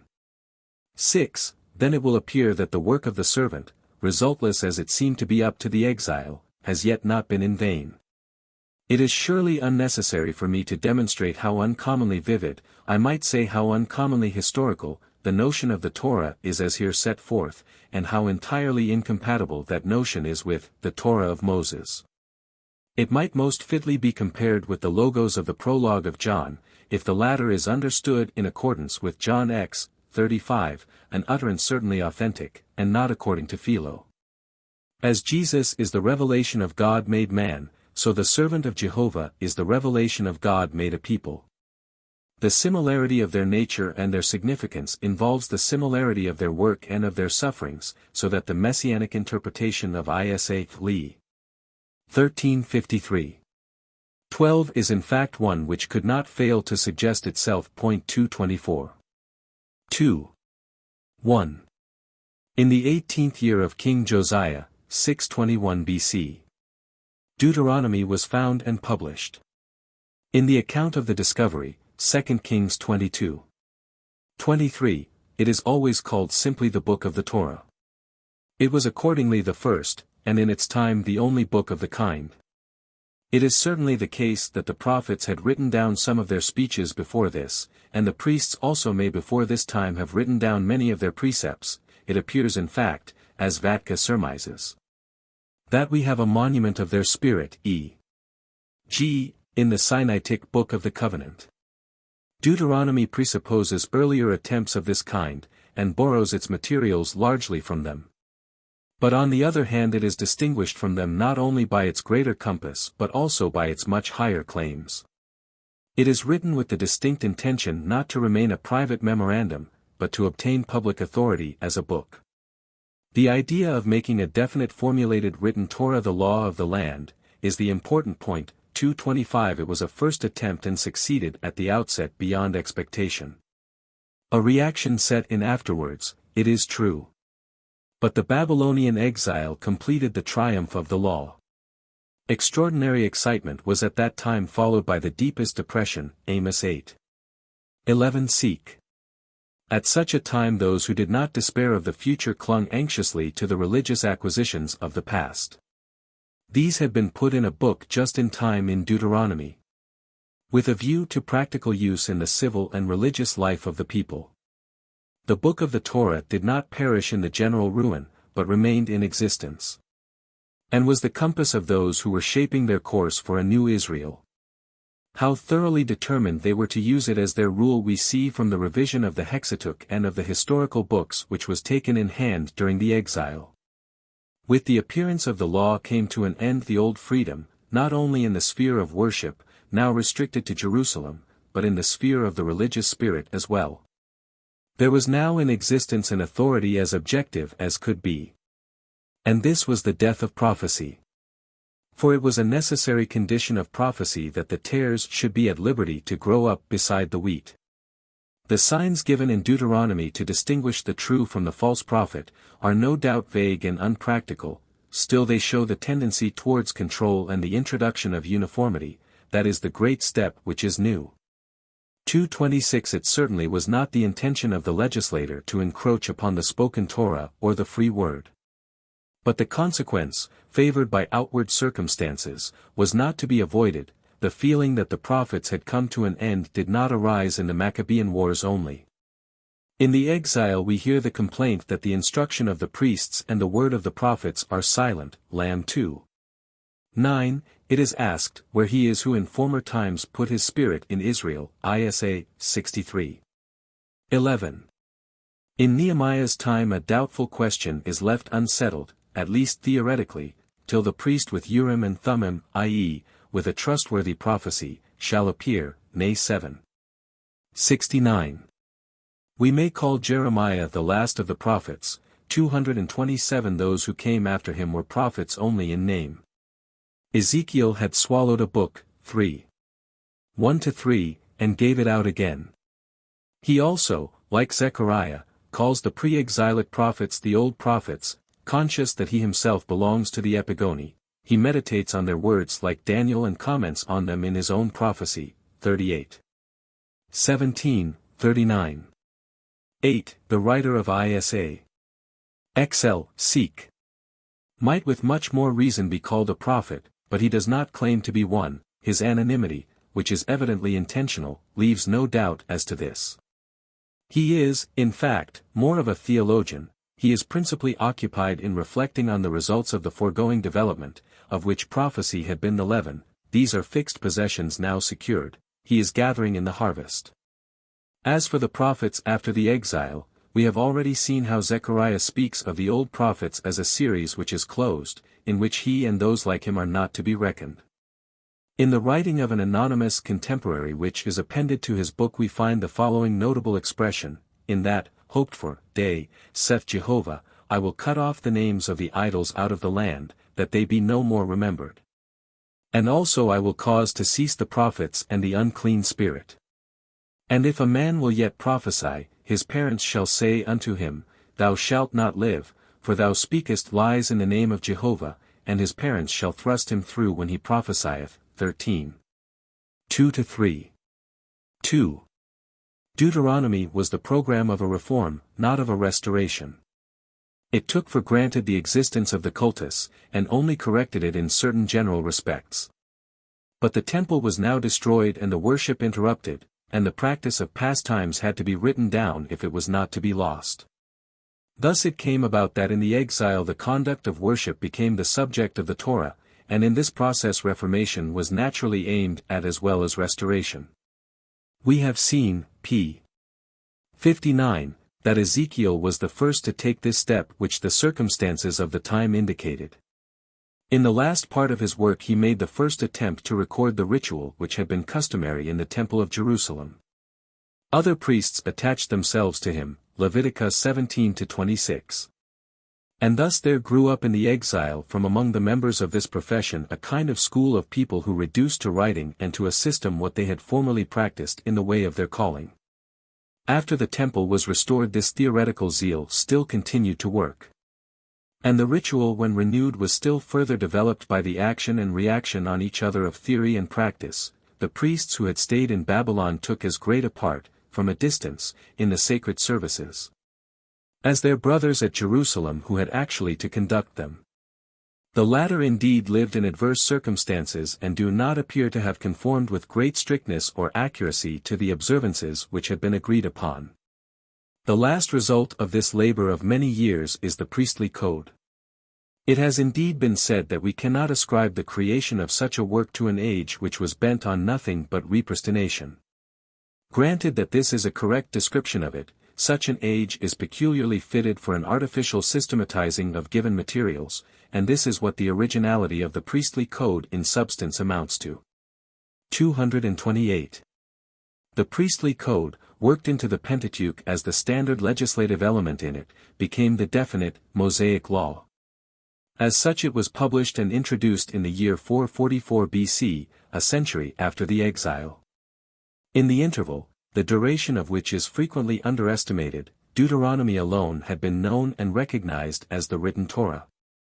Though as a fact the essays of Ezekiel and his successors may have had no inconsiderable influence in leading circles. The man who made the Pentateuch the constitution of Judaism was the Babylonian priest and scribe, Ezra. He had come from Babylon to Jerusalem as early as the year 458 BC. The seventh of Artaxerxes Longimanus, at the head of a considerable company of zealous Jews, provided it is said with a mandate from the Persian king, empowering him to reform according to the law the congregation of the temple, which had not yet been able to consolidate itself inwardly nor to shut itself off sufficiently from those without. Thou art sent of the king and of his 7 counselors to hold an inquiry concerning Judah and Jerusalem according to the law of thy God which is in thine hand. And thou Ezra, according to the wisdom of thy God which is in thine hand, set magistrates and judges which may judge all the people that are beyond the river, all such as acknowledge the laws of thy God, and teach ye them that know them not. And whosoever will not do the law of thy God and the law of the king, let him be prosecuted. So we read in the commission of the Persian king to Ezra, 7:12-26, which, even should it be spurious, must yet reflect the views of his contemporaries. The expression taken from Ezra's own memoirs, 7:27, leaves no doubt that he was assisted by Artaxerxes in the objects he had in view. 229. But Ezra did not, as we should expect, at once introduce the law on his arrival in Judah. In concert with the heads of the people, and proceeding on the existing Torah, that, namely, of Deuteronomy, he ordained and relentlessly carried out a strict separation of the returned exiles from the heathen and half-heathen inhabitants of the land. This was done a few months after his arrival in Jerusalem. But a long time, at least 14 years, elapsed before he produced the law which he had brought with him. Why he delayed so long we can at the best only surmise, as no accounts have reached us of what he did in the interval. There is a great gap in the narrative of the books of Ezra and Nehemiah between the 7th and the 20th year of Artaxerxes. Perhaps the outward circumstances of the young community, which, probably in consequence of the repellent attitude taken up to the surrounding peoples, were not of the happiest, made it unadvisable at once to introduce a legislative innovation. Perhaps, too, Ezra desired to wait to see the correcting influence of the practice of Jerusalem on the product of Babylonian scholarship, and moreover to train up assistants for the work. The principal reason, however, appears to have been, that in spite of the goodwill of the king he did not enjoy the energetic support of the Persian authorities on the spot, and could not without it get the authority of the new law recognized. But in the year 445 it came about that a Jew and a sympathizer of Ezra, Nehemiah ben Hakalijah, cupbearer and favorite of Artaxerxes, appeared in Judea as Persian governor. With straightforward earnestness he first addressed himself to the task of liberating the Jewish community from outward pressure and lifting them up from their depressed condition. And, this being accomplished, the time had come to go forward with the introduction of the Pentateuch. Ezra and Nehemiah were manifestly in concert as to this. On the first day of the 7th month, we do not know the year, but it cannot have been earlier than 444 BC. The whole people came together as one man before the water gate, and Ezra was called on to produce the book of the law of Moses, which Jehovah had commanded Israel. The scribe mounted a wooden pulpit. 7 priests stood beside him on the right hand, and 7 on the left. When he opened the book, all present stood up, both men and women. With loud amen they joined in the opening blessing, lifted up their heads, and cast themselves on the ground. Then he read the book, from early morning till midday, in small sections, which were repeated and expounded by a number of Levites dispersed throughout the crowd. The effect was that a general weeping arose, the people being aware that they had not till then followed the commandments of God. Nehemiah and Ezra and the Levites had to allay the excitement, and said, "This day is holy unto Jehovah your God. Mourn not nor weep. Go your way, eat the fat and drink the sweet, and give unto them that have brought nothing with them." The assembled people then dispersed and set on foot a great mirth, because they had understood the words which had been communicated to them. The reading was continued the next day, but before the heads of families only, and a very appropriate section was read, viz. The ordinances as to festivals, and particularly that about the Feast of Tabernacles, which was to be kept under branches of trees on the 15th day of the 7th month, the month then just beginning. The matter was taken up with the greatest zeal, and the festival, which had not been kept right since the days of Joshua ben Nun, was now instituted in accordance with the precepts of Leviticus 23. And celebrated with general enthusiasm from the 15th to the 22nd of the month. 230 On the 24th, however, a great day of humiliation was held, with sackcloth and ashes.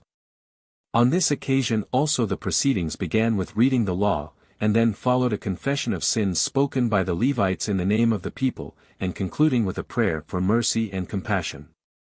This was preparatory to the principal and concluding act, in which the secular and spiritual officials and elders, 85 in number, bound themselves in writing to the book of the law, published by Ezra, and all the rest undertook an obligation, with oath and curse, to walk in the Torah of God, given by his servant Moses, and to keep all the commandments of Jehovah and his statutes and laws. Special attention was directed to such provisions of the Pentateuch as were of immediate importance for the people in the circumstances of the day. The greater part of the whole work is about the ritual of the priests, and those were in particular insisted on which refer to the contributions of the laity to the priesthood, on which the very existence of the hierocracy depended. 231. Lagarde expresses great surprise, and the surprise is reasonable, that so little importance is attributed to this narrative by Old Testament critics. Only Quenan had rightly appreciated its significance. 232 It is obvious that Nay 8x is a close parallel to 2 Kings 22. 23, especially to 23. 1-3. There we read that Josiah caused all the elders of Judah and Jerusalem to come together, and went up with the men of Judah and the inhabitants of Jerusalem, with the priests and the prophets and all the people, high and low, to the house of Jehovah, where he read to the assemblage all the words of the book of the law, and bound himself with all the people before Jehovah to keep all the words of the book. Just as it is in evidence that Deuteronomy became known in the year 621, and that it was unknown up to that date, so it is in evidence that the remaining Torah of the Pentateuch, for there is no doubt that the law of Ezra was the whole Pentateuch, became known in the year 444 and was unknown till then. This shows in the first place, and puts it beyond question, that Deuteronomy is the first, and the priestly Torah the second, stage of the legislation. But in the second place, as we are accustomed to infer the date of the composition of Deuteronomy from its publication and introduction by Josiah, so we must infer the date of the composition of the priestly code from its publication and introduction by Ezra and Nehemiah. It would require very strong internal evidence to destroy the probability, thus based on a most positive statement of facts, that the codification of the ritual only took place in the post-exile period. We have already seen of what nature the internal evidence is which is brought forward with this view. 233. 3. Ezra and Nehemiah, and the 85 men of the great assembly, Nehemiah 8. Seek. who are named as signatories of the covenant, are regarded by later tradition as the founders of the canon. And not without reason, only King Josiah has a still stronger claim to this place of honor. The introduction of the law, first Deuteronomy, and then the whole Pentateuch, was in fact the decisive step, by which the written took the place of the spoken word, and the people of the word became a people of the book. To the book were added in course of time the books. The former was formally and solemnly introduced in 2 successive acts, the latter acquired imperceptibly a similar public authority for the Jewish Church. The notion of the canon proceeds entirely from that of the written Torah. The prophets and the hagiographa are also called Torah by the Jews, though not Torah of Moses. The origin of the canon thus lies, thanks to the 2 narratives 2 Kings 22:23, nay 8x. In the full light of history, but the traditional science of biblical introduction has no clear or satisfactory account to give of it.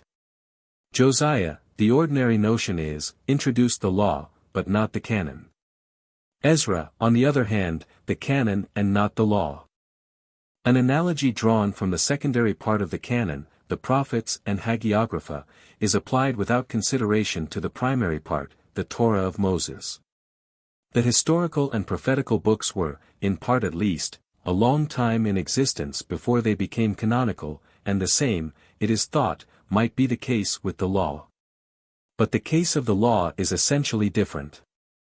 The law claims to have public authority, to be a book of the community. The difference between law and canon does not exist. Hence it is easy to understand that the Torah, though as a literary product later than the historical and prophetical books, is yet as law older than these writings, which have originally and in their nature no legal character, but only acquired such a character in a sort of metaphorical way, through their association with the law itself. When it is recognized that the canon is what distinguishes Judaism from ancient Israel, it is recognized at the same time that what distinguishes Judaism from ancient Israel is the written Torah. The water which in old times rose from a spring, the epigoni stored up in cisterns. 11. The Theocracy as idea and as institution. Writers of the present day play with the expressions theocracy and theocratic, without making it clear to themselves what these words mean and how far they are entitled to use them. But we know that the word theta epsilon omicron kappa rho alpha tau alpha was only coined by Josephus, 234, and when this writer speaks of the Mosaic constitution, he has before his eyes, it is well known, the sacred community of his own day as it existed down to the year 70 AD. In ancient Israel the theocracy never existed in fact as a form of constitution. The rule of Jehovah is here an ideal representation. Only after the exile was it attempted to realize it in the shape of a rule of the holy with outward means. It is perhaps the principal merit of Vatka's biblical theology to have traced through the centuries the rise of the theocracy and the metamorphosis of the idea to an institution. 1. The upholders of the prevailing view do not assert that Moses wrote the Pentateuch, but they maintain all the more firmly that he organized the congregation of the tabernacle in the wilderness after the fashion described in the priestly code. They seem to think that Moses had no importance further than this, as if it were an act of no moment to cast into the field of time a seed which the action and reaction thence arising bring an immeasurable time after to maturity, Mark 4:26 seek. In fact Moses is the originator of the Mosaic constitution in about the same way as Peter is the founder of the Roman hierarchy. Of the sacred organization supposed to have existed from the earliest times, there is no trace in the time of the judges and the kings. It is thought to have been a sort of pedagogic straitwaistcoat, to subdue the ungovernable obstinacy of the Hebrews and to guard them from evil influences from without. But even should it be conceded that a constitution could come into existence in ancient times which was so utterly out of relation to the peculiar life and temper of the people, the history of the ancient Israelites shows us nothing so distinctly as the uncommon freshness and naturalness of their impulses. The persons who appear always act from the constraining impulse of their nature. The men of God not less than the murderers and adulterers, they are such figures as could only grow up in the open air. Judaism, which realized the Mosaic constitution and carried it out logically, left no free scope for the individual, but in ancient Israel the divine right did not attach to the institution but was in the Creator spirit, in individuals. Not only did they speak like the prophets, they also acted like the judges and kings. From their own free impulse, not in accordance with an outward norm, and yet, or just because of this. In the spirit of Jehovah. The different view of different times is seen very characteristically in the views taken of Saul by the two versions above sifted and compared. 2. It is a simple and yet a very important remark of Vatka, that the sacred constitution of the congregation, so circumstantially described to us in the priestly code, is after all very defective. And presupposes the existence of that which it was the chief task of the age of Moses to bring about, namely the state, in the absence of which the church cannot have any subsistence either. To maintain an elaborate and expensive worship, and an immense swarm of clergy, must have required considerable rates and taxes, and to raise these, as well as to uphold the authority of the sacred persons and institutions. And most of all to enforce the strict centralization and uniformity of the legitimate worship, all this among a people not yet very civilized, must have required an executive power which embraced and was able to control the whole people. But where is this central authority in the period of the judges? Judicial competence resided at that time chiefly in the smallest circles, the families and houses.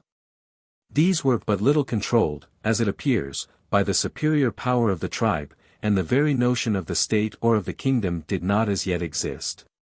Houses related to each other sometimes united for common undertakings, as no doubt also did neighboring tribes.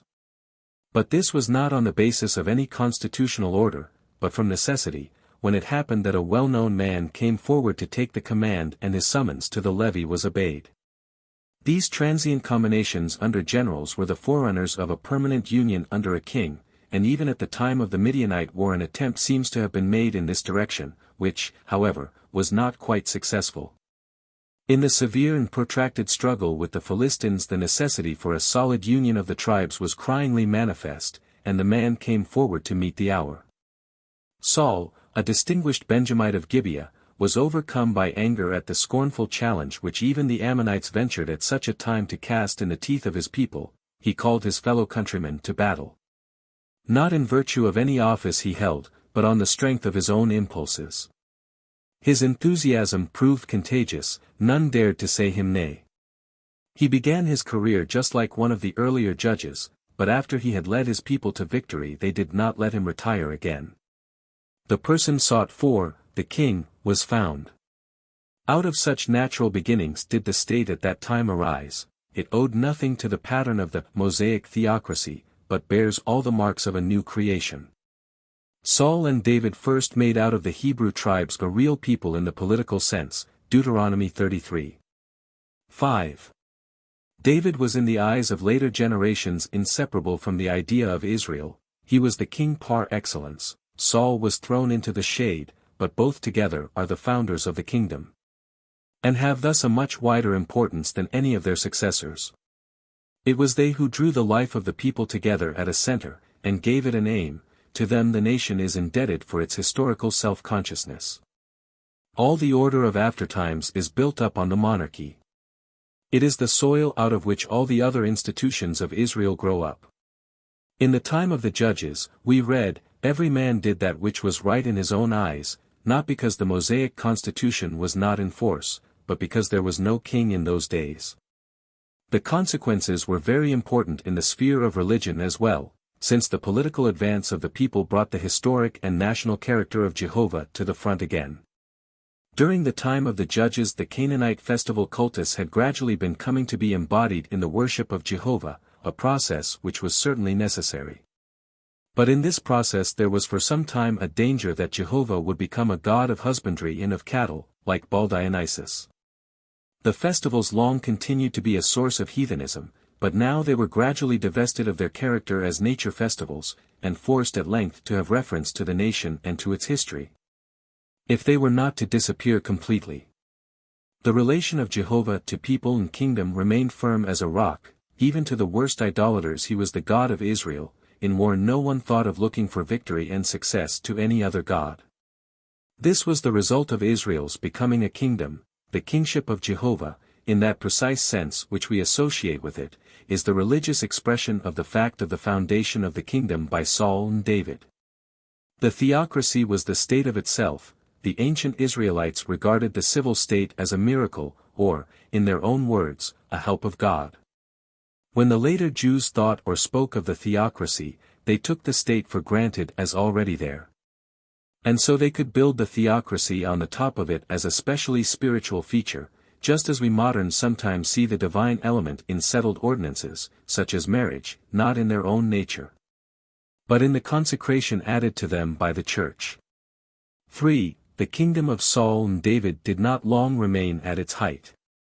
Decay set in even at the separation, and when once the Assyrians were heard at the door, it advanced with steps not to be arrested. But the memory of the period of glory and power was all the greener, and the hope arose of its return. From the contrast between the sorrowful present and the brilliant past there arose the picture of the state as it should be. When ruin was seen without and anarchy within, the prophet set against this the pattern of the theocracy. The theocracy as the prophets represent it to themselves is not a thing essentially different from the political community, as a spiritual differs from a secular power, rather, it rests on the same foundations and is in fact the ideal of the state. Isaiah gave this ideal its classical form in those pictures of the future which we are accustomed to call messianic prophecies. These passages are not predictions of this or that occurrence, but announcements of the aims which, it is true, the prophet only expects the future to realize, but which are of force or ought to be of force in the present, and towards which the community, if true to its own nature, must strive. The first feature of these messianic descriptions is the expulsion of the Assyrians, but most emphasis is laid on the restoration of the inner bases of the state, the rottenness of which has brought about and rendered inevitable the present crisis. The collapse of the government, the paralysis fallen on the law, the spoliation of the weak by the strong, these are the evils that call for redress. How is the honorable city become a harlot? It was full of judgment, righteousness lodged in it, but now murderers. Thy princes are rascals and companions of thieves, every one loveth gifts and followeth after bribes. They judged not the fatherless, neither clothed the cause of the widow come unto them. Therefore saith the Lord, I will ease me of mine adversaries, and avenge me of mine enemies. And I will turn my hand against thee, Zion, and as with lye I will purge away thy dross, and I will restore thy judges as at the first, and thy counselors as at the beginning, afterwards thou shalt be called a righteous and honorable city. Zion shall be redeemed by judgment and her inhabitants by righteousness. Isa. 21-27.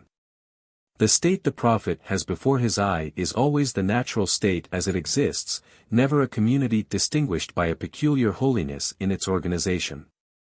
The kingdom of Jehovah is with him entirely identical with the kingdom of David. The tasks he sets before it are political in their nature, similar, we might say, to the demands one would address to the Turkish Empire in our own days. He is unconscious of any difference between human and divine law. Law in itself, jurist's law in the proper juristic sense of the word, is divine, and has behind it the authority of the Holy One of Israel. In that day shall Jehovah of hosts be for a crown of glory and a diadem of beauty unto the residue of his people, and for a spirit of judgment to him that sitteth in judgment, and a spirit of strength to them that drive back the battle from the borders. 28. 5, 6. Jehovah is a true and perfect king, hence justice is his principal attribute and his chief demand. And this justice is a purely forensic or social notion. The righteousness of the Sermon on the Mount can only come into consideration when civil justice and order have come to be a matter of course, which at that time they had not yet done. The representative of Jehovah is the human king.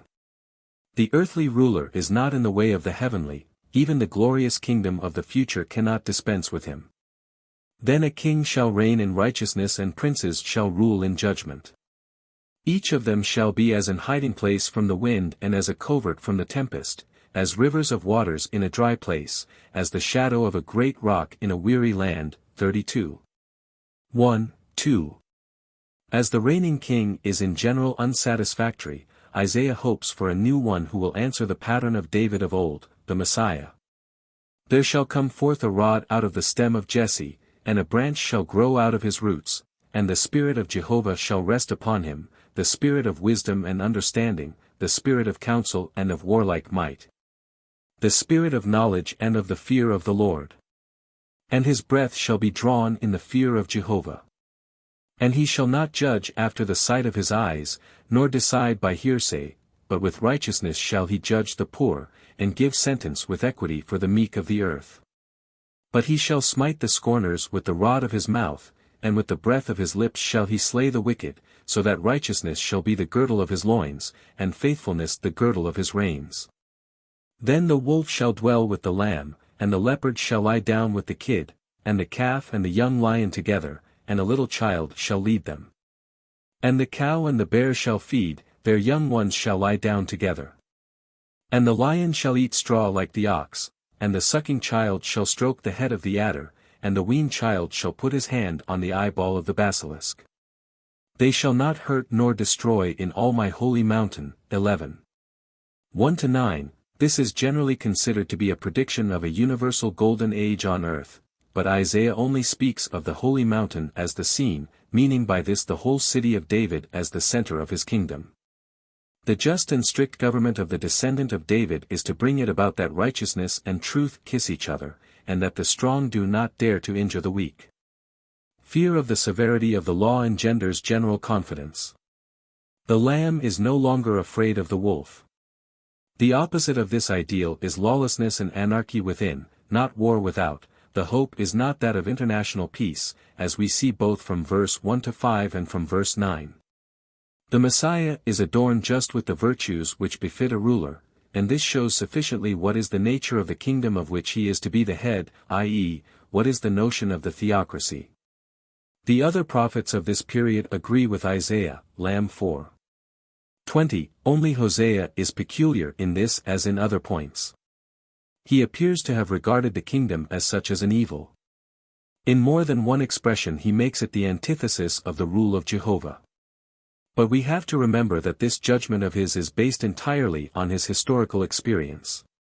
In the kingdom of the 10 tribes the supreme power was constantly being seized by usurpers, so that instead of being the pillar of order and law it was the plaything of parties and the occasion of incessant disturbances. It is this North Israelite kingdom that Hosea has in view, and he reprobates it for no other reason than that, in the 300 years of its existence, it has not approved itself, and does not approve itself in the present time of need.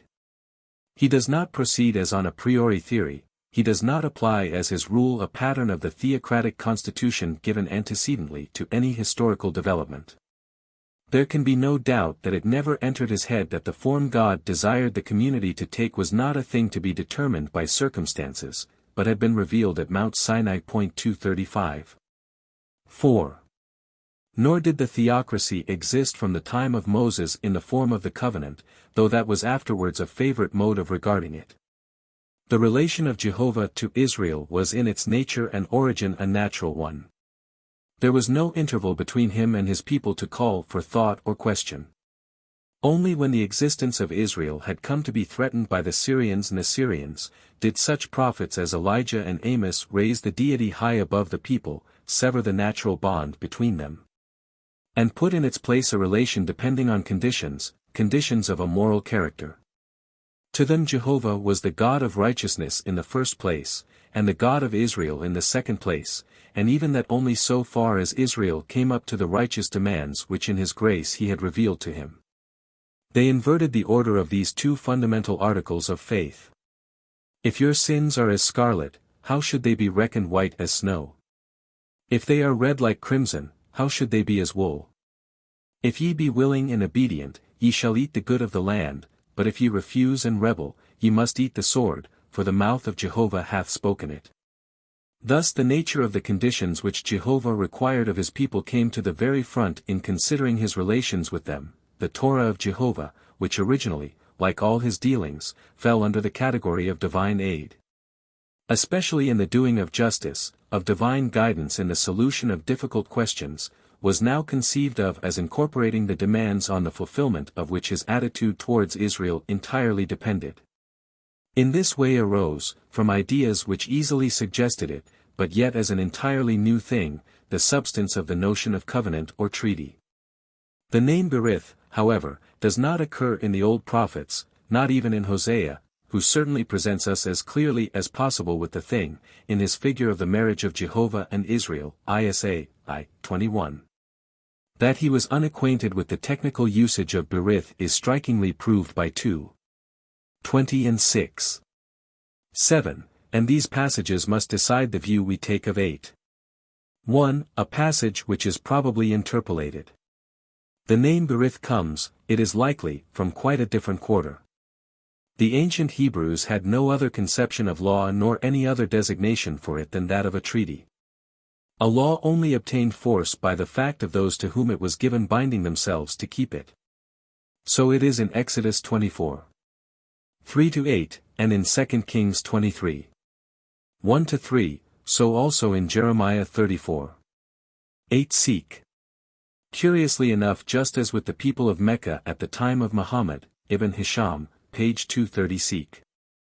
Hence also the term Seper Berith for the Deuteronomic as well as the Jehovistic book of the law. This use of the phrase Berith, i.e.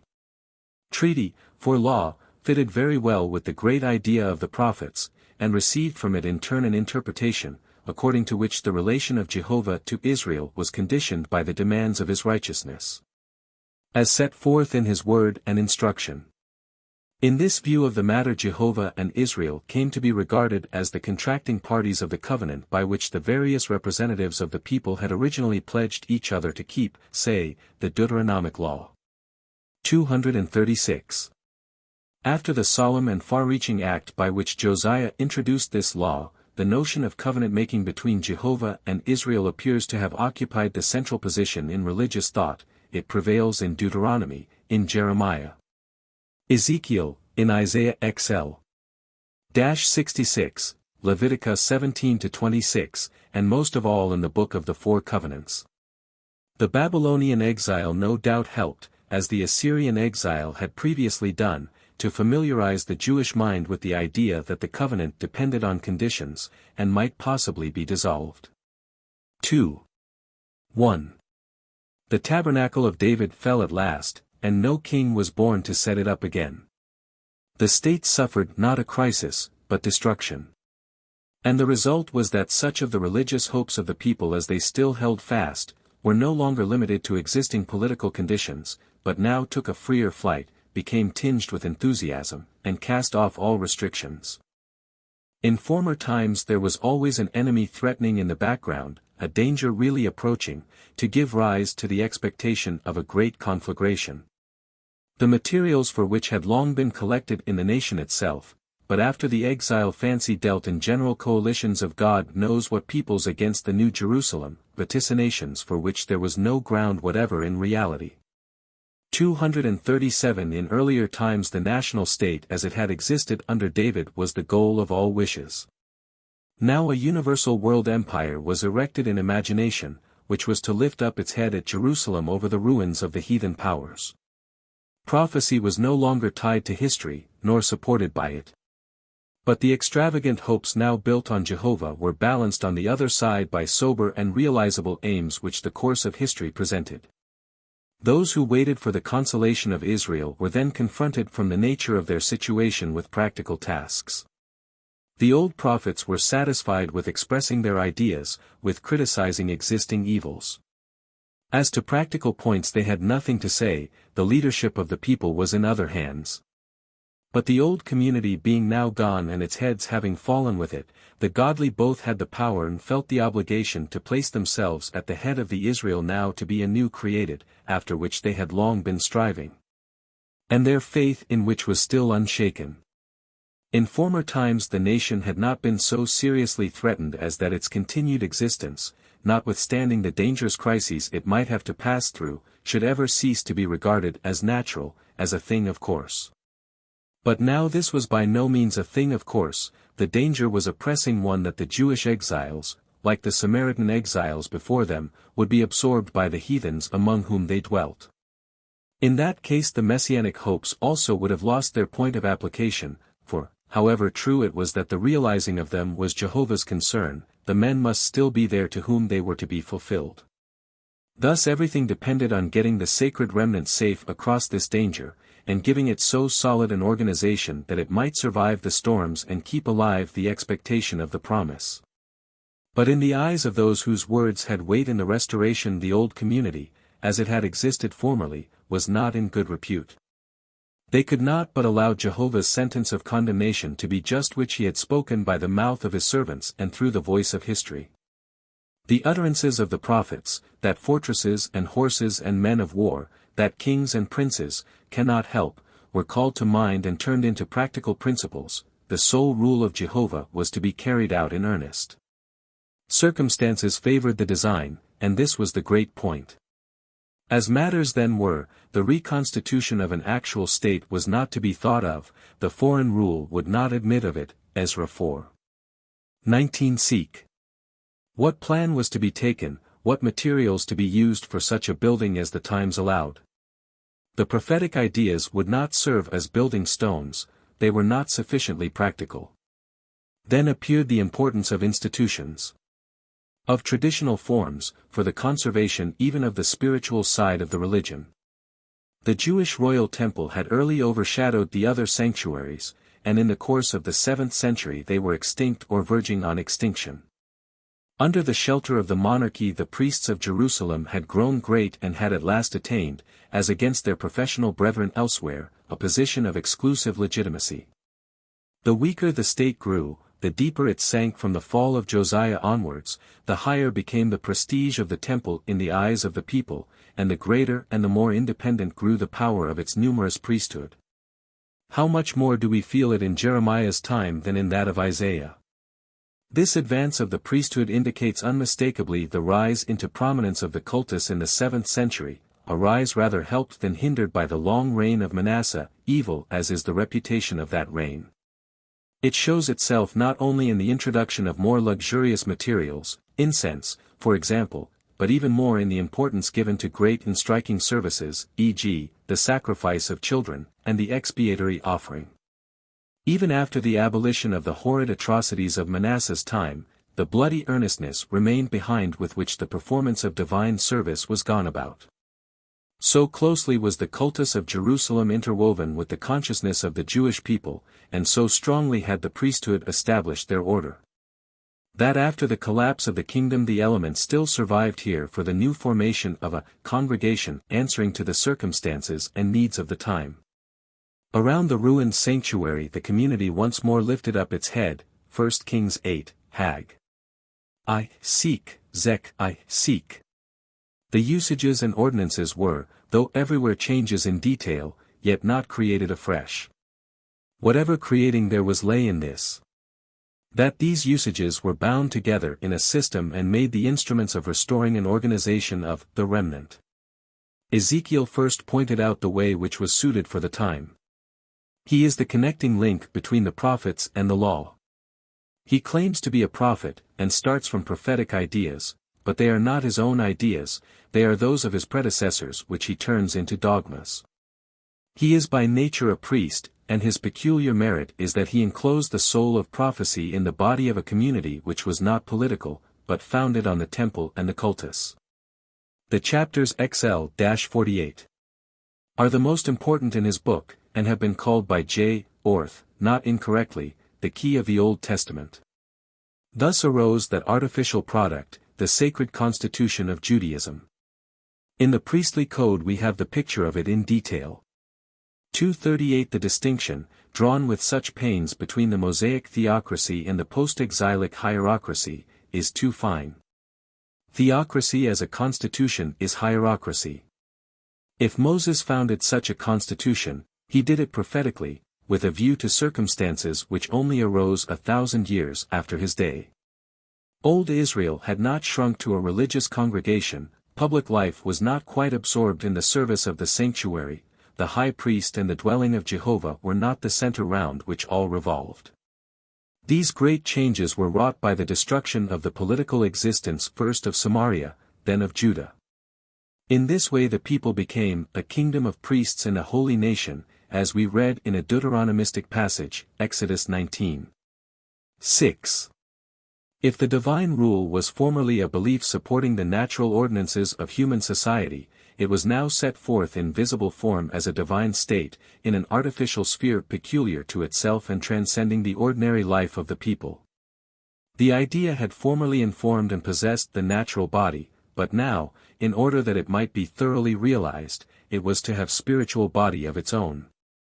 There arose a material, external antithesis of a sacred and profane. Men's minds came to be full of this, and it was their great endeavor to draw the line as sharply as possible and to repress the natural sphere more and more. Holiness is the ruling idea in Ezekiel, in Leviticus 17-26, and in the priestly code. The notion is a somewhat empty one, expressing rather what a thing is not than what it is. At first it meant the same as divine, but now it is used mainly in the sense of spiritual, priestly, as if the divine could be distinguished from the worldly, the natural, by outward visible marks of that kind.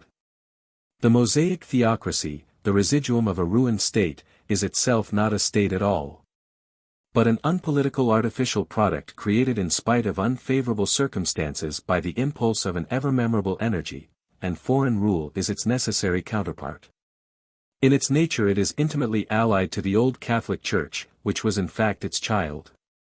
As a matter of taste it may be objectionable to speak of the Jewish Church, but as a matter of history it is not inaccurate, and the name is perhaps preferable to that of theocracy, which shelters such confusion of ideas.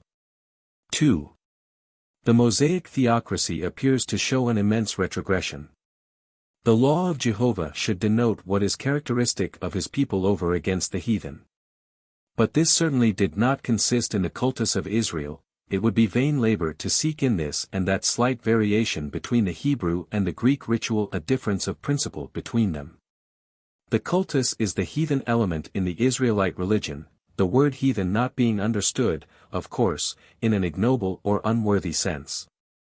If the priestly code makes the cultus the principal thing, that appears to amount to a systematic decline into the heathenism which the prophets incessantly combated and yet were unable to eradicate. It will be readily acknowledged that at the constitution of the New Jerusalem the prophetic impulses were deflected by a previously existing natural tendency of the mass on which they had to operate. Yet in every part of the legal worship we see the most decided traces of their influence. We have seen to what a large extent that worship is everywhere marked by a centralizing tendency.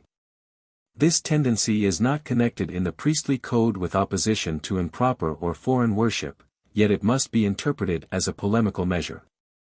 And if it be regarded as an axiom necessary in the priestly code from the nature of the case, that is only saving that the demands of the prophets had prevailed most completely in a field where they had the greatest obstacles to contend with.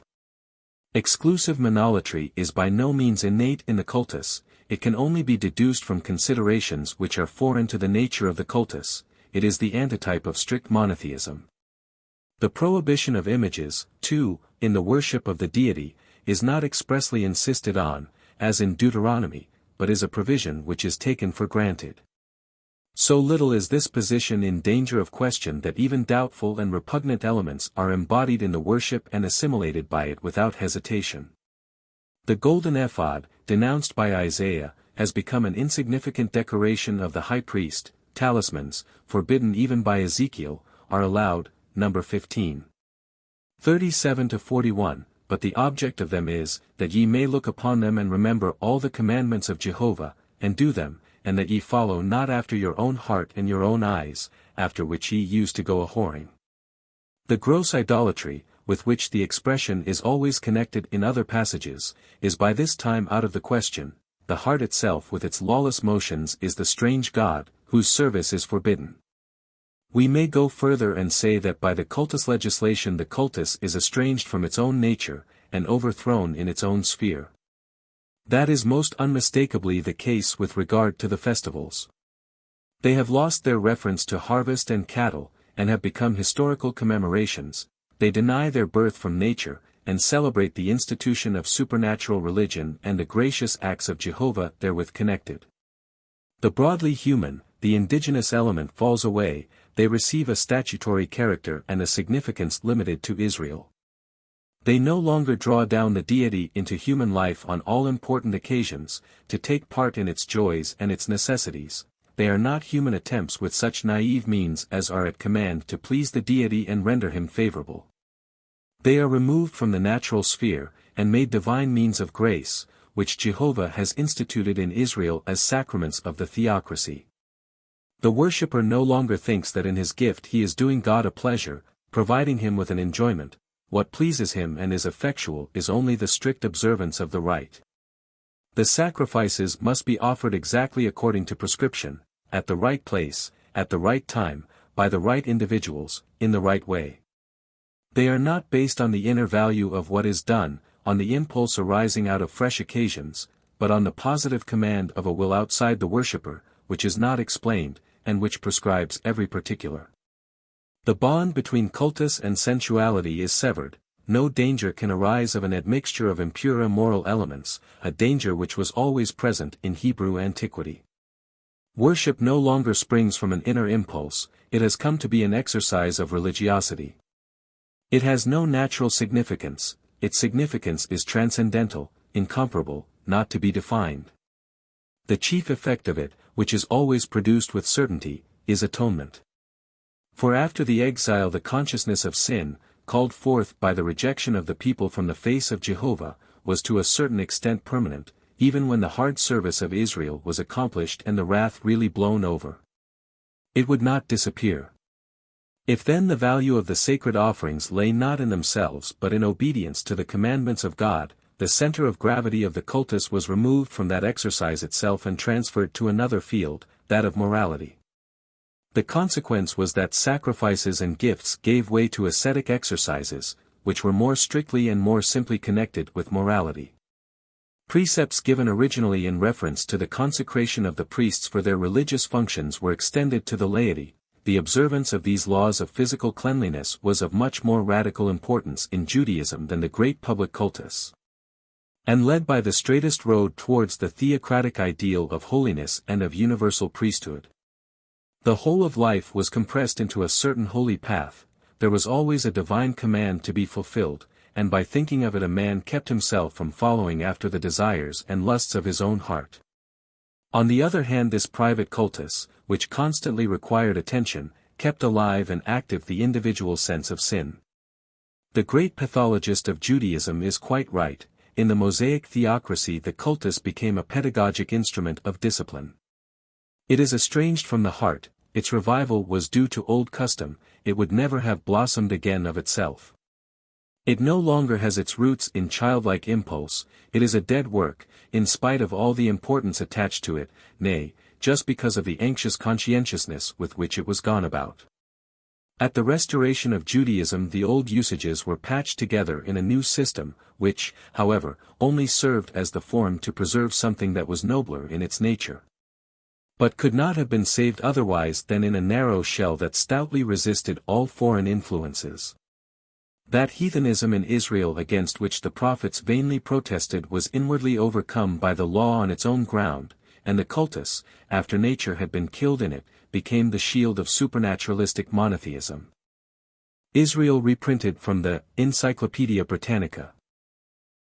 The beginnings of the nation. According to the book of Genesis, Israel was the brother of Edom, and the cousin of Moab and Ammon. These four petty peoples, which may be classed together as the Hebrew group, must at one time have formed some sort of a unity and have passed through a common history which resulted in their settlement in southeastern Palestine.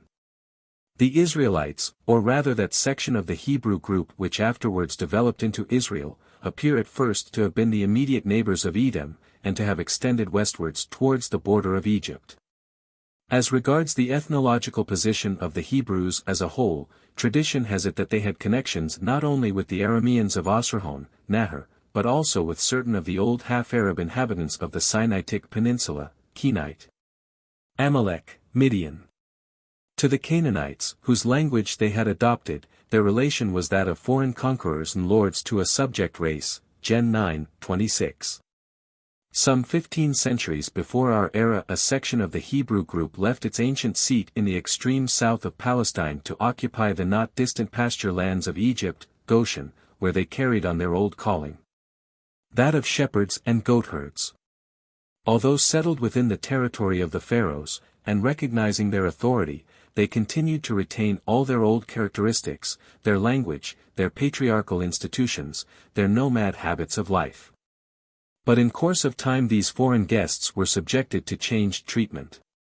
Forced labor was exacted of them for the construction of new public works in Goshen, an exaction which was felt to be an assault upon their freedom and honor, and which in point of fact was fitted to take away all that was distinctive of their nationality. But they had no remedy at hand, and had submitted in despair, until Moses at last saw a favorable opportunity of deliverance. Reminding his oppressed brethren of the God of their fathers, and urging that their cause was his, he taught them to regard self-assertion against the Egyptians as an article of religion. And they became once more a united people in a determination to seek refuge from oppression in the wilderness which was the dwelling place of their kindred and the seat of their God. At a time when Egypt was scourged by a grievous plague, the Hebrews broke up their settlement in Goshen one night in spring, and directed their steps towards their old home again. According to the accounts, the king had consented to the exodus, and latterly had even forced it on, but it was none the less a secret flight. To a not very numerous pastoral people such an undertaking presented no great difficulty. Nevertheless its execution was not to be carried out unimpeded. The Hebrews, compelled to abandon the direct eastward road, Exodus 13. 17-18, turned towards the southwest and encamped at last on the Egyptian shore of the northern arm of the Red Sea, where they were overtaken by Pharaoh's army. The situation was a critical one. But a high wind during the night left the shallow sea so low that it became possible to ford it. Moses eagerly accepted the suggestion, and made the venture with success. The Egyptians, rushing after, came up with them on the further shore, and a struggle ensued. But the assailants fought at a disadvantage, the ground being ill-suited for their chariots and horsemen. They fell into confusion and attempted a retreat. Meanwhile the wind had changed, the waters returned, and the pursuers were annihilated. 239. After turning aside to visit Sinai as related in Exodus, the emigrants settled at Kadesh, eastwards from Goshen, on the southern borders of Palestine, 240, where they remained for many years. Having at the well of Kadesh their sanctuary and judgment seat only, while with their flocks they ranged over an extensive tract. In all probability their stay at Kadesh was no involuntary detention, rather was it this locality they had more immediately had in view in setting out. For a civilized community of from 2 to 3 million such a settlement would, of course, have been impossible. But it was quite sufficient for the immediate requirements of the Goshen shepherds, few in number as they were and inured to the life of the desert. That attempts may have been made by them to obtain possession of the more fertile country to the north is very likely. But that from the outset they contemplated the conquest of the whole of Palestine proper. And that it was only in expiation of a fault that they were held back at the gate of the promised land until the whole generation of the disobedient had died out, is not historically probable. We can assign a definite reason for their final departure from Kadesh. In the district to the east of Jordan the Canaanite, Amorites had, some time previously, driven the Ammonites from the lower Jabbok and deprived the Moabites of all their territory to the north of the Arnon. On the plateau opposite Jericho Heshbon had become the capital of Sihon, the Amorite king. This sovereign now set himself to subdue southern Moab also, and not without success. Fire went out from Heshbon, flame from the stronghold of Sihon, devoured the cities of Moab upon the heights of Arnon. Woe to thee, O Moab! Thou art undone, O people of Chemosh! From these straits the Moabites were rescued by their cousins, the nomads of the wilderness of Kadesh. The Israelites came forward on behalf of what was at once the common Hebrew cause and their own particular interest. They took the field against the Amorites, vanquished them in battle, and broke up the kingdom of Sihon. The consequence was that the land to the south of the Arnon remained in the undisputed possession of Moab, while the victors themselves became masters of the territory immediately to the north. Settled thus between Moab and Ammon their kinsmen, the Israelites supplied the link that was wanting in the chain of petty Hebrew nationalities established in the south of eastern Palestine. The army that went out against the Amorites from Kadesh was certainly not exclusively composed of men who, or whose fathers, had accomplished the passage of the Red Sea. Israel was not a formed nation when it left Egypt. And throughout the whole period of its sojourn in the wilderness it continued to be in process of growth. Instead of excluding the kindred elements which offered themselves to it on its new soil, it received and assimilated them. The life they had lived together under Moses had been the first thing to awaken a feeling of solidarity among the tribes which afterwards constituted the nation. Whether they had previously been a unity in any sense of the word is doubtful. On the other hand, the basis of the unification of the tribes must certainly have been laid before the conquest of Palestine proper, for with that it broke up, though the memory of it continued. At the same time it must not be supposed that all the 12 tribes already existed side by side in Kadesh. The sons of the concubines of Jacob, Dan and Naphtali, Gad and Asher, manifestly do not pertain to Israel in the same sense as do those of Leah and Rachel. Probably they were late arrivals and of very mixed origin. We know, besides, that Benjamin was not born until afterwards, in Palestine. If this view be correct, Israel at first consisted of 7 tribes, of which one only, that of Joseph, traced its descent to Rachel, though in point of numbers and physical strength it was the equal of all the others together, while in intellectual force it surpassed them. The remaining 6 were the sons of Leah, Reuben, Simeon, Levi, Judah, Issachar, Zebulun. They are always enumerated in this order. The fact that the last 2 are also invariably mentioned apart from the rest and after Joseph has its explanation in geographical considerations. The time of Moses is invariably regarded as the properly creative period in Israel's history, and on that account also as giving the pattern and norm for the ages which followed. In point of fact the history of Israel must be held to have begun then, and the foundations of a new epoch to have been laid. The prophets who came after gave, it is true, greater distinctness to the peculiar character of the nation, but they did not make it, on the contrary, it made them. Again, it is true that the movement which resulted in the establishment of the monarchy brought together for the first time into organic unity the elements which previously had existed only in an isolated condition. But Israel's sense of national personality was a thing of much earlier origin, which even in the time of the judges bound the various tribes and families together, and must have had a great hold on the mind of the nation. Although there was no formal and binding constitution to give it support. When the Israelites settled in Palestine they found it inhabited by a population superior to themselves both in numbers and in civilization, which they did not extirpate, but on the contrary gradually subdued and absorbed. The process was favored by affinity of race and similarity of speech, but, however far it went, it never had the effect of making Israelites Canaanites. On the contrary, it made Canaanites Israelites. Notwithstanding their inferiority, numerical and otherwise, they maintained their individuality, and that without the support of any external organization. Thus a certain inner unity actually subsisted long before it had found any outward political expression. It goes back to the time of Moses, who is to be regarded as its author.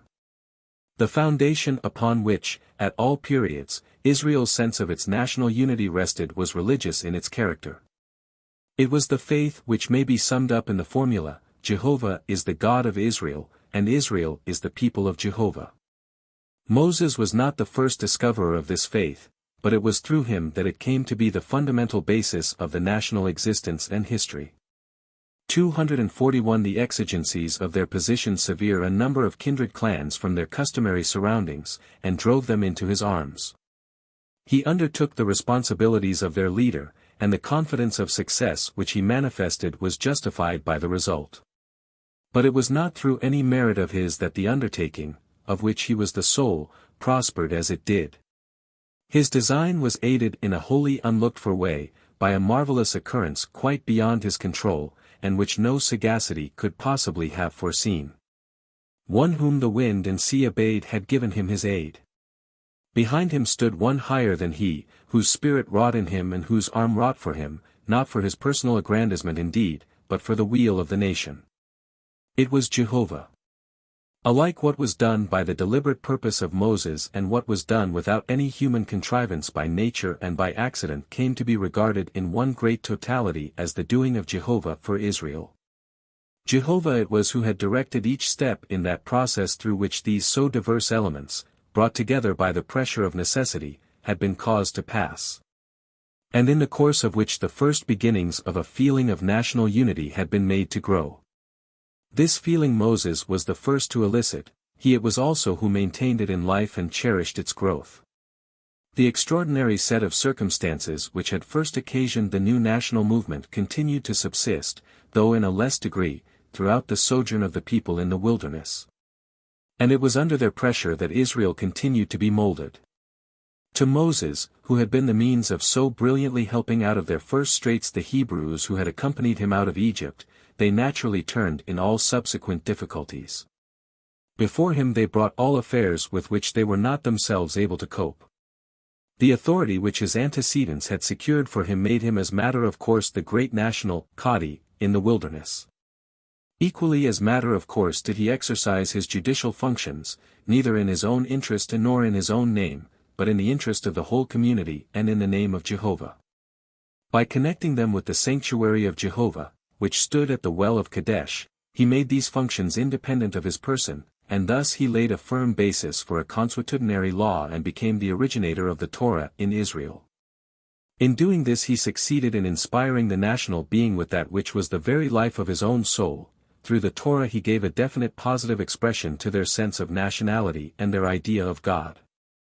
Jehovah was not merely the God of Israel, as such he was the God at once of law and of justice, the basis, the informing principle, and the implied postulate of their national consciousness. The relationship was carried on in precisely the same manner as that in which it had been begun. It was most especially in the graver moments of its history that Israel awoke to full consciousness of itself and of Jehovah. Now, at that time and for centuries afterwards, the high-water marks of history were indicated by the wars it recorded. The name Israel means El does battle, and Jehovah was the warrior El, after whom the nation styled itself. The camp was, so to speak, at once the cradle in which the nation was nursed and the smithy in which it was welded into unity. It was also the primitive sanctuary. There Israel was, and there was Jehovah. If in times of peace the relations between the two had become dormant, they were at once called forth into fullest activity when the alarm of danger was raised. Israel's awakening was always preceded by the awakening of Jehovah. Jehovah awakened men who under the guidance of his Spirit placed themselves at the nation's head, in them his proper leadership was visibly expressed. Jehovah went forth with the host to battle, and in its enthusiasm his presence was seen, Judges v. 13:23. With signs and wonders from heaven Jehovah decided the struggle carried on upon earth. In it he was always upon Israel's side. On Israel was his whole interest concentrated, although his power, for he was God, reached far beyond their local limits. Thus Jehovah was in a very real sense a living God. But the manifestations of his life in the great crises of his people's history were of necessity separated by considerable intervals of time. His activity had something abrupt and tumultuary about it, better suited for extraordinary occasions than for ordinary daily life. Traces of this feeling appear very prominently in the later stages of the development. But although the relations between Israel and Israel's God came most strongly into prominence in times of excitement, yet it did not altogether die out in the periods of comparative repose. It was in the case of Jehovah just as in the case of the human leaders of the people, who did not in times of peace wholly lose the influence they had gained in war. Jehovah had his permanent court at the places of worship where in times of quietude men clung to him that they might not lose him in times of trouble. His chief, perhaps in the time of Moses his only, sanctuary was with the so-called Ark of the Covenant. It was a standard, adapted primarily to the requirements of a wandering and warlike life. Brought back from the field, it became, as symbol of Jehovah's presence, the central seat of his worship. The cultus itself was more than a mere paying of court to Jehovah, more than a mere expedient for retaining his sympathies against times of necessity. The Torah of Jehovah, the holy administration of law, was conjoined with it. This had first of all been exercised, at the instance of the priest of Midian, by Moses at the well of Kadesh. It was continued after him, at the sanctuary, within the circle of those who had attached themselves to him and were spiritually his heirs. In cases where the wisdom or the competency of the ordinary judges failed, men turned direct to the Godhead, i.e., to the sanctuary and those who served it. Their decisions, whether given according to their own lights or by lot, according to the character of the question, were not derived from any law, but were received direct from Jehovah. 242. The execution of their decisions did not lie with them. They could only advise and teach. Their authority was divine, or, as we should say, moral, in its character. It rested upon that spontaneous recognition of the idea of right which, though unexpressed, was alive and working among the tribes, upon Jehovah himself, who was the author of this generally diffused sense of right. But revealed the proper determinations on points of detail only to certain individuals. The priestly Torah was an entirely unpolitical or rather pre-political institution. It had an existence before the state had, and it was one of the invisible foundation pillars on which the state rested. War and the administration of justice were regarded as matters of religion before they became matters of obligation and civil order. This is all that is really meant when a theocracy is spoken of. Moses certainly organized no formal state, endowed with specific holiness, upon the basis of the proposition, Jehovah is the God of Israel.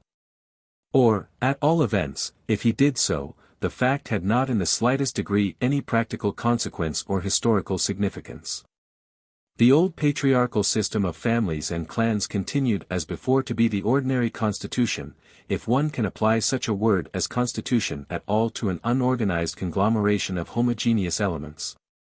What there was of permanent official authority lay in the hands of the elders and heads of houses. In time of war they commanded each his own household force, and in peace they dispensed justice each within his own circle. But this obviously imperfect and inefficient form of government showed a growing tendency to break down just in proportion to the magnitude of the tasks which the nation in the course of its history was called upon to undertake. Appeal to Jehovah was always in these circumstances resorted to. His court was properly that of last resort, but the ordinary authorities were so inadequate that it had often enough to be applied to. Theocracy, if one may so say, arose as the complement of anarchy. Actual and legal existence, in the modern sense, was predicable only of each of the many clans. The unity of the nation was realized in the first instance only through its religion.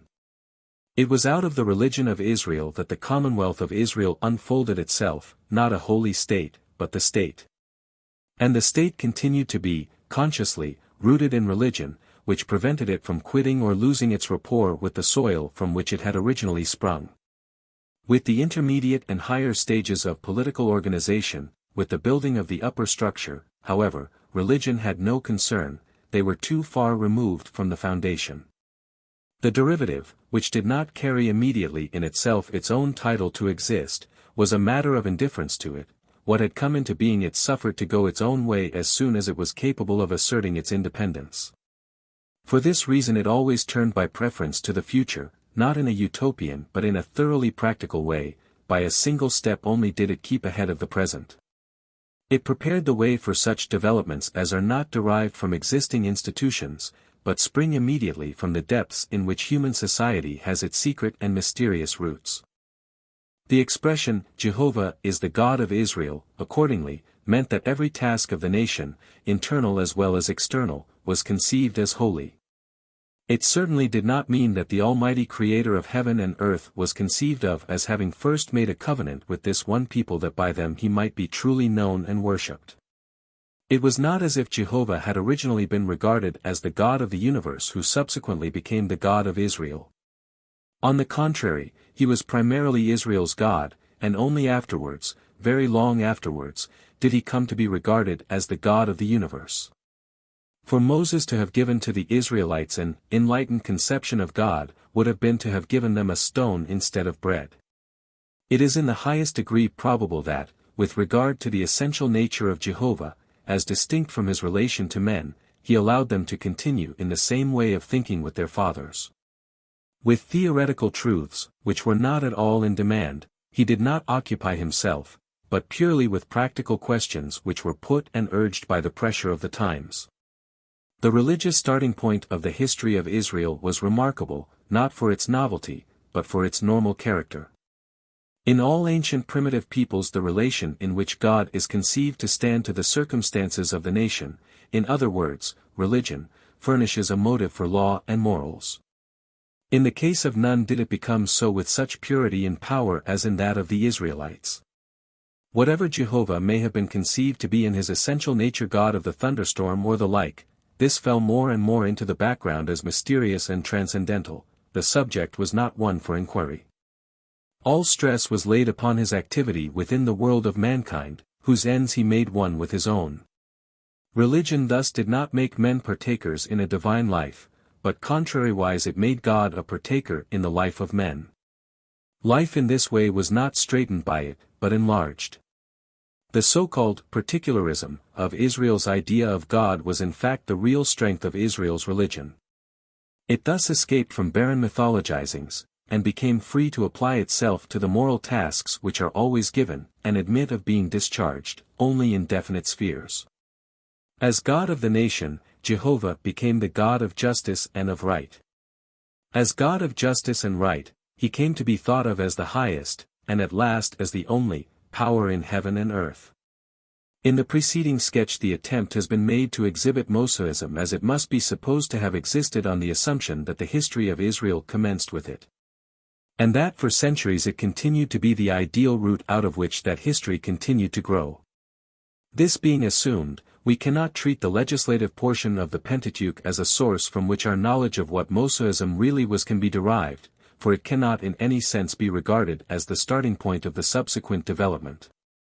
If it was the work of Moses, then we must suppose it to have remained a dead letter for centuries, and only through King Josiah and Ezra the scribe to have become operative in the national history. Compare sections 8 and 10. The historical tradition which has reached us relating to the period of the judges and of the kings of Israel is the main source, though only of course in an indirect way, of our knowledge of Mosaism. But within the Pentateuch itself also the historical tradition about Moses, which admits of being distinguished, and must carefully be separated, from the legislative. Although the latter often clothes itself in narrative form, is in its main features manifestly trustworthy, and can only be explained as resting on actual facts. From the historical tradition, then, it is certain that Moses was the founder of the Torah. But the legislative tradition cannot tell us what were the positive contents of his Torah. In fact it can be shown that throughout the whole of the older period the Torah was no finished legislative code, but consisted entirely of the oral decisions and instructions of the priests. As a whole it was potential only. What actually existed were the individual sentences given by the priesthood as they were asked for. Thus Moses was not regarded as the promulgator once for all of a national constitution, but rather as the first to call into activity the actual sense for law and justice, and to begin the series of oral decisions which were continued after him by the priests. He was the founder of the nation out of which the Torah and prophecy came as later growths.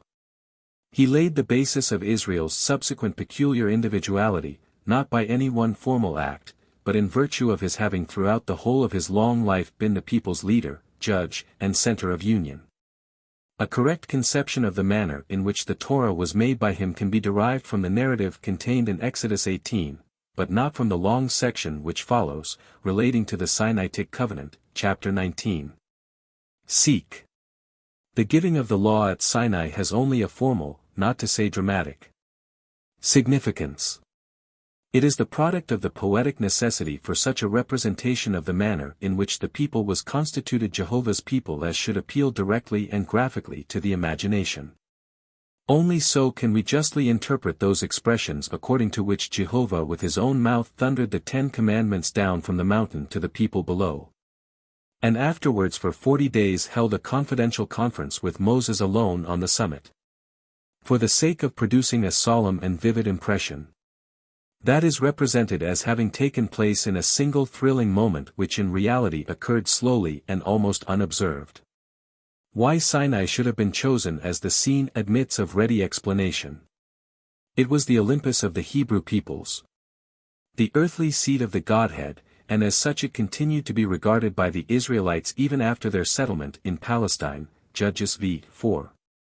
5. This immemorial sanctity of Sinai it was that led to its being selected as the ideal scene of the giving of the law. Not conversely. If we eliminate from the historical narrative the long Sinaitic section which has but a loose connection with it, the wilderness of Kadesh becomes the locality of the preceding and subsequent events. It was during the sojourn of many years here that the organization of the nation, in any historical sense, took place. There he made for them statute and ordinance, and there he proved them, as we read in Exodus 15:26 in a dislocated poetical fragment. Judgment and trial, Massa and Meribah. Point to Kadesh as the place referred to. There at all events is the scene of the narrative immediately following, Exodus 17, equals number XX, and doubtless also of Exodus 18. If the legislation of the Pentateuch cease as a whole to be regarded as an authentic source for our knowledge of what Mosaism was, it becomes a somewhat precarious matter to make any exception in favor of the Decalogue. In particular, the following arguments against its authenticity must be taken into account. 1. According to Exodus 34. The commandments which stood upon the two tables were quite different. 2. The prohibition of images was during the older period quite unknown. Moses himself is said to have made a brazen serpent which down to Hezekiah's time continued to be worshipped at Jerusalem as an image of Jehovah. 3. The essentially and necessarily national character of the older phases of the religion of Jehovah completely disappears in the quite universal code of morals which is given in the Decalogue as the fundamental law of Israel. But the entire series of religious personalities throughout the period of the Judges and the Kings, from Deborah, who praised Jael's treacherous act of murder, to David, who treated his prisoners of war with the utmost cruelty, make it very difficult to believe that the religion of Israel was from the outset one of a specifically moral character. The true spirit of the old religion may be gathered much more truly from Judges v than from Exodus XX. 4. It is extremely doubtful whether the actual monotheism which is undoubtedly presupposed in the universal moral precepts of the Decalogue could have formed the foundation of a national religion. It was first developed out of the national religion at the downfall of the nation, and thereupon kept its hold upon the people in an artificial manner by means of the idea of a covenant formed by the God of the universe with, in the first instance, Israel alone. Compare sects 6-10. As for the question regarding the historical presuppositions of Mosaism, there generally underlies it a misunderstanding arising out of theological intellectualism, an attribute found with special frequency among non-theologians. Moses gave no new idea of God to his people. The question whence he could have derived it therefore need not be raised. It could not possibly be worse answered, however, than by a reference to his relations with the priestly caste of Egypt and their wisdom. It is not to be believed that an Egyptian deity could inspire the Hebrews of Goshen with courage for the struggle against the Egyptians, or that an abstraction of esoteric speculation could become the national deity of Israel. It is not inconceivable indeed, although at the same time quite incapable of proof, that Moses was indebted to the Egyptian priests for certain advantages of personal culture, or that he borrowed from them on all hands in external details of organization or in matters of ritual. But the origin of the germ which developed into Israel is not to be sought for in Egypt, and Jehovah has nothing in common with the colorless divinity of Penteuar or with the God-forsaken dreariness of certain modern Egyptologists. That monotheism must have been a foreign importation, because it is contrary to that sexual dualism of Godhead which is the fundamental characteristic of Semitic religion. Is an untenable exaggeration which has recently become popular out of opposition to the familiar thesis about the monotheistic instinct of the Semites, Noldik, literar. Centralable, 1877, page 365. Moab, Ammon, and Edom, Israel's nearest kinsfolk and neighbors, were monotheists in precisely the same sense in which Israel itself was, but it would be foolish surely in their case to think of foreign importation. Manetho's statements about the Israelites are for the most part to be regarded as malicious inventions. Whether any genuine tradition underlies them at all is a point much needing to be investigated. The story of Exodus 2. 1 Seek. is a mythos of frequent recurrence elsewhere, to which no further significance is attached, for that Moses was trained in all the wisdom of the Egyptians is vouched for by no earlier authorities than Philo and the New Testament. According to the Old Testament tradition, his connection is with Jethro's priesthood or with that of the Kenite. This historical presupposition of Mosaism has external evidence in its favor, and is inherently quite probable.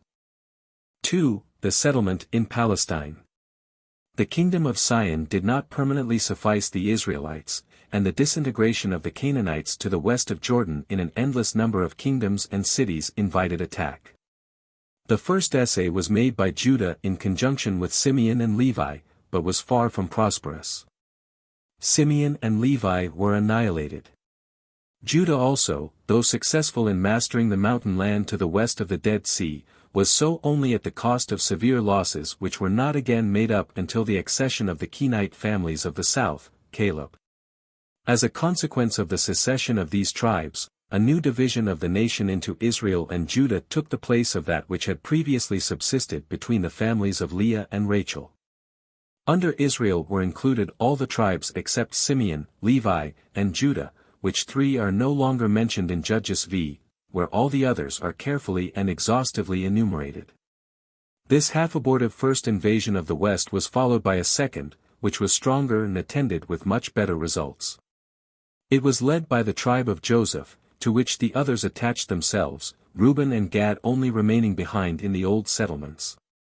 The district to the north of Judah, inhabited afterwards by Benjamin, was the first to be attacked. It was not until after several towns of this district had one by one fallen into the hands of the conquerors that the Canaanites set about a united resistance. They were, however, decisively repulsed by Joshua in the neighborhood of Gibeon. And by this victory the Israelites became masters of the whole central plateau of Palestine. The first camp, at Gilgal, near the ford of Jordan, which had been maintained until then, was now removed, and the Ark of Jehovah brought further inland, perhaps by way of Bethel, to Shiloh, where henceforward the headquarters were fixed. In a position which seemed as if it had been expressly made to favor attacks upon the fertile tract lying beneath it on the north. The Bene Rachel now occupied the new territory which up to that time had been acquired, Benjamin, in immediate contiguity with the frontier of Judah, then Ephraim, stretching to beyond Shiloh, and lastly Manasseh, furthest to the north. As far as to the plain of Jezreel. The center of gravity, so to speak, already lay in Ephraim, to which belonged Joshua and the ark. It is mentioned as the last achievement of Joshua that at the waters of Merom he defeated Jabin, king of Hazor, and the allied princes of Galilee, thereby opening up the north for Israelitish settlers. It is quite what we should expect that a great and united blow had to be struck at the Canaanites of the north before the newcomers could occupy it in peace. And King Jabin, who reappears at a later date, certainly does not suit the situation described in Judges 4. V. The Book of Joshua represents the conquest of western Palestine as having been the common undertaking of all the tribes together, which, after the original inhabitants have been extirpated, are exhibited as laying the ownerless country at Joshua's feet in order that he may divide it by lot amongst them. But this is a systematic generalization, contradicted by the facts which we otherwise know. For we possess another account of the conquest of Palestine, that of Judges I, which runs parallel with the book of Joshua. It is shorter indeed and more superficial, yet in its entire mode of presenting the subject more historical. According to its narrative, it appears that Joshua was the leader of Joseph and Benjamin only, with whom indeed Issachar, Zebulun, Dan, Naphtali, and Asher made common cause.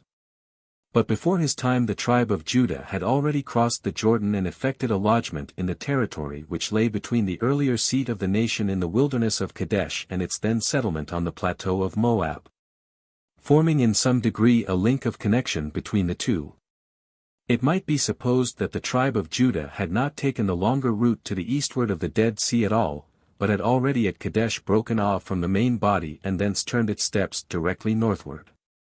But the representation actually given in Judges I, to the effect that it was from the direction of the Jordan and not from that of the Negeb that they came to take possession of their land, finds its confirmation in the fact that the southern portion of their territory was the last to come into their possession. The tradition is unwavering that Hebron was taken not by Judah but by Caleb, a family which stood in friendly relations with Israel, but had no connection with it by blood. It was only through the policy of David that Caleb, Othniel, Jerachmeel, and the rest of the Kenite who had their homes in the Negev became completely incorporated with Judah, so that Hebron became at last the capital of that tribe. Its oldest seats, however, lay further to the north, in the region of Tekoa, Bethlehem, Baal Judah. It harmonizes well with this view to suppose that Simeon and Levi must have made at the same time their attempt to effect a settlement in the hill country of Ephraim. One of their families, Dinah Bath Leah, met with a favorable reception in the town of Shechem, and began to mix freely with its population. And thus the way was paved for the establishment of peaceable relations between the old inhabitants of the land and the new importations. But these relations were brought to an end by the two brothers who, in concert it must be supposed with their sister, fell upon the Shechemites and massacred them. The final result proved disastrous. The Canaanites of the surrounding country united against them and completely destroyed them. There can be no doubt as to the trustworthiness of the somewhat enigmatical records of those events which are given in Gen 49 and 34. In no other way is it possible to explain why Simeon and Levi, which originally came upon the stage of history on an equal footing with Reuben and Judah, should have already disappeared as independent tribes at the very beginning of the period of the Judges. Now, that the destruction of Shechem by the Manassite Abimelech is quite distinct from the attack made by Simeon and Levi need hardly be said. On the other hand, the occurrence cannot be regarded as pre-Mosaic, but must be assigned to a time previous to the conquest of the hill country of Ephraim by Joseph. For after Joseph's settlement there the two sons of Leah had manifestly nothing more to hope for in that locality.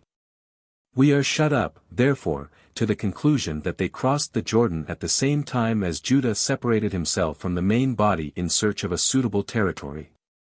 That Simeon accompanied Judah in the first westward attempt is expressly stated in Judges I. The fate of Levi, again, cannot be separated from that of Simeon, Gen 49. 5-7, that he is not expressly mentioned in Judges I.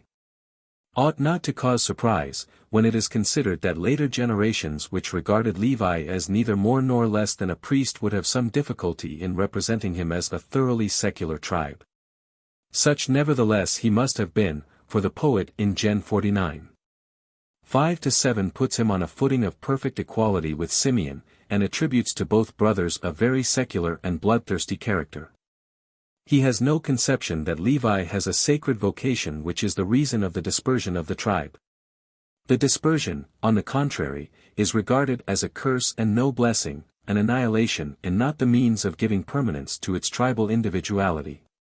The shattered remains of Simeon, and doubtless those of Levi also, became incorporated with Judah, which thenceforward was the sole representative of the three sons of Leah, who according to the genealogy had been born immediately after Reuben the firstborn. Judah itself seems at the same time to have suffered severely. Of its three older branches, Onan, and Shelah, one only survived, and only by the accession of foreign elements did the tribe regain its vigor, by the fresh blood which the Kenite of the Negev brought. For Zara and Pharez, which took the place of and Onan after these had disappeared, belonged originally, not to Israel, but to Hezron or the Kenite. Under this designation are included families like those of Othniel, Jerachmeel, and Caleb, and, as has been already remarked, even in David's time these were not reckoned as strictly belonging to Judah. Thus the depletion which the tribe had to suffer in the struggle with the Canaanites at the beginning of the period of the Judges was the remote cause of the prominence which, according to 1 Chron. 2, the Ben Hezron afterwards attained in Judah. The survivors of Simeon also appear to have been forced back upon these Hezronites in the Negev. The cities assigned to them in the book of Joshua all belonged to that region. Even after the united resistance of the Canaanites had been broken, each individual community had still enough to do before it could take firm hold of the spot which it had searched out for itself or to which it had been assigned. The business of effecting permanent settlement was just a continuation of the former struggle, only on a diminished scale, every tribe and every family now fought for its own land after the preliminary work had been accomplished by a united effort. Naturally, therefore, the conquest was at first but an incomplete one. The plain which fringed the coast was hardly touched, so also the valley of Jezreel with its girdle of fortified cities stretching from Akko to Bethshean. All that was subdued in the strict sense of that word was the mountainous land, particularly the southern hill country of Mount Ephraim, yet, even here the Canaanites retained possession of not a few cities, such as Jebus, Shechem, Thebez. It was only after the lapse of centuries that all the lacunae were filled up, and the Canaanite enclaves made tributary. The Israelites had the extraordinarily disintegrated state of the enemy to thank for the ease with which they had achieved success. The first storms subsided comparatively soon, and conquerors and conquered alike learned to accommodate themselves to the new circumstances. Then the Canaanites once more collected all their energies to strike a blow for freedom. Under the hegemony of Sisera a great league was formed, and the plain of Jezreel became the center of the reorganized power which made itself felt by its attacks both northwards and southwards. The Israelites were strangely helpless. It was as if neither shield nor spear could be found among their 40,000 fighting men. But at last there came an impulse from above, and brought life and soul to the unorganized mass. Deborah sent out the summons to the tribes. Barak came forward as their leader against the kings of Canaan who had assembled under Sisera's command by the brook of Kishon. The cavalry of the enemy was unable to withstand the impetuous rush of the army of Jehovah, and Sisera himself perished in the flight. From that day the Canaanites, although many strong towns continued to be held by them, never again raised their heads. After these occurrences some further changes of a fundamental character took place in the relations of the tribes. The Danites proved unable to hold against the forward pressure of the Philistines their territory on the coast to the west of Benjamin and Ephraim. They accordingly sought a new settlement, which was found in the north at the foot of Hermon. In this way all the secondary tribes westward of Jordan, Asher, Naphtali, Dan, came to have their seats beside each other in the northern division of the land. Eastward of Jordan, Reuben rapidly fell from his old prominence, sharing the fate of his next eldest brethren Simeon and Levi. When Eglon of Moab took Jericho, and laid Benjamin under tribute, it is obvious that he must previously have made himself master of Reuben's territory. This territory became thenceforward a subject of constant dispute between Moab and Israel. The efforts to recover it, however, did not proceed from Reuben himself, but from Gad, a tribe which knew how to assert itself with vigor against the enemies by which it was surrounded. But if the Hebrews lost ground in the south, they materially enlarged their borders in the north of the land eastward of Jordan. Various Manassite families, finding their holdings at home too small, crossed the Jordan and founded colonies at Bashan in northern Gilead. Although this colonization, on account of the rivalry of the Arameans, who were also pressing forward in this direction, was but imperfectly successful, it nevertheless was of very great importance. Inasmuch as it seemed to give new strength to the bonds that united the eastern with the western tribes. Not only was Gilead not lost, it even became a very vigorous member of the body politic. 243. The times of agitation and insecurity which followed upon the conquest of Palestine invited attacks by the eastern nomads, and once more the Israelite peasantry showed all its old helplessness. Until at last the indignation of a Manassite of good family, Gideon or Jeroboam, was roused by the Midianites, who had captured some of his brothers and put them to death. With his family, that of Abiezer, he gave pursuit, and, overtaking the enemy on the borders of the wilderness, inflicted on them such chastisement as put an end to these incursions. His heroism had consequences which reached far beyond the scope of his original purpose. He became the champion of the peasantry against the freebooters, of the cultivated land against the waste. Social respect and predominance were his rewards. In his native town of Ophrah he kept up a great establishment, where also he built a temple with an image of Jehovah overlaid with the gold which he had taken from the Midianites. He transmitted to his sons an authority, which was not limited to Abiezer and Manasseh alone, but, however slightly and indirectly, extended over Ephraim as well. On the foundations laid by Gideon Abimelech his son sought to establish a kingship over Israel, that is, over Ephraim and Manasseh. The predominance, however, which had been naturally accorded to his father in virtue of his personal merits, Abimelech looked upon as a thing seized by force and to be maintained with injustice. And in this way he soon destroyed those fair beginnings out of which even at that time a kingdom might have arisen within the house of Joseph. The one permanent fruit of his activity was that Shechem was destroyed as a Canaanite city and rebuilt for Israel. 244. The most important change of the period of the judges went on gradually and in silence. The old population of the country, which, according to Deuteronomy, was to have been exterminated, slowly became amalgamated with the new. In this way the Israelites received a very important accession to their numbers. In Deborah's time the fighting men of Israel numbered 40,000, the tribe of Dan when it migrated to Laish, counted 600 warriors, Gideon pursued the Midianites with 300. But in the reigns of Saul and David we find a population reckoned by millions. The rapid increase is to be accounted for by the incorporation of the Canaanites. At the same time the Hebrews learned to participate in the culture of the Canaanites, and quietly entered into the enjoyment of the labors of their predecessors. From the pastoral they advanced to the agricultural stage. Corn and wine, the olive and the fig, with them are habitually spoken of as the necessaries of life. It was not strange that this change in the manner of their everyday life should be attended with certain consequences in the sphere of religion also.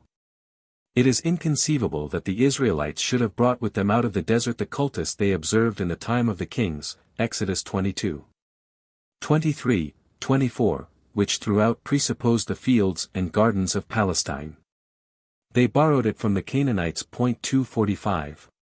This is confirmed by the fact that they took over from these the Bamoth, or high places, also, notwithstanding the prohibition in Deuteronomy 12.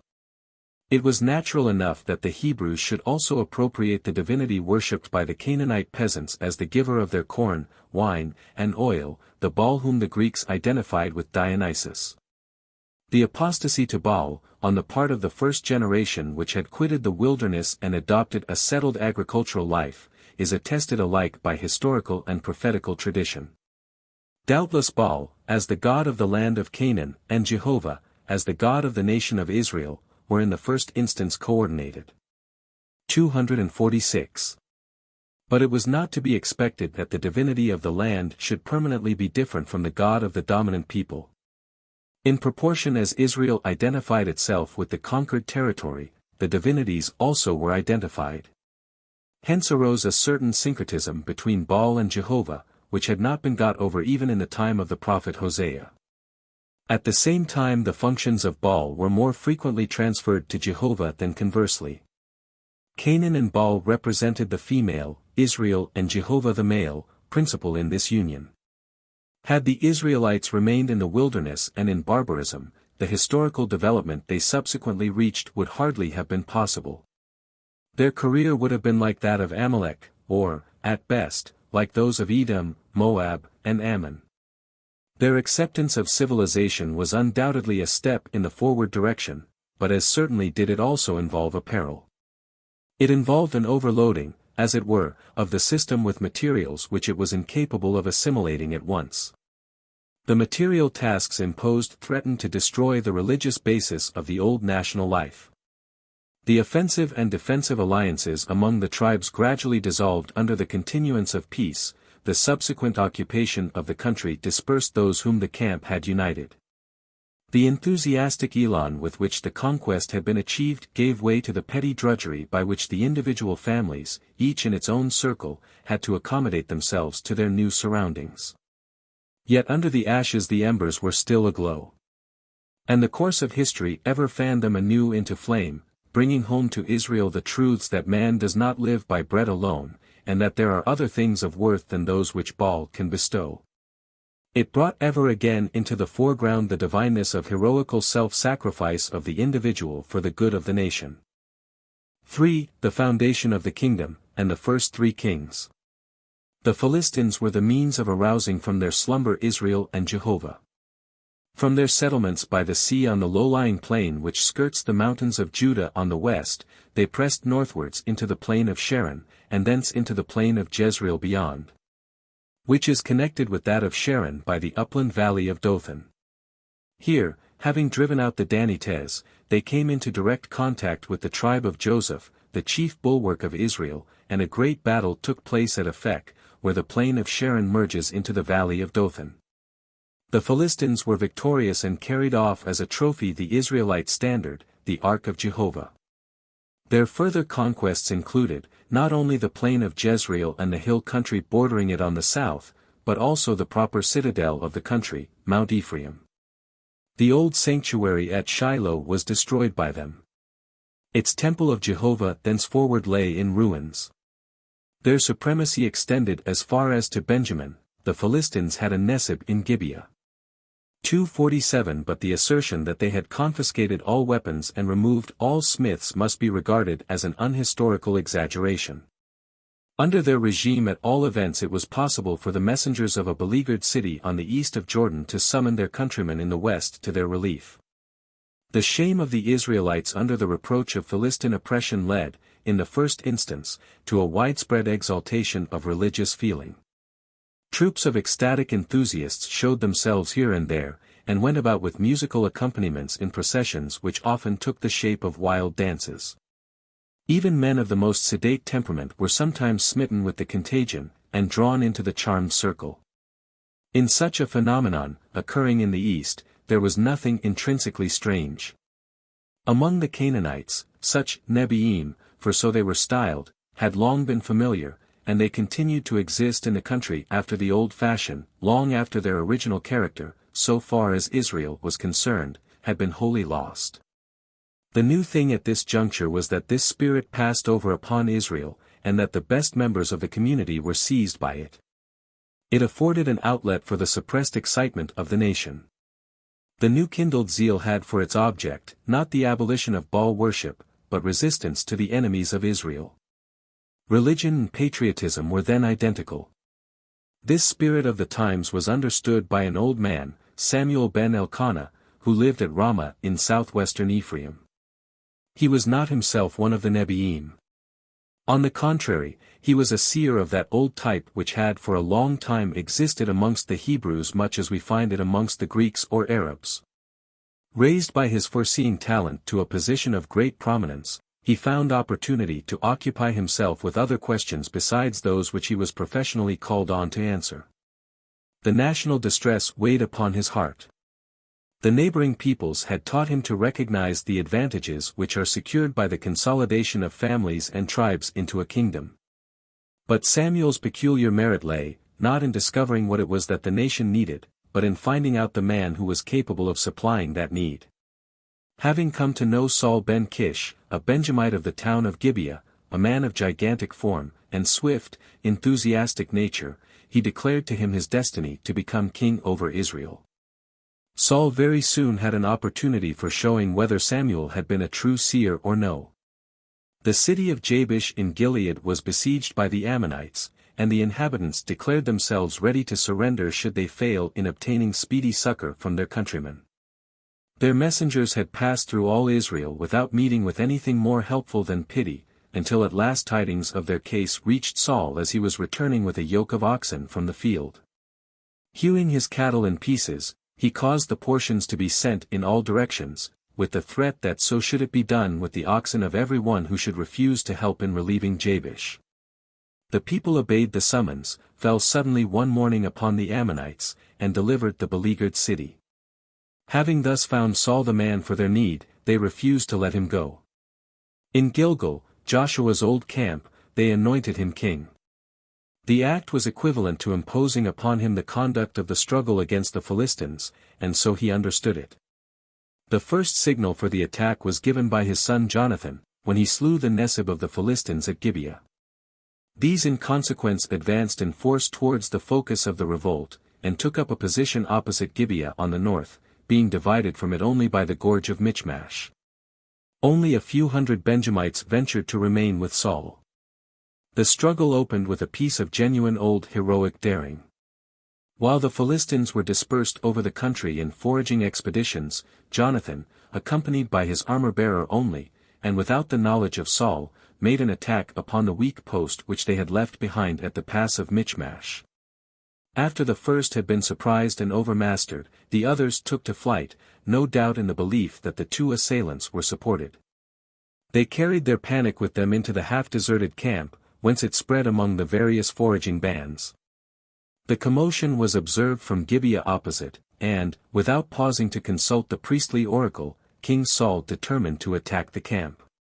The attempt was completely successful, but involved no more than the camp and its stores.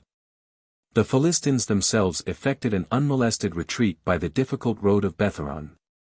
Saul was no mere raw stripling when he ascended the throne, he already had a grown-up son at his side. Nor was he of insignificant descent, the family to which he belonged being a widespread one, and his heritage considerable. His establishment at Gibeah was throughout his entire reign the nucleus of his kingdom. The men on whom he could always reckon were his Benjamite kinsmen. He recognized as belonging to him no other public function besides that of war, the internal affairs of the country he permitted to remain as they had been before his accession. War was at once the business and the resource of the new kingdom. It was carried on against the Philistines without interruption, though for the most part not in the grand style but rather in a series of border skirmishes. 248. It is not without significance that the warlike revival of the nation proceeded from Benjamin. By the battle of Aphek Ephraim had lost at once the hegemony and its symbols, the camp sanctuary at Shiloh, the Ark of the Covenant. The center of Israel gravitated southward, and Benjamin became the connecting link between Ephraim and Judah. It would appear that there the tyranny of the Philistines was not so much felt. Their attacks never were made through Judah, but always came from the north. On the other hand, people fled from them southwards, as is instanced by the priests of Shiloh, who settled in Nob near Jerusalem. Through Saul Judah entered definitely into the history of Israel, it belonged to his kingdom, and it more than most others supplied him with energetic and faithful supporters. His famous expedition against the Amalekites had been undertaken purely in the interests of Judah, for it only could possibly suffer from their marauding hordes. Among the men of Judah whom the war brought to Gibeah, David ben Jesse of Bethlehem took a conspicuous place. His skill on the harp brought him into close relations with the king. He became Saul's armor-bearer, afterwards the most intimate friend of his son, finally the husband of his daughter. While he was thus winning the affections of the court, he at the same time became the declared favorite of the people, the more so because unexampled good fortune attended him in all he undertook. This excited the jealousy of Saul, naturally enough in an age in which the king always required to be the best man. Its first outburst admitted of explanation as occasioned by an attack of illness. But soon it became obtrusively clear that the king's love for his son-in-law had changed into bitter hatred. Jonathan warned his friend and facilitated his flight, the priests of Nob at the same time providing him with arms and food. He went into the wilderness of Judah, and became the leader of a miscellaneous band of outlaws who had been attracted by his name to lead a roving life under his leadership. His kinsmen from Bethlehem were of their number, but also Philistines and Hittites. Out of this band David's bodyguard subsequently grew, the nucleus of his army. They reckoned also a priest among them, Abiathar ben Ahimelech ben Ahitub ben Phinehas ben Eli, the solitary survivor of the massacre of the sons of Eli at Nob which Saul had ordered on account of suspected conspiracy with David. Through him David was able to have recourse to the sacred lot before the ephod. In the end he found it impossible to hold his own in Judah against Saul's persecutions, especially as his countrymen for the most part withheld their assistance. He therefore took the desperate step of placing his services at the disposal of Achish the Philistine king of Gath, by whom he was received with open arms, the town of Ziklag being assigned him as a residence. Here with his band he continued to follow his old manner of life as an independent prince, subject only to an obligation to render military service to Achish. Meanwhile the Philistines had once more mustered their forces and marched by the usual route against Israel. Saul did not allow them to advance upon Gibeah, but awaited their attack in the plain of Jezreel. A disastrous battle on Mount Gilboa ensued. After seeing his 3 eldest sons fall one after another at his side, Saul threw himself upon his sword, and was followed by his armor-bearer. The defeat seemed to have undone the work of his life. The immediate consequence at least was that the Philistines regained their lost ascendancy over the country to the west of Jordan. Beyond Jordan, however, Abner, the cousin and generalissimo of Saul, made his son Ishbaal, still a minor, king in Mahanaim, and he was successful in again establishing the dominion of the house over Jezreel, Ephraim, and Benjamin. Of course in uninterrupted struggle with the Philistines. But he did not regain hold of Judah. David seized the opportunity to set up for himself, with the sanction of the Philistines, and, it may safely be presumed, as their vassal, a separate principality which had its center of gravity in the south, which was inhabited not by the tribe of Judah properly so called, but by the Calebites and Jerachmeelites. This territory Abner disputed with him in vain. In the protracted feud between the houses of Saul and David, the fortunes of war declared themselves ever increasingly for the latter. Personal causes at last brought matters to a crisis. Abner, by taking to himself a concubine of Saul's called Rizpah, had roused Ishbaal's suspicions that he was aiming at the inheritance, and was challenged on the point. This proved too much for his patience, and forthwith he abandoned the cause of his ward, the hopelessness of which had already perhaps become apparent, and entered into negotiations with David at Hebron. When about to set out on his return he fell by the hand of Joab in the gate of Hebron, a victim of jealousy and blood feud. His plans nevertheless were realized. His death left Israel leaderless and in great confusion. Ishbaal was personally insignificant, and the people's homage continued to be rendered to him only out of grateful fidelity to his father's memory. At this juncture he also fell by assassins' hands. As he was taking his midday rest, and even the portress had gone to sleep over her task of cleaning wheat, 2 Benjamite captains introduced themselves into his palace at Mahanaim and murdered him in the vain hope of earning David's thanks.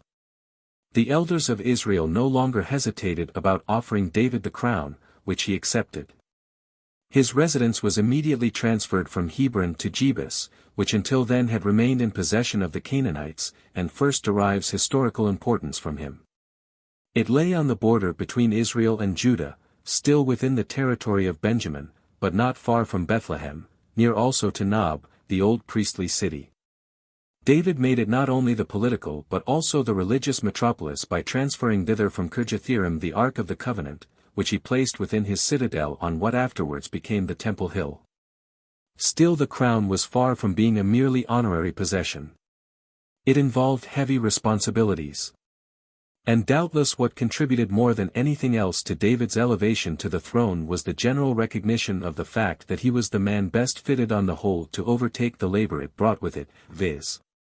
the prosecution of the war with the Philistines, a war which was as it were the forge in which the kingdom of Israel was welded into one. The struggle began with the transference of the seat of royalty to Jerusalem. Unfortunately we possess only scanty details as to its progress, hardly anything more indeed than a few anecdotes about deeds of prowess by individual heroes. The result was in the end that David completed what Saul had begun, and broke forever the Philistine yoke. This was undoubtedly the greatest achievement of his reign. From the defensive against the Philistines David proceeded to aggressive war, in which he subjugated the 3 kinsfolk of Israel, Moab, Ammon, and Edom. He appears to have come into conflict first with the Moabites, whom he vanquished and treated with savage atrocity. Not long afterwards the king of Ammon died, and David sent an embassy of condolence to Hanun his successor. Hanun suspected in this a sinister design, a suspicion we can readily understand if David had already, as is probable, subjugated Moab, and with the utmost contumely sent back the messengers to their master forthwith. At the same time making preparations for war by entering into alliance with various Syrian kings, and particularly with the powerful king of Soba. 249 David took the initiative, and sent his army under command of Joab against Rabbath-Ammon. The Syrians advanced to the relief of the besieged city. But Joab divided his forces, and, leaving his brother Abishai to hold the Ammonites in the town in check, proceeded himself against the Syrians and repulsed them.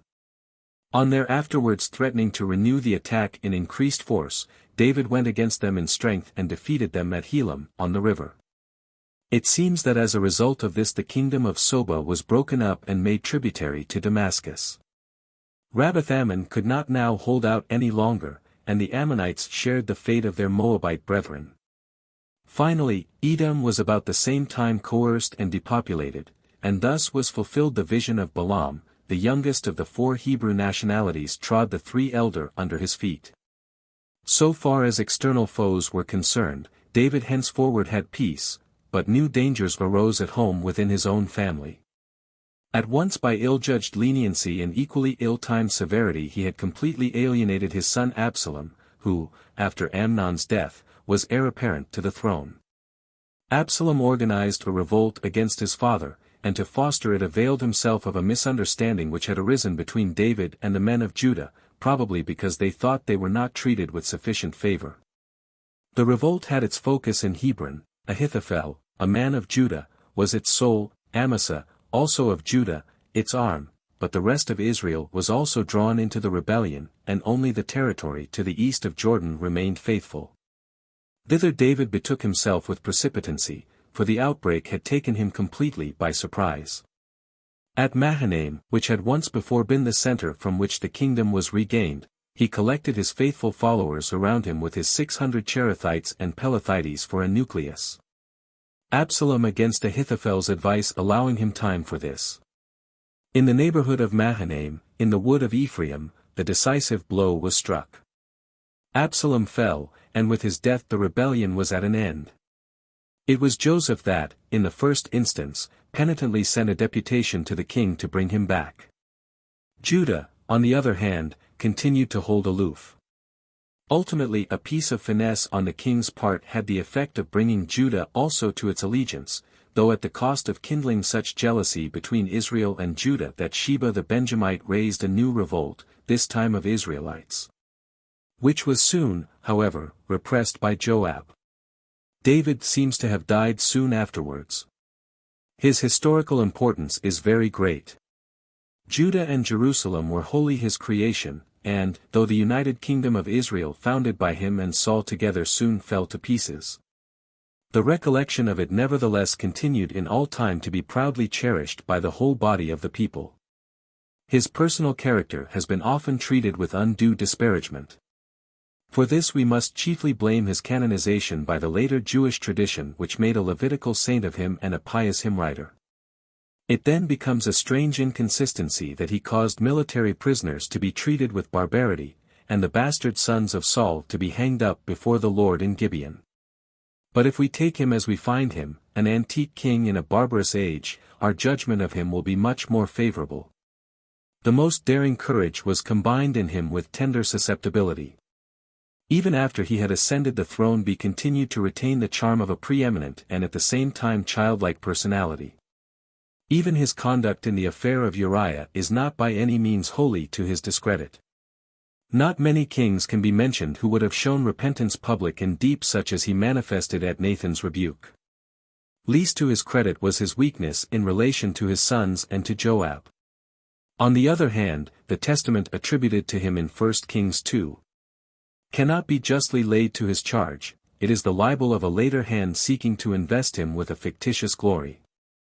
In like manner it is unjust to hold him responsible for the deaths of Abner and Amasa, or to attribute to him any conspiracy with the hierocracy for the destruction of Saul, and thus to deprive him of the authorship of the elegy in 2 Sam. Which certainly was not the work of a hypocrite. Solomon had already reached the throne, some time before his father's death, not in virtue of hereditary right, but by palace intrigue which had the support of the bodyguard of the 600. His glory was not purchased on the battlefield.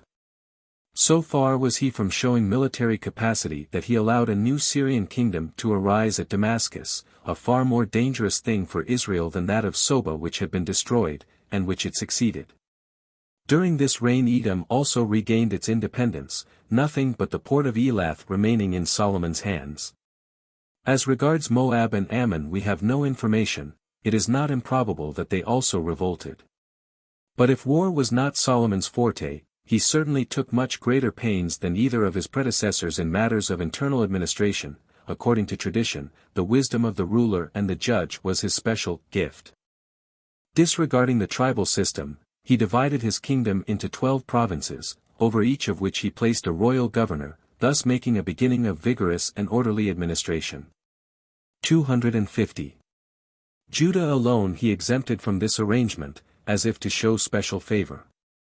For his aim was less the advantage of his subjects than the benefit of his exchequer, and the same object appears in his horse traffic, 1 Kings 9. 19, his Ophir trade, 1 Kings x 11, and his cession of territory to Hiram, 1 Kings 9. 11. His passions were architecture, a gorgeous court, and the harem, in which he sought to rival other Oriental kings, as for example his Egyptian father-in-law. For this he required copious means forced labor, tribute in kind, and money.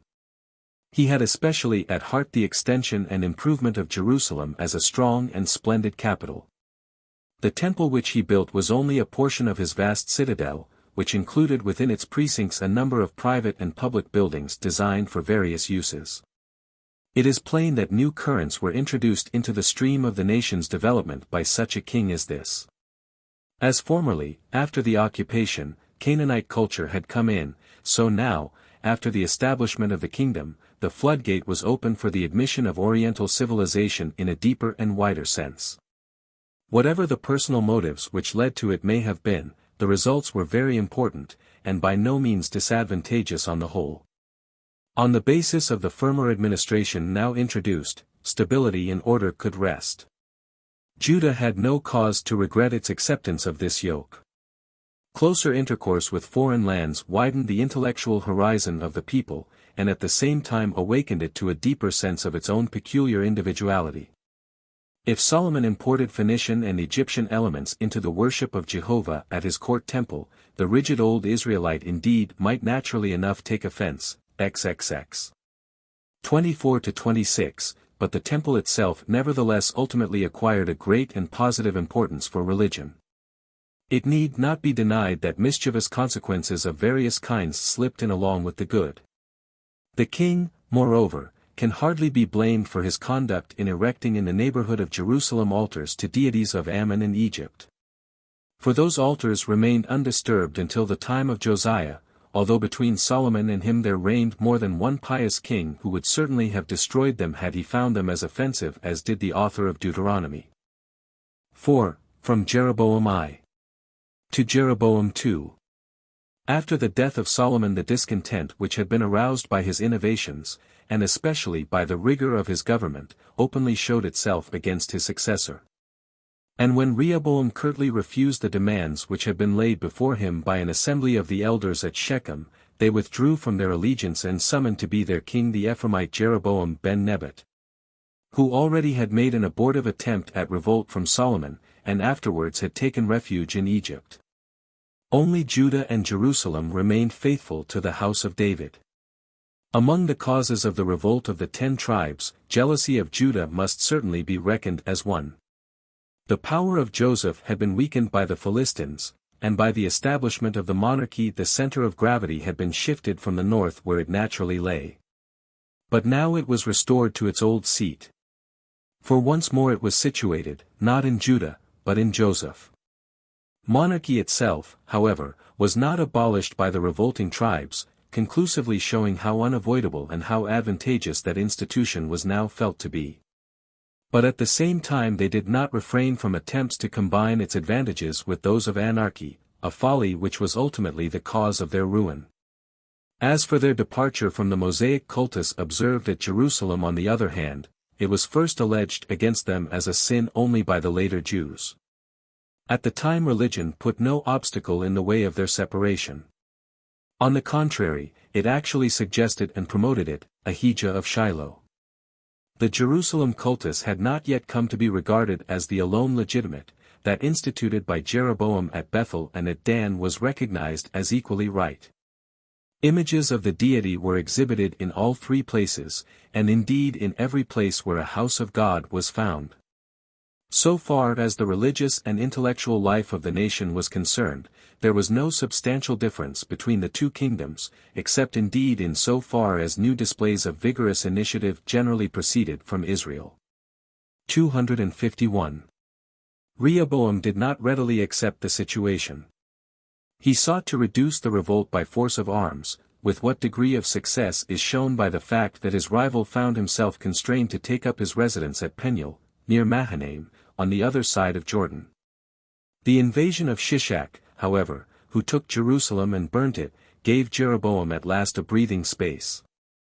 The feud continued indeed, but Rehoboam could no longer dream of bringing back the 10 tribes. The scale by and by turned in Israel's favor. King Baasha, who had seated himself on the throne in place of Nadab, Jeroboam's son, took the offensive, and Asa ben Rehoboam had no help for it but to call in Ben-Hadad of Damascus against his adversary. In this way he gained his immediate purpose, it is true, but by the most dangerous of expedients. Baasha's son Elah was supplanted by his vizier Zimri, who, however, was in his turn unable to hold his own against Omri, who had supreme command of the army. Against Omri there arose in another part of the country a rival, Tibni ben Ginath, who succeeded in maintaining some footing until his death, when Omri became supreme. Omri must be regarded as the founder of the first dynasty, in the proper sense of that word, in Israel, and as the second founder of the kingdom itself, to which he gave a permanent capital in Samaria. The Bible has hardly anything to tell us about him, but his importance is evident from the fact that among the Assyrians, the kingdom of Omri, 252 was the ordinary name of Israel. According to the inscription of Mesha, it was he who again subjugated Moab, which had become independent at the death of David or of Solomon. He was not so successful against the Damascenes, to whom he had to concede certain privileges in his own capital, 1 Kings XX. 34. 253. Ahab, who succeeded Omri his father, seems during the greater part of his reign to have in some sort acknowledged Syrian suzerainty. In no other way can we account for the fact that in the battle of Karkar against the Assyrians, 854 BC, a contingent was contributed by him. But this very battle made the political situation so clear that he was led to break off his relations with Damascus. With this began a series of ferocious attacks on Israel by Ben-Hadad and Hazael. They were met by Ahab with courage and success, but in the 3rd year of that 50 years' war he fell in the battle at Ramoth-Gilead, c. 851. After the events recorded in 1 Kings XX. A forced alliance with Damascus on the part of Samaria is incredible, but the idea of spontaneous friendly relations is also inadmissible. Schrader indeed finds support for the latter theory in 1 Kings XX. 34. But in that passage there is no word of any offensive or defensive alliance between the rival kings. All that is stated is that Ahab releases the captive Ben-Hadad on condition that the latter undertakes certain obligations, particularly those of keeping the peace and restoring the cities which had been taken. By this arrangement no change was made in the previously strained relations of the two kingdoms, and, moreover, though was not kept, 22. 1 Seek. Not much nearer the truth than the preceding is the view that the danger threatened by Assyria drove the kings of Syria and Palestine into one another's arms. And so occasioned an alliance between Ahab and Ben-Hadad also. For if feelings of hostility existed at all between the two last named, then Ahab could not do otherwise than congratulate himself that in the person of Shalmaneser II, there had arisen against Ben-Hadad an enemy who would be able to keep him effectually in check. That Shalmaneser might prove dangerous to himself probably did not at that time occur to him, but if it had he would still have chosen the remote in preference to the immediately threatening evil. For it was the political existence of Israel that was at stake in the struggle with Damascus. In such circumstances every ally would of course be welcome. Every enemy of the enemy would be hailed as a friend. And the political wisdom which Max Dunker attributes to Ahab would have been nothing less than unpardonable folly. The state of matters was at the outset in this respect just what it continued to be throughout the subsequent course of events. The Assyrian danger grew in subsequent years. And with it grew the hostility between Damascus and Samaria. This fact admits only of one explanation. That the Israelites utilized to the utmost of their power for their own protection against the Syrians the difficulties into which the latter were thrown by Shalmaneser II, and that these in their turn, when the Assyrians gave them respite, were all the fiercer in their revenge. On the evidence of the monuments and the Bible we may even venture to assert that it was the Assyrian attacks upon Damascus which at that time preserved Israel from becoming Aramaic. Of course only because Israel made the most of them for her political advantage. Assuming that Ahab the Israelite, Ahabu Surlai, fought in the Battle of Karkar, 854, on the side of the king of Damascus, it was only because he could not help himself. But if it is actually the case that he did so, the Battle of Karkar must have taken place before the events recorded in 1 Kings XX. The Moabites took advantage of an accession under such critical circumstances to shake off the yoke imposed by Omri 40 years before. An accurate account of their success, obviously written while the impression of it was still fresh, 254 has come down to us in the famous inscription of King Mesha. Ahaziah, Ahab's immediate successor, was obliged to accept the situation. After his early death a futile attempt again to subjugate them was made by his brother Joram. Such a campaign was possible to him only in the event of the Syrians keeping quiet, and in point of fact it would appear that they were not in a position to follow up the advantage they had gained at Ramoth. Doubtless they were hampered by the inroads of the Assyrians in 850 and 849. As soon as they got a little respite, however, they lost no time in attacking Joram, driving him into his capital, where they besieged him. Samaria had already been brought to the utmost extremities of famine, when suddenly the enemy raised the siege on account of a report of an invasion of their own land by the Egyptians and Hittites. Possibly we ought to understand by these the Assyrians rather, who in 846 renewed their attacks upon Syria. To ordinary people in Israel the Assyrians were an unknown quantity, for which it would be natural in popular story to substitute something more familiar. This turn of affairs relieved Joram from his straits. It would even seem that, favored by a change of dynasty at Damascus, he had succeeded in taking from the Syrians the fortress of Ramoth in Gilead, which had been the object of Ahab's unsuccessful endeavors. When suddenly there burst upon the house of Omri the overwhelming catastrophe for which the prophets had long been preparing. When the prophets first made their appearance, some time before the beginning of the Philistine War, they were a novel phenomenon in Israel. But in the interval they had become so naturalized that they now had a recognized and essential place in connection with the religion of Jehovah. They had in the process divested themselves of much that had originally characterized them, but they still retained their habit of appearing in companies and living together in societies, and also that of wearing a peculiar distinctive dress. These societies of theirs had no ulterior aims. The rabbinical notion that they were schools and academies in which the study of the Torah and of sacred history was pursued imports later ideas into an earlier time. First-rate importance on the whole cannot be claimed for the Nebi'im, but occasionally there arose amongst them a man in whom the spirit which was cultivated within their circles may be said to have risen to the explosive pitch. Historical influence was exercised at no time save by these individuals, who rose above their order and even placed themselves in opposition to it, but always at the same time had their base of operations within it. The prototype of this class of exceptional prophets, whom we not unjustly have been accustomed to regard as the true, is Elijah of Thisbe, the contemporary of Ahab. Ln complement to Jezebel his wife, Ahab had set up in Samaria a temple with richly endowed religious services in honor of the Syrian Baal. In doing so he had no intention of renouncing Jehovah. Jehovah continued to be the national God after whom he named his sons Ahaziah and Jehoram.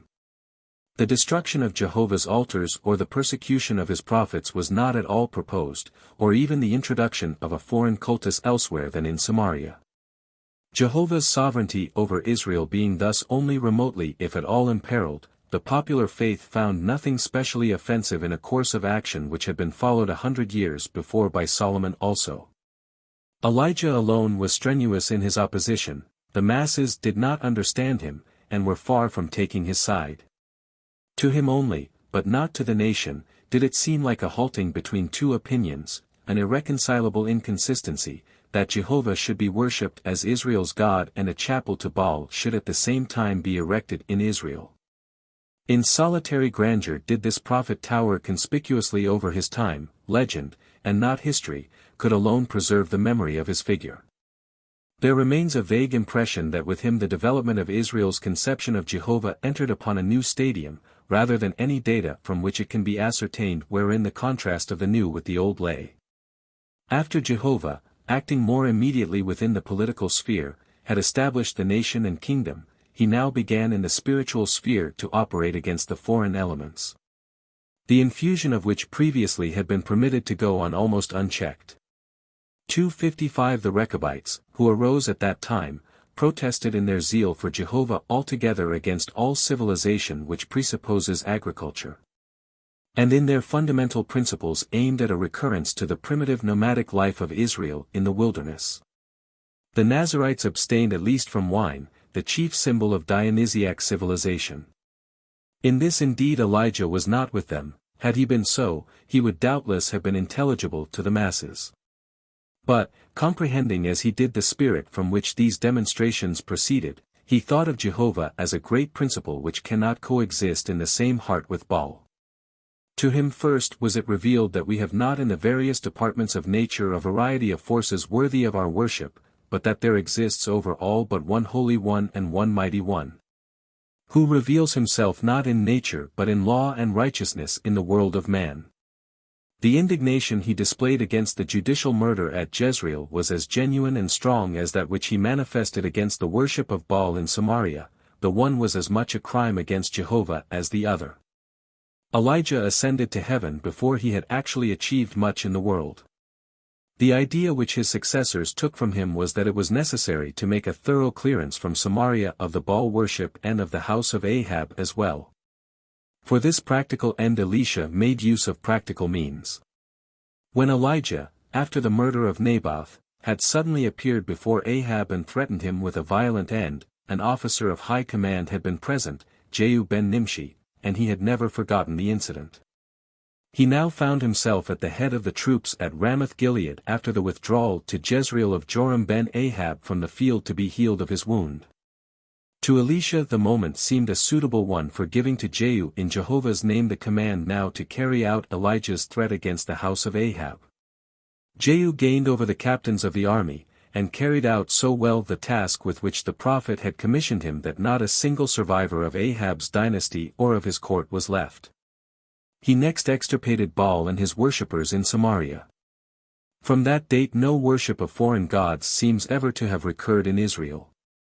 Idolatry indeed continued to subsist, but the images, stones, and trees, even the seraphim apparently, belonged to the cultus of Jehovah, or were at least brought into relation with it. Jehu founded the second and last dynasty of the kingdom of Samaria. His inheritance from the house of Omri included the task of defending himself against the Syrians. The forces at his disposal being insufficient for this, he resorted to the expedient of seeking to urge the Assyrians to renew their hostilities against the Arameans. For this end his ambassadors carried presents to Shalmaneser II. These were not of a regular but only of an occasional character, but the vanity of the great king represents them as the tribute of a vassal. In the years 842 and 839 Assyrian campaigns against Hazael of Damascus actually took place. Then they were intermitted for a long time, and the kings of Samaria, Jehu and his two successors, were left to their own resources. These were evil times for Israel. With a barbarity never intermitted the frontier war went on in Gilead, where Ammon and Moab showed themselves friendly to the Syrian cause. Amos I. Occasionally great expeditions took place, one of which brought King Hazael to the very walls of Jerusalem. It was only with the greatest difficulty that Israel's independence was maintained. Once more religion went hand in hand with the national cause. The prophet Elisha was the mainstay of the kings in the struggle with the Syrians, the chariot and horsemen of Israel. Joash ben Joahaz ben Jehu at last succeeded in inflicting upon Syria several blows which proved decisive. Thenceforward Israel had nothing to fear from that quarter. Under Joash's son, Jeroboam II, the kingdom even reached a height of external power which recalled the times of David. Moab was again subdued, southwards the frontier extended to the brook of the wilderness, Amos 6:14, and northward to Hamath. V. God, the world, and the life of men in Old Israel. Before proceeding to consider the rise of those prophets who were the makers of the new Israel, It will not be out of place here to cast a glance backwards upon the old order of things which perished with the kingdom of Samaria. With reference to any period earlier than the century 850 to 750 BC, we can hardly be said to possess any statistics. For, while the facts of history admit of being handed down with tolerable accuracy through a considerable time, a contemporary literature is indispensable for the description of standing conditions. But it was within this period that Hebrew literature first flourished, after the Syrians had been finally repulsed, it would seem. Writing of course had been practiced from a much earlier period, but only in formal instruments, mainly upon stone. At an early period also the historical sense of the people developed itself in connection with their religion, but it found its expression in songs, which in the first instance were handed down by word of mouth only. Literature began with the collection and writing out of those songs. The Book of the Wars of the Lord and the Book of Jasher were the oldest historical books. The transition was next made to the writing of prose history with the aid of legal documents and family reminiscences. A large portion of this early historiography has been preserved to us in the books of Judges, Samuel, and Kings. Contemporaneously also certain collections of laws and decisions of the priests, of which we have an example in Ex 21:22, were committed to writing.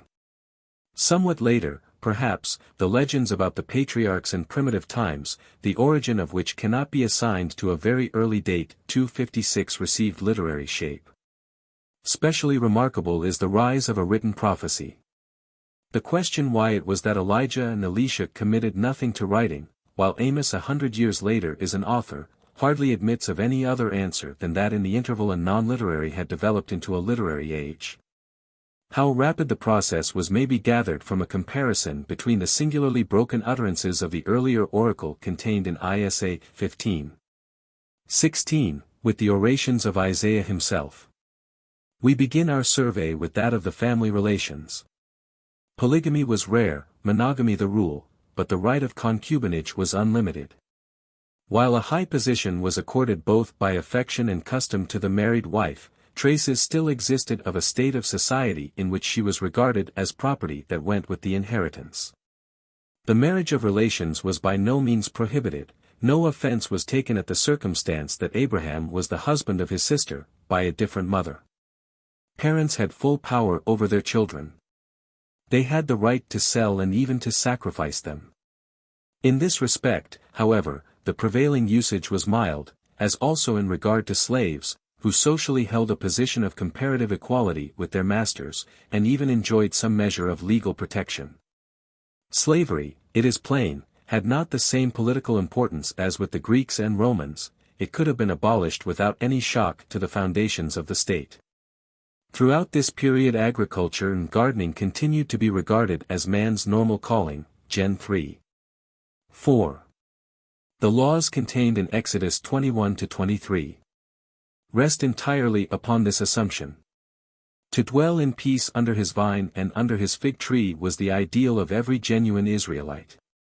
Only in a few isolated districts, as in the country to the east of Jordan and in portions of Judah, did the pastoral life predominate. Art and industry were undeveloped, and were confined to the production of simple domestic necessaries. Commerce was in old time followed exclusively by the Canaanite towns, so that the word Canaanite was used in the general sense of trader. But by and by Israel began to tread in Canaan's footsteps, Hos 12:8-9, 257. The towns grew more influential than the country, money notably increased, and the zeal of piety was quite unable to arrest the progress of the change which set in. The kings themselves, from Solomon onwards, were the first to set the bad example. They eagerly sought to acquire suitable harbors, and in company or in competition with the Syrians entered upon large commercial transactions. The extortions of the corn market, the formation of large estates, the frequency of mortgages, all show that the small peasant proprietorship was unable to hold its own against the accumulations of wealth.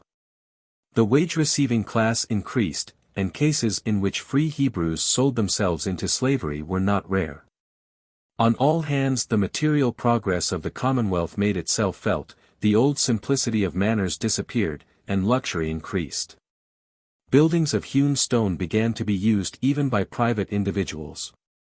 The towns, especially the chief ones, were fortified, and in time of war refuge was sought in them, and not as formerly in woods and caves. Even in the time of David the Israelites always fought on foot. But now horses and chariots were regarded as indispensable.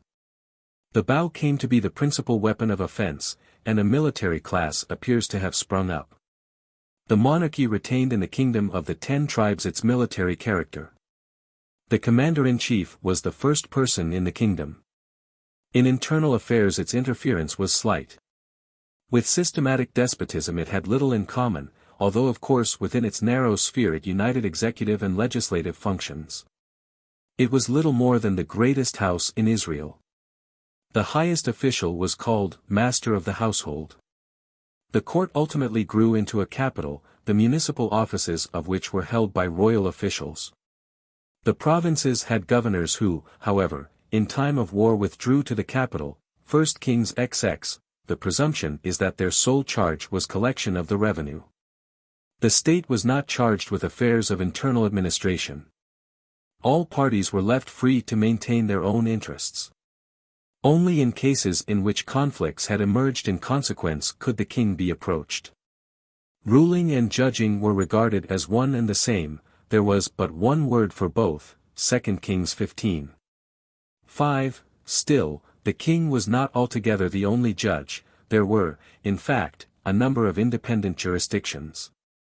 Wherever within a particular circle the power lay, there the right of judging was also found, whether exercised by heads of families and communities or by warriors and powerful lords. It was only because the king was the most powerful that he was regarded as the judge of last resort, but it was equally permitted to apply to him from the first. Of method and rule in these things there was but little. A man was glad to find any court to receive his complaint. Of course without complaint one got no justice. The administration of justice was at best but a scanty supplement to the practice of self-help. The heir of the murdered man would not forego the right of blood revenge, but his family or the commune gave him aid, and in case of need took his place, for bloodshed had at all hazards to be atoned for.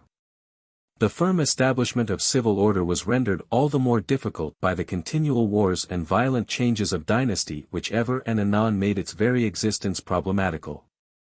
Power, which is more important than righteousness to a judicatory, was what the government was wanting in.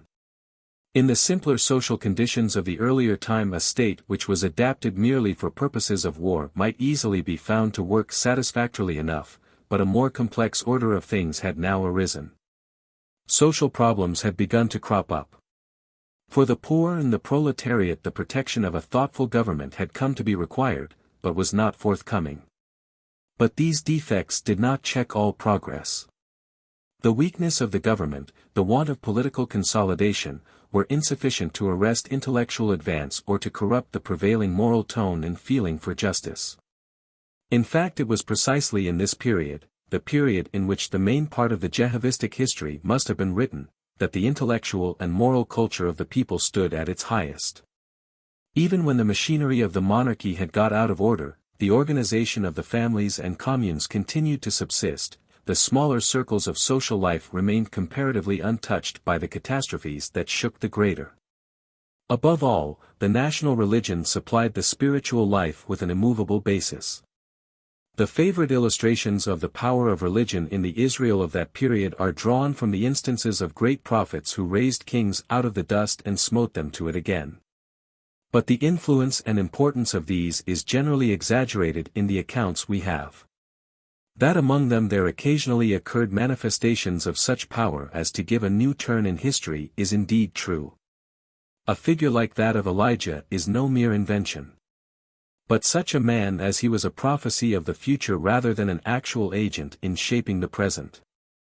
On the whole, religion was a peaceful influence, conserving rather than assailing the existing order of things. The majority of the prophets were no revolutionists. Rather in fact were they always too much inclined to prophesy in accordance with the wishes of the party in power. Besides, in ordinary circumstances their influence was inferior to that of the priests, who were servants of royalty at the chief sanctuaries, but everywhere attached to the established order. The Torah of Jehovah still continued to be their special charge. It was not even now a code or law in our sense of the word. Jehovah had not yet made his testament, he was still living and active in Israel. But the Torah appears during this period to have withdrawn itself somewhat from the business of merely pronouncing legal decisions and to have begun to move in a freer field.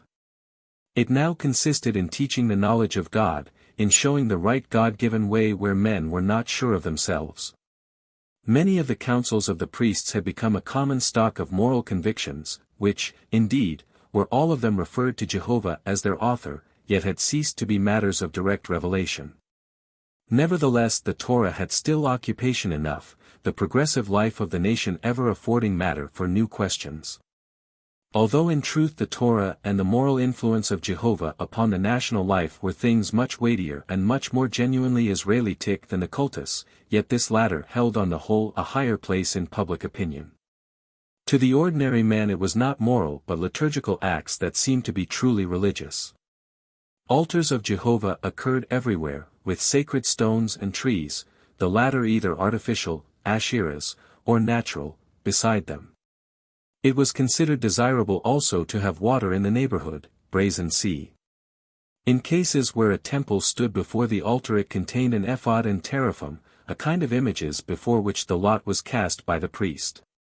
Of the old simplicity the cultus retained nothing, at the great sanctuaries especially, Bethel, Gilgal, Beersheba, it had become very elaborate. Its chief seasons were the agricultural festivals, the Passover, the Feast of Weeks, and most especially the Feast of the Ingathering at the close of the year. These were the only occasions of public worship properly so called, at which every one was expected to attend. In other cases each worshipper sought the presence of God only in special circumstances, as for example at the beginning and at the end of particular undertakings. The cultus, as to place, time, matter, and form, belonged almost entirely to the inheritance which Israel had received from Canaan. To distinguish what belonged to the worship of Jehovah from that which belonged to Baal was no easy matter. 258 It was the channel through which also paganism could and did ever anew gain admittance into the worship of Jehovah. Yet that publicity of the cultus which arose out of the very nature of Jehovah, and in consequence of which the teraphim even were removed from the houses to the temples, cannot but have acted as a corrective against the most fatal excesses. As for the substance of the national faith, it was summed up principally in the proposition that Jehovah is the God of Israel. But God was equivalent to helper, that was the meaning of the word. Help, assistance in all occasions of life, that was what Israel looked for from Jehovah, not salvation, in the theological sense. The forgiveness of sins was a matter of subordinate importance. It was involved in the help, and was a matter not of faith but of experience. The relation between the people and God was a natural one as that of son to father, it did not rest upon observance of the conditions of a pact. But it was not on that account always equally lively and hearty. Jehovah was regarded as having varieties of mood. To secure and retain his favor sacrifices were useful, by them prayer and thanksgiving were seconded. Another main article of faith was that Jehovah judges and recompenses, not after death, then all men were thought to be alike, but upon the earth. Here, however, but little account was taken of the individual. Over him the wheel of destiny remorselessly rolled, his part was resignation and not hope. Not in the career of the individual but in the fate of families and nations did the righteousness of Jehovah find scope for its manifestation. And this is the only reason why the religion could dispense with the conceptions of heaven and hell. For the rest, it was not always easy to bring the second article into correlation with the first. In practice the latter received the superior place. It need hardly be said that superstition of every kind also abounded. But the superstition of the Israelites had as little real religious significance as had that poetical view of nature which the Hebrews doubtless shared in greater or less degree with all the other nations of antiquity. 6. The Fall of Samaria. Under King Jeroboam II. 2 years before a great earthquake that served ever after for a date to all who had experienced it, there occurred at Bethel, the greatest and most conspicuous sanctuary of Jehovah in Israel, a scene full of significance. The multitude were assembled there with gifts and offerings for the observance of a festival, when there stepped forward a man whose grim seriousness interrupted the joy of the feast. It was a Judean, Amos of Tekoa, a shepherd from the wilderness bordering on the Dead Sea. Into the midst of the joyful tones of the songs which with harp and tabor were being sung at the sacred banquet he brought the discordant note of the mourner's wail. For over all the joyous stir of busy life his ear caught the sounds of death. The Virgin of Israel is fallen, never more to rise, lies prostrate in her own land with no one to lift her up. He prophesied as close at hand the downfall of the kingdom which just at that moment was rejoicing most in the consciousness of power, and the deportation of the people to a far-off northern land. There was something rotten in the state of Israel in spite of the halcyon days it enjoyed under Jeroboam II. From the indirect results of war, from changes in the tenure and in the culture of the soil, from defective administration of justice, the humbler classes had much to suffer. They found that the times were evil. But it was not this that caused Amos to foresee the end of Israel, not a mere vague foreboding of evil that forced him to leave his flocks. The dark cloud that threatened on the horizon was plain enough: the Assyrians. Once already at an earlier date they had directed their course southwestwards, without, however, on that occasion becoming a source of danger to the Israelites. But now that the bulwark against the Assyrians, Aram of Damascus, was falling into ruins, a movement of these against Lebanon in the time of Jeroboam II opened to Israel the alarming prospect that sooner or later they would have to meet the full force of the irresistible avalanche. What then? The common man was in no position truly to estimate the danger. And, so far as he apprehended it, he lived in the firm faith that Jehovah would not abandon his people in their straits. The governing classes prided themselves on the military resources of Israel, or otherwise tried to dismiss from their minds all thought of the gravity of the situation. But Amos heard the question distinctly enough, and did not hesitate to answer it: the downfall of Israel is imminent. It was nothing short of blasphemy to utter anything of this kind, for everything, Jehovah himself included, depended on the existence of the nation. But the most astounding thing has yet to come. Not Ashur, but Jehovah himself, is bringing about the overthrow of Israel. Through Ashur it is Jehovah that is triumphing over Israel. A paradoxical thought, as if the national God were to cut the ground from under his own feet. For the faith in Jehovah as the God of Israel was a faith that he intervenes on behalf of his people against all enemies, against the whole world. Precisely in times of danger was religion shown by staying oneself upon this faith. Jehovah might indeed, of course, hide his face for a time, but not definitively. In the end he ever arose at last against all opposing powers. The day of the Lord was an object of hope in all times of difficulty and oppression. It was understood as self-evident that the crisis would certainly end in favor of Israel. Amos took up the popular conception of that day, but how thoroughly did he change its meaning. Woe to them who long for the day of the Lord. What to you is the day of the Lord? It is darkness, not light. His own opposition to the popular conception is formulated in a paradox which he prefixes as theme to the principal section of his book. Us alone does Jehovah know, say the Israelites, drawing from this the inference that he is on their side. And of course must take their part. You only do I know. Amos represents Jehovah as saying, therefore do I visit upon you all your sins. If the question, whereon did Jehovah's relation to Israel ultimately rest, be asked, the answer, according to the popular faith, must substantially be that it rested on the fact that Jehovah was worshipped in Israel and not among the heathen, that in Israel were his altars and his dwelling. His cultus was the bond between him and the nation. When therefore it was desired to draw the bond still closer, the solemn services of religion were redoubled. But to the conception of Amos Jehovah is no judge capable of accepting a bribe. With the utmost indignation he repudiates the notion that it is possible to influence him by gifts and offerings. Though Israel alone has served him, he does not on that account apply any other standard to it than to other nations. Chaps. I, too. If Israel is better known to him, it does not follow that on that account he shuts his eyes and blindly takes a side. Neither Jehovah nor his prophet recognizes two moral standards: right is everywhere right, wrong always wrong. Even though committed against Israel's worst enemies. 2. 1. What Jehovah demands is righteousness. Nothing more and nothing less. What he hates is injustice. Sin or offense to the deity is a thing of purely moral character. With such emphasis this doctrine had never before been heard. Morality is that for the sake of which all other things exist, it is the alone essential thing in the world. It is no postulate. No idea, but at once a necessity and a fact, the most intensely living of personal powers Jehovah the God of hosts.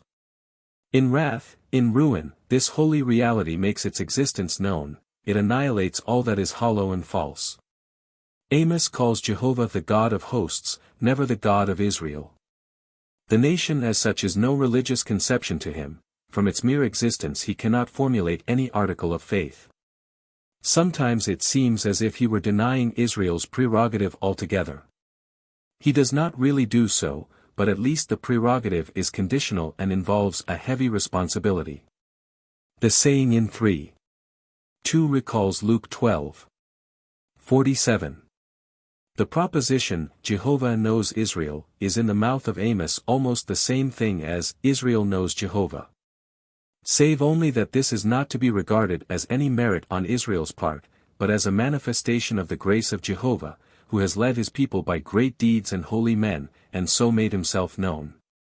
Amos knows no other truth than that practical one which he has found among his own people and nowhere else, lying at the foundation of life and morality, and which he regards as the product of a divine providential ordering of history. From this point of view, so thoroughly Israelitish, he pronounces Israel's condemnation. He starts from premises generally conceded, but he accentuates them differently and draws from them divergent conclusions. Amos was the founder, and the purest type, of a new phase of prophecy. The impending conflict of Ashur with Jehovah and Israel, the ultimate downfall of Israel, is its theme. Until that date there had subsisted in Palestine and Syria a number of petty kingdoms and nationalities, which had their friendships and enmities with one another, but paid no heed to anything outside their own immediate environment, and revolved each on its own axis, careless of the outside world, until suddenly the Assyrians burst in upon them. These commenced the work which was carried on by the Babylonians, Persians, and Greeks, and completed by the Romans.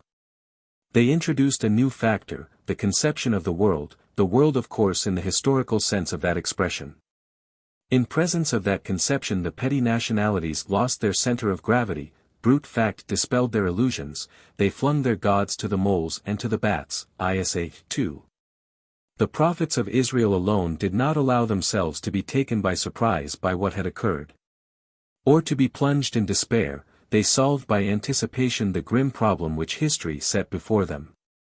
They absorbed into their religion the conception of the world which was destroying the religions of the nations, even before it had been fully grasped by the secular consciousness.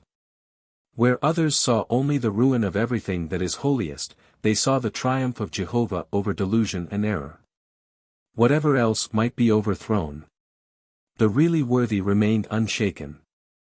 They recognized ideal powers only, right and wrong, truth and falsehood. Second causes were matters of indifference to them, they were no practical politicians.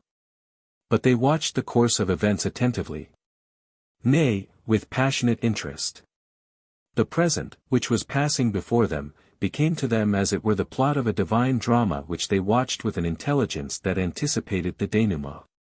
Everywhere the same goal of the development. Everywhere the same laws. The nations are the dramatis personae, Israel the hero, Jehovah the poet of the tragedy. 259. The canonical prophets, the series of whom begins with Amos, were separated by an essential distinction from the class which had preceded them and which still continued to be the type of the common prophet. They did not seek to kindle either the enthusiasm or the fanaticism of the multitude, they swam not with but against the stream. They were not patriotic, at least in the ordinary acceptation of that word. They prophesied not good but evil for their people, Jer 28. 8. Until their time the nation had sprung up out of the conception of Jehovah, now the conception of Jehovah was casting the nation into the shade. The natural bond between the two was severed, and the relation was henceforward viewed as conditional. As God of the righteousness which is the law of the whole universe, Jehovah could be Israel's God only in so far as in Israel the right was recognized and followed. The ethical element destroyed the national character of the old religion. It still addressed itself, to be sure, more to the nation and to society at large than to the individual. It insisted less upon a pure heart than upon righteous institutions. But nevertheless the first step towards universalism had been accomplished, towards at once the general diffusion and the individualization of religion. Thus, although the prophets were far from originating a new conception of God, they nonetheless were the founders of what has been called ethical monotheism. But with them this ethical monotheism was no product of the self-evolution of dogma, but a progressive step which had been called forth simply by the course of events. The providence of God brought it about that this call came at an opportune period, and not too suddenly. The downfall of the nation did not take place until the truths and precepts of religion were already strong enough to be able to live on alone. To the prophets belongs the merit of having recognized the independence of these, and of having secured perpetuity to Israel by refusing to allow the conception of Jehovah to be involved in the ruin of the kingdom. They saved faith by destroying illusion. The event which Amos had foreseen was not long in coming. The Israelites flew spontaneously, like silly doves, into the net of the Assyrians. Zechariah ben Jeroboam was overthrown after a short reign. Shallum his murderer and successor was also unable to hold his own, and was followed after the horrors of a civil war by Menahem ben Gadi, 745 BC. But Menahem, in the presence of domestic, and perhaps also foreign, assailants 260 had no other resort than to purchase by payment of a great tribute the assistance of King Tiglath-Pileser II, who at that time was giving new force to the Assyrian predominance in these regions. By such means he succeeded in attaining his immediate end, but the further consequence was that the rival party in the state turned for support to Egypt. And Palestine now became the arena of conflict between the two great world powers. Menahem transmitted his kingdom to Pekahiah. Pekahiah was murdered about 735 BC by Pekah, and Pekah himself shortly afterwards was overthrown. All this happened within a few years. It would have been possible to conjecture the state of the country in these circumstances, even if we had not been informed of it by means of the prophetical book of Hosea, which dates from the time when the Assyrians had begun indeed to tamper with the country, but had not yet shown their full design. After the death of Jeroboam II, there had been wild outbursts of partisan war. None of the kings who in quick succession appeared and disappeared had real power, none established order. It was as if the danger from without, which was only too obviously threatening the existence of the kingdom, had already dissolved all internal bonds. Every one was at war with his neighbor. Assyrians and Egyptians were called in to support this or that government. By such expedients the external confusion was, naturally, only increased. Was there any other quarter in which help could yet be sought? The people, led by the priests, turned to the altars of Jehovah, and outdid itself in pious works, as if by any such illusory means, out of all relation to the practical problem in hand, the gangrene of anarchy could possibly be healed. Still more zealous than Amos against the cultus was Hosea, not merely on the ground that it had the absurd motive of forcing Jehovah's favor, but also because it was of heathenish character, nature worship and idolatry. That Jehovah is the true and only helper is certainly not denied by Hosea. But his help is coupled with the condition that Israel shall undergo a complete change, and of such a change he sees no prospect. On this account the downfall of the state is in Hosea's view inevitable, but not final ruin, only such an overthrow as is necessary for the transition to a new and fair recommencement. In Hosea's prophecies the relation between Jehovah and Israel is conceived of as dissoluble, and as actually on the point of being dissolved, but it has struck its roots so deep that it must inevitably at last establish itself again. The first actual collision between Israel and Assyria occurred in 734. Rezin, king of Damascus, and Pekah, king of Samaria, had united in an expedition against Judah, where at that time Ahaz ben Jotham occupied the throne. But Ahaz parried the blow by placing himself under the protection of the Assyrians, who perhaps would in any case have struck in against the alliance between Aram and Israel. Tiglath-Pileser made his first appearance in 734, first on the seacoast of Palestine, and subsequently either in this or in the following year took up his quarters in the kingdom of the 10 tribes. After he had ravaged Galilee and Gilead, he finally concluded a peace with Samaria conditionally on his receiving the head of King Pekah and a considerable yearly tribute. Hosea ben Elah was raised to the throne in Pekah's place and acknowledged by the Assyrian as a vassal. For some 10 years he held his position quietly, regularly paying his dues. But when at the death of Tiglath-Pileser the Syro-Palestinian kingdoms rebelled en masse, Samaria also was seized with the delirium of patriotic fanaticism, Isaiah 28. Relying upon the help of Seve, king of Ethiopia and Egypt, Hosea ventured on a revolt from Assyria. But the Egyptians left him in the lurch as soon as Shalmaneser IV, Tiglath-Pileser's successor, invaded his territory. Before his capital had fallen, Hosea himself fell into the hands of the Assyrians. Samaria offered a desperate resistance, and succumbed only to Sargon, Shalmaneser's successor, 721. Energetic measures were adopted by the victor for the pacification of the country. He carried all the inhabitants of Mark into captivity to Kalakene, Gozanitis, and Armenia. Much light is thrown upon the conditions of the national religion then and upon its subsequent development by the single fact that the exiled Israelites were absorbed by the surrounding heathenism without leaving a trace behind them. While the population of Judah, who had the benefit of 100 years' respite, held their faith fast throughout the period of the Babylonian exile, and by means of it were able to maintain their own individuality afterwards in all the circumstances that arose. The fact that the fall of Samaria did not hinder but helped the religion of Jehovah is entirely due to the prophets. That they had foreseen the downfall of the state, and declared in the name of religion that it was inevitable, was a matter of much greater historical importance than the actual downfall itself. 7. The Deliverance of Judah. Hitherto the small kingdom of Judah had stood in the background. Its political history had been determined almost exclusively by its relation to Israel. Under the dynasty of Omri the original enmity had been changed into a close but perhaps not quite voluntary friendship. Judah found itself drawn completely into the train of the more powerful neighboring state, and seems even to have rendered it military service. The fall of the house of Omri was an ominous event for Judah as well as Israel. Jehu, as he passed to the throne, put to death not only Ahaziah the king but also 42 other members of the royal house of David who had fallen into his hands.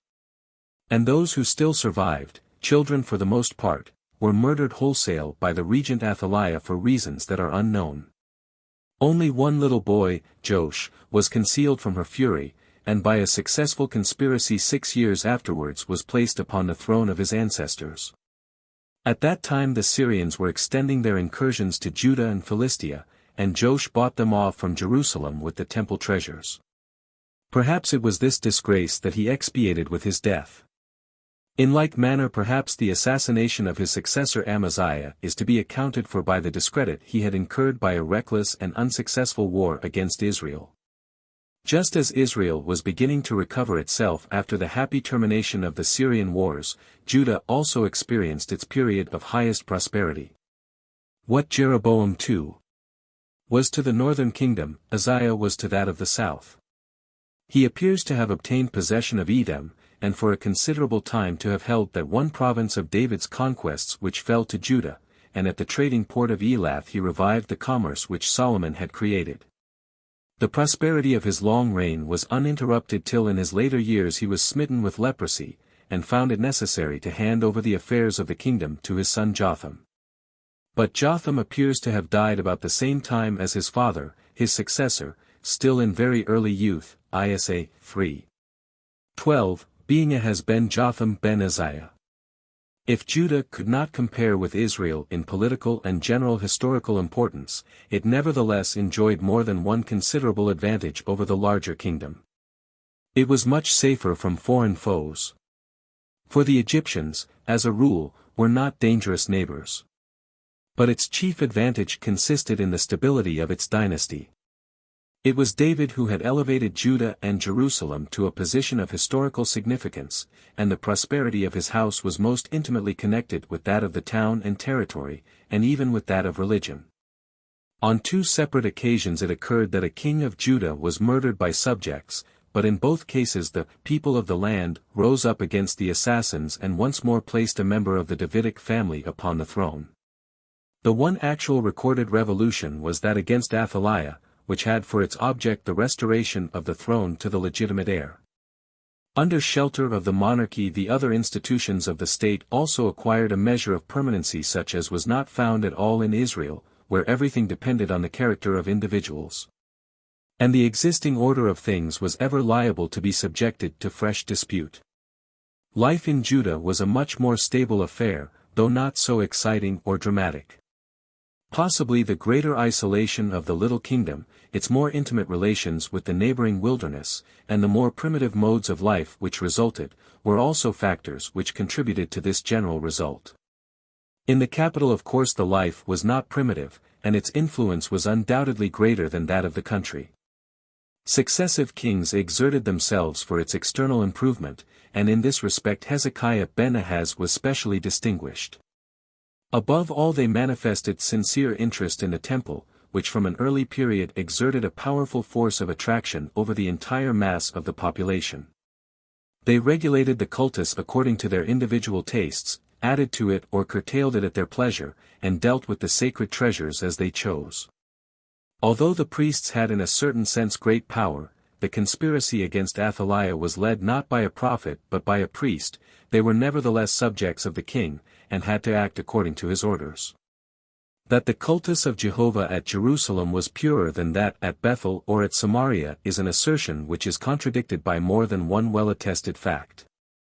In this respect there was no essential difference between Israel and Judah. It was in Israel that the reaction against Baal worship originated, which afterwards passed over into Judah. The initiative in all such matters was Israel's. There the experiments were made from which Jerusalem learned the lesson. How deep was the interest felt in the affairs of the larger kingdom by the inhabitants even of one of the smaller provincial towns of Judah is shown in the instance of Amos of Tekoa. Step by step with the decline of Israel after the death of Jeroboam II. Did Judah rise in importance, it was already preparing to take the inheritance. The man through whom the transition of the history from Israel to Judah was effected, and who was the means of securing for the latter kingdom a period of respite which was fruitful of the best results for the consolidation of true religion, was the prophet Isaiah. The history of his activity is at the same time the history of Judah during that period. Isaiah became conscious of his vocation in the year of King Uzziah's death. His earliest discourses date from the beginning of the reign of Ahaz. In them he contemplates the imminent downfall of Samaria, and threatens Judah also with the chastisement its political and social sins deserve. In chapter 9, and also in chaps 2v. He still confines himself on the whole to generalities quite after the manner of Amos. But on the occasion of the expedition of the allied Syrians and Ephraimites against Jerusalem he interposed with bold decision in the sphere of practical politics. To the very last he endeavored to restrain Ahaz from his purpose of summoning the Assyrians to his help. He assured him of Jehovah's countenance, and offered him a token in pledge. When the king refused this, the prophet recognized that matters had gone too far, and that the coming of the Assyrians could not be averted. He then declared that the dreaded danger would indeed be obviated by that course, but that another far more serious would be incurred. For the Egyptians would resist the westward movement of Assyria, and Judah as the field of war would be utterly laid waste, only a remnant would remain as the basis of a better future. The actual issue, however, was not yet quite so disastrous. The Egyptians did not interfere with the Assyrians, and left Samaria and Damascus to their fate. Judah became indeed tributary to Assyria, but at the same time enjoyed considerable prosperity. Henceforward the prophet's most zealous efforts were directed to the object of securing the maintenance, at any price, of this condition of affairs. He sought by every means at his command to keep Judah from any sort of intervention in the politics of the great powers, in order that it might devote itself with undivided energies to the necessities of internal affairs. He actually succeeded in maintaining the peace for many years, even at times when in the petty kingdoms around the spirit of revolt was abroad. The ill success of all attempts elsewhere to shake off the yoke confirmed him in the conviction that Assyria was the rod of chastisement wielded by Jehovah over the nations, who had no alternative but to yield to its iron sway. While 30 years passed thus peacefully away so far as foreign relations were concerned, internal changes of all the greater importance were taking place. Hezekiah ben Ahaz undertook for the first time a thoroughgoing reformation in the cultus of Jehovah. He removed the high places, and brake the pillars, and cut down the Asherah, and brake in pieces the brazen serpent that Moses had made. So we are told in 2 Kings 18. 4, with a mixture of the general and the special that does not inspire much confidence. 4, e.g. The high places, which Solomon had raised on the Mount of Olives were not removed by Hezekiah, although they stood quite close to Jerusalem, and moreover were consecrated to foreign deities. But in every respect there must have been a wide difference between the objects and results of the reformations of Hezekiah and Josiah. Undoubtedly Hezekiah undertook his reforms in worship under the influence of Isaiah. Following in the footsteps of Hosea, who had been the first to take and to express offense at the use of images in the worship of Jehovah, this prophet, utilizing the impression which the destruction of Samaria had produced in Jerusalem, Isa. 17. Cf. 3, strove to the utmost against the adoration of the work of men's hands in the holy places, against the Asherahs and pillars, sun pillars, and above all against the ephods, i.e. the idols of silver and gold, of which the land was full. But against the high places in and by themselves, against the multiplicity of the altars of Jehovah, he made no protest. In the Messianic time, he shall loathe and cast away as an unclean thing your graven images with silver coverings and your molten images overlaid with gold, he says, XXX. 22. And the inference is that he contemplated the purification of the high places from superstitious excesses, but by no means their abolition. To this one object 261 Hezekiah's reformation seems to have confined itself, an object of much greater primary importance than the destruction of the altars themselves. Their destruction was a measure which arose simply out of despair of the possibility of cleansing them. Sargon, king of Assyria, was succeeded in 705 by Sennacherib. The opportunity was seized by Merodach Baladan of Babylon to secure his independence, and by means of an embassy he urged Hezekiah also to throw off the yoke. The proposal was adopted, and the king of Judah was joined by other petty kingdoms, especially some of the Philistine towns. Relations with Egypt were established to secure its support in case of need. Sennacherib's more immediate and pressing business in Babylon enabled Palestine to gain some time, but the issue of that revolt made self-deception impossible as to the probable result of the other movement. This was the period at which Isaiah, already far advanced in life, wielded his greatest influence. The preparations for revolt, the negotiations with Egypt, were concealed from him, a proof how greatly he was feared at court. When he came to know of them, it was already too late to undo what had been done. But he could at least give vent to his anger. With Jerusalem, it seemed to him, the story of Samaria was repeating itself. Uninstructed by that sad lesson, the capital was giving itself up to the mad intoxication of leaders who would inevitably bring her to ruin. Quietness and rest had been the motto given by Jehovah to Judah, powerless as it was and much in need of a period of peace. Instead of this, defiance based on ignorance and falsehood expressed the prevailing temper. But those who refused to listen to the intelligible language of Jehovah would be compelled to hear him speak in Assyrian speech in a way that would deafen and blind them. Isaiah shows himself no less indignant against the crowd that stupidly stared at his excitement than against the God-forsaken folly of the king, with his counselors, his priests, and his prophets. They do not suffer themselves to be shaken out of their ordinary routine by the gravity of such a crisis as this. The living work of Jehovah is to them a sealed book. Their piety does not extend beyond the respect they show for certain human precepts learnt by rote. Meanwhile Sennacherib, at the head of a great army, was advancing against Philistia and Judah along the Phoenician coast, 701. Having captured Ascalon, he next laid siege to Ekron, which, after the combined Egyptian and Ethiopian army sent to its relief had been defeated at Elthek, fell into the enemy's hand, and was severely dealt with. Simultaneously various fortresses of Judah were occupied, and the level country was devastated, Isaiah I. The consequence was that Hezekiah, in a state of panic, offered to the Assyrians his submission, which was accepted on payment of a heavy penalty, he being permitted, however, to retain possession of Jerusalem. He seemed to have got cheaply off from the unequal contest. The way being thus cleared, Sennacherib pressed on southwards, for the Egyptians were collecting their forces against him. The nearer he came to the enemy the more undesirable did he find it that he should leave in his rear so important a fortress as Jerusalem in the hands of a doubtful vassal. Notwithstanding the recently ratified treaty, therefore, he demanded the surrender of the city, believing that a policy of intimidation would be enough to secure it from Hezekiah. But there was another personality in Jerusalem of whom his plans had taken no account. Isaiah had indeed regarded the revolt from Assyria as a rebellion against Jehovah himself, and therefore as a perfectly hopeless undertaking which could only result in the utmost humiliation and sternest chastisement for Judah. But still more distinctly than those who had gone before him did he hold firm as an article of faith the conviction that the kingdom would not be utterly annihilated.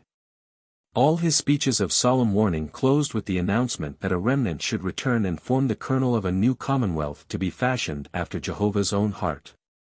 For him, in contrast to Amos, the great crisis had a positive character. In contrast to Hosea, he did not expect a temporary suspension of the theocracy, to be followed by its complete reconstruction, but in the pious and God-fearing individuals who were still to be met with in this Sodom of iniquity, he saw the threads. Thin indeed yet sufficient, which form the links between the Israel of the present and its better future. Over against the vain confidence of the multitude Isaiah had hitherto brought into prominence the darker obverse of his religious belief, but now he confronted their present depression with its bright reverse. Faint-heartedness was still more alien to his nature than temerity. In the name of Jehovah he bade King Hezekiah be of good courage, and urged that he should by no means surrender. The Assyrians would not be able to take the city, not even to shoot an arrow into it nor to bring up their siege train against it. I know thy sitting, thy going, and thy standing, is Jehovah's language to the Assyrian, and also thy rage against me. And I will put my ring in thy nose, and my bridle in thy lips, and I will turn thee back by the way by which thou camest. And thus it proved in the issue. By a still unexplained catastrophe, the main army of Sennacherib was annihilated on the frontier between Egypt and Palestine, and Jerusalem thereby freed from all danger. The Assyrian king had to save himself by a hurried retreat to Nineveh. Isaiah was triumphant. A more magnificent close of a period of influential public life can hardly be imagined. What Sennacherib himself relates of his expedition against his rebellious vassals in Palestine, George Smith, Assyrian Eponym Canon, page 67, 68, 131-136, runs parallel with 2 Kings 18. 14-16, but not with the rest of the Bible narrative.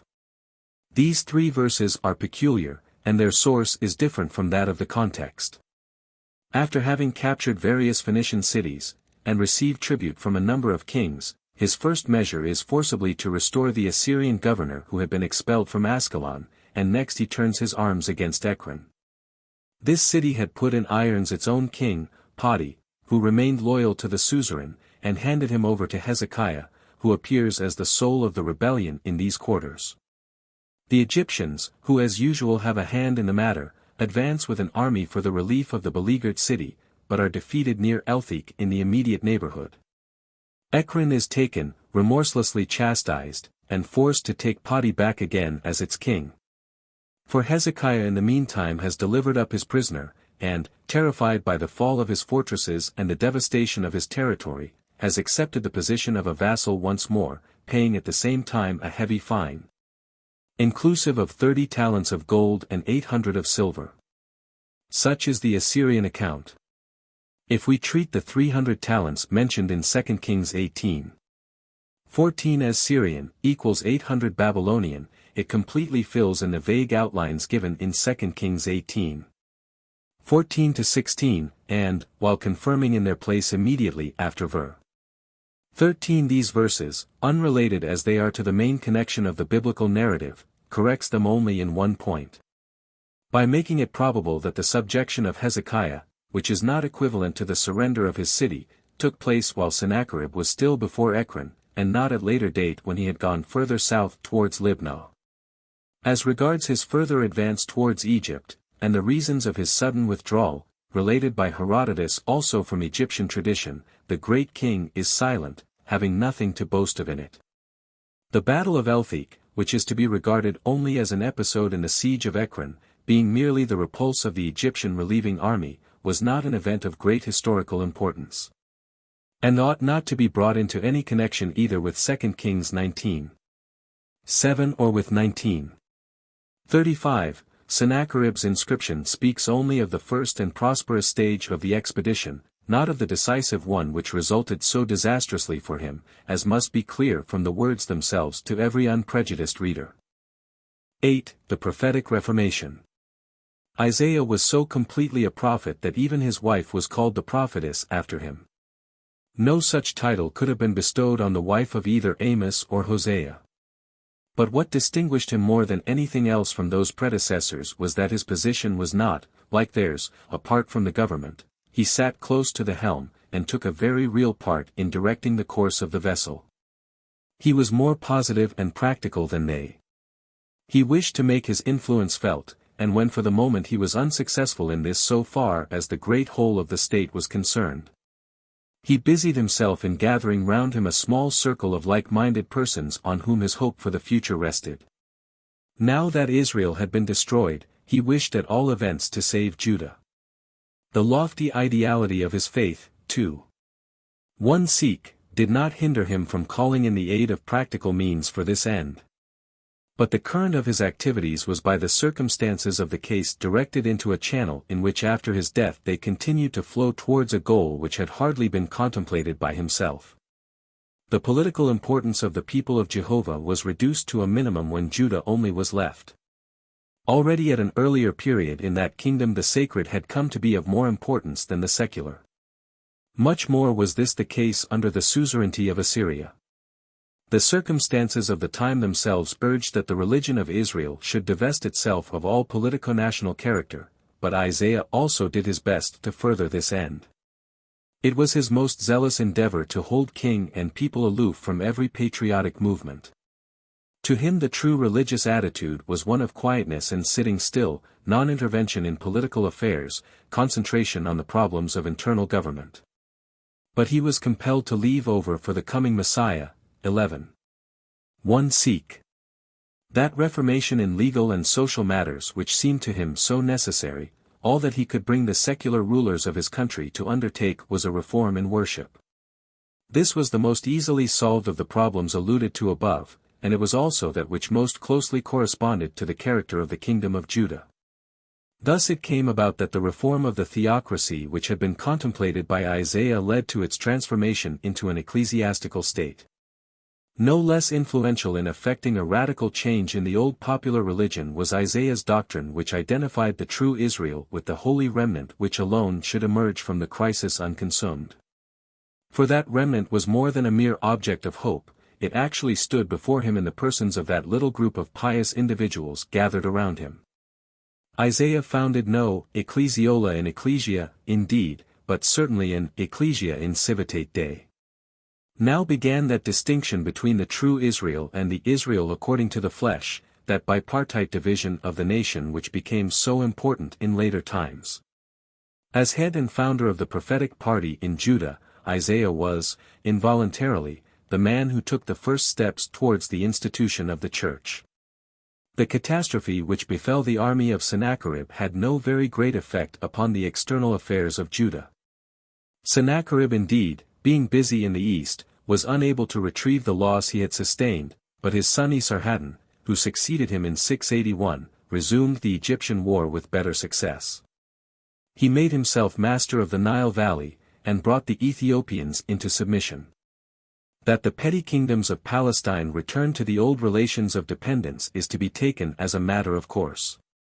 Judah appears to have resumed the yoke voluntarily, but the Samaritans only after force had been applied. They were afterwards deported, whereupon the deserted country was occupied by foreign colonists, who, however, accepted the cultus of the god of the land. That Manasseh ben Hezekiah should have again come under Assyrian suzerainty appears at that time to have made but little impression, since the time of Ahaz Judah had been accustomed to this relation. The Book of Kings speaks only of internal affairs under the reign of Manasseh. According to it, he was a bad ruler, who permitted, and even caused, innocent blood to flow like water. But what was of greater consequence for the future, he took up an attitude of hostility towards the prophetic party of reform, and put himself on the side of the reaction which would fain bring back to the place of honor the old popular half-pagan conception of Jehovah, as against the pure and holy God whom the prophets worshipped. The revulsion manifested itself as the reform had done, chiefly in matters of worship. The old idolatrous furniture of the sanctuaries was reinstated in its place, and new frippery was imported from all quarters, especially from Assyria and Babylon, to renovate the old religion. With Jehovah was now associated a Queen of Heaven. Yet, as usual, the Restoration did more than merely bring back the old order of things. What at an earlier period had been mere naivete now became superstition, and could hold its ground only by having imparted to it artificially a deeper meaning which was itself borrowed from the prophetical circle of ideas. Again, earnestness superseded the old joyousness of the cultus. This now had reference principally to sin and its atonement. Value was attached to services rendered to the deity, just in proportion to their hardness and unnaturalness. At this period it was that the old precept to sacrifice to Jehovah the male that opens the matrix was extended to children. The Counter-Reformation was far from being unaffected by the preceding Reformation, although it understood religious earnestness in quite another sense, and sought, not to eliminate heathenism from the cultus, but to animate it with new life. On the other hand, the reaction was, in the end, found to have left distinct traces of its influence in the ultimate issue of the Reformation. We possess one document dating from Manasseh's time in Micah 6. 1:7. 6. Here, where the lawlessness and utter disregard of every moral restraint in Judah are set in a hideous light, the prophetic point of view, as contrasted with the new refinements in worship, attains also its simplest and purest expression. Perhaps to this period the Decalogue also, which is so eloquently silent in regard to cultus, is to be assigned. Jehovah demands nothing for himself, all that he asks is only for men. This is here the fundamental law of the Theocracy. Manasseh's life was a long one, and his son Ammon walked in his ways. The latter died after a brief reign, and with his death a new era for Judah began. It was introduced by the great catastrophe in which the Assyrian Empire came to an end. The sovereignty of the world was beginning to pass out of the hands of the Semites into those of the Aryans. Forties of Media indeed was unsuccessful in his attempt against the Assyrians, but Cyaxares beat them and proceeded to besiege their capital. The Scythian invasion of Media and Western Asia, c. 630, at this juncture gave them another respite of more than 20 years, but even it tended to break in pieces the great, loosely compacted monarchy. The provinces became gradually disintegrated, and the kingdom shriveled up till it covered no more than the land of Ashur. 262. The inroad of the Scythians aroused to energy again the voice of prophecy which had been dumb during the very sinful but not very animated period of Manasseh's reign. Zephaniah and Jeremiah threatened with the mysterious northern foe, just as Amos and Hosea had formerly done with the Assyrians.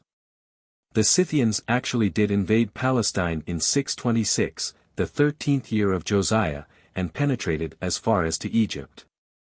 But their course lay along the shore line, and they left Judah untouched. This danger that had come so near and yet passed them by, this instance of a prophetic threatening that had come to pass and yet been mercifully averted, made a powerful impression upon the people of Judah. Public opinion went through a revolution in favor of the reforming party, which was able to gain for itself the support also of the young King Josiah ben Ammon. The circumstances were favorable for coming forward with a comprehensive program for a reconstruction of the theocracy. In the year 621, the 18th of Josiah, Deuteronomy was discovered, accepted, and carried into effect. The Deuteronomic legislation is designed for the Reformation, by no means of the cultus alone, but at least quite as much of the civil relations of life. The social interest is placed above the cultus, inasmuch as everywhere humane ends are assigned for the rites and offerings. In this it is plainly seen that Deuteronomy is the progeny of the prophetic spirit. Still more plainly does this appear in the motifs of the legislation. According to these, Jehovah is the only God, whose service demands the whole heart and every energy. He has entered into a covenant with Israel, but upon fundamental conditions that, as contained in the Decalogue, are purely moral and of absolute universality. Nowhere does the fundamental religious thought of prophecy find clearer expression than in Deuteronomy, the thought that Jehovah asks nothing for himself, but asks it as a religious duty that man should render to man what is right. That his will lies not in any unknown height, but in the moral sphere which is known and understood by all. 263. But the result of the innovation did not correspond exactly to its prophetic origin. Prophecy died when its precepts attained to the force of laws, the prophetic ideas lost their purity when they became practical. Whatever may have been contemplated, only provisional regulations actually admitted of being carried, and even these only in cooperation with the king and the priests, and with due regard to the capacity of the masses. The final outcome of the Deuteronomic Reformation was principally that the cultus of Jehovah was limited to Jerusalem and abolished everywhere else. Such was the popular and practical form of prophetic monotheism. The importance of the Solomonic temple was thereby increased in the highest degree, and so also the influence of the priests of Jerusalem, the sons of Zadok, who now in point of fact got rid entirely of their rivals. The priests of the country districts. 9. Jeremiah and the destruction of Jerusalem. Josiah lived for 13 years after the accomplishment of his great work. It was a happy period of external and internal prosperity. The nation possessed the covenant, and kept it. It seemed as if the conditions had been attained on which, according to the prophets, the continuance of the theocracy depended. If their threatenings against Israel had been fulfilled, so now was Judah proving itself the heir of their promises. Already in Deuteronomy is the extension of the frontier taken into consideration, and Josiah actually put his hand to the task of seeking the attainment of this end. Jehovah and Israel, religion and patriotism, once more went hand in hand. Jeremiah alone did not suffer himself to be misled by the general feeling. He was a second Amos, upon a higher platform, but, unlike his predecessor, a prophet by profession, his history, like Isaiah's, is practically the history of his time. In the work of introducing Deuteronomy he had taken an active part, and throughout his life he showed his zeal against unlawful altars and against the adoration of wood and stone, Asherahs and pillars. But he was by no means satisfied with the efforts of the Reformation that had been effected. Nothing appeared to him more sinful or more silly than the false confidence produced by it in Jehovah and in the inviolability of his one true temple. This confidence he maintained to be delusive. Judah was not a whit better than Israel had been. Jerusalem would be destroyed one day like the temple of Shiloh. The external improvements on which the people of Judah prided themselves he held to leave this severe judgment unaffected. What was needed was a quite different sort of change, a change of heart, not very easy positively to define. An opportunity for showing his opposition presented itself to the prophet at the juncture when King Josiah had fallen at Megiddo in the battle with Pharaoh Necho, 608. And when the people were seeking safety and protection by cleaving to Jehovah and his holy temple. At the instance of the priests and the prophets he had almost expiated with his blood the blasphemies he had uttered against the popular belief, but he did not suffer himself to be driven from his course. Even when the times had grown quiet again, he persisted, at the risk of his life and under universal reproach and ridicule, in his work as a prophet of evil. Moments of despair sometimes came to him. But that he had correctly estimated the true value of the great conversion of the nation was speedily proved by the facts. Although Deuteronomy was not formally abolished under Jehoiakim, who as the vassal of Egypt ascended the throne of his father Josiah, nevertheless it ceased to have practical weight. The Battle of Megiddo having shown that in spite of the covenant with Jehovah the possibilities of non-success in war remained the same as before. Jehoiakim tended to return to the ways of Manasseh, not only as regarded idolatry, but also in his contempt for law and the private rights of his subjects. The two things seemed to stand in connection. The course of events at last brought upon the theocracy the visible ruin which Jeremiah had been so long expecting. After the Egyptians had, with comparative ease, subjugated Syria at the time when the Medes and Chaldeans were busied with the siege of Nineveh, Nebuchadnezzar, that task accomplished, came upon them from Babylon and routed them on the Euphrates near Carchemish, 605-4. The people of Judah rejoiced at the fall of Nineveh, and also at the result of Carchemish, but they were soon undeceived when the prospect began to open on them of simply exchanging the Egyptian for the Chaldean yoke. The power of the Chaldeans had been quite unsuspected, and now it was found that in them the Assyrians had suddenly returned to life. Jeremiah was the only man who gained any credit by these events. His much ridiculed enemy out of the north, of whom he had of old been wont to speak so much, now began to be talked of with respect, although his name was no longer the Scythian, but the Babylonian. It was an epoch, the close of an account which balanced in his favor. Therefore it was that precisely at this moment he received the divine command to commit to writing that which for 23 years he had been preaching, and which, ever pronounced impossible, had now showed itself so close at hand. After the victory of Carchemish the Chaldeans drove Pharaoh out of Syria, and also compelled the submission of Jehoiakim, c. 602. For 3 years he continued to pay his tribute, and then he withheld it. A mad passion for liberty, kindled by religious fanaticism, had begun to rage with portentous power amongst the influential classes, the grandees, the priests, and the prophets. Nebuchadnezzar satisfied himself in the first instance with raising against Judah several of the smaller nationalities around, especially the Edomites. Not till 597 did he appear in person before Jerusalem. The town was compelled to yield. The more important citizens were carried into exile, amongst them the young king Jeconiah, son of Jehoiakim, who had died in the interval. Zedekiah ben Josiah was made king in his stead over the remnant left behind. The patriotic fanaticism that had led to the revolt was not broken even by this blow. Within 4 years afterwards new plans of liberation began to be again set on foot. But on this occasion the influence of Jeremiah proved strong enough to avert the danger. But when a definite prospect of help from Pharaoh Hophra, Apries, presented itself in 589, the craving for independence proved quite irrepressible. Revolt was declared, and in a very short time the Chaldean army, with Nebuchadnezzar at its head, lay before Jerusalem. For a while everything seemed to move prosperously. The Egyptians came to the rescue, and the Chaldeans were compelled to raise the siege in order to cope with them. At this there was great joy in Jerusalem, but Jeremiah continued to express his gloomy views. The event proved that he was right.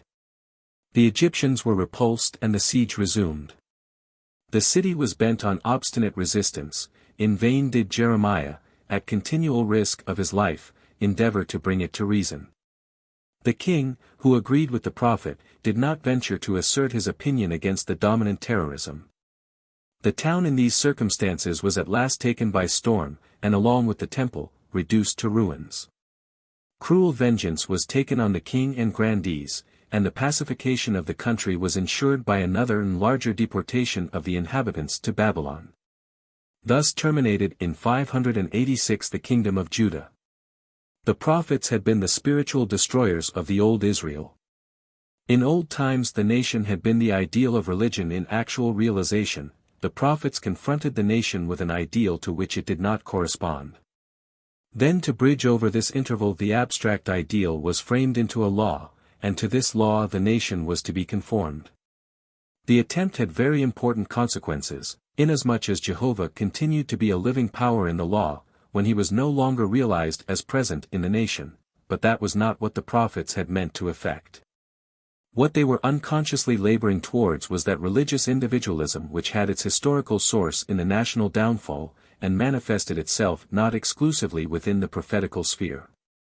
With such men as Amos and Hosea, the moral personality based upon an inner conviction burst through the limits of mere nationality. Their mistake was in supposing that they could make their way of thinking the basis of a national life. Jeremiah saw through the mistake. The true Israel was narrowed to himself. Of the truth of his conviction he never had a moment's doubt. He knew that Jehovah was on his side, that on him depended the eternal future. But, instead of the nation, the heart and the individual conviction were to him the subject of religion. On the ruins of Jerusalem he gazed into the future filled with joyful hope. Sure of this, that Jehovah would one day pardon past sin and renew the relation which had been broken off, though on the basis of another covenant than that laid down in Deuteronomy. I will put my law upon their heart and write it on their mind. None shall say to his neighbor, Know the Lord, for all shall have that knowledge within them.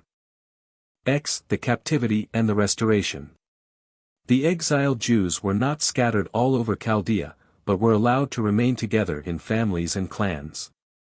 Many of them, notwithstanding this circumstance, must have lapsed and become merged in the surrounding heathenism, but many also continued faithful to Jehovah and to Israel. They labored under much depression and sadness, groaning under the wrath of Jehovah, who had rejected his people and cancelled his covenant. They were lying under a sort of vast interdict. They could not celebrate any sacrifice or keep any feast. They could only observe days of fasting and humiliation, and such rites as had no inseparable connection with the Holy Land. The observance of the Sabbath, and the practice of the rite of circumcision, acquired much greater importance than they formerly possessed as signs of a common religion. The meetings on the Sabbath day out of which the synagogues were afterwards developed appear to have first come into use during this period. Perhaps also even then it had become customary to read aloud from the prophetic writings which set forth that all had happened in the providence of God, and moreover that the days of adversity were not to last forever. Matters improved somewhat as Cyrus entered upon his victorious career. Was he the man in whom the messianic prophecies had found their fulfillment? The majority were unwilling to think so. For it was out of Israel, they argued, that the Messiah was to proceed who should establish the kingdom of God upon the ruins of the kingdoms of the world. The restitution effected by means of a Persian could only be regarded as a passing incident in the course of an historical process that had its goal entirely elsewhere. This doubt was met by more than one prophetical writer, and especially by the great anonymous author to whom we are indebted for Isa XL-66. Away with sorrow, deliverance is at the door. Is it a humiliating thing that Israel should owe its freedom to a Persian? Nay, is it not rather a proof of the worldwide sway of the God of Jacob that he should thus summon his instruments from the ends of the earth? Who else than Jehovah could have thus sent Cyrus? Surely not the false gods which he has destroyed. Jehovah alone it was who foretold and foreknew the things which are now coming to pass, because long ago he had prearranged and predetermined them, and they are now being executed in accordance with his plan. Rejoice therefore in the prospect of your near deliverance, prepare yourselves for the new era, gird yourselves for the return to your homes. It is to be observed, as characteristic in this prophecy, how the idea of Jehovah as God alone and God over all, in constantly recurring lyrical parenthesis he is praised as the author of the world and of all nature, is yet placed in positive relation to Israel alone. And that upon the principle that Israel is an exclusive possession of the universal truth, which cannot perish with Israel, but must through the instrumentality of Israel, become the common possession of the whole world. There is no God but Jehovah, and Israel is his prophet. For many years the Persian monarch put the patience of the Jews to the proof. Jehovah's judgment upon the Chaldeans, instead of advancing, seemed to recede. At length, however, their hopes were realized. In the year 538 Cyrus brought the empire of Babylon to an end, and gave the exiles leave to seek their fatherland once more. This permission was not made use of by all, or even by a majority. The number of those who returned is stated at 42,360, whether women and children are included in this figure is uncertain.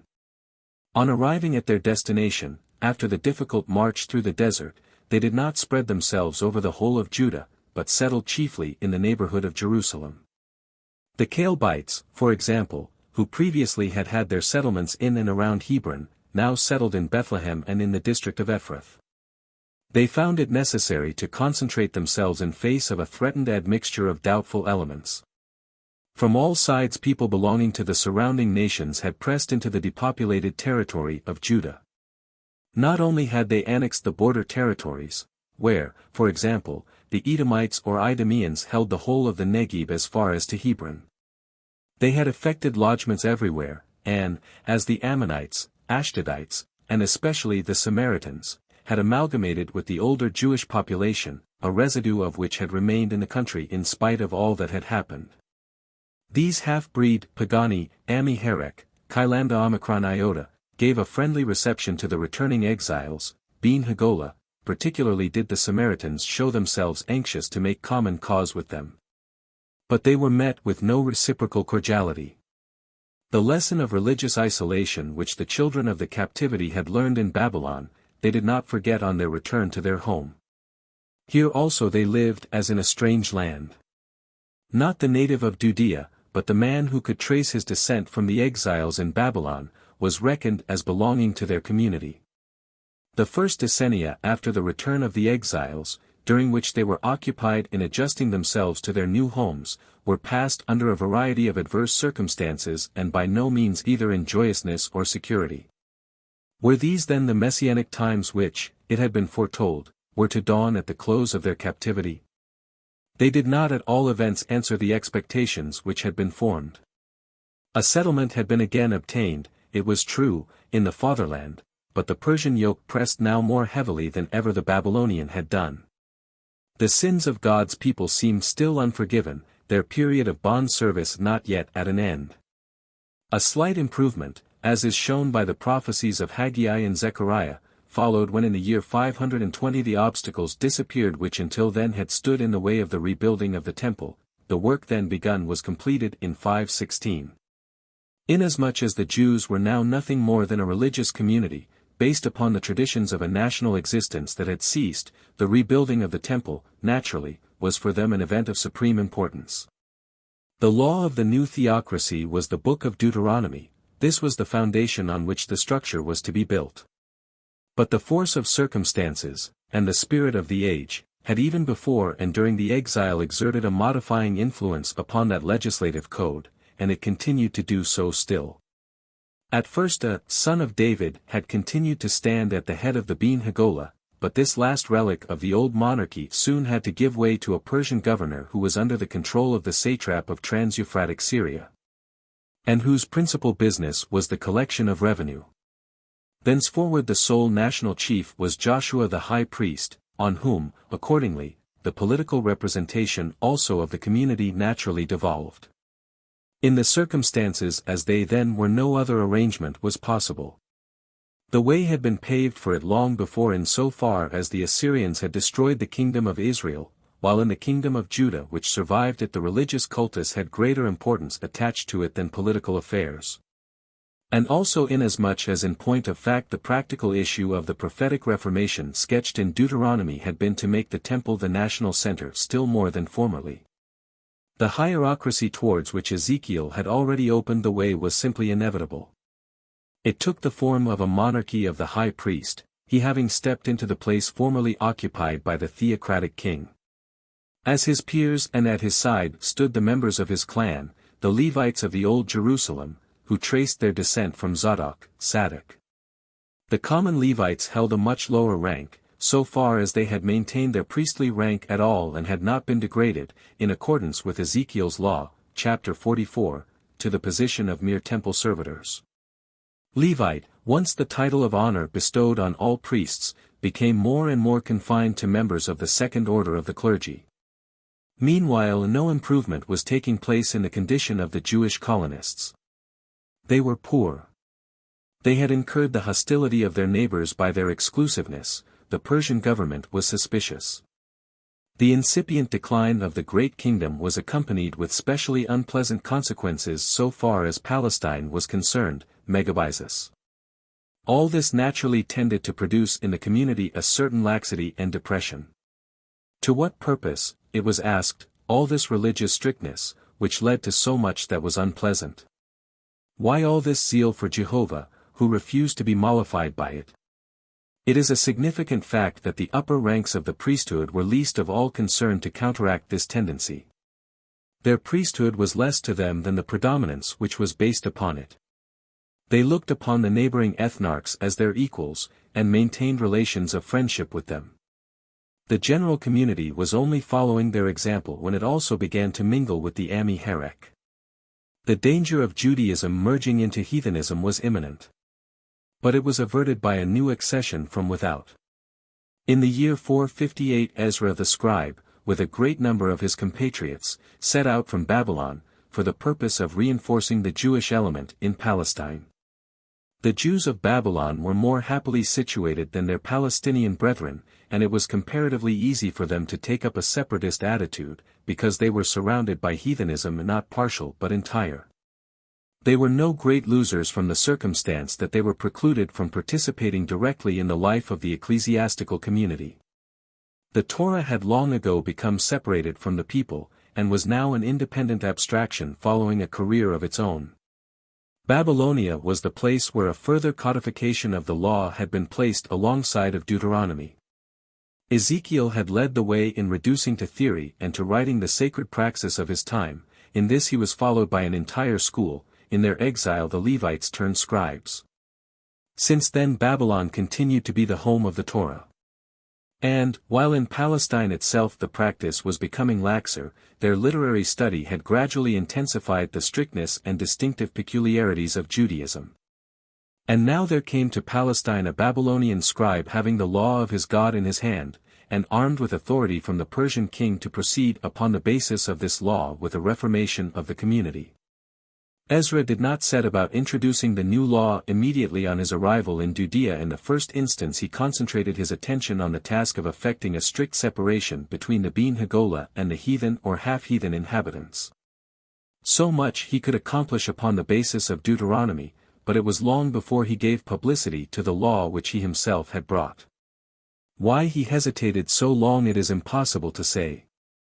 Between the 7th and the 20th year of Artaxerxes Longimanus, 458 to 445 BC, there is a great hiatus in the narrative of the books of Ezra and Nehemiah. The main reason appears to have been that, in spite of the goodwill of the Persian king, Ezra had not the vigorous support of the local authorities. But this was indispensably necessary in order to secure recognition for a new law. At last, in 445, it fell to the lot of a Jew, who also shared the views of Ezra, Nehemiah ben Hakalijah 264, the cupbearer and the favorite of Artaxerxes, to be sent as Persian governor to Judea. After he had freed the community from external pressure with vigor and success, and brought it into more tolerable outward circumstances, the business of introducing the new law book was next proceeded with. In this Ezra and Nehemiah plainly acted in concert. On the 1st of Tisri, the year is unfortunately not given, but it cannot have been earlier than 444 BC, the promulgation of the law began at a great gathering in Jerusalem. Ezra, supported by the Levites, was present. Towards the end of the month, the concluding act took place, in which the community became solemnly bound by the contents of the law. Special prominence was given to those provisions with which the people were directly concerned, particularly those which related to the dues payable by the laity to the priests. The covenant which hitherto had rested on Deuteronomy was thus expanded into a covenant based upon the entire Pentateuch. Substantially at least Ezra's lawbook, in the form in which it became the Magna Carta of Judaism in or about the year 444, must be regarded as practically identical with our Pentateuch. Although many minor amendments and very considerable additions may have been made at a later date. The character of the post-Deuteronomic legislation, priestly code, is chiefly marked, in its external aspects, by the immense extension of the dues payable to the priests. And by the sharp distinction made between the descendants of Aaron and the common Levites. This last feature is to be traced historically to the circumstance that after the Deuteronomic Reformation the legal equality between the Levites who until then had ministered at the high places, and the priests of the temple at Jerusalem was not de facto recognized. Internally, it is mainly characterized by its ideal of Levitical holiness, the way in which it everywhere surrounds life with purificatory and propitiatory ceremonies, and its prevailing reference of sacrifice to sin. Noteworthy also is the manner in which everything is regarded from the point of view of Jerusalem, a feature which comes much more boldly into prominence here than in Deuteronomy. The nation and the temple are strictly speaking identified. That externalization towards which the prophetical movement, in order to become practical, had already been tending in Deuteronomy finally achieved its acme in the legislation of Ezra. A new artificial Israel was the result. But, after all, the old would have pleased an Amos better. At the same time it must be remembered that the kernel needed a shell. It was a necessity that Judaism should encrust itself in this manner. Without those hard and ossified forms the preservation of its essential elements would have proved impossible.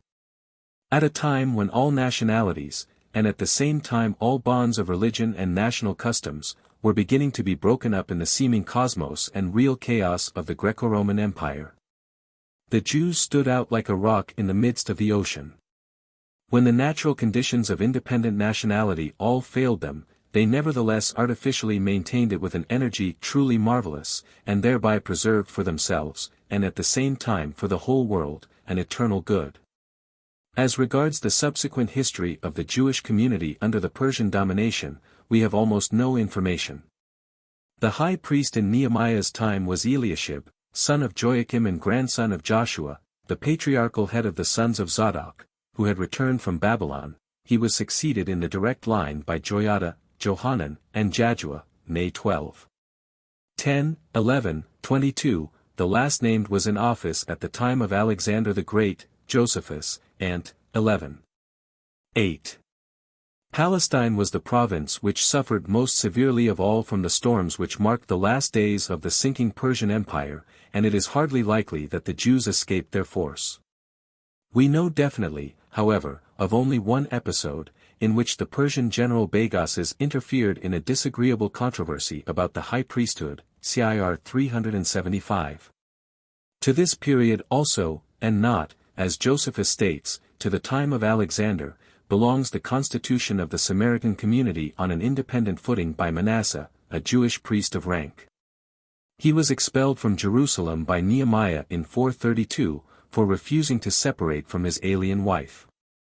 He took shelter with his father-in-law Sanballat, the Samaritan prince, who built him a temple on Mount Gerizim near Shechem, where he organized a Samaritan church and a Samaritan worship, on the Jerusalem model, and on the basis of a but slightly modified Jerusalem Pentateuch. If the Samaritans had hitherto exerted themselves to the utmost to obtain admission into the fellowship of the Jews, they henceforward were as averse to have anything to do with these as these were to have any dealings with them. The temple on Mount Gerizim was now the symbol of their independence as a distinct religious sect. For the Jews this was a great advantage, as they had no longer to dread the danger of syncretism. They could now quite confidently admit the Ami Herek into their communion, in the assurance of assimilating them without any risk of the opposite process taking place. The Judaizing process began first with the country districts immediately surrounding Jerusalem, and then extended to Galilee and many portions of Perea. In connection with it, the Hebrew language, which hitherto had been firmly retained by the Bene Hagolah, now began to yield to the Aramaic, and to hold its own only as a sacred speech. 11. Judaism and Christianity. The post-Deuteronomic legislation is not addressed to the people, but to the congregation. Its chief concern is the regulation of worship. Political matters are not touched upon, as they are in the hands of a foreigner lord. The hierocracy is taken for granted as the constitution of the congregation. The head of the cultus is the head of the whole. The high priest takes the place of the king. The other priests, though his brothers or his sons, are officially subordinate to him, as bishops to the supreme pontiff. They, again, are distinguished from the Levites not only by their office but also by their noble blood, though the Levites belong by descent to the clergy, of which they form the lowest grade. The material basis of the hierarchical pyramid is furnished by the contributions of the laity, which are required on a scale which cannot be called modest. Such is the outward aspect of the rule of the holy in Israel. Inwardly, the ideal of holiness governs the whole of life by means of a net of ceremonies and observances which separate the Jew from the natural man. Holy means almost the same as exclusive. Originally the term was equivalent to divine, but now it is used chiefly in the sense of religious, priestly, as if the divine were to be known from the worldly, the natural, by outward marks. It had so fallen out, even before the exile, that the reform of the theocracy which the prophets demanded began in the cultus, and after the exile this tendency could not fail to be persisted in. The restoration of Judaism took place in the form of a restoration of the cultus. Yet this restoration was not a relapse into the heathen ways which the prophets had attacked. The old meaning of the festivals and of the sacrifices had long faded away, and after the interruption of the exile they would scarcely have blossomed again of themselves. They had become simply statutes, unexplained commands of an absolute will. The cultus had no longer any real value for the deity, it was valuable only as an exercise of obedience to the law. If it had been at first the bond connecting Israel with heathenism, now, on the contrary, it was the shield behind which Judaism retreated to be safe from heathenism. There was no other means to make Judaism secure. And the cultus was nothing more than a means to that end. It was the shell around the faith and practice of the fathers, around the religion of moral monotheism, which it alone preserved until it could become the common property of the world. The great public worship gave the new theocracy a firm center, thus keeping it one and undivided, and helped it to an organization. But of more importance was the minor private cultus of pious exercises, which served to Judaize the whole life of every individual. For the center of gravity of Judaism was in the individual. Judaism was gathered from scattered elements, and it depended on the labor of the individual to make himself a Jew. This is the secret of the persistence of Judaism, even in the diaspora. The initiatory act of circumcision, which conferred an indelible character, was not the only safeguard. The whole of the education which followed that act went to guard against the disintegrating effects of individualism. This is the real significance of the incessant discipline, which consisted mainly in the observance of laws of purity and generally of regulations devised to guard against sin. For what holiness required was not to do good, but to avoid sin. By the sin and trespass offerings, and by the great day of atonement, this private cultus was connected with that of the temple, hence it was that all these institutions fitted so admirably into the system. The whole of life was directed in a definite sacred path. Every moment there was a divine command to fulfill, and this kept a man from following too much the thoughts and desires of his own heart. The Jews trained themselves with an earnestness and zeal which have no parallel to create, in the absence of all natural conditions, a holy nation which should answer to the law, the concrete embodiment of the ideals of the prophets. In the individualism thus molded into uniformity lay the chief difference which separated the new period from the old. The aim was universal culture by the law, that the prophecy should be fulfilled which says, "They shall all be taught of God." This universal culture was certainly of a peculiar kind, and imposed more troublesome observances than the culture of our day. Yet the strange duties which the law imposed were not universally felt to be a heavy burden. Precepts which were plain and had to do with something outward were very capable of being kept. The harder they seemed at first, the easier were they when the habit had been formed. A man saw that he was doing what was prescribed, and did not ask what was the use of it. The ever-growing body of regulations even came to be felt as a sort of emancipation from self. Never had the individual felt himself so responsible for all he did and left undone, but the responsibility was oppressive, and it was well that there should be a definite precept for every hour of his life, thus diminishing the risk of his going astray. Nor must we forget that the Torah contained other precepts than those which were merely ceremonial. The kernel did not quite harden into wood inside the shell. We must even acknowledge that moral sentiment gained very perceptibly in this period both in delicacy and in power. This also is connected with the fact that religion was not, as before, the custom of the people, but the work of the individual. A further consequence of this was, that men began to reflect upon religion. The age in question saw the rise of the so-called wisdom, of which we possess examples in the Book of Job, in the Proverbs of Solomon and of the son of Sirach, and in Ecclesiastes. This wisdom flourished not only in Judah, but also at the same time in Edom. It had the universalistic tendency which is natural to reflection. The Proverbs of Solomon would scarcely claim attention had they arisen on Greek or Arabian soil.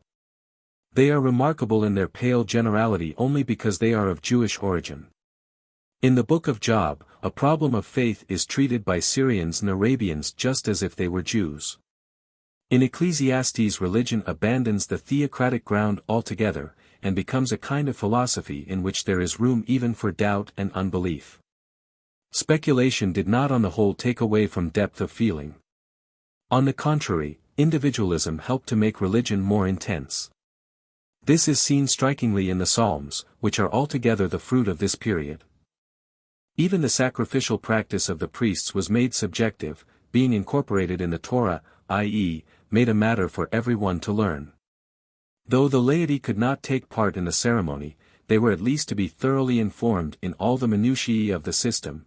The law was a means of interesting everyone in the great public sacrificial procedure. Another circumstance also tended to remove the center of gravity of the temple service from the priests to the congregation. The service of song, though executed by choirs of singers, was yet in idea the song of the congregation, and came to be of more importance than the acts of worship which it accompanied and inspired. The Holy One of Israel sat enthroned, not on the smoke pillars of the altar, but in the praises of the congregation pouring out its heart in prayer. The sacrifices were merely the external occasion for visiting the temple. The real reason for doing so lay in the need for the strength and refreshment to be found in religious fellowship. By the Torah, religion came to be a thing to be learned. Hence the need of teachers in the church of the Second Temple. As the scribes had codified the Torah, it was also their task to imprint it on the minds of the people and to fill their life with it. In this way they at the same time founded a supplementary and changing tradition, which kept pace with the needs of the time. The place of teaching was the synagogue. There the law and the prophets were read and explained on the Sabbath. The synagogue and the Sabbath were of more importance than the temple and the festivals, and the moral influence of the scribes transcended that of the priests, who had to be content with outward power and dignity. The rule of religion was essentially the rule of the law, and consequently the rabbis at last served themselves heirs to the hierarchs. At the same time, while the government of the law was acknowledged in principle, it could at no time be said to be even approximately realized in fact. The high-born priests who stood at the head of the Theocracy, cared chiefly, as was quite natural, for the maintenance of their own supremacy. And there were sheep in the flock not to be kept from breaking out, both in the upper and in the lower classes of society. The school could not suppress nature altogether. It was no trifle even to know the 613 commandments of the written law, and the incalculable number of the unwritten. Religion had to be made a profession of, if it was to be practiced aright. It became an art, and thereby at the same time a matter of party. The leaders of the religious were of course the scribes. The division became very apparent in the time of the Hellenization which preceded the Maccabean revolt. At that period the name of Pharisees, i.e., the separated, came into vogue for the party of the religious. But the separation and antipathy between the godly and the ungodly had existed before this, and had marked the life of the congregation after the exile from the very first. It was the law that gave the Jewish religion its peculiar character.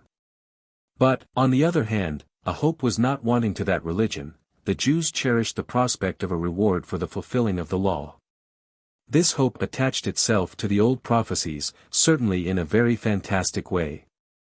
The Jews had no historical life, and therefore painted the old time according to their ideas, and framed the time to come according to their wishes. They stood in no living relation with either the past or the future.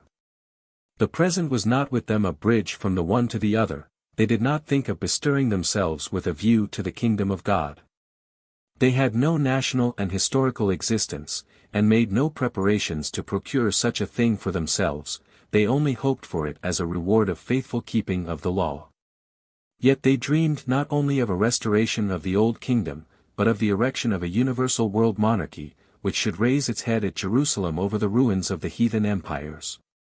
They regarded the history of the world as a great suit between themselves and the heathen. In this suit they were in the right, and they waited for right to be done them. If the decision was delayed, their sins were the reason. Satan was accusing them before the throne of God, and causing the judgment to be postponed. They were subjected to hard trials, and if tribulation revived their hopes, with much greater certainty did it bring their sins into sorrowful remembrance. Outward circumstances still influenced in the strongest way their religious mood. But the old belief in retribution which sought to justify itself in connection with the fortunes of the congregation proved here also unequal to the strain laid upon it. Even in Deuteronomy it is maintained that the race is not to suffer for the act of an individual. Jeremiah's contemporaries thought it monstrous that because the fathers had eaten sour grapes the teeth of the children should be set on edge. Ezekiel championed in a notable way the cause of individualism on this ground. He denounced the Jews who had remained in Palestine, and who regarded themselves as the successors of the people of Jehovah because they dwelt in the Holy Land and had maintained some sort of existence as a people. In his view only those souls which were saved from the dispersion of the exile were to count as heirs of the promise. The theocracy was not to be perpetuated by the nation, but by the individual righteous men. He maintained that each man lived because of his own righteousness, and died because of his own wickedness. Nay more, the fate of the individual corresponded even in its fluctuations to his moral worth at successive times. The aim he pursued in this was a good one, in view of a despair which thought there was nothing for it but to pine and rot away because of former sins. He was anxious to maintain the freedom of the will, i.e., the possibility of repentance and forgiveness. But the way he chose for this end was not a good one. On his showing it was chance which ultimately decided who was good and who was wicked. The old view of retribution which allowed time for judgment to operate far beyond the limit of the individual life had truth in it, but this view had none. Yet it possessed one merit, that it brought up a problem which had to be faced, and which was a subject of reflection for a long time afterwards. The problem assumed the form of a controversy as to the principle on which piety was rewarded, this controversy taking the place of the great contest between Israel and the heathen. Were the wicked right in saying that there was no God, i.e., that he did not rule and judge on earth? Did he in truth dwell behind the clouds, and did he not care about the doings of men? In that case piety would be an illusion. Piety cannot maintain itself if God makes no difference between the godly and the wicked, and has nothing more to say to the one than to the other. For piety is not content to stretch out its hands to the empty air, it must meet an arm descending from heaven. It must have a reward, not for the sake of the reward, but in order to be sure of its own reality, in order to know that there is a communion of God with men and a road which leads to it. The usual form of this reward is the forgiveness of sins. That is the true motive of the fear of God.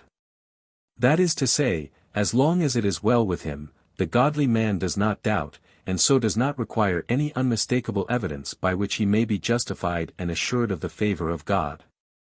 But misfortune and pain destroy this certainty. They are accusers of sin, God's warnings and corrections.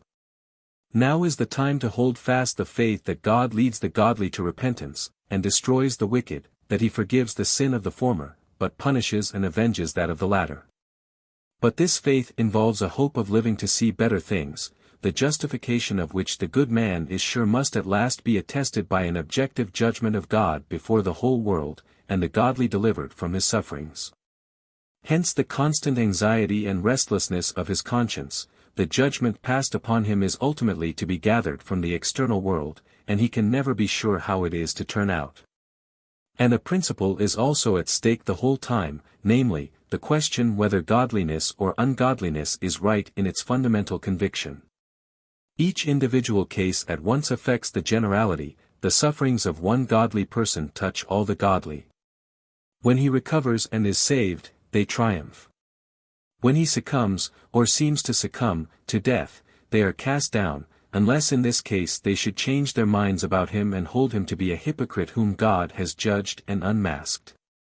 In the same way, they are all hurt at the prosperity of an ungodly man, and rejoice together at his fall, not from jealousy or pleasure in misfortune for its own sake, but because in the one case their faith is overturned, while in the other it is confirmed. The tortures incident to this curious oscillation between believing and seeing are set forth in the most trenchant way in the book of Job. Job, placed in an agonizing situation, condemned without hope to the death of sinners, and yet conscious of his godliness, demands vengeance for his blood unjustly shed. But the vengeance is to be executed on God, and in such a case who can be the avenger? There is no one but God himself, and thus the striking thought arises, that God will be the champion against God of his innocence, after having first murdered it. From the God of the present he appeals to the God of the future.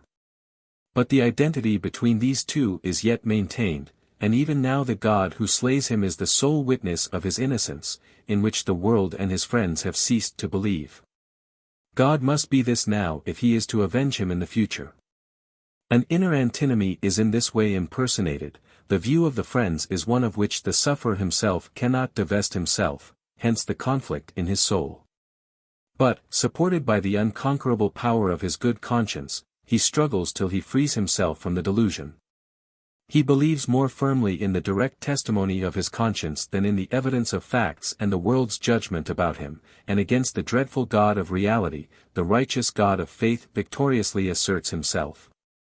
Job in the end reaches the conclusion that he cannot understand God's ways. This is a negative expression of the position that he holds fast, in spite of all, to himself and to God. That is to say, that not outward experience, but inner feeling, is to decide. This inner feeling of the union of God with the godly meets us also in some of the Psalms, where, in spite of depression arising from untoward circumstances, it maintains itself as a reality which cannot be shaken. Which temptations and doubts even tend to strengthen.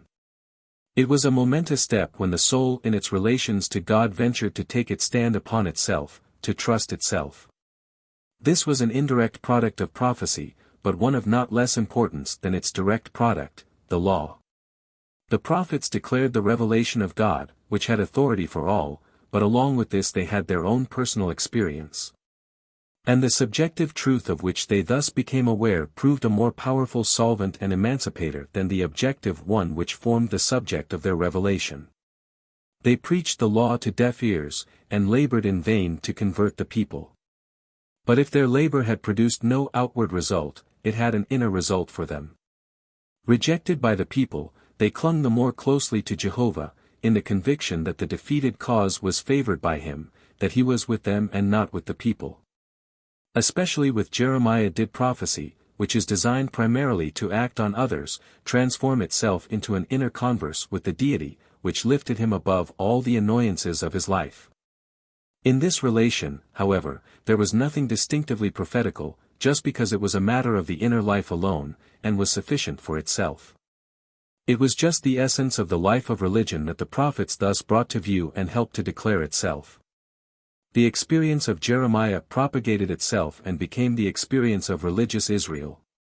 This was the power by which Israel was enabled to rise again after every fall, the good conscience towards God, the profound sentiment of union with him, proved able to defy all the blows of outward fortune. In this strength the servant, despised and slain, triumphed over the world. The broken and contrite heart was clothed and set on high with the life and power of the Almighty God. This divine spirit of assurance rises to its boldest expression in the 73rd Psalm, "Nevertheless I am continually with thee, thou holdest me by my right hand. Thou guidest me with thy counsel, and drawest me after thee by the hand. If I have thee, I desire not heaven nor earth, if my flesh and my heart fail, thou, God, art for ever the strength of my heart, and my portion." The life surrendered is here found again in a higher life, without any expression of hope of a hereafter. In the book of Job we do indeed find a trace of this hope, in the form that even after the death of the martyr, God may still find opportunity to justify him and pronounce him innocent. Yet this idea is only touched on as a distant possibility, and is at once dropped. Certainly the position of that man is a grand one who can cast into the scale against death and devil his inner certainty of union with God, so grand indeed that we must in honesty be ashamed to repeat those words of the 73d Psalm. But the point of view is too high. The danger was imminent of falling from it down into the dust and seeking comfort and support in the first earthly experience that might offer, or, on the other hand, sinking into despair. Subjective feeling was not enough of itself to outbid the contradictions of nature. The feeling must take an objective form. A world other than this one, answering the demands of morality, must build itself up to form a contrast to the world actually existing. The merit of laying the foundations for this religious metaphysic which the time called for belongs, if not to the Pharisees themselves, at least to the circles from which they immediately proceeded. The main features of that metaphysic first appear in the book of Daniel, where we find a doctrine of the last things. We have already spoken of the transition from the old prophecy to apocalypse. With the destruction of the nation and the cessation of historical life, hope was released from all obligation to conform to historical conditions. It no longer set up an aim to which even the present might aspire, but ran riot after an ideal, at the advent of which the historical development would be suddenly broken off. To be pious was all the Jews could do at the time. But it caused them bitter regret that they had no part in the government of the world, and in thought they anticipated the fulfillment of their wishes. These they raised to an ever higher pitch in proportion as their antagonism to the heathen became more pronounced, and as the world became more hostile to them and they to the world. As the heathen empires stood in the way of the universal dominion of Israel, the whole of them together were regarded as one power, and this world empire was then set over against the kingdom of God, i.e., of Israel. The kingdom of God was entirely future. The fulfilling of the law did not prepare the way for it, but was only a statutory condition for its coming, not related to it inwardly as cause to effect. History was suddenly to come to a stop and cease. The Jews counted the days to the judgment was the act by which God would at once realize all their wishes. The view thus taken of the world's history was a very comprehensive one and well worked out from its principle, yet of an entirely negative character. The further the world's history went willfully away from its goal, the nearer did it unintentionally approach its goal. In this view, moreover, the earth always continued to be the place of hope. The kingdom of God was brought by the judgment into earthly history. It was on earth that the ideal was to be realized. A step further, and the struggle of the dualism of the earth was preluded in the skies by the angels, as the representatives of the different powers and nations. In this struggle a place was assigned to Satan. At first he was merely the accuser whom God himself had appointed, and in this character he drew attention to the sins of the Jews before God's judgment seat, and thereby delayed the judicial sentence in their favor. But ultimately, though this took place late, and is not met with in the book of Daniel, he came to be the independent leader of the power opposed to God, God's cause being identified with that of the Jews. But as this prelude of the struggle took place in heaven, its result was also anticipated. The kingdom of God is on earth a thing of the future, but even now it is preserved in heaven with all its treasures, one day to descend from there to the earth. Heaven is the place where the good things of the future are kept, which are not and yet must be, that is its original and true signification. But the most important question came at last to be, how individuals were to have part in the glory of the future. How was it with the martyrs who had died in the expectation of the kingdom of God, before it came? The doctrine of the Zakath was formed. If their merit was not of service to themselves, it was yet of service to others. But this was a solution with which individualism could not rest content. And what of the ungodly? Were they to escape from wrath because they died before the day of judgment? It was necessary that the departed also should be allowed to take some part in the coming retribution. Thus there arose, it is remarkable how late and how slowly, the doctrine of the resurrection of the dead, that the kingdom of God might not be of service only to those who happen to be alive at the judgment. Yet at first this doctrine was only used to explain particularly striking cases. The book of Daniel says nothing of a general resurrection, but speaks in fact only of a resurrection of the martyrs and a punishment of the wicked after death. With all this, the resurrection is not the entrance to a life above the earth but to a second earthly life, to a world in which it is no longer the heathen but the Jews who bear rule and take the lead. Of a general judgment at the last day, or of heaven and hell in the Christian sense, the Jews know nothing, though these ideas might so easily have suggested themselves to them. It is not easy to find points of view from which to pronounce on the character of Judaism. It is a system, but a practical system, which can scarcely be set forth in relation to one leading thought, as it is an irregular product of history. It lives on the stores of the past, but is not simply the total of what had been previously acquired. It is full of new impulses, and has an entirely different physiognomy from that of Hebrew antiquity, so much so that it is hard even to catch a likeness. Judaism is everywhere historically comprehensible, and yet it is a mass of antinomies.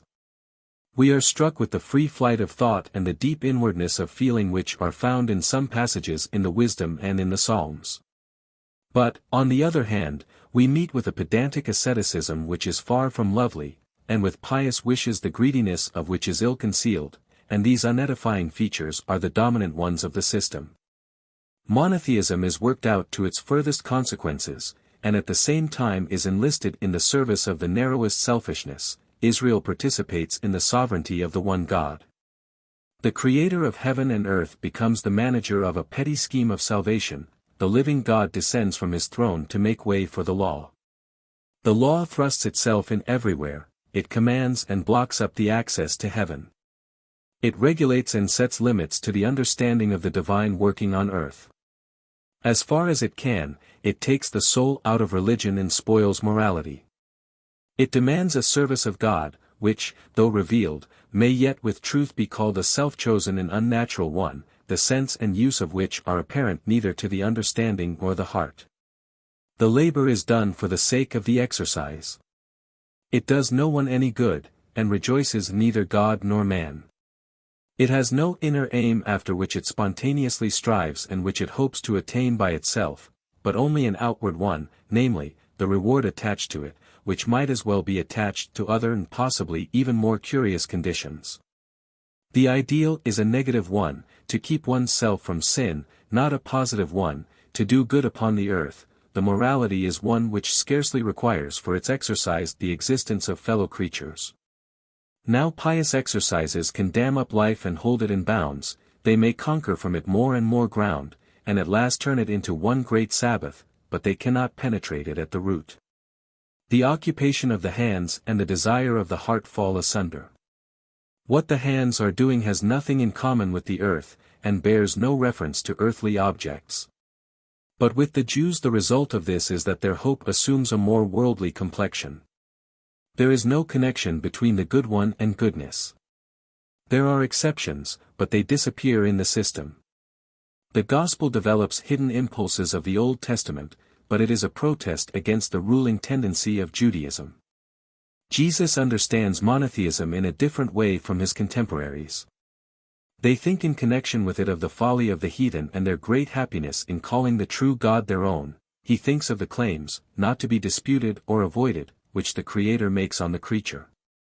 He feels the reality of God dominating the whole of life. He breathes in the fear of the judge who requires an account for every idle word, and has power to destroy body and soul in hell.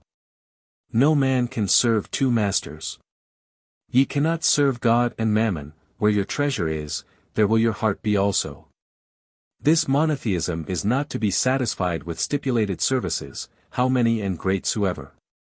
It demands the whole man, it renders doubleness of heart and hypocrisy impossible. Jesus casts ridicule on the works of the law, the washing of hands and vessels, the tithing of mint and cumin, the abstinence even from doing good on the Sabbath. Against unfruitful self-sanctification he sets up another principle of morality, that of the service of one's neighbor. He rejects that lofty kind of goodness, which says to father and mother, if I dedicate what I might give to you, that will be best even for you yourselves.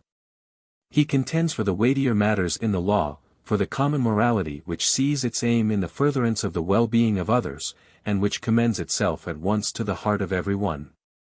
Just this natural morality of self-surrender does he call the law of God, that supernatural morality which thinks to outbid this, he calls the commandment of men. Thus religion ceases to be an art which the rabbis and Pharisees understand better than the unlearned people which know nothing of the law. The arrogance of the school fares ill at the hands of Jesus. He will know nothing of the partisanship of piety or of the separateness of the godly. He condemns the practice of judging a man's value before God. Holiness shrinks from contact with sinners, but he helps the world of misery and sin. And there is no commandment on which he insists more than that of forgiving others their debts as one hopes for forgiveness himself from heaven. He is most distinctly opposed to Judaism in his view of the kingdom of heaven, not as merely the future reward of the worker, but as the present goal of effort, it being the supreme duty of man to help it to realize itself on earth. From the individual outwards. Love is the means, and the community of love the end. Self-denial is the chief demand of the gospel. It means the same thing as that repentance which must precede entrance into the kingdom of God. The will thereby breaks away from the chain of its own acts, and makes an absolutely new beginning not conditioned by the past. The causal nexus which admits of being traced comes here to an end, and the mutual action, which cannot be analyzed, between God and the soul begins. Miracle does not require to be understood, only to be believed, in order to take place. With men it is impossible, but with God it is possible. Jesus not only affirmed this, but proved it in his own person. The impression of his personality convinced the disciples of the fact of the forgiveness of their sins and of their second birth, and gave them courage to believe in a new divine life and to live it. He had in fact lost his life and saved it. He could do as he would. He had escaped the limits of the race and the pains of self-seeking nature. He had found freedom and personality in God, who alone is master of himself, and lifts those up to himself who seek after him. Jesus works in the world and for the world, but with his faith he stands above the world and outside it. He can sacrifice himself for the world because he asks nothing from the world, but has attained in retirement with God to equanimity and peace of soul. And further, the entirely supramundane position, at which Jesus finds courage and love to take an interest in the world, does not lead him to anything strained or unnatural. He trusts God's providence, and resigns himself to his will. He takes up the attitude of a child towards him, and loves best to call him the Heavenly Father. The expression is simple, but the thing signified is new. He first knows himself, not in emotion but in sober quietness, to be God's child. Before him no one ever felt himself to be so, or called himself so. He is the firstborn of the Father, yet, according to his own view, a firstborn among many brethren. For he stands in this relation to God not because his nature is unique, but because he is man. He uses always and emphatically this general name of the race to designate his own person. In finding the way to God for himself he has opened it to all. Along with the nature of God he has at the same time discovered in himself the nature of man. Eternity extends into the present with him. Even on earth he lives in the midst of the kingdom of God. Even the judgment he sees inwardly accomplished here below in the soul of man. Yet he is far from holding the opinion that he who loves God aright does not desire that God should love him in return. He teaches men to bear the cross, but he does not teach that the cross is sweet and that sickness is sound. A coming reconciliation between believing and seeing, between morality and nature, everywhere forms the background of his view of the world. Even if he could have done without it for his own person, yet it is a thing he takes for granted, as it is an objective demand of righteousness. So much is certain. For the rest, the eschatology of the New Testament is so thoroughly saturated with the Jewish ideas of the disciples, that it is difficult to know what of it is genuine. Jesus was so full of new and positive ideas that he did not feel any need for breaking old idols, so free that no constraint could depress him. So unconquerable that even under the load of the greatest accumulations of rubbish he could still breathe. This ought ye to do, he said, and not to leave the other undone. He did not seek to take away one iota, but only to fulfill. He never thought of leaving the Jewish community. The church is not his work, but an inheritance from Judaism to Christianity. Under the Persian domination the Jews built up an unpolitical community on the basis of religion. The Christians found themselves in a position with regard to the Roman Empire precisely similar to that which the Jews had occupied with regard to the Persian. And so they also found it, after the Jewish pattern, in the midst of the state which was foreign and hostile to them, and in which they could not feel themselves at home, or religious community as their true fatherland. The state is always the presupposition of the church, but it was at first, in the case both of the Jewish and of the Christian church, a foreign state. The original meaning of the church thus disappeared when it no longer stood over against the heathen world power, it having become possible for the Christians also to possess a natural fatherland in the nation. In this way it became much more difficult to define accurately the spheres of the state and the church respectively, regarding the church as an organization, not as an invisible community of the faithful. The distinction of religious and secular is a variable one. Every formation of a religious community is a step towards the secularization of religion. The religion of the heart alone remains an inward thing. The tasks of the two competing organizations are not radically different in their nature. On the one side it may be said that had not the Christian religion found civil order already in existence, had it come, like Islam, in contact with the anarchy of Arabia instead of the empire of Rome, it must have founded not the church, but the state. On the other side it is well known that the state has everywhere entered into possession of fields first reclaimed to cultivation by the church. Now we must acknowledge that the nation is more certainly created by God than the church, and that God works more powerfully in the history of the nations than in church history. The church, at first a substitute for the nation which was wanting, is affected by the same evils incident to an artificial cultivation as meet us in Judaism. We cannot create for ourselves our sphere of life and action. Better that it should be a natural one, given by God. And yet it would be unjust to deny the permanent advantages of the differentiation of the two. The church will always be able to work in advance for the state of the future. The present state unfortunately is in many respects only nothing more than a barrier to chaos. If the church has still a task, it is that of preparing an inner unity of practical conviction, and awakening a sentiment, first in small circles, that we belong to each other. Whether she is to succeed in this task is certainly the question. The religious individualism of the gospel is, and must remain for all time, the true salt of the earth. The certainty that neither death nor life can separate us from the love of God drives out that fear which is opposed to love. An entirely supramundane faith lends courage for resultless self-sacrifice and resigned obedience on earth. We must succeed, sussum corda.